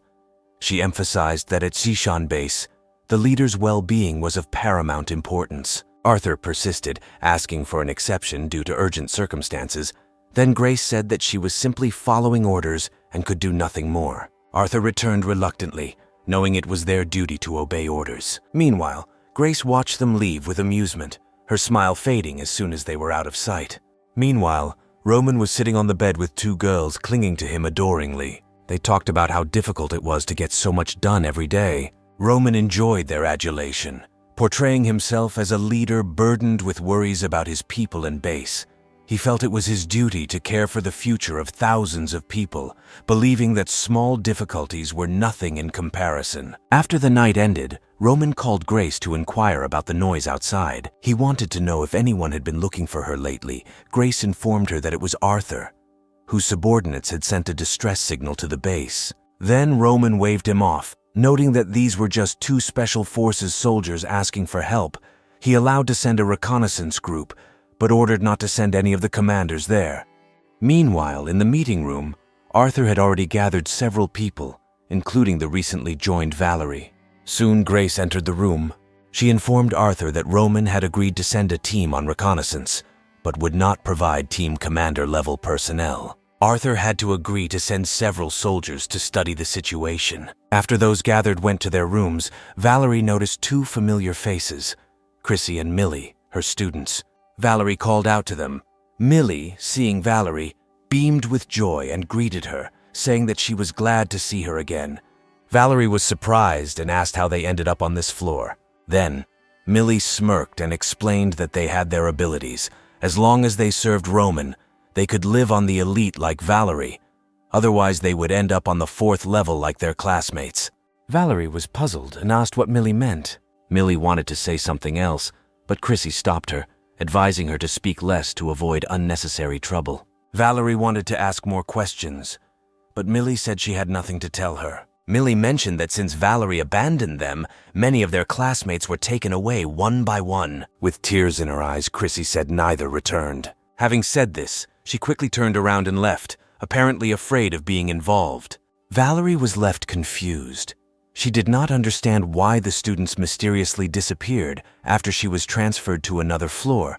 The girl assumed that they were assigned to new positions. While Valerie was heading to her room, Vincent suddenly turned to her. Vincent said that if Valerie wants to find out where her classmates disappeared, then she should go with him. Following Vincent into the corridor, Valerie learned that recently, due to special work, he was periodically called to the 2nd level. On one of these occasions, Alex accidentally saw two people in protective suits carrying a long bag across the territory. This bag most likely contained one of the missing students. Deciding to get to the bottom of the truth, Valerie told Vincent to first return to the hostel while she secretly followed the man. Taking advantage of the moment when someone was changing clothes, Valerie knocked out the employee and quickly put on his suit. Mixed with the workers, she headed into the room behind the other workers. At the entrance, there were two people with weapons in their hands. The worker leader laughed and noted that this was the 8th failure recently, noting that the bodies were still difficult to adapt. Valerie was filled with confusion and fear, wondering what they were trying to adapt to. While she watched, the man's body was placed in the instrument chamber. Seeing this, Valerie was horrified, but tried to remain calm. They then untied the bag and placed another dead body in the next cell. They then activated the control panel. Soon the sound of a body being burned was heard from the car. After this, a white viscous liquid slowly flowed out of the pipe. Valerie felt nauseous as she realized that the substance was the same thing they had eaten on the first day. They were actually making food from corpses for the people on level 4. She heard one person playfully say that they were out of banana flavoring. Picking up a cup of white liquid, he noticed that it was rich in protein and nutritious. He added that if you didn't know what it was made of, it was quite effective in replenishing energy. Having learned the secret of the white liquid, Valerie could not resist and rushed to the bathroom where she vomited.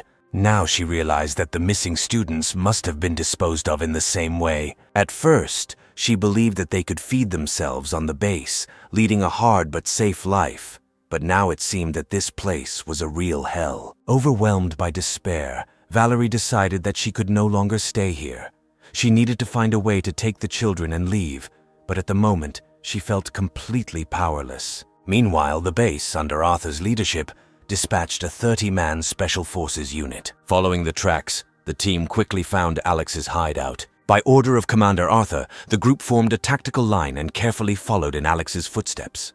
Suddenly, one of the soldiers felt a strange sensation near his leg. Before he could react, a powerful explosion occurred. Arthur only had time to shout out the soldier's name before he was blown to pieces. In the post-apocalyptic world, all comrades were like brothers. Therefore, the death of his brother right before his eyes filled Arthur with rage. He immediately ordered his soldiers to open fire on Alex's shelter, but their bullets did not leave any marks on the walls. Not even a scratch was left on the glass. The commotion outside alerted Alex, and he quickly rose from the basement. Realizing that the Shishan base had sent a command, he immediately activated the protection device. At the end of the voice command, a protective screen instantly enveloped the entire shelter.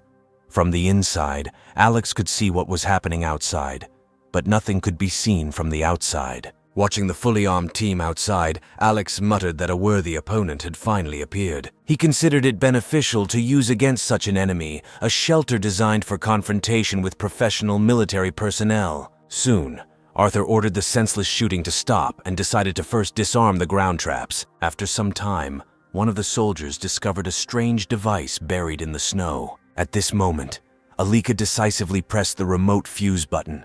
The power of the anti-tank bomb was amazing. It instantly killed the soldiers closest to her. Arthur's eyes were bloodshot with rage, wondering who this enemy was and why he had something that only elite troops had. This scene caused many to think about retreat. The second in command hurriedly stepped forward to urge Arthur to return to base and receive instructions to avoid further casualties. Second in command, Jace was still sensible and already felt that this enemy was not someone they could handle. However, Arthur vehemently rejected the offer, stating that they were a rescue team sent to the site. If they had to return for backup, it would ruin their mission. Arthur insisted on continuing the attack, arguing that the shelter must have weak points and that they must gather more important intelligence about the villa. Meanwhile, Julia watched what was happening with a worried expression on her face. It seemed to her that they looked so professional that they might not find a single flaw. Alex, however, did not panic at all. He was very confident in the shelter, which he checked every day. There were no external vulnerabilities. Julia was still worried and suggested that they might have to take the initiative and attack to stop the search. Alex replied that it was actually quite easy to attack them. He just wanted to know what other methods they could use. After conducting an investigation, the fighters came to the conclusion that the villa is a formidable iron fortress made of the most modern materials. Its only drawback was that it could not lead the offensive. They looked helplessly at the villa, noting that such a structure was not surprising to see in a wealthy area. They explained this by the rich people's fear of death, which led to the creation of this iron turtle. Having cleared the traps around the house, they decided to wait for the attack. At that moment, Arthur had a sudden inspiration. He suggested concentrating explosives to blow up the corner of the house, and then rush inside and finish them off. The deputy commander estimated how much explosives would be needed. Arthur chuckled, saying that on the battlefield, even the most fortified bunkers could be blown up with enough explosives.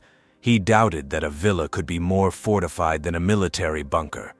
If they concentrated all their forces, they would definitely be able to do it. Soon, each fighter placed his explosives in the weakest place, in his opinion, and prepared for detonation. Seeing this, Alex immediately rose from his chair and promised to teach them a good lesson. Having placed all the explosive devices together, the leader decisively pressed the detonation button. This was followed by an explosion, and everyone thought that if it did not level the building, it would at least create a gap. Everyone eagerly moved forward to view the aftermath of the explosion, but when the dust settled, everyone was stunned. There was a deep hole in the ground, but the main building looked completely undamaged. Under the wall, everything was covered with black material, meaning the villa was an alloy fortress. Team leader Arthur was stunned. It looked like they really needed to go back and ask for backup because the weapons they had weren't enough. They needed to call in a demolition team with more explosives. At that moment, Deputy Commander Jace's men brought the box. Opening it, Arthur saw a heavy sniper rifle capable of destroying a tank with one shot. Jace took aim confidently at the glass of the shelter, declaring that even if it was bulletproof, it was unlikely to withstand his shot. Just as Alex reached the second floor with his sniper rifle, a loud shot rang out, startling him. A creaking sound of friction could be heard from the outer glass. Alex walked closer and saw a small scratch on the glass. This was serious.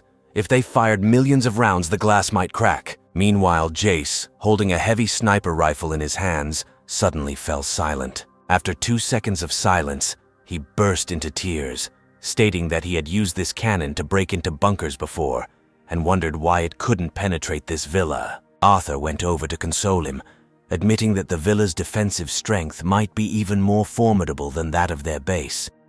They decided that they should return and report to their superiors as they were almost out of weapons. Then Arthur immediately ordered a retreat. Alex, watching from the second floor, saw that the team was preparing to retreat. He immediately ordered the windows to be opened, then he mounted the sniper rifle and took aim. When the retreating soldiers noticed an open window, one of them reported to Captain Arthur that a window on the second floor of the villa appeared to be open. Without hesitation, the soldiers began to shoot. However, their bullets disappeared before reaching Alex. The hero grinned, noting that this sniper rifle should definitely be in his arsenal. As they opened fire, Alex pulled the trigger as well, aiming for the soldier carrying the box. Now that Alex opened the window himself, Arthur ordered everyone to open fire on him. In the blink of an eye, the warriors raised their weapons and opened fire wildly. However, Alex, holding a spatial shield with one hand and calmly aiming and shooting with the other, accurately hit each soldier in the head. Several soldiers fell before they realized why their bullets couldn't hit him. Then Arthur suspected that Alex might be a mutant. Jace next to him also wondered if Alex's ability was immune to all attacks. Arthur immediately ordered a retreat, realizing that if Alex was truly a mutant, then they would not be able to defeat him with just one command. All the soldiers turned and ran. Arthur shouted to his comrades not to worry about their dead brothers just yet and to quickly find shelter. Meanwhile, Alex noticed the two team leaders through his scope and took aim at them, but before he could shoot, Arthur and Jace instantly disappeared from their places, narrowly avoiding his attack. Alex was familiar with this scene. A similar move had taken him by surprise during his fight with Jordan. He wondered if the two were similar to that man. Mutants transformed through modifications and possessing almost the same abilities. He realized that only two people seemed to have special powers. Then Alex developed a plan and fired another shot, this time aiming not at the head, but at the legs of the soldiers. Several soldiers who failed to dodge in time fell to the ground, clutching their legs in agony. Their comrades, seeing this, desperately wanted to rush to help, but Arthur stopped them, saying that rushing to help now would be suicide. Remaining calm, Arthur immediately came up with a countermeasure and ordered his team to throw smoke grenades. Instantly, everything around the wounded soldiers was filled with white smoke and blazing flames. Alex could not help but praise the soldiers for their professional discipline. He then grinned evilly and changed the direction of the spatial gate. In the next second, all the bullets that had dug into the alternate space suddenly rushed out like a strong storm, killing the soldiers instantly. Trembling, the soldiers said that this man was not a man and that they could not resist him. The young soldier, completely broken, shouted to Arthur to give a distress signal and asked the base to send a battalion. Then Arthur grabbed the soldier by the collar and told him to be quiet, saying that they had come to save others, and asking for help alone would ruin their mission. The soldiers looked at their captain in complete despair with frightened eyes. They believed that Alex was an invincible opponent, and they felt powerless to resist him. The SWAT team found themselves in a difficult situation, but Second-in-Chief Jace tried to calm everyone down, saying that the fact that Alex was hiding inside and not coming out showed that he was still afraid of their power.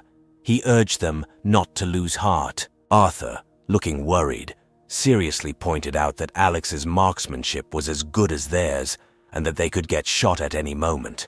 They couldn't just keep hiding. Then Jace drew a plan in the snow explaining his strategy. He noted that the villa had blind spots. If they could break through the few houses in front of them and move through them, then as long as they were out of Alex's sight, even the best aim would not help him. Alex, standing on the balcony, guessed their escape plan. Meanwhile, at the Shishan base, Roman received a report from his secretary Grace. He frowned thoughtfully when he read that 12 soldiers were killed and Arthur and Jace were ineffective and caused great damage to the base. Grace then suggested that they should be severely punished to set an example for others. Roman thought for a moment. In the past, he would have executed Arthur and Jace without hesitation. But now the base was short-staffed, and they did bring important intelligence. He decided that it was not their fault. The enemy was too strong. However, he was interested in the origin of this shelter. Since he had not heard of it before, he asked if there was any information on this matter. Then Grace handed Roman a tablet with a map of the city, on which several important places were marked. The most likely suspect for stealing items from the warehouse and occupying the villa was the warehouse manager, Alex. The original owner of the hideout was billionaire Charles, who was rumored to have spent $1 billion building it 10 years ago. At the time, this was considered just fun news, but now engineers claimed that the defenses of the shelter could exceed the defenses of the Shishan base, but how Alex captured the shelter remained unknown. Roman couldn't help but notice that the young man really was the chosen one, so lucky in his eyes. For him, Alex was just a minor figure. Roman picked up the report again and read it carefully. It said that the manager of the southern warehouse had the innate ability to be invulnerable to bullet attacks. Suddenly, he realized what the matter was. The place where Sarah ran into trouble was only a few kilometers away from Alex's villa. He theorized that Alex might have chased her out of the shelter to kill her, given her ability to walk through walls. It is likely that she discovered some secret that sheds light on Alex, and this gave him a reason to kill her. And the biggest secret in the apocalypse was resources. A sharp gleam appeared in Roman's eyes. It seemed that the billion-dollar resources of the warehouse were most likely at Alex's disposal, hidden with the help of some abilities. Excited, Roman exclaimed that this explained everything and that they should capture Alex. Grace, slightly taken aback by this discovery, did not forget to flatter Roman by congratulating him for finding a huge amount of resources for the base.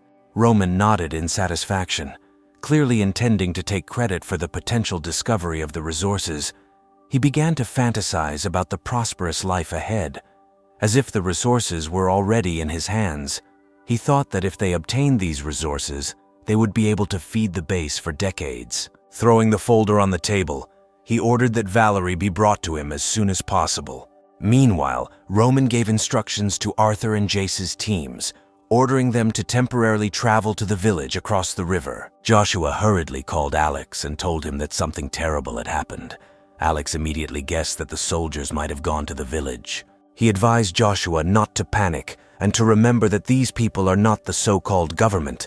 They are rampaging through the city, collecting resources without any regard for morality or law. He told Joshua to be careful to keep his resources well hidden and even more careful about his own safety. Joshua was very worried, but he assured Alex that if he wanted to run, no one would catch him. Alex advised Joshua to take care of himself and those around him. Suddenly, the hero's tone turned icy. He reminded Joshua that he had always treated him like a brother and assured that if he ever decided to betray him, then he should remember the consequences. Joshua quickly assured Alex that he could count on him. Initially, Alex wanted to call Joshua to the hideout, but then he changed his mind. He needed more information about the base, and he asked Joshua to try to find out as much as possible about the movements of the soldiers. However, Joshua did not want to agree, noting that undercover work is not his strong point and the soldiers scare him. Then Alex assured him that he was asking not to fight them, but just to reconnoiter the situation a little. If he manages to get important information, for this he realizes reward. Joshua's face immediately lit up at the promise of a reward, and he assured Alex that he would handle it just fine. Meanwhile, the village chief attended to the soldiers, arranged for them to spend the night, and asked all the families to provide food and drink for them. When Joshua approached the headman from behind and called out to him, the headman turned around and scolded him. He asked why Joshua did not hide at home as he had ordered. He warned that if the soldiers found out that Joshua was a mutant, they could take him away, which would be a disaster for the village. Joshua smiled in response and stated that sooner or later his abilities would become known.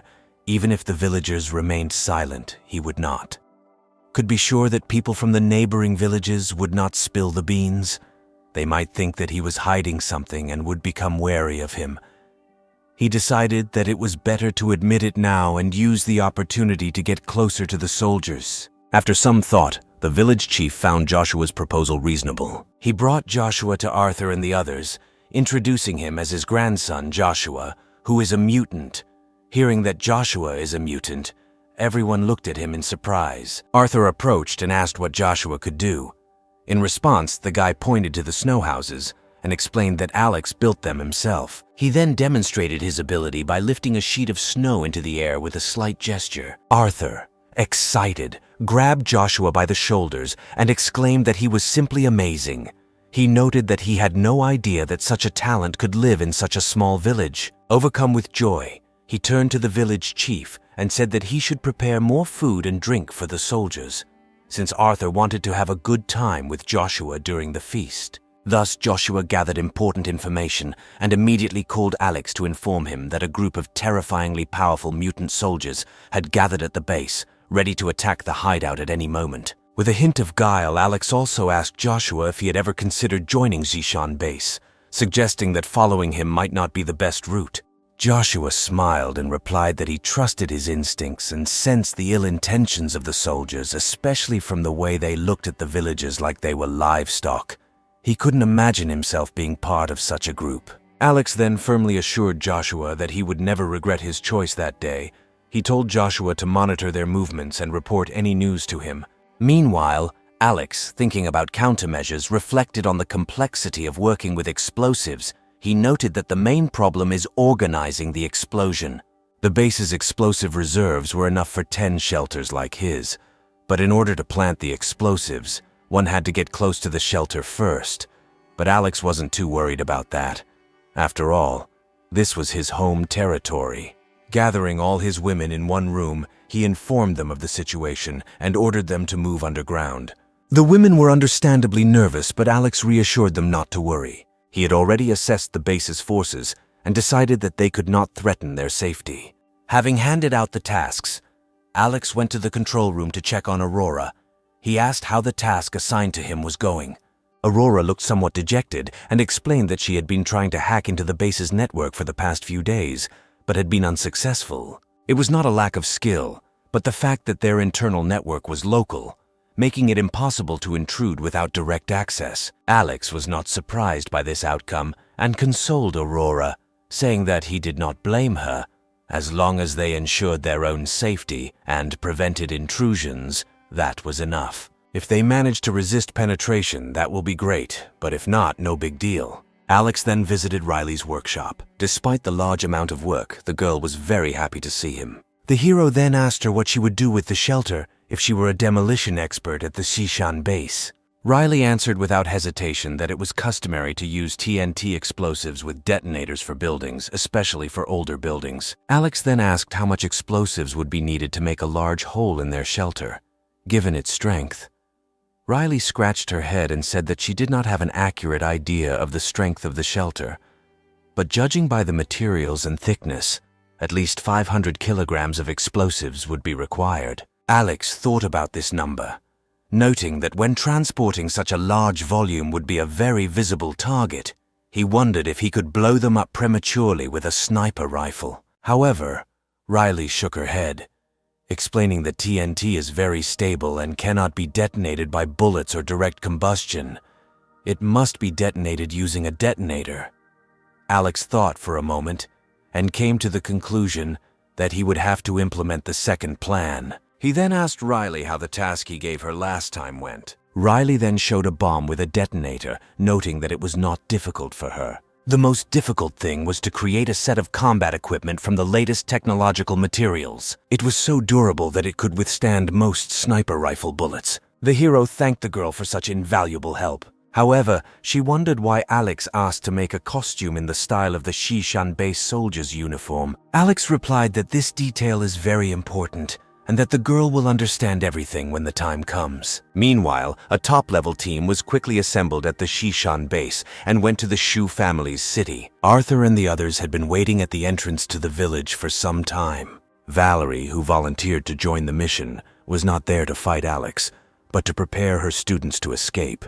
Seeing the battalion commander, the man hastened to admit his failure. They went as a rescue team, but ended up losing 12 soldiers without being able to save anyone. The man did not blame them, attributing the failure to organizational miscalculations and underestimation of the enemy's forces. He then pointed to Joshua and asked who he was. Arthur quickly introduced Joshua as a mutant who could control ice and snow. Valerie, standing behind Arthur, immediately recognized Joshua as the mutant who helped Alex take Aurora last time. However, she decided not to reveal his identity as her priority was to escape the base with her students. The man looked closely at Joshua and asked if he could really control ice and snow.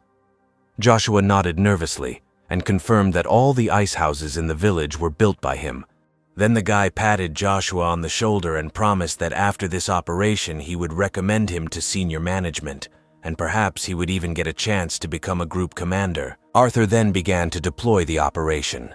From the information they had, the enemy had very accurate shooting, so when the mine clearance and explosives team was in action, they used smoke grenades to obscure Alex's line of sight. Given his ability to ignore bullet attacks, their goal was to blow up the shelter rather than engage him in direct combat. Meanwhile, inside the shelter, Alex was quietly reading a book. Seeing thick smoke outside through the surveillance system, he closed the book and put on a special combat suit made by Riley. Then he ordered the women to stay in the basement and not go upstairs. Standing on the second-floor balcony, the hero looked at the thick smoke and thought that they seemed to be afraid of him. But it was indeed a good strategy. Alex looked confident and had a knowing smile on his lips. As it turned out, Arthur first instructed the sappers to dismantle the traps around the villa. Soon Arthur announced the start of the explosion. Their method was simple. Instead of meticulously disarming each trap, they used their own explosives to set off the explosion. Alex couldn't help but admire their skill, noting that they really knew what they were doing. When the traps were cleared by the explosion, Arthur signaled for the sappers to move out and ordered everyone else to be on standby to cover them. The sappers, each carrying heavy explosives, methodically placed them under the walls of the shelter. From inside, Johnny watched their every move. They needed to move to a safe distance to detonate the explosives remotely, and they couldn't risk being blown up. Alex realized that he seemed to have overestimated them. Soon, Arthur received a radio signal that all the sappers had approached a safe distance and were ready for the explosion. Arthur's lips curled into a smile at the thought that Alex wasn't as capable as they thought. Then Arthur pressed the detonation button and everyone prepared for the explosion, but no explosion occurred. The scout, who was watching what was happening through binoculars, widened his eyes in shock.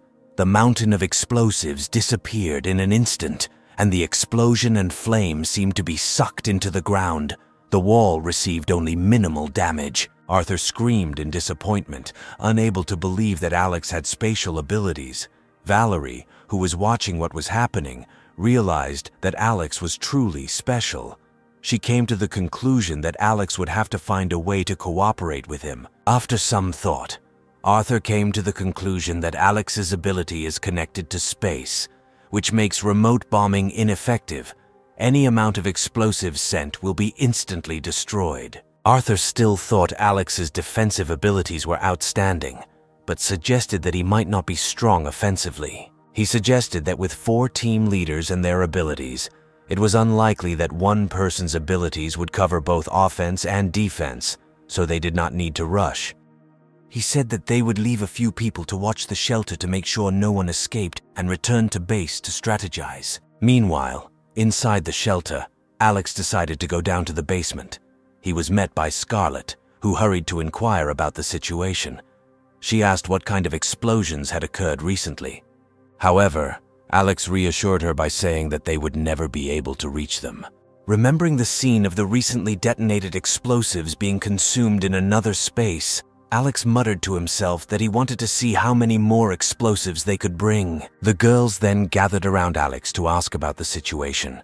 Alex calmed them down with a smile, saying that they shouldn't worry too much. The explosives they brought this time were already used up. Moreover, Alex has already figured out what to do with them. At this moment, Joshua unexpectedly sent him a message that the noise coming from Alex's house scared him to death. He first thought that the villa area had been razed to the ground. Many soldiers had returned to the village, and some had gone to the west. Alex immediately realized that they had indeed returned for explosives and asked what the remaining people were doing. Joshua complained that as soon as they returned, they began to demand food and drink. Alex could not help but worry about Joshua. He reminded the guy to always be careful with the soldiers and in case of danger to come to him at any time. Joshua was deeply touched and assured Alex that if it really came to that, he would definitely come to him. After hanging up, Alex thought about the inevitable conflict between the base and the village. He hoped that the conflict would be resolved faster. Meanwhile, Arthur returned to the base with his men to deliver more explosives. Captain Tyler and most of his men remained in the village. Tyler informed him that they were planning to stay in the village for a while. He told the village chief to make room for them and prepare food for 65 people. The village leaders still did not understand the gravity of the situation and agreed, however. Joshua felt uneasy upon realizing that the soldiers were consuming a lot of food, with some of them eating huge amounts of food. He feared that if this continued, the village would eventually become empty. The head of the village still fantasized that the soldiers would only stay here for a few days and leave after dealing with Alex. He was counting on a big reward and casually asked when they would be able to pacify Alex. Hearing this, Tyler's eyes became cold, and he warned them not to ask about things they shouldn't. He told the village chief to take care of their food and lodging for the night. Tyler's impressive voice and physique caused the village leader to apologize. After Tyler left, Connor stood up straight and sternly ordered Joshua to hurry up and build more ice houses for the important guests to stay in, reminding him to put his best effort into it. Joshua remained silent in response to the village chief's order, knowing full well that in the eyes of the villagers, no matter how strong he was considered a useless idiot. The next day, Arthur brought a large amount of explosives. Tyler, who had turned into a giant ape, along with many soldiers, arrived on the reverse slope. Soon, Arthur and Tyler threw a huge bunch of explosives towards the shelter. Watching the flying explosives, Alex suddenly opened the spatial gate. He couldn't wait for this grand show to begin. Suddenly, a huge gate appeared above the shelter, and a stream of energy gushed out of it. The explosives, which were supposed to hit the shelter, were instantly reflected back along almost the same trajectory. Arthur and his men were taken by surprise. The man instinctively shouted for everyone to take cover. They immediately fell to the ground, covering their ears with their hands. A huge explosion created a mushroom cloud. It engulfed many soldiers in a wave of fire and threw them hundreds of meters away. This method, which was initially just a bold experiment for Alex, turned out to be successful, allowing him to continue using it against them. Meanwhile, Arthur and his group were lucky that one of the mutant girls created an ice barrier in time, which blocked most of the explosive impact. Arthur, confused, looked at the picture that opened before him. The entire hill turned into a deep pit, and many Special Forces soldiers were burned to ashes. Enraged, Arthur pounded the ground in rage. He soon realized what had happened. Alex used the energy from the explosion absorbed yesterday and released it, deflecting the thrown explosives back at them. While he was thinking, A bullet with special abilities was shot towards Arthur. Turning his head sharply, Arthur barely dodged a bullet that whistled past his ear. Turning to the shelter, they met Alex's gaze. His fierce gaze sent shivers down their spine as befits their leader. Arthur immediately warned everyone to take cover. However, Tyler, not being an agile mutant, was shot in the forehead, but did not die. Instead, he simply removed the bullet from his forehead with his bare hands, cursing and looking in Alex's direction. This shocked the hero, who noted that Tyler's defense was comparable to a tank. Just as Alex was about to take aim again, several snipers disappeared from his field of vision, and at the same time, 2 well-aimed bullets flew towards him. Alex quickly opened the dimensional gate, absorbing the bullets. He scoffed at the sneaky attempt to attack him with a sniper shot. He then immediately changed the direction of the bullets and sent them back along their original path. 2 snipers from the base were soon killed by bullets that were fired by them. Suddenly, a cloud of dust rose in front of Alex's window, as if something was rushing towards him at a speed that even his eyes could not follow. Before he could react, a loud explosion sounded from below, and the entire shelter felt a strong vibration. The self-check system immediately sounded an alarm. The damage to the walls was 0.028%. Arthur looked at Alex with icy eyes, demanding that he come out and fight him one-on-one. Alex sighed internally, realizing that ordinary strength was unlikely to be enough to harm Arthur. But while Alex remained in the shelter, he could not do anything to him. The defeated Zishan base team had no choice but to return to the village. Connor greeted them with a courteous smile and asked if the captain had won. The villagers also looked worried, thinking that the huge explosion must have blown Alex to smithereens. However, the mood of the base team was already at its limit after the failure of the mission, and the flattery of the villagers was more like mockery.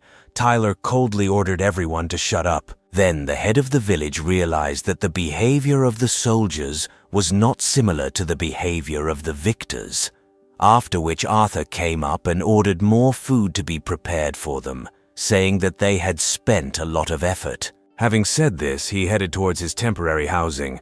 The villagers did not dare to disobey, constantly nodding in agreement. But when the soldiers were out of sight, the villagers could not help murmuring among themselves. They said that it seemed that the soldiers had failed, and despite their numbers, could not cope with Alex alone. Tyler, who has exceptional hearing, heard these comments. He even offered to teach the villagers a lesson, but Arthur stopped him, noting that they still had some value by providing food and shelter. Arthur offered to deal with them after he dealt with Alex, and then take them all to the base to spin their bikes to generate electricity. Meanwhile, when the soldiers from the base retreated, Alex returned to the shelter. Scarlet anxiously rushed to him, asking if Alex was okay. Alex answered with a smile that whoever wasn't okay were the soldiers. Soon, Julia carefully prepared the food and brought it. During the meal, Alex asked Riley if it would be difficult to repair the wall if it was slightly damaged. Riley thought about it and said that after examining the alloy that the walls of the shelter were made of, it would require special materials. Even if Alex can get these materials, he will have to go outside to repair the wall, which is currently impossible. Alex replied with a smile that he just needed to know that the wall could be fixed and there was no need to rush. He still had plenty of time. But Julia looked worried and asked how long the battle would last. Alex handed her a drink and assured her that there was no need to worry, since Alex liked nothing more than to fight attrition. Seeing this, the other girls also took drinks. They decided that they should lighten the atmosphere a little with fun. After that, they all went out to eat together. But a sudden phone call disturbed the calm. Aurora picked up the phone and turned pale. She couldn't believe it was her. The message was from Valerie, who said that she and her students needed help and hoped that Aurora could connect her with Alex. Seeing Valerie's name, Alex wondered if she had joined Shishan base. He then asked Aurora if sending messages over the phone risked their safe house network being infected with a virus. However, Aurora confidently crossed her arms and assured him that the phone was as secure as the supercomputer in the control room, making it impossible to hack. Alex then nodded and sent a message to Valerie, asking what she wanted to talk about. Having received Alex's answer, she immediately called him, saying that she had come to discuss cooperation. Her students were in danger at the base, and she needed Alex's help. Alex, answering sarcastically, asked what danger there could be in an orphanage like Zishan, and noticed that all the students were from privileged backgrounds. Valerie was a little embarrassed and explained that she was not joking. Their previous status and position were now worthless. She sincerely wanted cooperation. Alex, who was part of the team that attacked the hideout, could help her. However, to do this, he had to agree to help his students escape from the base. The hero was puzzled, wondering how such a large shelter could be in danger of life and why Valerie could not protect a group of students. He did not immediately agree to Valerie's conditions, but asked to provide him with all the information about the Western Mountain base. To show her sincerity, Valerie shared all the information she knew with Alex. Experiments on artificial mutation have actually been conducted at the base, but so far with a very low level of success. Alex noticed with horror that the base looked like hell. They were turning the dead people from the 4th rescue capsule into a protein solution. The hero then sneered disdainfully, stating that there were quite a few people left alive. Even if only 5% of the population survived, it was still a significant number. He noted that there were thousands of survivors in the village across the river, but assumed that they would eventually be captured for experimentation. Riley, meanwhile, was worried about her classmates. When she found out that they went to the base, she was happy for them. However, the more she learned, the more scared she became. Alex now understood why Valerie asked him for help. However, he told her that the base was too heavily guarded, and with his abilities it was impossible to save those privileged students. His power was for self-defense, and expecting him to go save people was overestimating your capabilities. Although Valerie was somewhat disappointed, she understood the principle of reciprocity. She asked if she could offer something valuable enough to make him take the risk. Alex then chuckled slightly and replied that his willingness to act depended on the value of what she offered. He offered to contact him again when she had something worthwhile, and then ended the conversation. Turning to Aurora, Alex asked if installing a virus on the base's network could completely penetrate their system. The hero decided that they needed to use Valerie to counterattack the base. Meanwhile, Arthur, having received a rebuff, gathered people for an important announcement. He was going to discuss with his partners a plan to take revenge on Alex. He gathered his most trusted subordinates in his room to discuss strategy to deal with Alex. Arthur sharing his thoughts, noting that although previous attacks had failed, they understood what Alex's special abilities were. Normal weapons were useless as they were absorbed and reflected back. Fortunately, Alex's capabilities were limited. He did not dare leave the shelter and could only threaten them with sniper fire.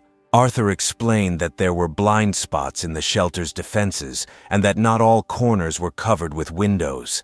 He planned for the mutants to take turns attacking these blind spots, while the villagers would dig tunnels for underground explosions. The attacks on the surface were meant to distract Alex's attention, but their true purpose was to dig tunnels and detonate them from below. Valerie was horrified by Arthur's plan. She expressed the fear that if the villagers were forced to do hard work in extreme cold, many of them would probably freeze or die. It seemed to her that they were being sent to certain death. Arthur coldly replied that Alex did not care about their lives. Alex had already killed hundreds of residents of their village, and without them, the villagers would have even less chance against Alex.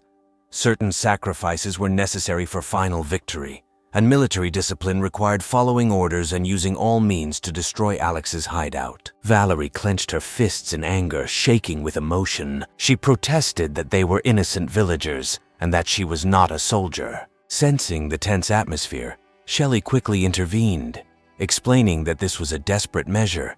She noted that Alex had many resources needed for the base.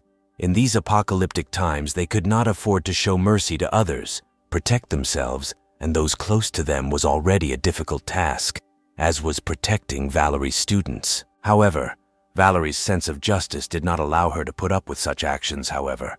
She knew that she could not argue with Arthur. Confronting them directly would not only be suicide, but also a danger to her students. Shelley continued by stating that digging tunnels is not the same as being cannon fodder.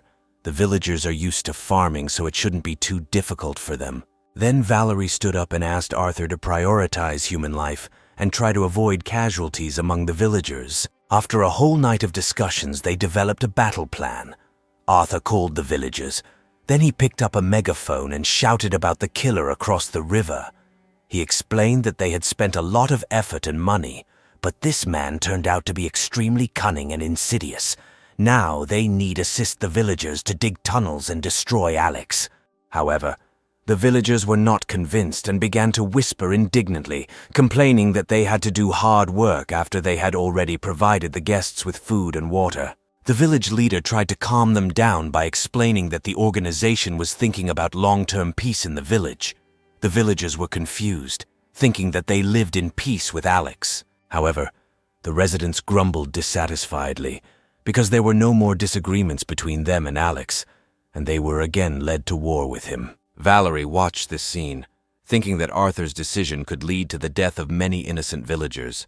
After some time, having received information from Valerie, Alex was slightly surprised. He had not thought about an underground explosion, but given the lack of earth-moving equipment and the extreme cold, the implementation of such a project would undoubtedly be very slow. Alex decided not to worry about it in the short term. Alex had already developed a counter-strategy, planning to play along with their plan. He then quickly changed the subject by asking Valerie what room she was staying in. Valerie was puzzled, wondering if Alex was going to come and find her. Alex smiled mysteriously, making it clear that this information would determine whether she and her students would be able to escape. The next day, the Shishan base warriors moved into the attack according to the attack plan. Alex watched what was happening from the TV with a smile. Scarlett and Julia sat next to him and massaged him. Julia also brought water for the guy. Their competitive behavior made Aurora and Riley feel jealous. Then Riley broke the awkward silence, noting that Arthur was quite formidable and his attacks went beyond ordinary weapons. Alex said that this is not surprising because they are the best forces in the West Mountain base. He added that they should value their comfort inside while they can, given the dangerous world outside. Julia then expressed concern about their plan. Although they knew the enemy's plan, staying inside all the time was a short-lived solution. They could not know how the enemy's work was progressing. Alex looked towards Aurora and asked her to explain to her sister what was going on. Aurora, looking at Julia, proudly explained that sound travels faster in solids than in air, and being in the basement allows them to feel it better with the help of a sound wave receiver. She could accurately analyze the distance to their construction using the computer. Julia seemed to see the light, realizing that they did not need to do anything except wait. Alex nodded with a smile, admitting that all their efforts were in vain. Now they just needed to rest and conserve their strength while enjoying the spectacle. After several hours of assault, Arthur and his team decided to take a short break. They headed back to check on the progress of the work at the excavation site. Soon a man was carried out on a stretcher. After a quick examination, the military medic shook his head, stating an acute heart attack and unlikely survival. The young man, a villager unable to contain his anger, threw down his shovel and screamed furiously, accusing Arthur of treating them like animals. Arthur coldly replied that they were doing this for their sake. He then pointed a pistol at the peasant, declaring that if anyone dared to disobey the order, he would be considered a deserter. Meanwhile, Valerie urgently called Alex, begging him to come up with something to minimize the casualties among the innocent villagers. Alex, smiling, noted that all this was within his expectations, but asked where the rest of the Special Forces soldiers had gone, since in recent days there seemed to be fewer attacks on the shelter. Valerie replied that due to the increasing number of casualties among the residents, Arthur left several people in the city to maintain order, although in fact this was only done to suppress a possible uprising. After this call, Alex came up with a new plan. Several days had passed since their last skirmish, and Arthur and his team had probably lowered their guard. Alex decided that they needed to be brought back to their senses a little. A few days later, Alex, dressed in a special combat suit made by Riley, prepared to take Furry for a walk. The hideout had an emergency exit, known only to Alex, leading to a 3-kilometer underground tunnel that ended at a tombstone in the hills. Taking a snowmobile, Alex headed straight to the village. The guards at the entrance to the village quickly noticed Alex's figure, mistaking him for a returning captain because of the captain's bandage on his battlesuit. They decided that he had simply returned a little earlier. They then lowered their weapons and saluted him. In the next moment, Alex quickly dealt with the guards with his sword. He silently destroyed them and removed their bodies to another space. Although he and Furry were capable of defeating them, Alex chose not to make too much noise. However, the smell of blood alerted the military dogs, who began barking furiously. Well-trained dogs would not bark without a reason, so sensing danger, the fighters rushed outside. Seeing Alex hiding, they opened fire, but to their horror, their bullets seemed to be sucked into a strange crater. Then Alex, holding his sword in front of him, began to furiously hack and slash his enemies. The commotion quickly alerted Arthur. Meanwhile, villagers at the construction site heard gunshots and wondered if someone was setting off fireworks. However, Arthur immediately became serious upon hearing the gunshots and ordered his team to return and investigate. By this time, Alex had already taken Joshua and made his escape. Joshua expressed concern that the snowmobile tracks were too visible. However, Alex, not at all embarrassed, confidently sent the snowmobile into his space and noted that anyone with a brain would eventually find this place. He admitted that he would be discovered sooner or later, but didn't worry about it, adding with a knowing smile that he was actually looking forward to them coming for him. Returning to the village, Arthur, seeing the bodies of his Special Forces soldiers scattered everywhere, became furious. He thought his strategy was foolproof, but instead his base was infiltrated. He realized that there must be a traitor in his ranks. Otherwise, Alex would not have dared to leave the hideout. Shelley noted with suspicion that they monitored the shelter around the clock, and not even a fly could escape without their knowledge. She wondered if there might be another way out. Tyler slammed his fist together and suggested that there must be another escape route. He assumed it was an inside job, someone spilling the beans about the timing of the operation, allowing Alex to attack their base. Arthur's eyes lit up as he realized that their plan to dig tunnels had to be compromised. There was no point in continuing the excavation. At that moment, a soldier hurried to them to report that during a head count of the villagers, they discovered that the local mutant Joshua had disappeared, and there was no trace of his body. In addition, Captain Valerie had not returned to the squad. Hearing this, Arthur became even more furious. Gritting his teeth, he said that it seemed that they had more than one traitor, and decided to immediately follow the tracks of the snowmobile. The village leader lamented the loss of so many lives while digging the tunnel, wondering how he would explain this to everyone. Meanwhile, upon entering the shelter, Joshua was almost stunned by the sight before him. Alex prepared a room full of anime-themed figurines, tapes, and pillows. He told Joshua that from now on he would live there. Joshua, overjoyed, jumped onto the bed and hugged the pillow tightly, expressing his readiness to go through fire and water for Alex, not retreating even in the face of death. Alex then went to the control room with the information provided by Valerie. Using the equipment at hand, Aurora quickly hacked into the base's network. She confidently informed Alex that she could paralyze the base's network at any time and interrupt communication between the dispatched troops and their base. Alex then patted Aurora on the head, praising her for her good job. He said that once they dealt with the leading forces of the base, the threat they faced would be greatly reduced. He then turned to Valerie, declaring that if she would benefit him, he would naturally fulfill his promise to her. At that moment, the image of Arthur and his team, who had found an emergency exit, appeared on the monitor. Alex smiled slyly, realizing that the show was about to begin. Meanwhile, Arthur and his team followed the tracks of a snowmobile, which eventually led them to a cemetery and then disappeared. Tyler was furious after the deaths of many of his comrades and vowed to tear Alex apart when they caught him. Suddenly, one of the soldiers pointed into the distance, shouting that Alex was there. Without thinking, Tyler rushed forward, screaming that he would tear him to pieces. Then, Shelley tried to stop him, persuading him not to be impulsive and to return. However, by this time, Tyler had turned into a monkey and vowed that he would make Alex pay in blood. Alex, however, did not feel the slightest panic.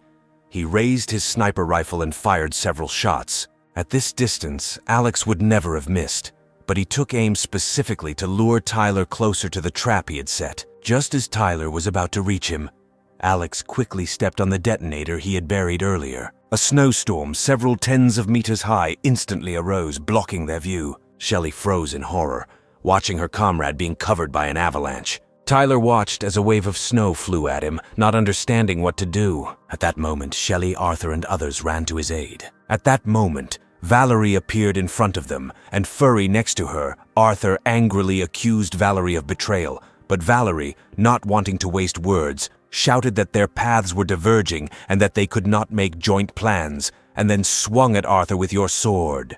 The furry standing behind her suddenly pounced on Shelley. Shelley knew how to mostly defend herself, and she was about to block the furry's attack with an ice wall, but she clearly underestimated the power of the furry's claws. In an instant, she was killed. While Arthur deftly dodged Valerie's attacks, a powerful explosion suddenly thundered behind him. When the dust settled, he saw Tyler, impaled by spikes, lying on the ground, unable to fight. Tyler looked at Arthur helplessly, but it was too late. Meanwhile, Alex, holding a sniper rifle in his hands, fired another shot, destroying any chance of Tyler getting back up, then shouted to Joshua that it was his turn. Joshua appeared behind them as if out of nowhere.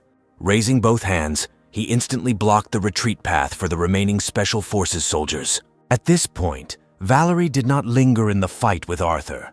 She jumped on Furry and took the opportunity to flee the scene, simultaneously dragging Joshua with her and running away at high speed. Arthur was annoyed that he was unable to kill the traitor. Meanwhile, Alex stood at the top of the hill and looked down at the Special Forces soldiers stuck in the ice and snow. Arthur, with a contemptuous look, told Alex that he would not be able to lure him into a trap. Alex laughed coldly, noting that the real show was just beginning. He said that they had already fallen into the most primitive trap. He then instantly activated the dimensional gate, releasing all the TNT he had previously stored in another dimension. At the moment of the explosion, Arthur ordered everyone to dive into the snow, and this actually saved them from severe injuries. After the explosion, Arthur and his team climbed out of the snow. Before they had time to come to their senses, one of the soldiers suddenly shouted to the captain to look up.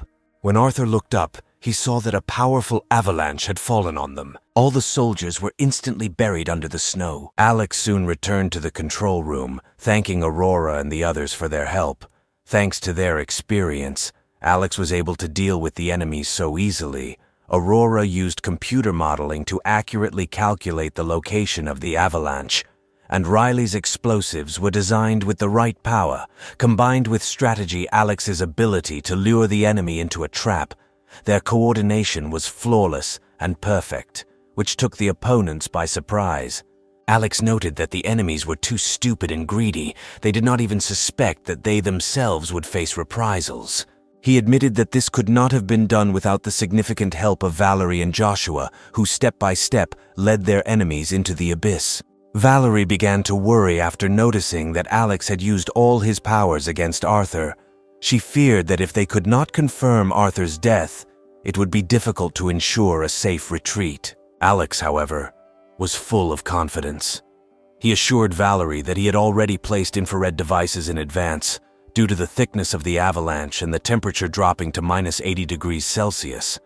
Arthur had no room to maneuver. Alex said that in less than 10 minutes, they will be frozen to death. That evening, Alex prepared a sumptuous dinner for everyone. Scarlett couldn't help but feel emotional. It seemed like everything had come to an end. After the Shishan base lost its main fighting force, and the Aurora virus revealed all the secrets to those at the very bottom, they would lead themselves to death without requiring further intervention. Scarlett also expressed her feelings, noting that Alex had no idea that so much could happen in just a few months. It all felt like a dream, and she considers herself lucky to have met Alex. Alex looked at Scarlett affectionately, and noted that just as the once dominant dinosaurs could not escape the fate of extinction, this extreme cold wave was just another evolutionary step in a long history. For the fact that they managed to survive, they all had to be constantly grateful. So Alex began a seemingly shameless life with 5 women and a chubby man. As it turned out, Arthur faked his death by lying under an avalanche for 2 days. Miraculously surviving, he found himself in immense grief. His entire team was destroyed, and Arthur felt responsible for this. Through an effort of will, Arthur returned to the Shishan base on foot. Having learned the whole story, Roman was furious. He scolded Arthur, indignant that he had entrusted him with half of the elite soldiers of the base, and he returned alone. The novel reminded Arthur how valuable genetically modified mutants were, selected through numerous experiments and capable of defeating 100 ordinary soldiers. He blamed Arthur for their deaths, asking how he dared return to base. Arthur did not react to this in any way. He admitted that by allowing his comrades to die in an avalanche, he himself was the most to blame, but he attributed it all to that damned Alex. Arthur suddenly knelt in front of Roman, begging for any punishment, even death, and asking for a chance to atone for his guilt. However, he insisted that he would not rest until he personally dealt with Alex. Roman, with a cold gaze, thought about killing Arthur on the spot, but in the end he would need this strong warrior. Then he spoke in a calmer tone, admitting that they too had underestimated the enemy's strength. He admitted that Alex was too cunning, so he could not completely blame Arthur. Roman decided not to bring Arthur to justice this time, but warned that if he made a similar mistake again, he would be punished for all his crimes. He waved his hand dismissively, signaling Arthur to return to the cabin. However, when he was alone, he realized that he had underestimated Alex. The catastrophic defeat has left the base severely weakened, and Alex needs to quickly replenish his strength. Otherwise, if others learn of the significant loss of strength, it will inevitably attract their greedy gaze. With that thought, Roman quickly called Grace and asked about the test results of the survivors he brought. Grace looked at the tablet in her hand and said that the test results were not ready yet. However, the party consisted of young and middle-aged people with very good physical characteristics, which indicates a high probability of obtaining mutants. Roman snorted with relief, noting that awakening mutants is not as simple as it seems to her. He noted that not everyone can become such, like Jordan, and stressed the urgent need to replenish the base's forces. He told Grace to hurry up with her experiments. If manual catalysis didn't work, they would have to implant Jordan's cells, as they couldn't let the base's overall combat power drop too much. When Grace heard this, horror flashed in her eyes. She doubted whether to rush into this matter, noting that if the experiments were carried out in a hurry, the success rate might not reach 30%, which would lead to more unnecessary casualties. However, Roman did not care. He waved his hand dismissively and said that he now needed combat power, not manpower. He explained that there were still many survivors in the city, and it would not be difficult to find and replenish their ranks. But if they lose a strong military force, they will not be able to influence the situation in the city. As he spoke, Roman's expression became more and more ruthless. His goal was the entire city, not just survival in a small part of Shishan. This was the first time Roman revealed his ambitions. Even his longtime secretary Grace was stunned, but still nodded and promised to take care of it. After Grace left, concern appeared on Roman's face. He wondered what to do, noting that they could not cope with Alex. He wondered if he really needed to ask others for help. However, the commander-in-chief of the district was indebted to him and promised to help. Roman was still hesitant to use the missile.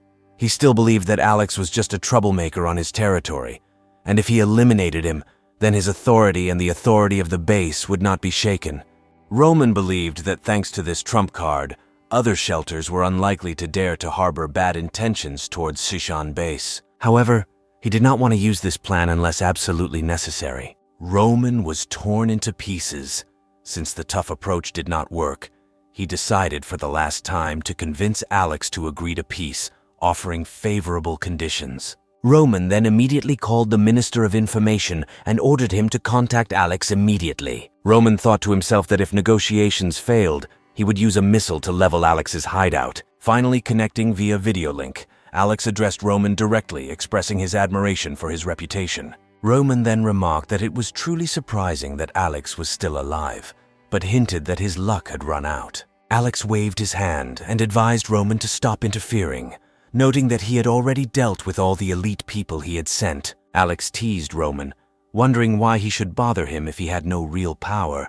He suggested that Roman give up his meaningless fantasies and let him go quickly, because he is a man who loves peace and does not mind coexisting peacefully. Alex suggested that they agree not to interfere with each other in the future, speaking in a condescending tone.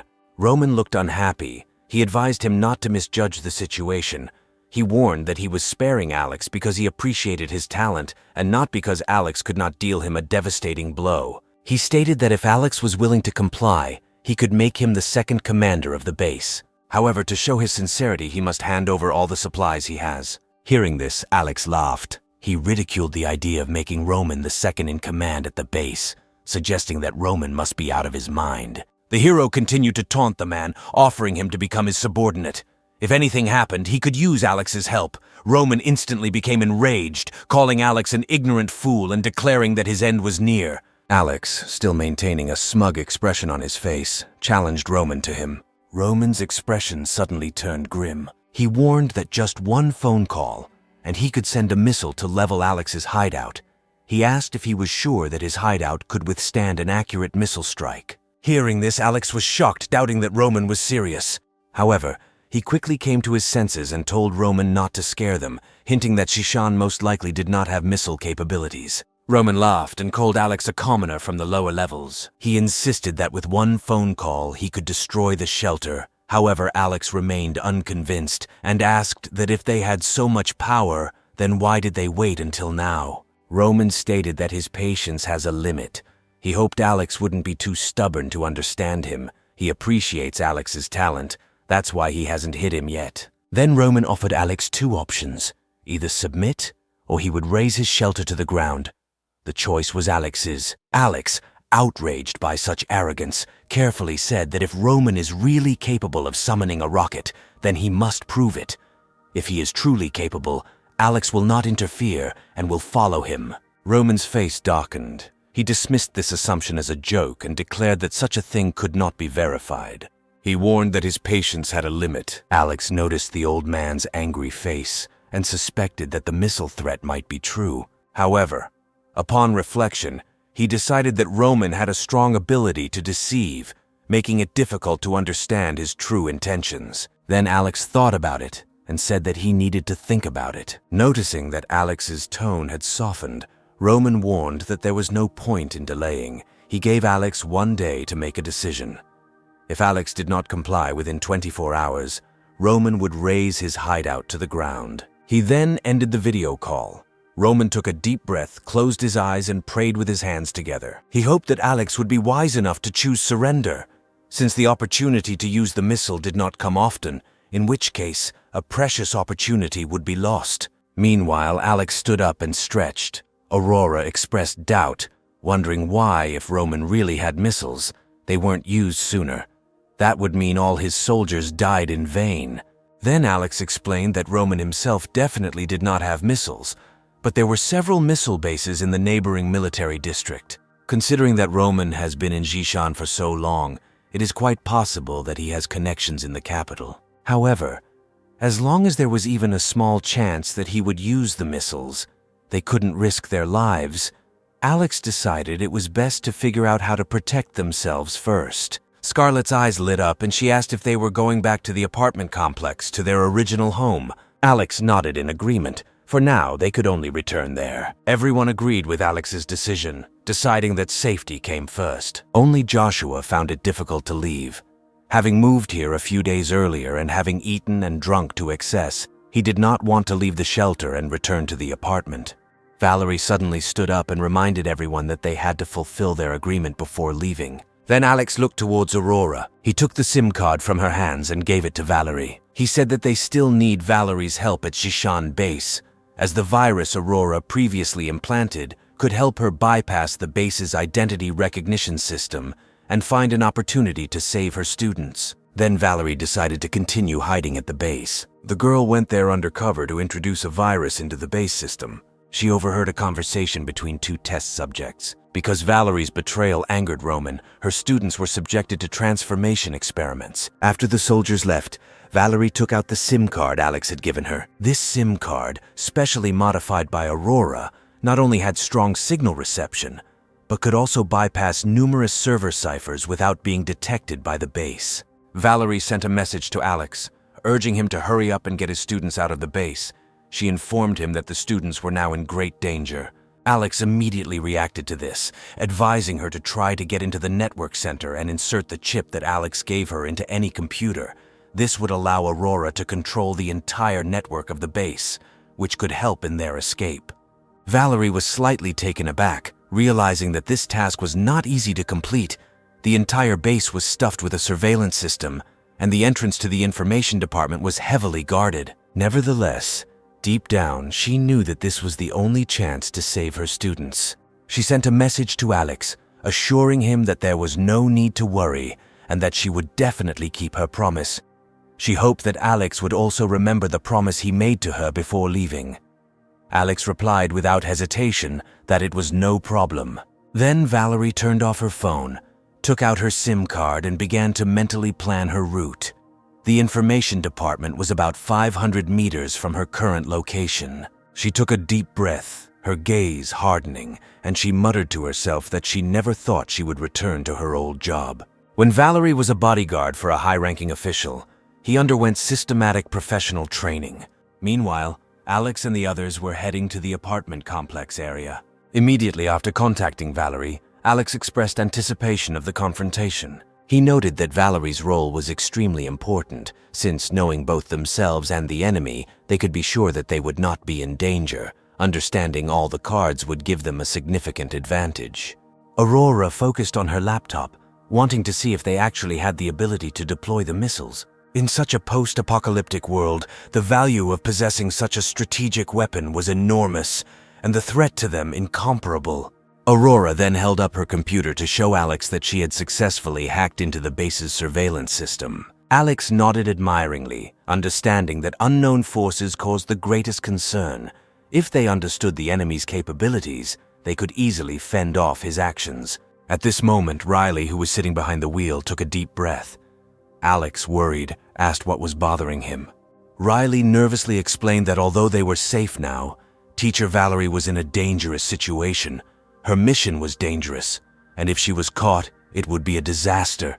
Alex thought to himself that he did not care about her life. Their communication was just a deal. However, he smiled and noticed that the teacher had her own destiny and that there was great merit in the fact that she saved her students. Higher powers would on her side. Riley nodded in relief, trusting that Valerie's kindness would keep her safe. Alex, holding back his laughter, decided to keep his thoughts to himself. Soon the hero and his group arrived in the Uelu area. Aaron and Elsa were already waiting for them downstairs. When everyone got out of the car, Alex looked around the area and noted the eerie silence, suspecting that everyone had frozen to death. Then Aaron and Elsa approached them with smiles, urging them to quickly go upstairs. Aaron had heard about the explosion in the villa and was worried whether something terrible had happened to Alex. Soon they all went into the building, to Alex's former apartment. Returning to the long-abandoned shelter, Alex and Scarlett looked at him with nostalgia. Alex doesn't think about how much time has passed since the start of the ice apocalypse. Meanwhile, Elsa said that she cleaned the rooms for the guests early in the morning. At that moment, an old friend, Julia, approached her and invited the girl to play mahjong. Soon, Alex also took off his equipment and sat down to chat with Aaron. Alex took out a pack of cigarettes, offered one to Aaron, and they started smoking. The hero spoke first, asking if anything had happened in the area during his absence. Aaron chuckled and explained that the situation was the same as when Alex left. After Alex left, people initially believed the area was safe and came to Aaron begging for sympathy. However, as the apocalypse dragged on, Aaron refused to help them, and when they tried to impose themselves, he took the opportunity to deal with them. He realized that in an apocalypse, protecting himself and others is most important. Aaron continued that not everyone was dead. There was a group of survivors in the area. At first, Alex didn't believe him, not understanding how they didn't die without supplies. Then Aaron took a drag from his cigarette and said that Carter and his group from Building 18 were still alive. Alex looked at him incredulously, noting that he didn't expect them to last long. Alex, curious, asked how they managed to survive. Aaron shook his head, saying that he was not sure. He advised Carter not to contact anyone to avoid betrayal. Aaron said they were still afraid of Alex, so they wouldn't take any chances. The man noted that he often saw the shadows of living people in Building 18. It turns out that many of them are still surviving. Then Alex replied that he urgently needed to visit this old friend. Aaron also asked with concern whether Alex's shelter was now in danger. Then the hero described the whole situation to Aaron in detail, causing him to almost drop his jaw in surprise. He was surprised that they were willing to use missiles against civilians. Then Alex took out some food from another space and noted that it was not yet clear whether they were bluffing or really had such capabilities. For safety reasons, Alex decided to temporarily return here and hide. As soon as safety was confirmed, they would return back. Aaron didn't take it as a joke. He thought that since they were already there, it was better for everyone to stay a little longer. He invited Alex to move next door, recognizing that the house originally belonged to Alex, and he could not consider himself its owner. However, Alex patted Aaron on the shoulder, noting that they would not linger. Alex thought about it and decided that they needed to settle relations with the base once and for all. The conflict had reached the point where it could no longer be resolved. Roman most likely wanted him dead, and until Alex gave in, Roman would try everything to kill him and take everything he had. Alex sighed helplessly, wanting to just live quietly in the shelter without being disturbed. Aaron, seeing Alex's gloomy face, tried to console him. He noted that having too many good things often leads to trouble. He spread his hands and added that even other people were constantly trying to get in his way. People will inevitably covet what Alex has, and he won't be able to do anything about it. Then Alex stood up and walked to the window, looking towards the base. He was thinking about the idea of wiping the base off the face of the earth. Suddenly, Aaron said seriously that some time ago, very strange people appeared in the area. There were about 100 of them. Then Alex frowned, noticing that the more people, the greater the threat. Aaron continued, explaining that at first he thought they were there to steal supplies, but then realized they had no bad intentions. He tried to establish contact with them and found out that they were a religious organization, or rather, a sect of snow worship. Alex laughed, noting that even religions arise in times of crisis. He compared this to the historical practice of people attributing natural disasters to supernatural beings, such as rain or plague gods. Aaron reflected on the past and admitted that he did not take them seriously at the time. However, looking back, these people were truly unusual. Their leader determined at first glance that Alex was a mutant, and whimsically stated that he could help him unlock the potential of his abilities and become even stronger. Hearing this, Alex became serious, intrigued by the mention of unlocking the potential of the Force. He thought that nothing is free in this world, and wondered why they were helping for no reason. Most likely they were scammers. Aaron nodded, agreeing with his friend's opinion. Since Alex had warned him not to trust strangers easily, he outright rejected this group. They probably decided that he was not so easy to contact and did not persist, and then he did not know what happened to them. After that, Alex thought for a moment. He realized that now only Aaron's family and the people from Building 18 remained in the area. Perhaps the survival of Kevin and his group could be connected with these people. After thinking about this, Alex decided to go and check everything himself. Aaron immediately offered to accompany Alex, but Alex refused, saying that there was no need. Despite this, Alex still put on a bulletproof vest and dressed in combat gear. Seeing that the man was ready to fight, Riley and Aurora came out and asked where he was going. The hero replied that he was going to meet some old friends. There was an eerie silence throughout the entire area.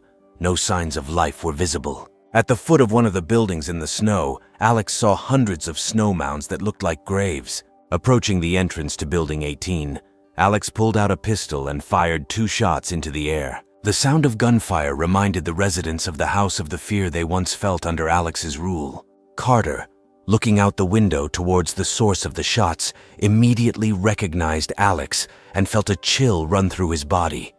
He was afraid that Alex had returned to hold them accountable for the child they could not protect. Carter's wife and child approached him, expressing concern about Alex's return. They could not allow him to destroy them again and decided to face him. Carter explained that if Alex found out about what happened, they could all die. He took a deep breath and decided to go downstairs and talk to Alex. He warned his wife to stay and protect her son if anything happened to him. Carter soon walked down the stairs and soon found himself at the window in the hallway. Seeing the emaciated man in front of him, Alex expressed surprise that Carter had managed to survive until now. He noted that there seemed to be even more people in the building. Alex asked Carter how he managed to survive. Carter swallowed hard and replied that it was all thanks to the seeds Alex left them. Alex was amazed by this outcome of events because he had mentioned the seeds in passing and could not believe that they could germinate, especially given the low temperature. It looks like there might be a mutant in their house. Alex, ready to act at a moment's notice, prepared to kill Carter if anything unusual happened. Seeing this, Carter abruptly knelt down, admitting that they had failed to protect the child Alex had entrusted to them. He sincerely apologized and asked Alex not to harm innocent people. Carter bowed his head, ready to face death as punishment. At that moment, a man's voice was heard from the snow cave next to Alex. He resolutely stood in front of Carter, stating that Carter should not be killed, as it would mean the loss of hope for all of them, he offered to take Carter's place, noting that he had lived long enough. Other people also rushed to Carter's defense. Alex, watching this scene, felt unexpected excitement. He paused as he saw a glimmer of humanity in their desire to protect Carter. Then he smiled awkwardly and assured them that he had not come for their lives. Carter, shocked, humbly admitted that the child Alex had entrusted to them had died and asked if Alex was seeking revenge. Alex, speechless, realized that all this melodrama was connected with the child he had almost forgotten about. He considered the child a burden and would have gotten rid of it himself if he had not been afraid that he would be haunted by guilt. Their fear and anxiety stemmed from the belief that the child was important to him. Alex came to the conclusion that death could not be reversed and admitted that they had done everything possible. He assured them that he would not hold a grudge against them. Hearing this, Carter breathed a sigh of relief. However, Alex, still perplexed, asked how they managed to survive until now, noting that it was nothing short of a miracle. Carter, deciding not to withhold information, said that it was a long story and invited Alex to see for himself. Alex agreed to come in and take a look. Carter took Alex upstairs and told him about the recent events in his building. He said that they were trying different growing methods with the seeds that Alex gave them. Despite all their efforts, the results were disastrous, and they even considered sending a detachment in search of food. Just when they were in complete despair, a group claiming to be from the snow worship sect appeared nearby. A glint flashed in Alex's eyes. It seemed like these weirdos were involved in the matter. Carter admitted that their leader had promised to give them unusual abilities to help them survive. Having no other choice, they decided to agree, since the only alternative was death. However, he expected them to only have faith in the snow god. Nothing else was required. Alex was skeptical and never believed in the concept of free help. He couldn't help but ask Carter about his special ability. Carter pointed to his forehead and explained that he had planted a seed there that made his entire body feel as if he had been thrown into an ice cellar. After some time, he became unbearably hot and soon lost consciousness. When he woke up, he discovered that a strange power had appeared in his body. Carter rolled up his sleeves, revealing arms covered in projections like seed sprouts. Carter explained that these were all seeds of food crops, his ability being to grow plants from his own flesh.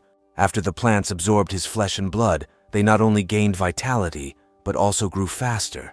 Alex looked at Carter and said that despite this, the nutrients obtained from one person cannot meet the nutritional needs of all people. Carter weakly replied that this is indeed a big problem, but fortunately, they have a professor, leading specialist in agronomy. Carter then brought Alex into the room and cryptically warned him to mentally prepare himself, as the scene inside could be frightening. Alex laughed, saying that he had seen a lot after the apocalypse and was not easily alarmed. Carter smiled awkwardly and opened the door. Despite the preparation, Alex was still shocked by the sight that opened. The room was filled with piles of corpses on which plants were growing vigorously. Carter continued to explain that these corpses were collected from around the area to provide nutrients for the plants, a reluctant choice. The hero smirked, noting that although the bodies would no longer be useful, this way they would be used to the maximum. Alex curiously asked if they had made snow-covered graves outside. Carter nodded sheepishly, admitting that they had piled the bodies for storage. Then the hero carefully examined the lush crops. Furry also sniffed them with curiosity, but did not seem to find any differences from ordinary crops. Carter mentioned that they have 3 more of these grow rooms. Alex became worried when he noticed that while the crops were sprouting from the nutrients contained in Carter's body, if this continued, Carter would eventually die. Then Carter mockingly remarked that he preferred to do something so that his wife and son could survive. Alex admired Carter's action, finding it admirable but a little crazy. However, he quickly put aside his sympathy and looked at Carter sternly, wanting to make sure of his abilities. Although he had seen many modified mutants with lower abilities than natural mutants, Carter's method of gaining powers intrigued Alex. The hero understood that his ability was very useful, although rather weak. He wanted to understand what methods the snow worship sect used to awaken abilities in ordinary people and how these abilities could be developed. Carter did not refuse, and under Alex's gaze, rolled up the sleeve of his hand filled with seeds. He clenched his fist and began to apply force. Alex noticed how a white light appeared on Carter's forehead. A moment later, The veins on his arm bulged, and a seed burst through his skin, turning into a wheat sprout about 10 centimeters high.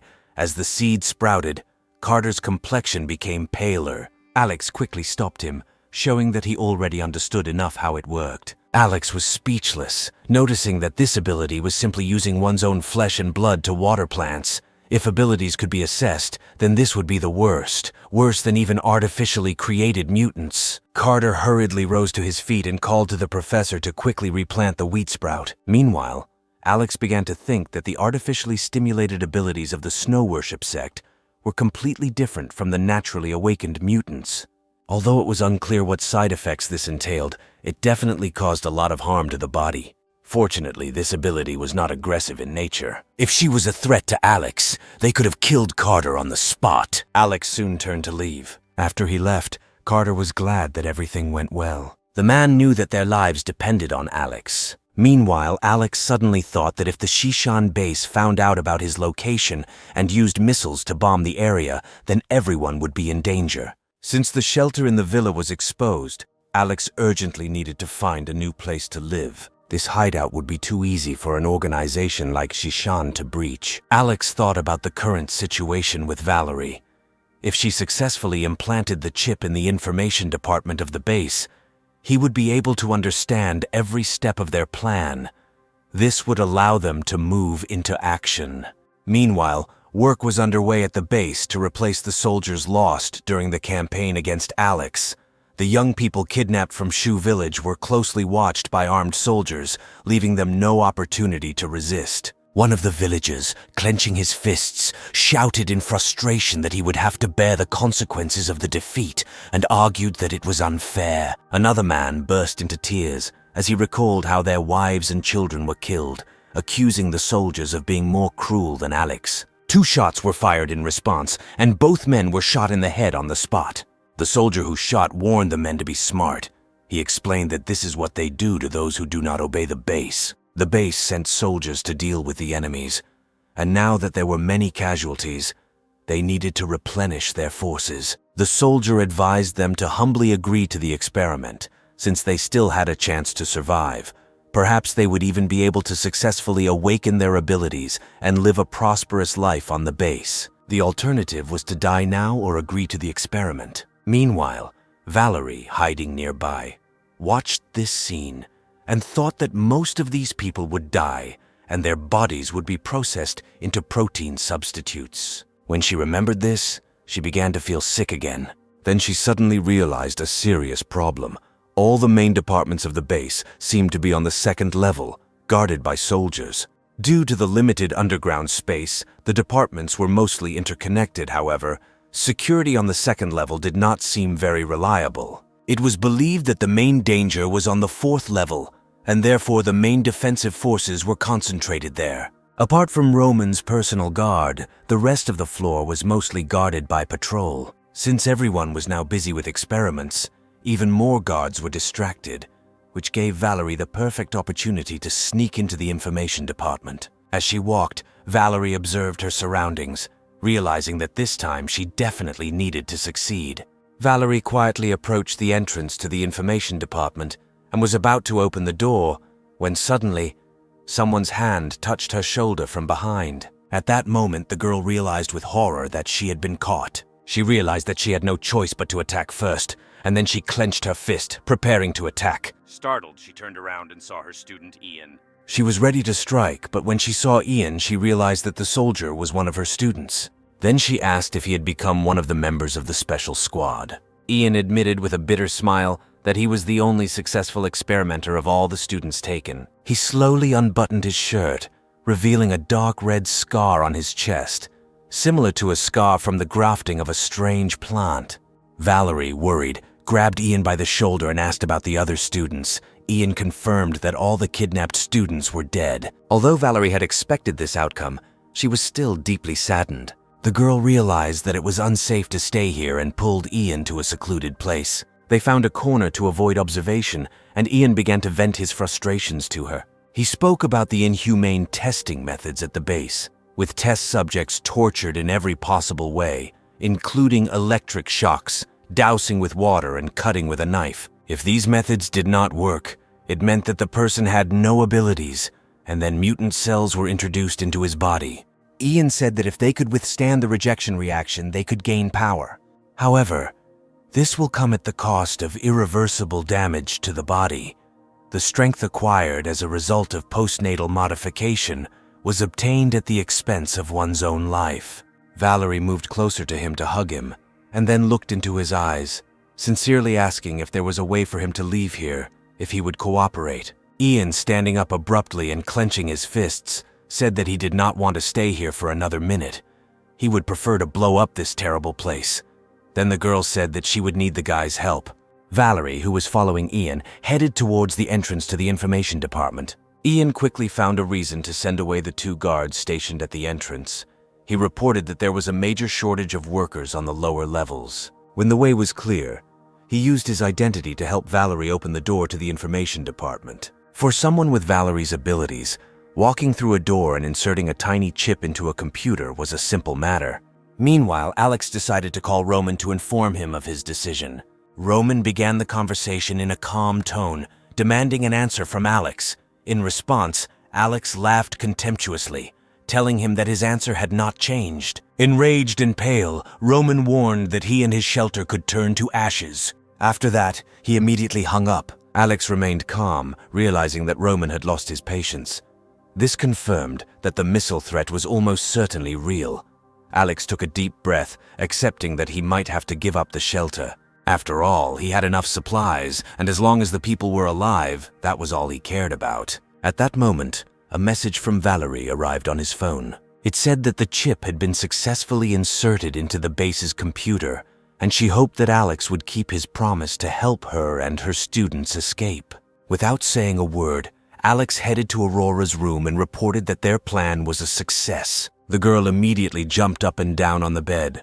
Her eyes sparkled with joy, and she said that she would immediately get to work. Soon, Aurora moved to her workplace in a wheelchair. A few seconds later, Aurora proudly announced to Alex that the base network was now under their control. Alex was a little surprised because he expected it to take a while. Aurora explained with a hint of arrogance that hacking the base was not difficult.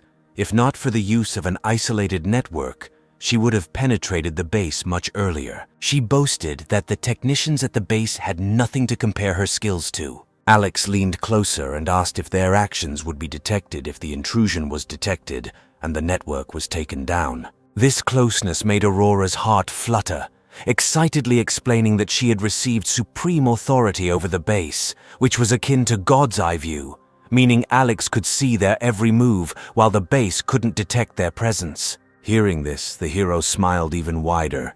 Now they could find out everything about the base. Alex pointed to the screen and ordered Aurora to quickly bring up all the information related to the missiles on the screen. He wanted to check whether Roman really had the capabilities he claimed. Aurora acted quickly and soon received information about the missiles. It turned out that they did not have the authority to place them. She confirmed that Roman approached the neighbor with a request to place missiles. The region agreed to launch them exactly at 12 o'clock. Alex and Aurora were amazed. It turns out that that region had significant power. Alex was surprised by Roman's connections. Alex then hurriedly asked Aurora to check if they had sent the coordinates to the shelter. Aurora worked quickly and found out that they were still going through the approval process. The coordinates had not yet been sent, as coordination with the satellite was required for accurate targeting. Smiling slyly, Aurora suggested an interesting game. At first, Alex didn't understand what she meant. As it turned out, she suggested that Alex change the coordinates of the missile target to the Shishan base, as a result of which they would bomb themselves. Alex was delighted with the idea, but doubted its feasibility. He believed that they would probably triple-check the coordinates before sending. Aurora then laughed and explained that she could intercept the information they sent using packet sniffing and then resend it after making changes without anyone noticing. Alex was still concerned that even if the coordinates were successfully changed, the base could not be destroyed with one missile. While thinking about this, Alex called out to Riley from behind. The girl, with a deep understanding of engineering physics, looked at the structural drawings of the West Mountain base. After studying the design and materials, Riley concluded that the shelter was intended for wartime nuclear defense. Located hundreds of meters underground, Its materials and thickness exceeded those of conventional military structures. For fortification at this level, a single missile would be insignificant. It would have required a specialized bunker buster to have any effect, and even then, it would have been nearly impossible to destroy it with one shot. Alex feared that attacking with one missile would unnecessarily alert them and ordered Aurora to change the coordinates, as she suggested. He insisted that no matter what, the missile should not be directed towards his hideout. Alex also wanted all information about everyone on the base, especially the number of mutants and weapons, to be carefully studied. Having given his orders, he left the room. Riley, somewhat puzzled, asked Aurora what exactly Alex was worried about. She thought that if the coordinates were successfully changed, the problem with the missiles was solved. Aurora, thinking and looking at the screen, said that judging by the expression on Alex's face, he might be going to take the initiative this time. Meanwhile, Alex went to a room on the 20th floor with a plan to use the opportunity to completely eliminate the base. He seriously thought about the feasibility of this plan. Alex could not hide forever. The threat of a sword hanging over his neck was very annoying, and most importantly, if Roman had the opportunity to contact other forces to attack him, Alex would never be able to find peace. Eliminating the base seemed to be the only way out, and there was only one chance. Even if it did not destroy the base completely, it would at least cause a huge panic. Alex acquired a large stock of explosives. He planned to use the chaos to his advantage by placing explosives inside the base and causing a spectacular explosion. Even if the explosion does not destroy the base, it will likely cause significant casualties among those inside. With this strategy in place, Alex returned to Aurora's room. He instructed her to collect all available information about the military forces, weapons, and mutants of the base. Aurora was surprised by Alex's aggressive plan. He calmly explained that they first needed to collect all the information in order to assess the real strength of the base. If the gap in strength turned out to be insignificant and the chances of success were high, they should think about attacking. Alex believed that it was better to strike first than to wait until they were attacked. However, if their strength turns out to be too great, it will be possible to reconsider the plan.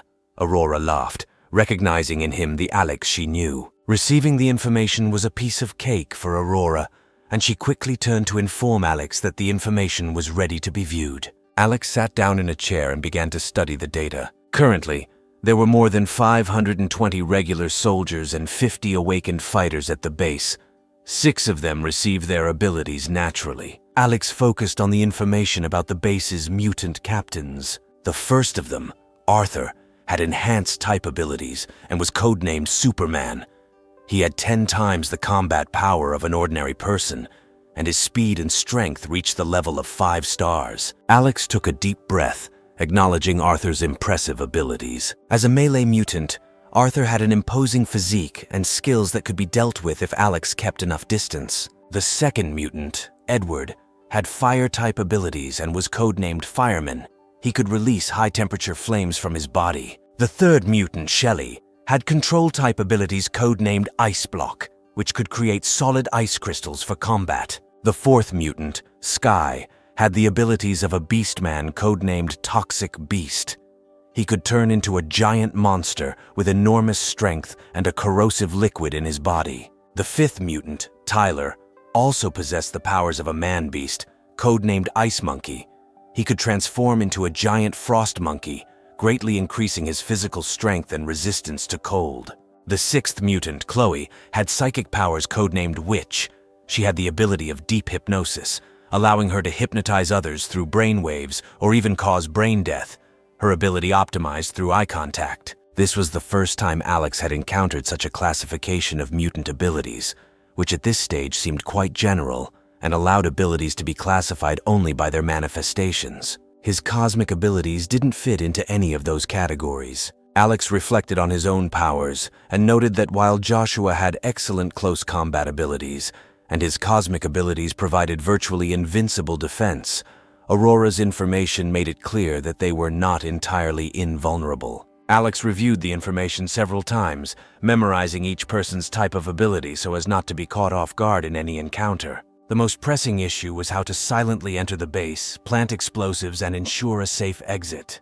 Then Riley suggested discussing the plan with everyone, rather than thinking alone. If they're going to take action, it's best to get everyone involved and gather ideas that might be useful. Alex agreed and soon gathered everyone in one room. He outlined his plan, emphasizing that he had a rare opportunity to destroy the Shishan base once and for all. He explained that although he does not seek conflict, he will not tolerate being bullied. The battle seemed inevitable, and he needed everyone's cooperation. Aaron, as the eldest, was the first to be asked his opinion. Aaron agreed that reconciliation was impossible after the base had brought them so much grief. He believed that it was better to strike first than to wait until you were attacked. He was ready to fully support Alex because it was he who saved his life. Alex then turned his gaze to Joshua, who appeared to be hesitant. He asked if they could win when faced with the army, weapons and mutants of the base. Alex answered calmly, assuring Joshua that there were only 6 mutants. Moreover, it would not be difficult for them to cope with ordinary soldiers. It reminded him of the many villagers who died at the hands of the base. Joshua, scratching his head, said he didn't get along particularly well with them. Alex, noticing Joshua's cowardly behavior, thought that while he was stubborn, Joshua seemed even more stubborn. Before Alex could say anything else, Joshua rushed to express his support. He said that if Alex decided to fight, he would support him until the end. Joshua added that he had no reason to live in this apocalypse if Alex's plan failed and he died at the base. Alex felt more confident after hearing the words of encouragement and said that in this case they should start implementing the plan. The 3 of them formed a single team ready for action. However, Joshua still voiced his concerns, suggesting that the operation be carefully planned. Alex laughed, making it clear that he had no intention of dying anytime soon and that it was time to discuss strategy. Aaron noted that he has undergone professional military training and can provide specific recommendations. Alex then approached Aurora, asking her to report on the situation at the base using the information she had collected. Then Aurora led the men to the computer. Meanwhile, Alex took out his phone to contact Valerie. Since Valerie's role was critical to the success of the plan, Alex sent her a message instructing her to hide with her students in a safe place until midnight. Alex assured her that she would have a chance to escape and they would meet outside. Valerie responded immediately, agreeing to hide, but asking that they keep her informed of the plan so that they could coordinate their actions both internally and externally. Alex sensed her excitement and reported that they had successfully seized control of the base's network, so communication security would not be an issue. She will find out the specific plan in due time, but for now she needs to take care of herself and her students. Alex decided not to reveal the entire strategy in order to avoid unnecessary disputes. He wanted to make sure nothing went wrong, so he asked Aurora to conduct a detailed analysis of the base's structure. The girl said that if everything went smoothly, the missiles would hit the base exactly. The hero patted Aurora on the head and praised her for her excellent job. He then decided that it was time for the final battle, since there were 30 hours left before the missile attack on the base. According to Riley's calculations, in order to cope with the shelter, they will most likely need heavy missiles to destroy the bunkers. While these missiles may not destroy the base with a single hit, they will certainly cause significant shaking. Alex wondered if it would be useful to cut off their power during the explosion. Losing the light source would paralyze the base and cause even greater panic. However, Aurora warned that while it could shut down power through the grid, the plan to restore power would be manual, and standard bases typically have emergency lighting. There would be insufficient time for full penetration. However, Alex had his own plans. His main goal was to create internal turmoil Valerie would take the opportunity to escape with her students from. Meanwhile, Joshua continued to worry and asked what would happen if they successfully infiltrated the base. He was not sure that they would be able to destroy the entire base. Even if they managed to destroy the leader, Roman, someone else will quickly replace him. With thousands of people inside, it was impractical to kill them all. However, seeing the serious expression on Alex's face, Joshua suddenly fell silent. He looked at Alex in shock and asked if Alex really agreed with such a plan, doubting if they were really planning to destroy everyone. Alex explained that his goal is to destroy over 80% of their combat power if possible. The ideal would be to destroy them all. Alex then revealed a detailed plan, saying that he had stocked up on thousands of kilograms of explosives. The plan was to infiltrate the West Mountain base and plant it. An underground explosion of this magnitude would undoubtedly be significant, as would its consequences. Riley thoughtfully noted that external and internal explosions have completely different consequences. Even if the structure of the base withstood the explosion, the people inside would not be able to withstand the impact. The explosion would also destroy the base's life support systems, including air circulation and evacuation systems, and would consume large amounts of oxygen while generating intense heat. All of these factors taken together would make the success rate of internal detonation very high. Joshua, now excited, thought Alex's plan was brilliant, but he expressed concern about how to get into the base without getting lost, and asked if a direct approach could be done. Alex pointed at the computer screen, emphasizing the need to memorize the internal structure of the base as it was a matter of life and death. He then took out 2 sets of white combat suits from his space. Alex told them to wear these costumes, which were supposed to help them blend in with the crowd during the chaos. He also said the explosives were placed on the 2nd level, where the base's main forces and various life support systems were located. The most important thing is that their arsenal was located there. Blowing up the armory means getting a double advantage. Moreover, Furry's mobility was unmatched among ordinary mutants. If something went wrong, Furry could instantly transform into a mutant and bring them all to the surface in the blink of an eye. Once they were on the surface, everything would become easier. As far as he knew, there was only one snowmobile at the base. Alex seriously reminded Joshua and Aaron that the most important thing was to save their lives. Meanwhile, at the base, Valerie, with the help of Ian, reached the 4th level. She told the students not to sleep and said that Alex would return at midnight to tell them something important. The students unanimously agreed, as the constant disappearances of their comrades made everyone worried. Valerie became their only hope. Calming the students, she left the dormitory. The next morning, over a hearty breakfast, Alex and the others discussed their battle plan. Alex said that the missile attack was scheduled for 12 o'clock, and that an hour before it, they would reconnoiter the surrounding area. If the missile hits the target, Valerie will lead her students out amidst the chaos. Alex stressed that they must wait for Valerie to come out before taking any action. If Valerie manages to escape, it will mean that the 4th is already in chaos. If Valerie didn't show up, it would mean they were in trouble and would have to abandon their plan of attack. The rough plan was to blend in with the crowd during the chaos, plant explosives, and then escape. If anything uncertain happened at any stage, escape would be the priority. Hearing this, Joshua nodded vigorously, agreeing to the plan. Aaron thought and asked if their actions depended on Valerie being able to save her students. Alex smirked, saying that although it may seem like it, he doesn't care about the fate of Valerie's students. If Valerie can get out herself, that will be enough. Alex drew attention to an important aspect. If a battle breaks out inside the base, large weapon systems will not work. Ordinary soldiers were no problem for him. The greatest danger was represented by 6 mutants. If they encountered them, Alex planned to use a divide and conquer strategy, but only as a last resort if they were unable to escape. Fleeing was, of course, the most important option, and he once again warned that they should not run into mutants. By evening, the group was ready to leave. Aaron and Alex said goodbye to their women, and Joshua stood alone, feeling a little out of place. Scarlett, unable to hide her concern, invited Alex to take her with him, but Alex refused, since there were already enough emergency medicine prepared, and he advised the girl to patiently wait for their return. After saying goodbye, Alex and the others headed to the base on a snowmobile. Meanwhile, Aurora informed Alex that the base confirmed the time of the rocket launch and said that it would definitely happen today at midnight. She secretly changed the coordinates, so there is no need to worry. Alex instructed her to continue to monitor their every step, and he slowly drove to the place appointments. Soon they arrived at the base. Alex parked the car some distance from the base and took out the box. There were 10 syringes inside. He handed a syringe each to Joshua and Aaron, explaining that these were special stimulants designed to stimulate the body and nerves, significantly increasing combat effectiveness and somewhat reducing the perception of pain.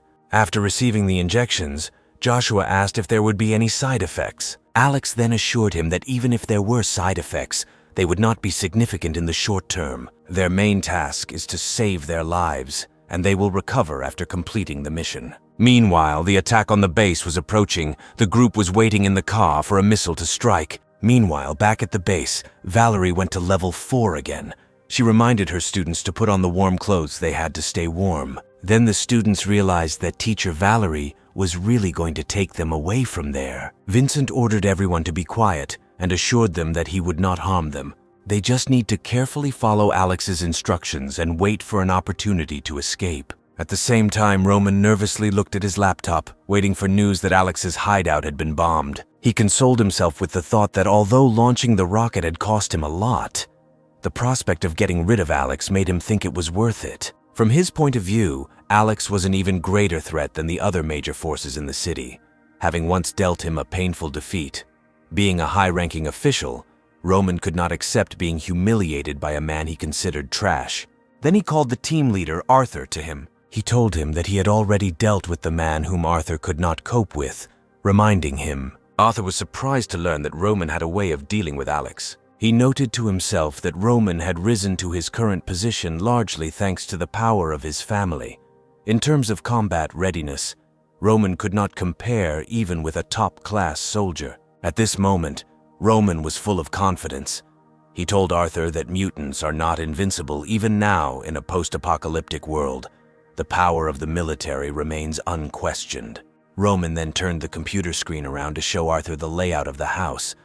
Roman mentioned that the head of the neighboring region owed him a big favor, so he contacted him to get an Earth-penetrating missile. Hearing this, Arthur was delighted and decided that they would finally be able to avenge their dead comrades. Then Roman called Arthur to stand behind him and announced that they would watch Alex fly to pieces. Arthur naturally was happy, because many of his brothers died at the hands of Alex, and now he will finally be finished. However, he noted that using such a powerful rocket just for Alex seemed a bit wasteful. In response to this, Roman said that in the past his powers were almost the same as Alex's, but now they controlled weapons. Suddenly he had an idea. He suggested that if they could gain the support of the commander, the city would become their property. It was almost midnight.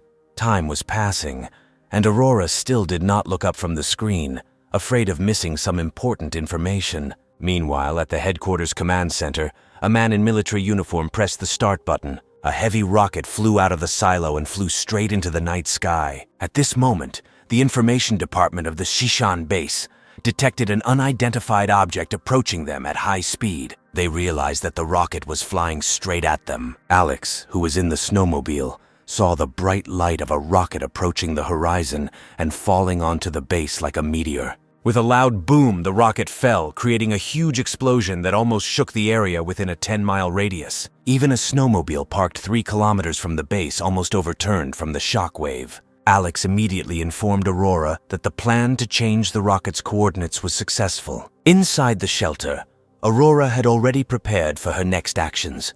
She immediately turned off the base's power supply system. At this time, chaos reigned inside the base, as if it had experienced a strong earthquake. A sudden power outage plunged the entire base into darkness. Roman did not understand what was happening and suddenly collapsed to the ground, weak to the point of trembling in his knees.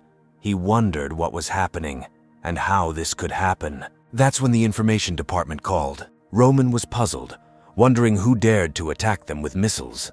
He wondered if Alex had betrayed him. However, the man quickly pulled himself together, realizing that his priority was to quickly restore order at the base and ensure his own safety. He immediately ordered Arthur to call in special forces to protect him, ensure that those on the 4th did not cause problems, and send troops to strictly guard her. Roman knew that the Western Mountain Base was built reliably and could not be penetrated by just a few missiles. As long as they could stabilize the situation, the advantage would be theirs. Meanwhile, strong shaking caused the soldiers guarding the base to panic. They hurriedly tried to contact the command center using their communications devices, but Aurora cut off the underground power supply, leaving them unable to contact anyone. At that moment, Alex flew into the building at high speed, instantly knocking down 4 people. Before the guards had time to react, Alex and his 2 companions had already gotten out of the car with weapons in their hands. In just half an hour, all the guards at the entrance were destroyed. Then Alex looked at the entrance of the base. He was not going to stop, but now everything depended on Valerie. At this moment, on the 4th level, the students also screamed from the sudden shaking. Valerie understood why they were told to wait until midnight. Fortunately, the shelter turned out to be very strong, and despite the strong shaking, There were no signs of collapse. Valerie then ordered the students to quickly follow her as every second counted. If they manage to restore the power supply system at the base, they will not have a single chance of salvation. The hall on level 4 was in chaos. The soldiers were momentarily confused, took up their weapons, and ordered everyone to quickly return to their rooms. However, in the pitch darkness, they did not dare to shoot rashly, especially since they had not yet received an order from above.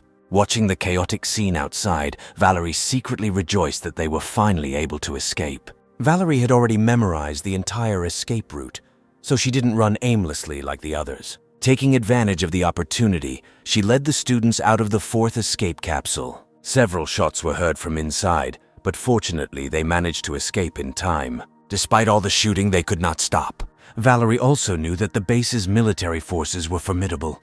Once electricity is restored, it will not be difficult for them to suppress such large-scale riots. As they walked past the stairs, they suddenly encountered 2 soldiers guarding the area with weapons.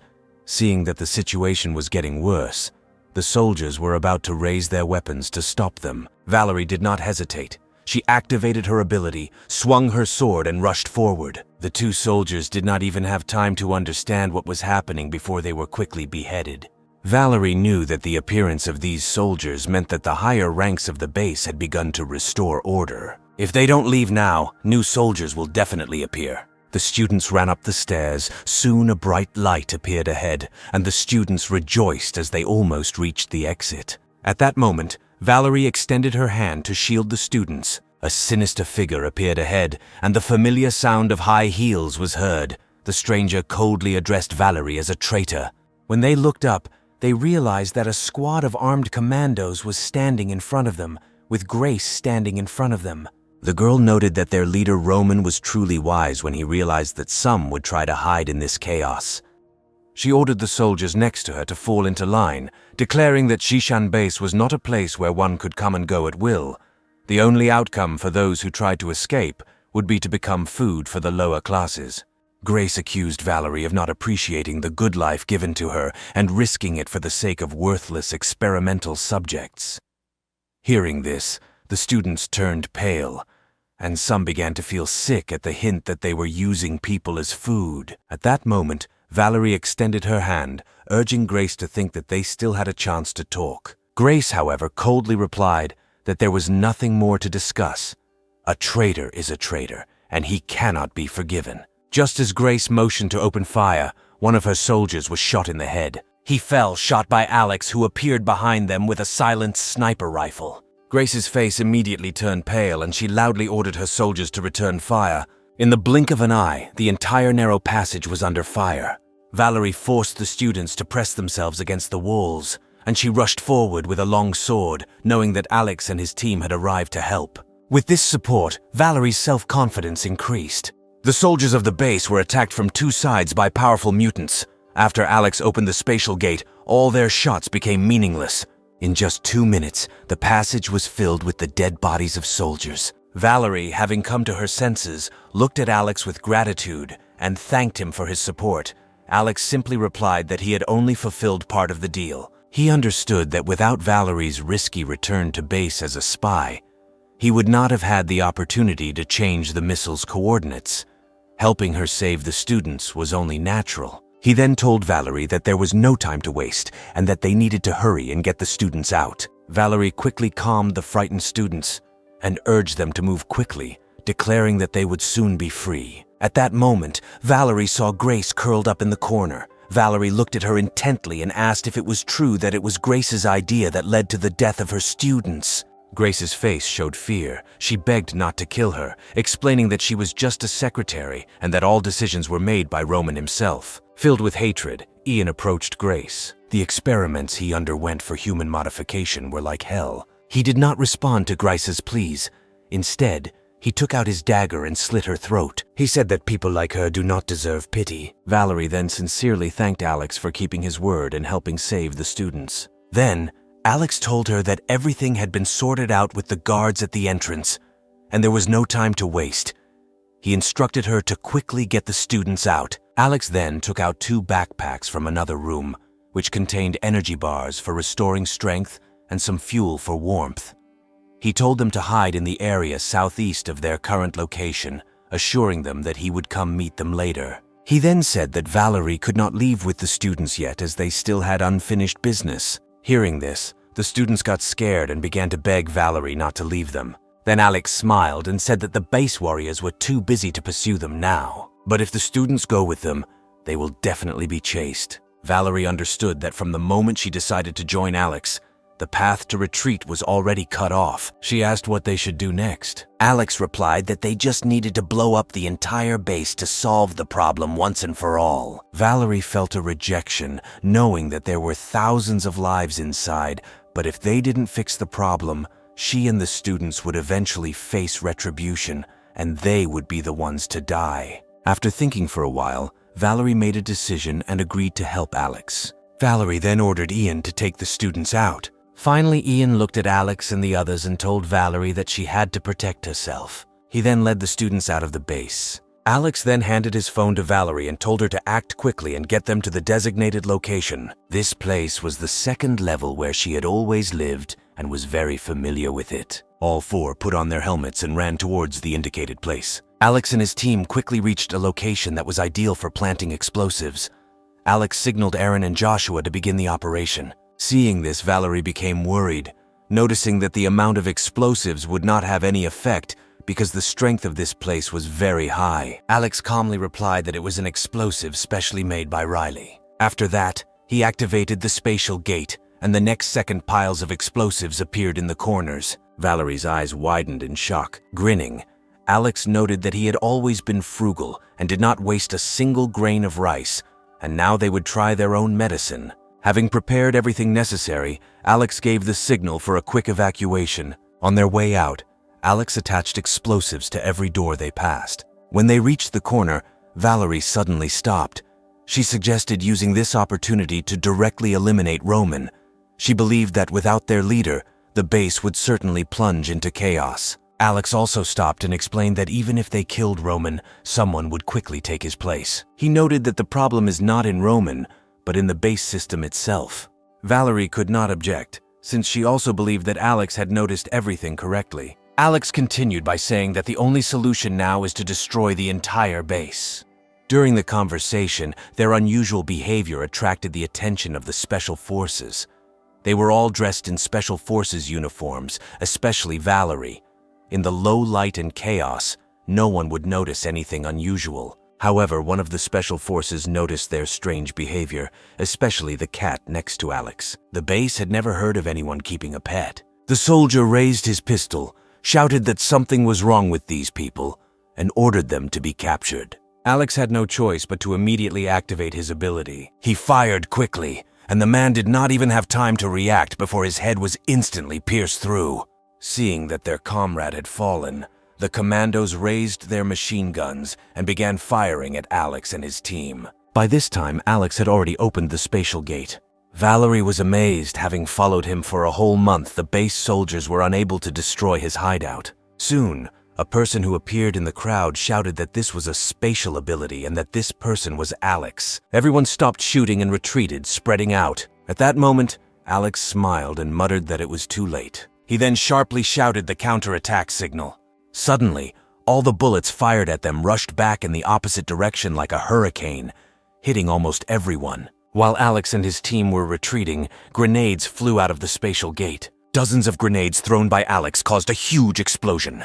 The heroes understood that they could not stay there for long. If the base's energy was restored and they were surrounded, it would be very difficult, since the dimensional gates could not protect against several angles at once. Just then, Alex noticed that the light overhead began to flicker, indicating that the base's electrical system was about to be restored. Then he ordered his partners to immediately run to the exit. At this point, news of Alex's infiltration and Valerie's betrayal reached Roman. Enraged, Roman immediately gave the order, declaring that Alex must be destroyed. Wearing a special suit, Roman cursed Alex, calling him an arrogant brat and declaring that he would have the advantage. Arthur, filled with rage, immediately took his team to take revenge on Alex. His eyes glowed with murderous intent. He was determined to settle the score with Alex once and for all. However, after power was restored, chaos reigned as people discovered explosives scattered everywhere. Arthur then quickly called bomb disposal experts and then went outside to pursue Alex. Meanwhile, on their way out, Alex and his team encountered numerous troubles. No matter which direction they tried to flee, they encountered heavily armed soldiers. The soldiers did their best to delay Alex and his team, buying time for Arthur. Facing the onslaught of soldiers, Aaron stepped forward, activated his ability, and took control of the situation. His muscles bulged with astonishing speed, instantly tearing through his tough battlesuit and turning him into a muscular giant. The next second, he rushed into the crowd, and the bullets no longer caused him significant harm. Aaron, like a bulldozer, cleared obstacles in his path, sending into flight all the soldiers who tried to block his path. Alex didn't expect Aaron to use his body to deflect bullets, so the man chuckled and assured Alex not to worry, as it was nothing to him. He was well aware of the powerful ability of self-healing, and if the injury was not fatal, he could quickly heal. Suddenly, several Special Forces soldiers appeared in front of them. Among them, Alex recognized Arthur and Jace. Upon seeing his enemy, Arthur instantly became enraged and declared that Alex would not escape. Aaron then stood in front of Alex and his team, taunting him and declaring that if they wanted to get to Alex, they would have to get past him first. As the 5 modified humans confronted Aaron, Alex watched with concern. Suddenly, at the moment of collision, Aaron suddenly waved his hand, sending all 5 of them flying. In one motion, he slammed them into the wall. Seeing this, Alex laughed, noting that these modified mutants were simply deluded into thinking that they could fight a natural mutant. Aaron looked puzzled. He was somewhat disappointed, because since he gained his powerful strength, he had not had a single chance to engage in a serious fight with anyone. Alex said that in any case, they better not take unnecessary risks. As they retreated, a voice was heard from ahead. A tall figure was approaching them, carrying something that resembled a barrel on its back. Alex immediately recognized the man as a mutant named Edward, who was codenamed Fireman in the files. Alex quickly opened the dimensional gate, and then Edward spread his arms, and suddenly a huge fireball rushed towards Alex. Although the dimension gate completely absorbed the fireball, Edward's attack did not stop. Alex realized that he was being detained, since due to the activation of the dimensional gates, he could not move. The temperature of the fireball released by Edward could instantly reach 1,000 degrees Celsius. If Alex had closed the gate, everyone would have been engulfed in flames, but if it had remained open, the SWAT soldiers would have been able to catch up with them. Finding herself between a rock and a hard place, Alex shouted to Joshua, asking him to look into the situation. After Alex's words, the spatial gate suddenly spewed out a huge number of icicles, which the man could barely dodge. Edward stepped back with contempt, calling it a banal trick. He took out a canister from behind his back and began to pour its contents onto the ground. It was a specially developed fuel that, when ignited, became as powerful as an explosive. He filled the entire corridor with a black, oily substance, stepped back a few steps and snapped his fingers. Instantly, a wave of heat burst out from under the ground, engulfing the entire corridor in flames. Edward stood in the middle of the flames, unharmed, and even the hem of his clothes was not touched by the flames. Confidently stating that their team leader would arrive soon, he said that they would not be able to hold out much longer. Fortunately, Alex had already prepared a large amount of ice. When the ice was released, the collision of ice and fire caused the entire corridor to fill with steam.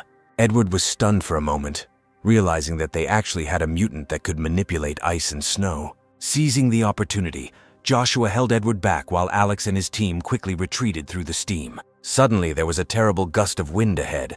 Aaron did not have time to see what was happening before a giant fist fell on him. Instinctively, he crossed his arms to block the blow, resulting in a loud explosion that sent Aaron flying several meters back. He barely managed to stay on his knees.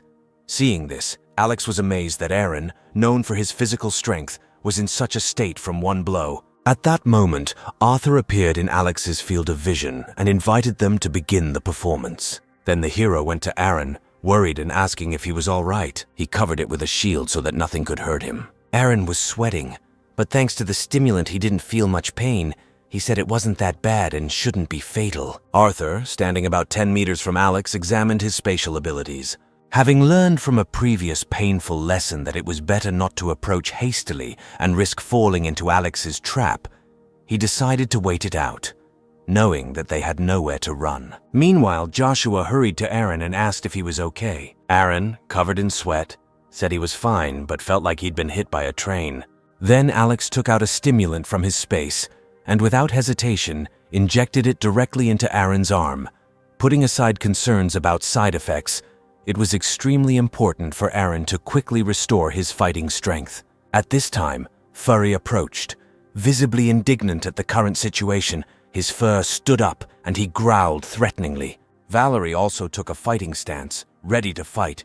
But Alex stopped them, advising them not to rush, since at the moment their opponents could not reach them. However, Arthur continued to move forward.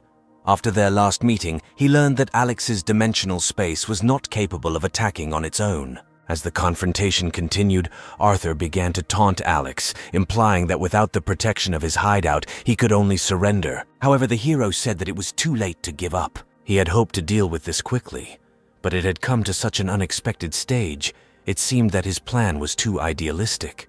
At that moment, a woman in a cloak appeared behind Arthur and quietly called Alex's name. At that moment, it seemed to him that an invisible force was pulling him into the abyss. It was Chloe, whose ability was to hypnotize through eye contact. However, the next second, Chloe closed her eyes, screaming in pain. She screamed about the incredible pain in her eyes. Alexei grinned and showed that his space could reflect psi waves. Taking advantage of the momentary confusion of mind, everyone, at Alex's command, quickly climbed onto Furry's body. Then they quickly ran towards the exit of the corridor. Joshua barely managed to grab the animal's tail. Then Alex opened the dimension gates and threw the grenades out of space. Arthur and his team were just beginning to come to their senses when they were instantly engulfed in a sea of flames. The corridor echoed with continuous explosions. Joshua, worried, asked Alex if the explosives they had set had dissipated, fearing that all their efforts would be in vain. Alex replied that there was no way it could have been neutralized in such a short time. He assured Joshua that as soon as they got out, they would blow it up. While Furry ran to the exit from the base, Arthur and his team took cover behind the walls during the explosions.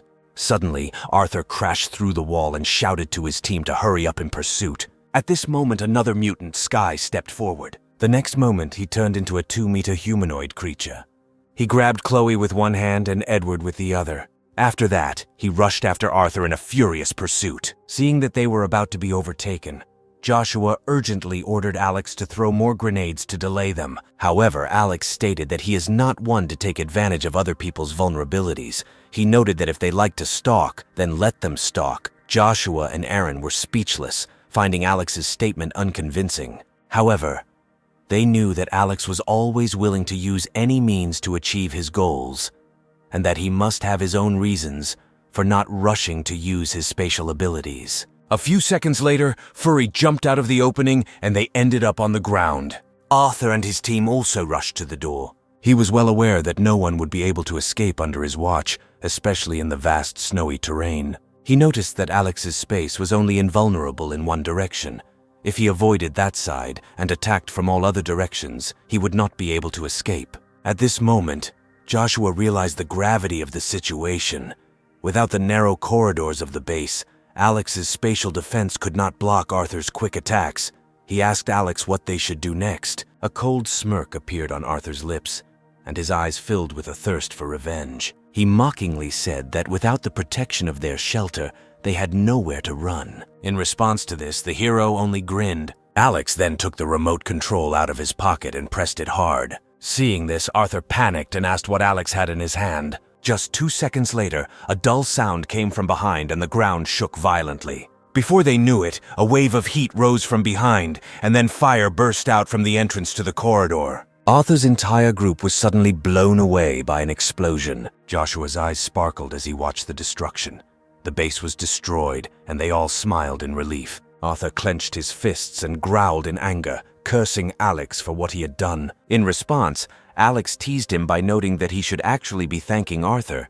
He reminded Arthur of the large bundle of TNT he left behind when he attacked the hideout and said that Alex returned it all to him. Alex even added a little extra as a return gift, noting that Arthur's explosives were quite effective. He provocatively stated that if not for Arthur's generous gift, they would not have been able to make such powerful explosives themselves, especially in the snowy desert, where collecting materials was impossible. Arthur turned and looked at the destroyed base, feeling a chill in his heart. The base he relied on had been destroyed with their own explosives.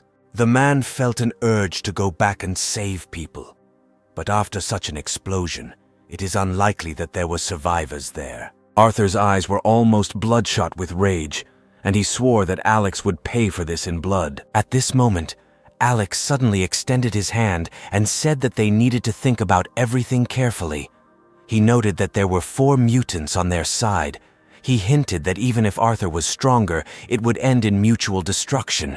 And even if they could not kill Arthur, they are confident that they can destroy all the other members of his team. Alex stressed that Arthur attacked them first and it was self-defense on their part. Then Arthur coldly answered Alex that there was no need to talk about nonsense. He stated that either Alex or he would die that day. Hearing this, Alex suddenly laughed darkly and asked if he was Arthur's target alone. Arthur said they needed to stop talking. He didn't know what trick Alex was planning to pull next. Alex then stepped forward and told Arthur that since he was his target, he should not risk the lives of his team. Alex looked at Arthur defiantly, inviting him to fight one-on-one. This sentence shocked everyone. Valerie quickly pulled Alex aside, pointing out how strong Arthur was. However, Alex ignored Valerie and continued to address Arthur, declaring that a fight between them would be mutually destructive. He proposed a one-on-one fight, stating that if he won, then Arthur would let them go, and that would be the end of their war. If Alex loses, Arthur can do whatever he wants with him, but must spare his brothers.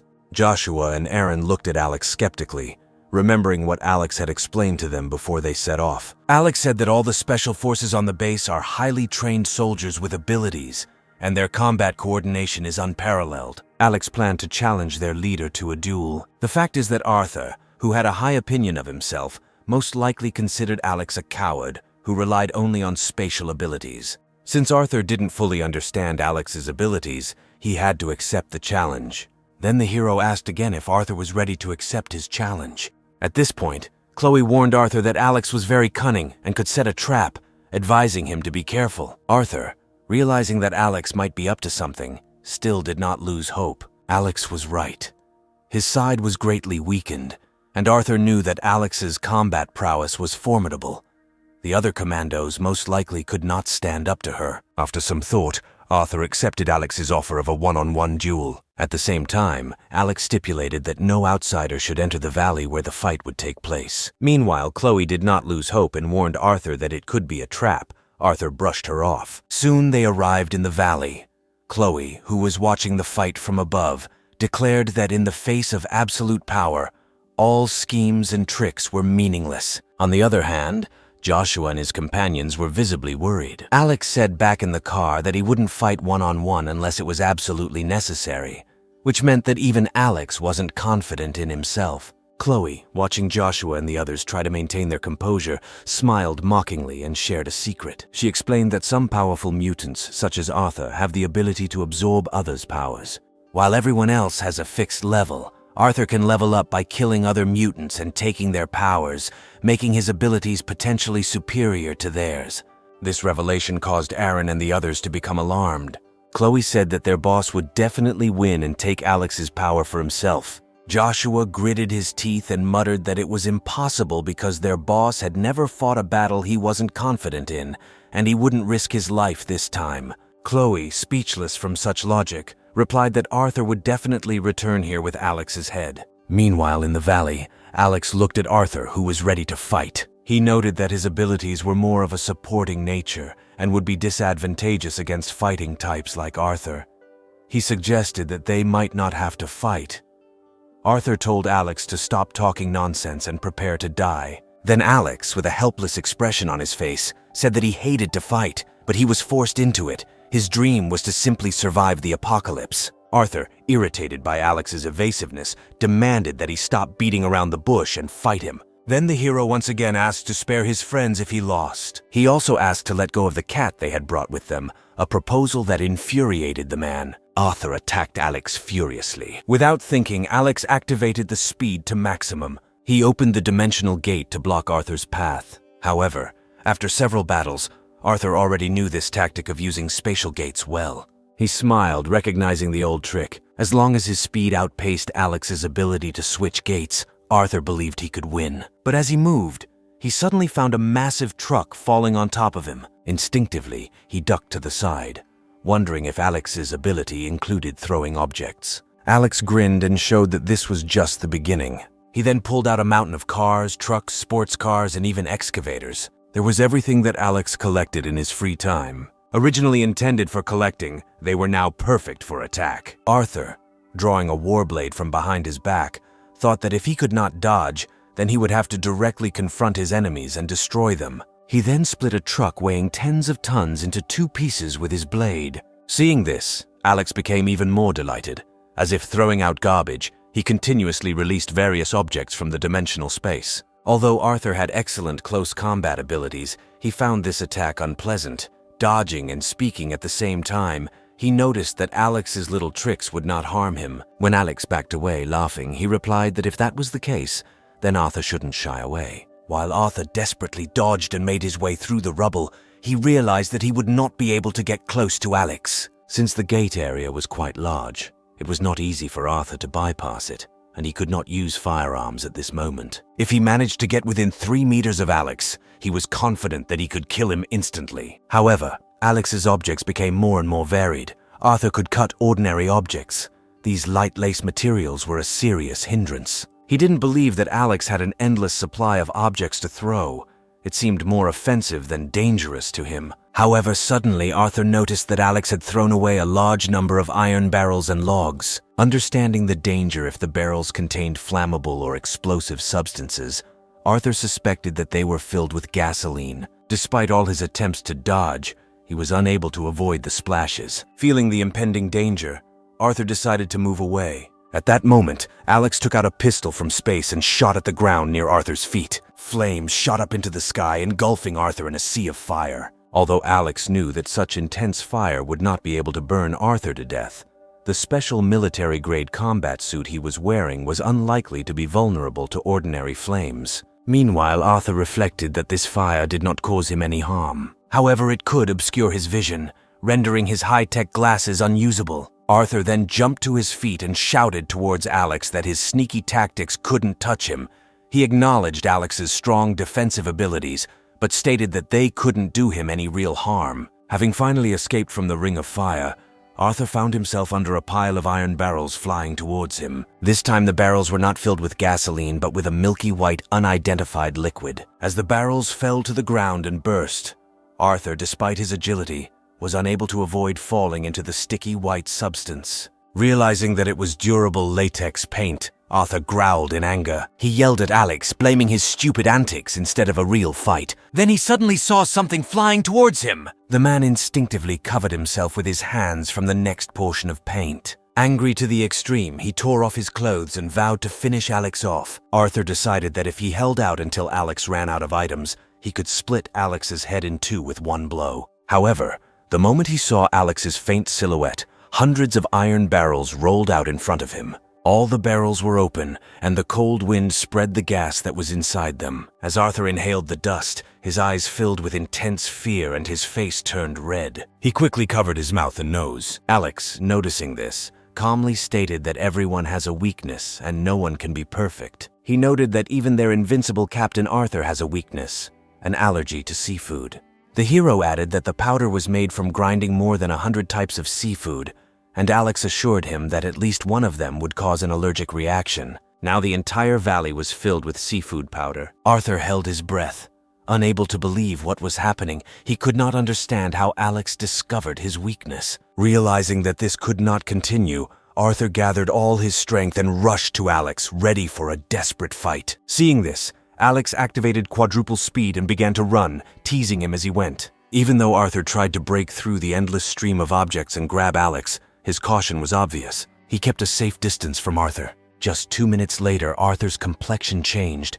Clutching his throat, he collapsed to the ground in agony. Seeing him lying motionless in the snow, Alex examined him from afar. Then he walked away to a distance of several tens of meters. After that, he took out a barbecue grill from the space. He leisurely began cooking sausages to replenish his energy reserves. After about 15 minutes, Arthur, who seemed completely defeated, suddenly stood up and roared in rage, declaring that he would fight him to the end. Arthur furiously attacked Alex, and then the hero ran away, noticing that Arthur's actions were explosive. Arthur, who as a super soldier always carried anti-allergy medications with him, hoped to fake his death in order to lower Alex's guard and take advantage of the opportunity for a surprise attack. But he did not expect Alex's caution. Anti-allergy drugs relieved the symptoms only temporarily, and with the valley still filled with sea powder, Arthur's condition rapidly deteriorated. His physical condition deteriorating and his mind becoming clouded, Arthur could not imagine that his unsurpassed close combat skills would yield to such low tactics. Finally, Arthur collapsed, unable to rise again. Seeing that Arthur was trying to repeat this trick, Alex kept his distance, warmed himself by the fire, and continued to eat and regain his strength. Half an hour passed and Alex regained his strength. Looking at Arthur lying motionless on the ground, Alex muttered to himself, wondering if Arthur could really be dead. Thinking about this, Alex pulled out a gun and shot Arthur right in the head, making sure that he was really dead. After that, he asked him if he was alive. Alex felt a surge of delight, finding it hard to believe that he had defeated the main fighter of the base. Alex then pulled a massive truck out of space and brought it down on Arthur. Arthur's frozen body was instantly cut in half. Alex finally breathed a sigh of relief, making sure that Arthur was finally dead. Seeing this, Alex pulled out a sword from space. He then beheaded Arthur in a swift motion. This was the only way Alex finally felt completely calm. Once he was sure that Arthur was definitely dead, Alex crouched down to examine the head. Suddenly, he felt a strong impulse pulling his right hand towards Arthur's skull. A powerful force surged from his palm into his body, stimulating him like an electric current. The sensation was incredibly refreshing. He quickly absorbed all of Arthur's power. But Alex did not know that Arthur had also absorbed the power of 3 mutants, which meant that all these powers now belonged only to Alex. Suddenly, Alex's vision became blurred, as if something was about to burst out. He blinked intensely, and the power that overwhelmed him clouded his mind for a moment. He saw nothing, and only felt a sharp but unclear feeling in his eyes. Looking at the large truck pressing down on Arthur, he instinctively released an unknown force from his own. The space in front of him began to spin like a spiral. After this, there was a loud explosion. The truck spun and broke into pieces. Alex was delighted, wondering if this was a new ability. He touched his right eye and realized that it might be the legendary divine power that allowed him to bend. Alex realized that by absorbing Arthur's power, he had developed a new ability that compensated for the lack of his previous offensive capabilities. After using this ability, Alex felt that his energy was half depleted, which indicated that the ability consumed a lot of energy. According to his calculations, at this rate he could use it up to 3 times in a row. Despite this, the effect of a mid-range surprise attack was astounding, with one blow capable of overturning a large truck, making this force even stronger than a sniper rifle. Alex looked towards the valley with an ominous smile, curiously waiting to see who would be the first to fall victim to this ability. Meanwhile, outside the valley, after waiting for almost 2 hours, everyone began to worry. According to Chloe and the others, Alex should have been easy to kill, so the battle took so long was unexpected. At this moment, Joshua and Aaron exchanged glances, and smiles slowly appeared on their faces. This delaying tactic was very suitable for Alex's fighting style. The more time passed, the more it indicated that Alex's strategy was a success. At that moment, Aaron and Joshua's headphones began to crackle, and upon hearing Alex's voice, they felt great joy. Holding Arthur's head, Alex used a walkie-talkie to warn Joshua and Aaron to watch their expressions and not draw attention. He told them to wait for his signal before destroying any remaining forces. Hearing Alex's voice, Aaron and Joshua couldn't help but feel happy. Their boss had truly won. Having suppressed their excitement, they calmly prepared for the attack. Alex did not return the same way, but silently approached the enemy from behind. After inspecting their formation and thinking about it, he decided to deal with Chloe first, given her powerful ability to control a crowd through mental hypnosis. Alex's right eye, which possessed divine power, slowly activated. At that moment, the space around Chloe's neck began to warp. She suddenly felt discomfort and was about to cry out for help, but an unknown force suddenly tore her neck, causing blood to gush out like a fountain. Everyone present was shocked, not understanding what had just happened. Then Alex rose from behind the snow mound, raised Arthur's head high, and shouted that their captain was dead. At first, The base soldiers could not believe that their captain had actually been defeated. Then Alex commanded the attack, ordering to destroy them all. Joshua had long been ready to strike. Valerie took the brunt of the attack, and Aaron and Furry quickly followed her, quickly attacking their opponents. Alex ordered them not to spare anyone. At this time, the team, left without a leader, was at a loss. Their strongest captain was killed by Alex, which led to a decline in morale and a sharp decrease in combat power. Meanwhile, Alex's men quickly and thoroughly dealt with all remaining forces. At this moment, the hero ran towards them, planning to absorb the abilities from the corpses first. However, this time he did not feel any improvement. After thinking about it, Alex understood the reason. It must be that the level of these mutants was too low, much lower than Arthur's level. Alex then called Joshua and Aaron, but after trying to absorb the power, they both shook their heads. They did not have the ability to absorb others' abilities. At that moment, Furry suddenly came closer and sniffed Edward's body. Then, in one fell swoop, he bit off his head, swallowing it whole. Alex, puzzled, asked Furry if he could absorb their powers. In response, Furry nodded slightly. In this case, Alex decided to leave these people to her as a snack. Immediately after this, Alex approached the entrance to the Shishan base. He opened a dimension and dumped a pile of objects such as trucks and machines, effectively blocking the exit. Valerie was speechless, doubting the need for such caution. Then Alex calmly took out the detonator remote control and said, "We need to complete the finishing touches." Then he detonated the explosives that had been planted in advance. Now, even if the tunnel had not collapsed, it would still be reliably blocked with all sorts of metal rubbish. Even if someone survived, it would be impossible for them to break through the heavy scrap metal and get out. Having said this, Alex took out a snowmobile and ordered everyone to go with him. He said he would take them to an interesting place. Soon the group set off through the mountains on a snowmobile. Alex opened his phone, which displayed a structural map of the base. They soon discovered 3 figures on the outskirts of the base in the mountains. Valerie was amazed and asked how Alex came up with this idea and how he did it. Alex smiled faintly and explained that while studying the structure of the base, he discovered a special passage connected to the first level. Thinking that her students were mostly killed by Roman, a thick, murderous intent gradually flared up in Valerie's eyes. She shouted at Roman to stop. However, Roman never expected Alex to discover their location so quickly. A recent strong explosion almost destroyed the entire base. Roman immediately ran out of the evacuation passage, not even having time to take care of his wife and children. He refused to believe that, having barely escaped, he was still destined to meet Alex. Seeing Alex get out of the car and approach, Roman turned pale. The 2 loyal guards, not yet realizing the situation, raised their weapons, intending to fight Alex to the death. Realizing that the situation could no longer be saved, Roman hastily raised his hands and began to beg, explaining that by killing him, he would upset the balance in the city, and as a result, Alex would be in even greater danger. Hearing this, Alex thought for a moment. He had not thought about this question. But then he said that Roman, as a desperate fugitive, had no right to discuss conditions. As he spoke, his partners had already surrounded the 3 of them. At this moment, Valerie was clutching her sword tightly.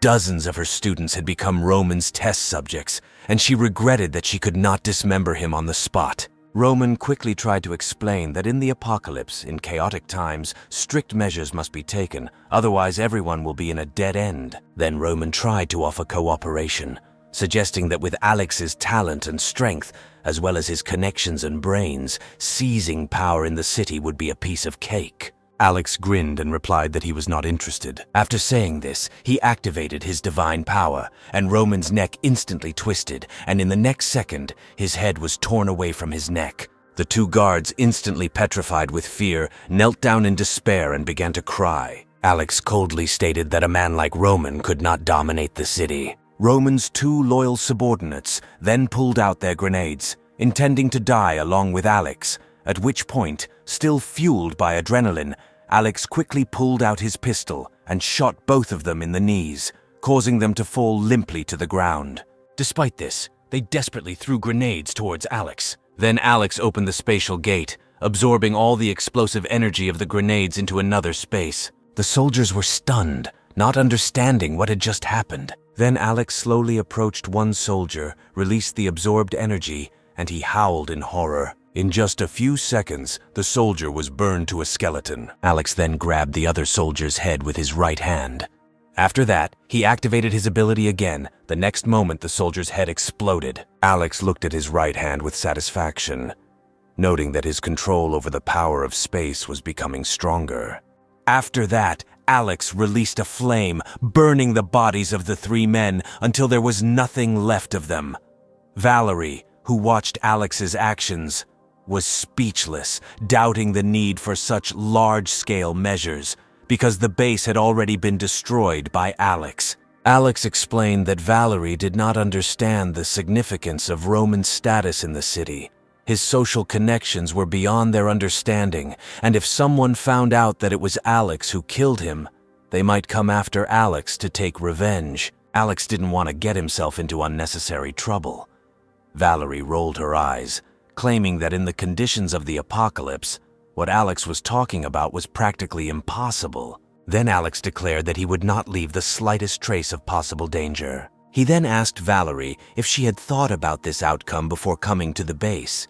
If she had, perhaps her students would not have died in such numbers. Valerie's heart sank as she realized that Alex was right. She was indeed inevitably responsible for the tragic deaths of those students. At this moment, Alex prepared to return, at which point Valerie caught up with him and asked about her students. Alex didn't say anything, planning to take Valerie to her students first. The students, following Alex's instructions, hid in the village closest to the base. They quickly found the students, and after dropping Valerie off, Alex told her that, according to their agreement, Alex would put her up for the night and give her some food. She should first go to the city of Zhu, where there were many vacant houses, and she could learn to fish for food. Valerie couldn't help but ask if Alex was going to take them there by car.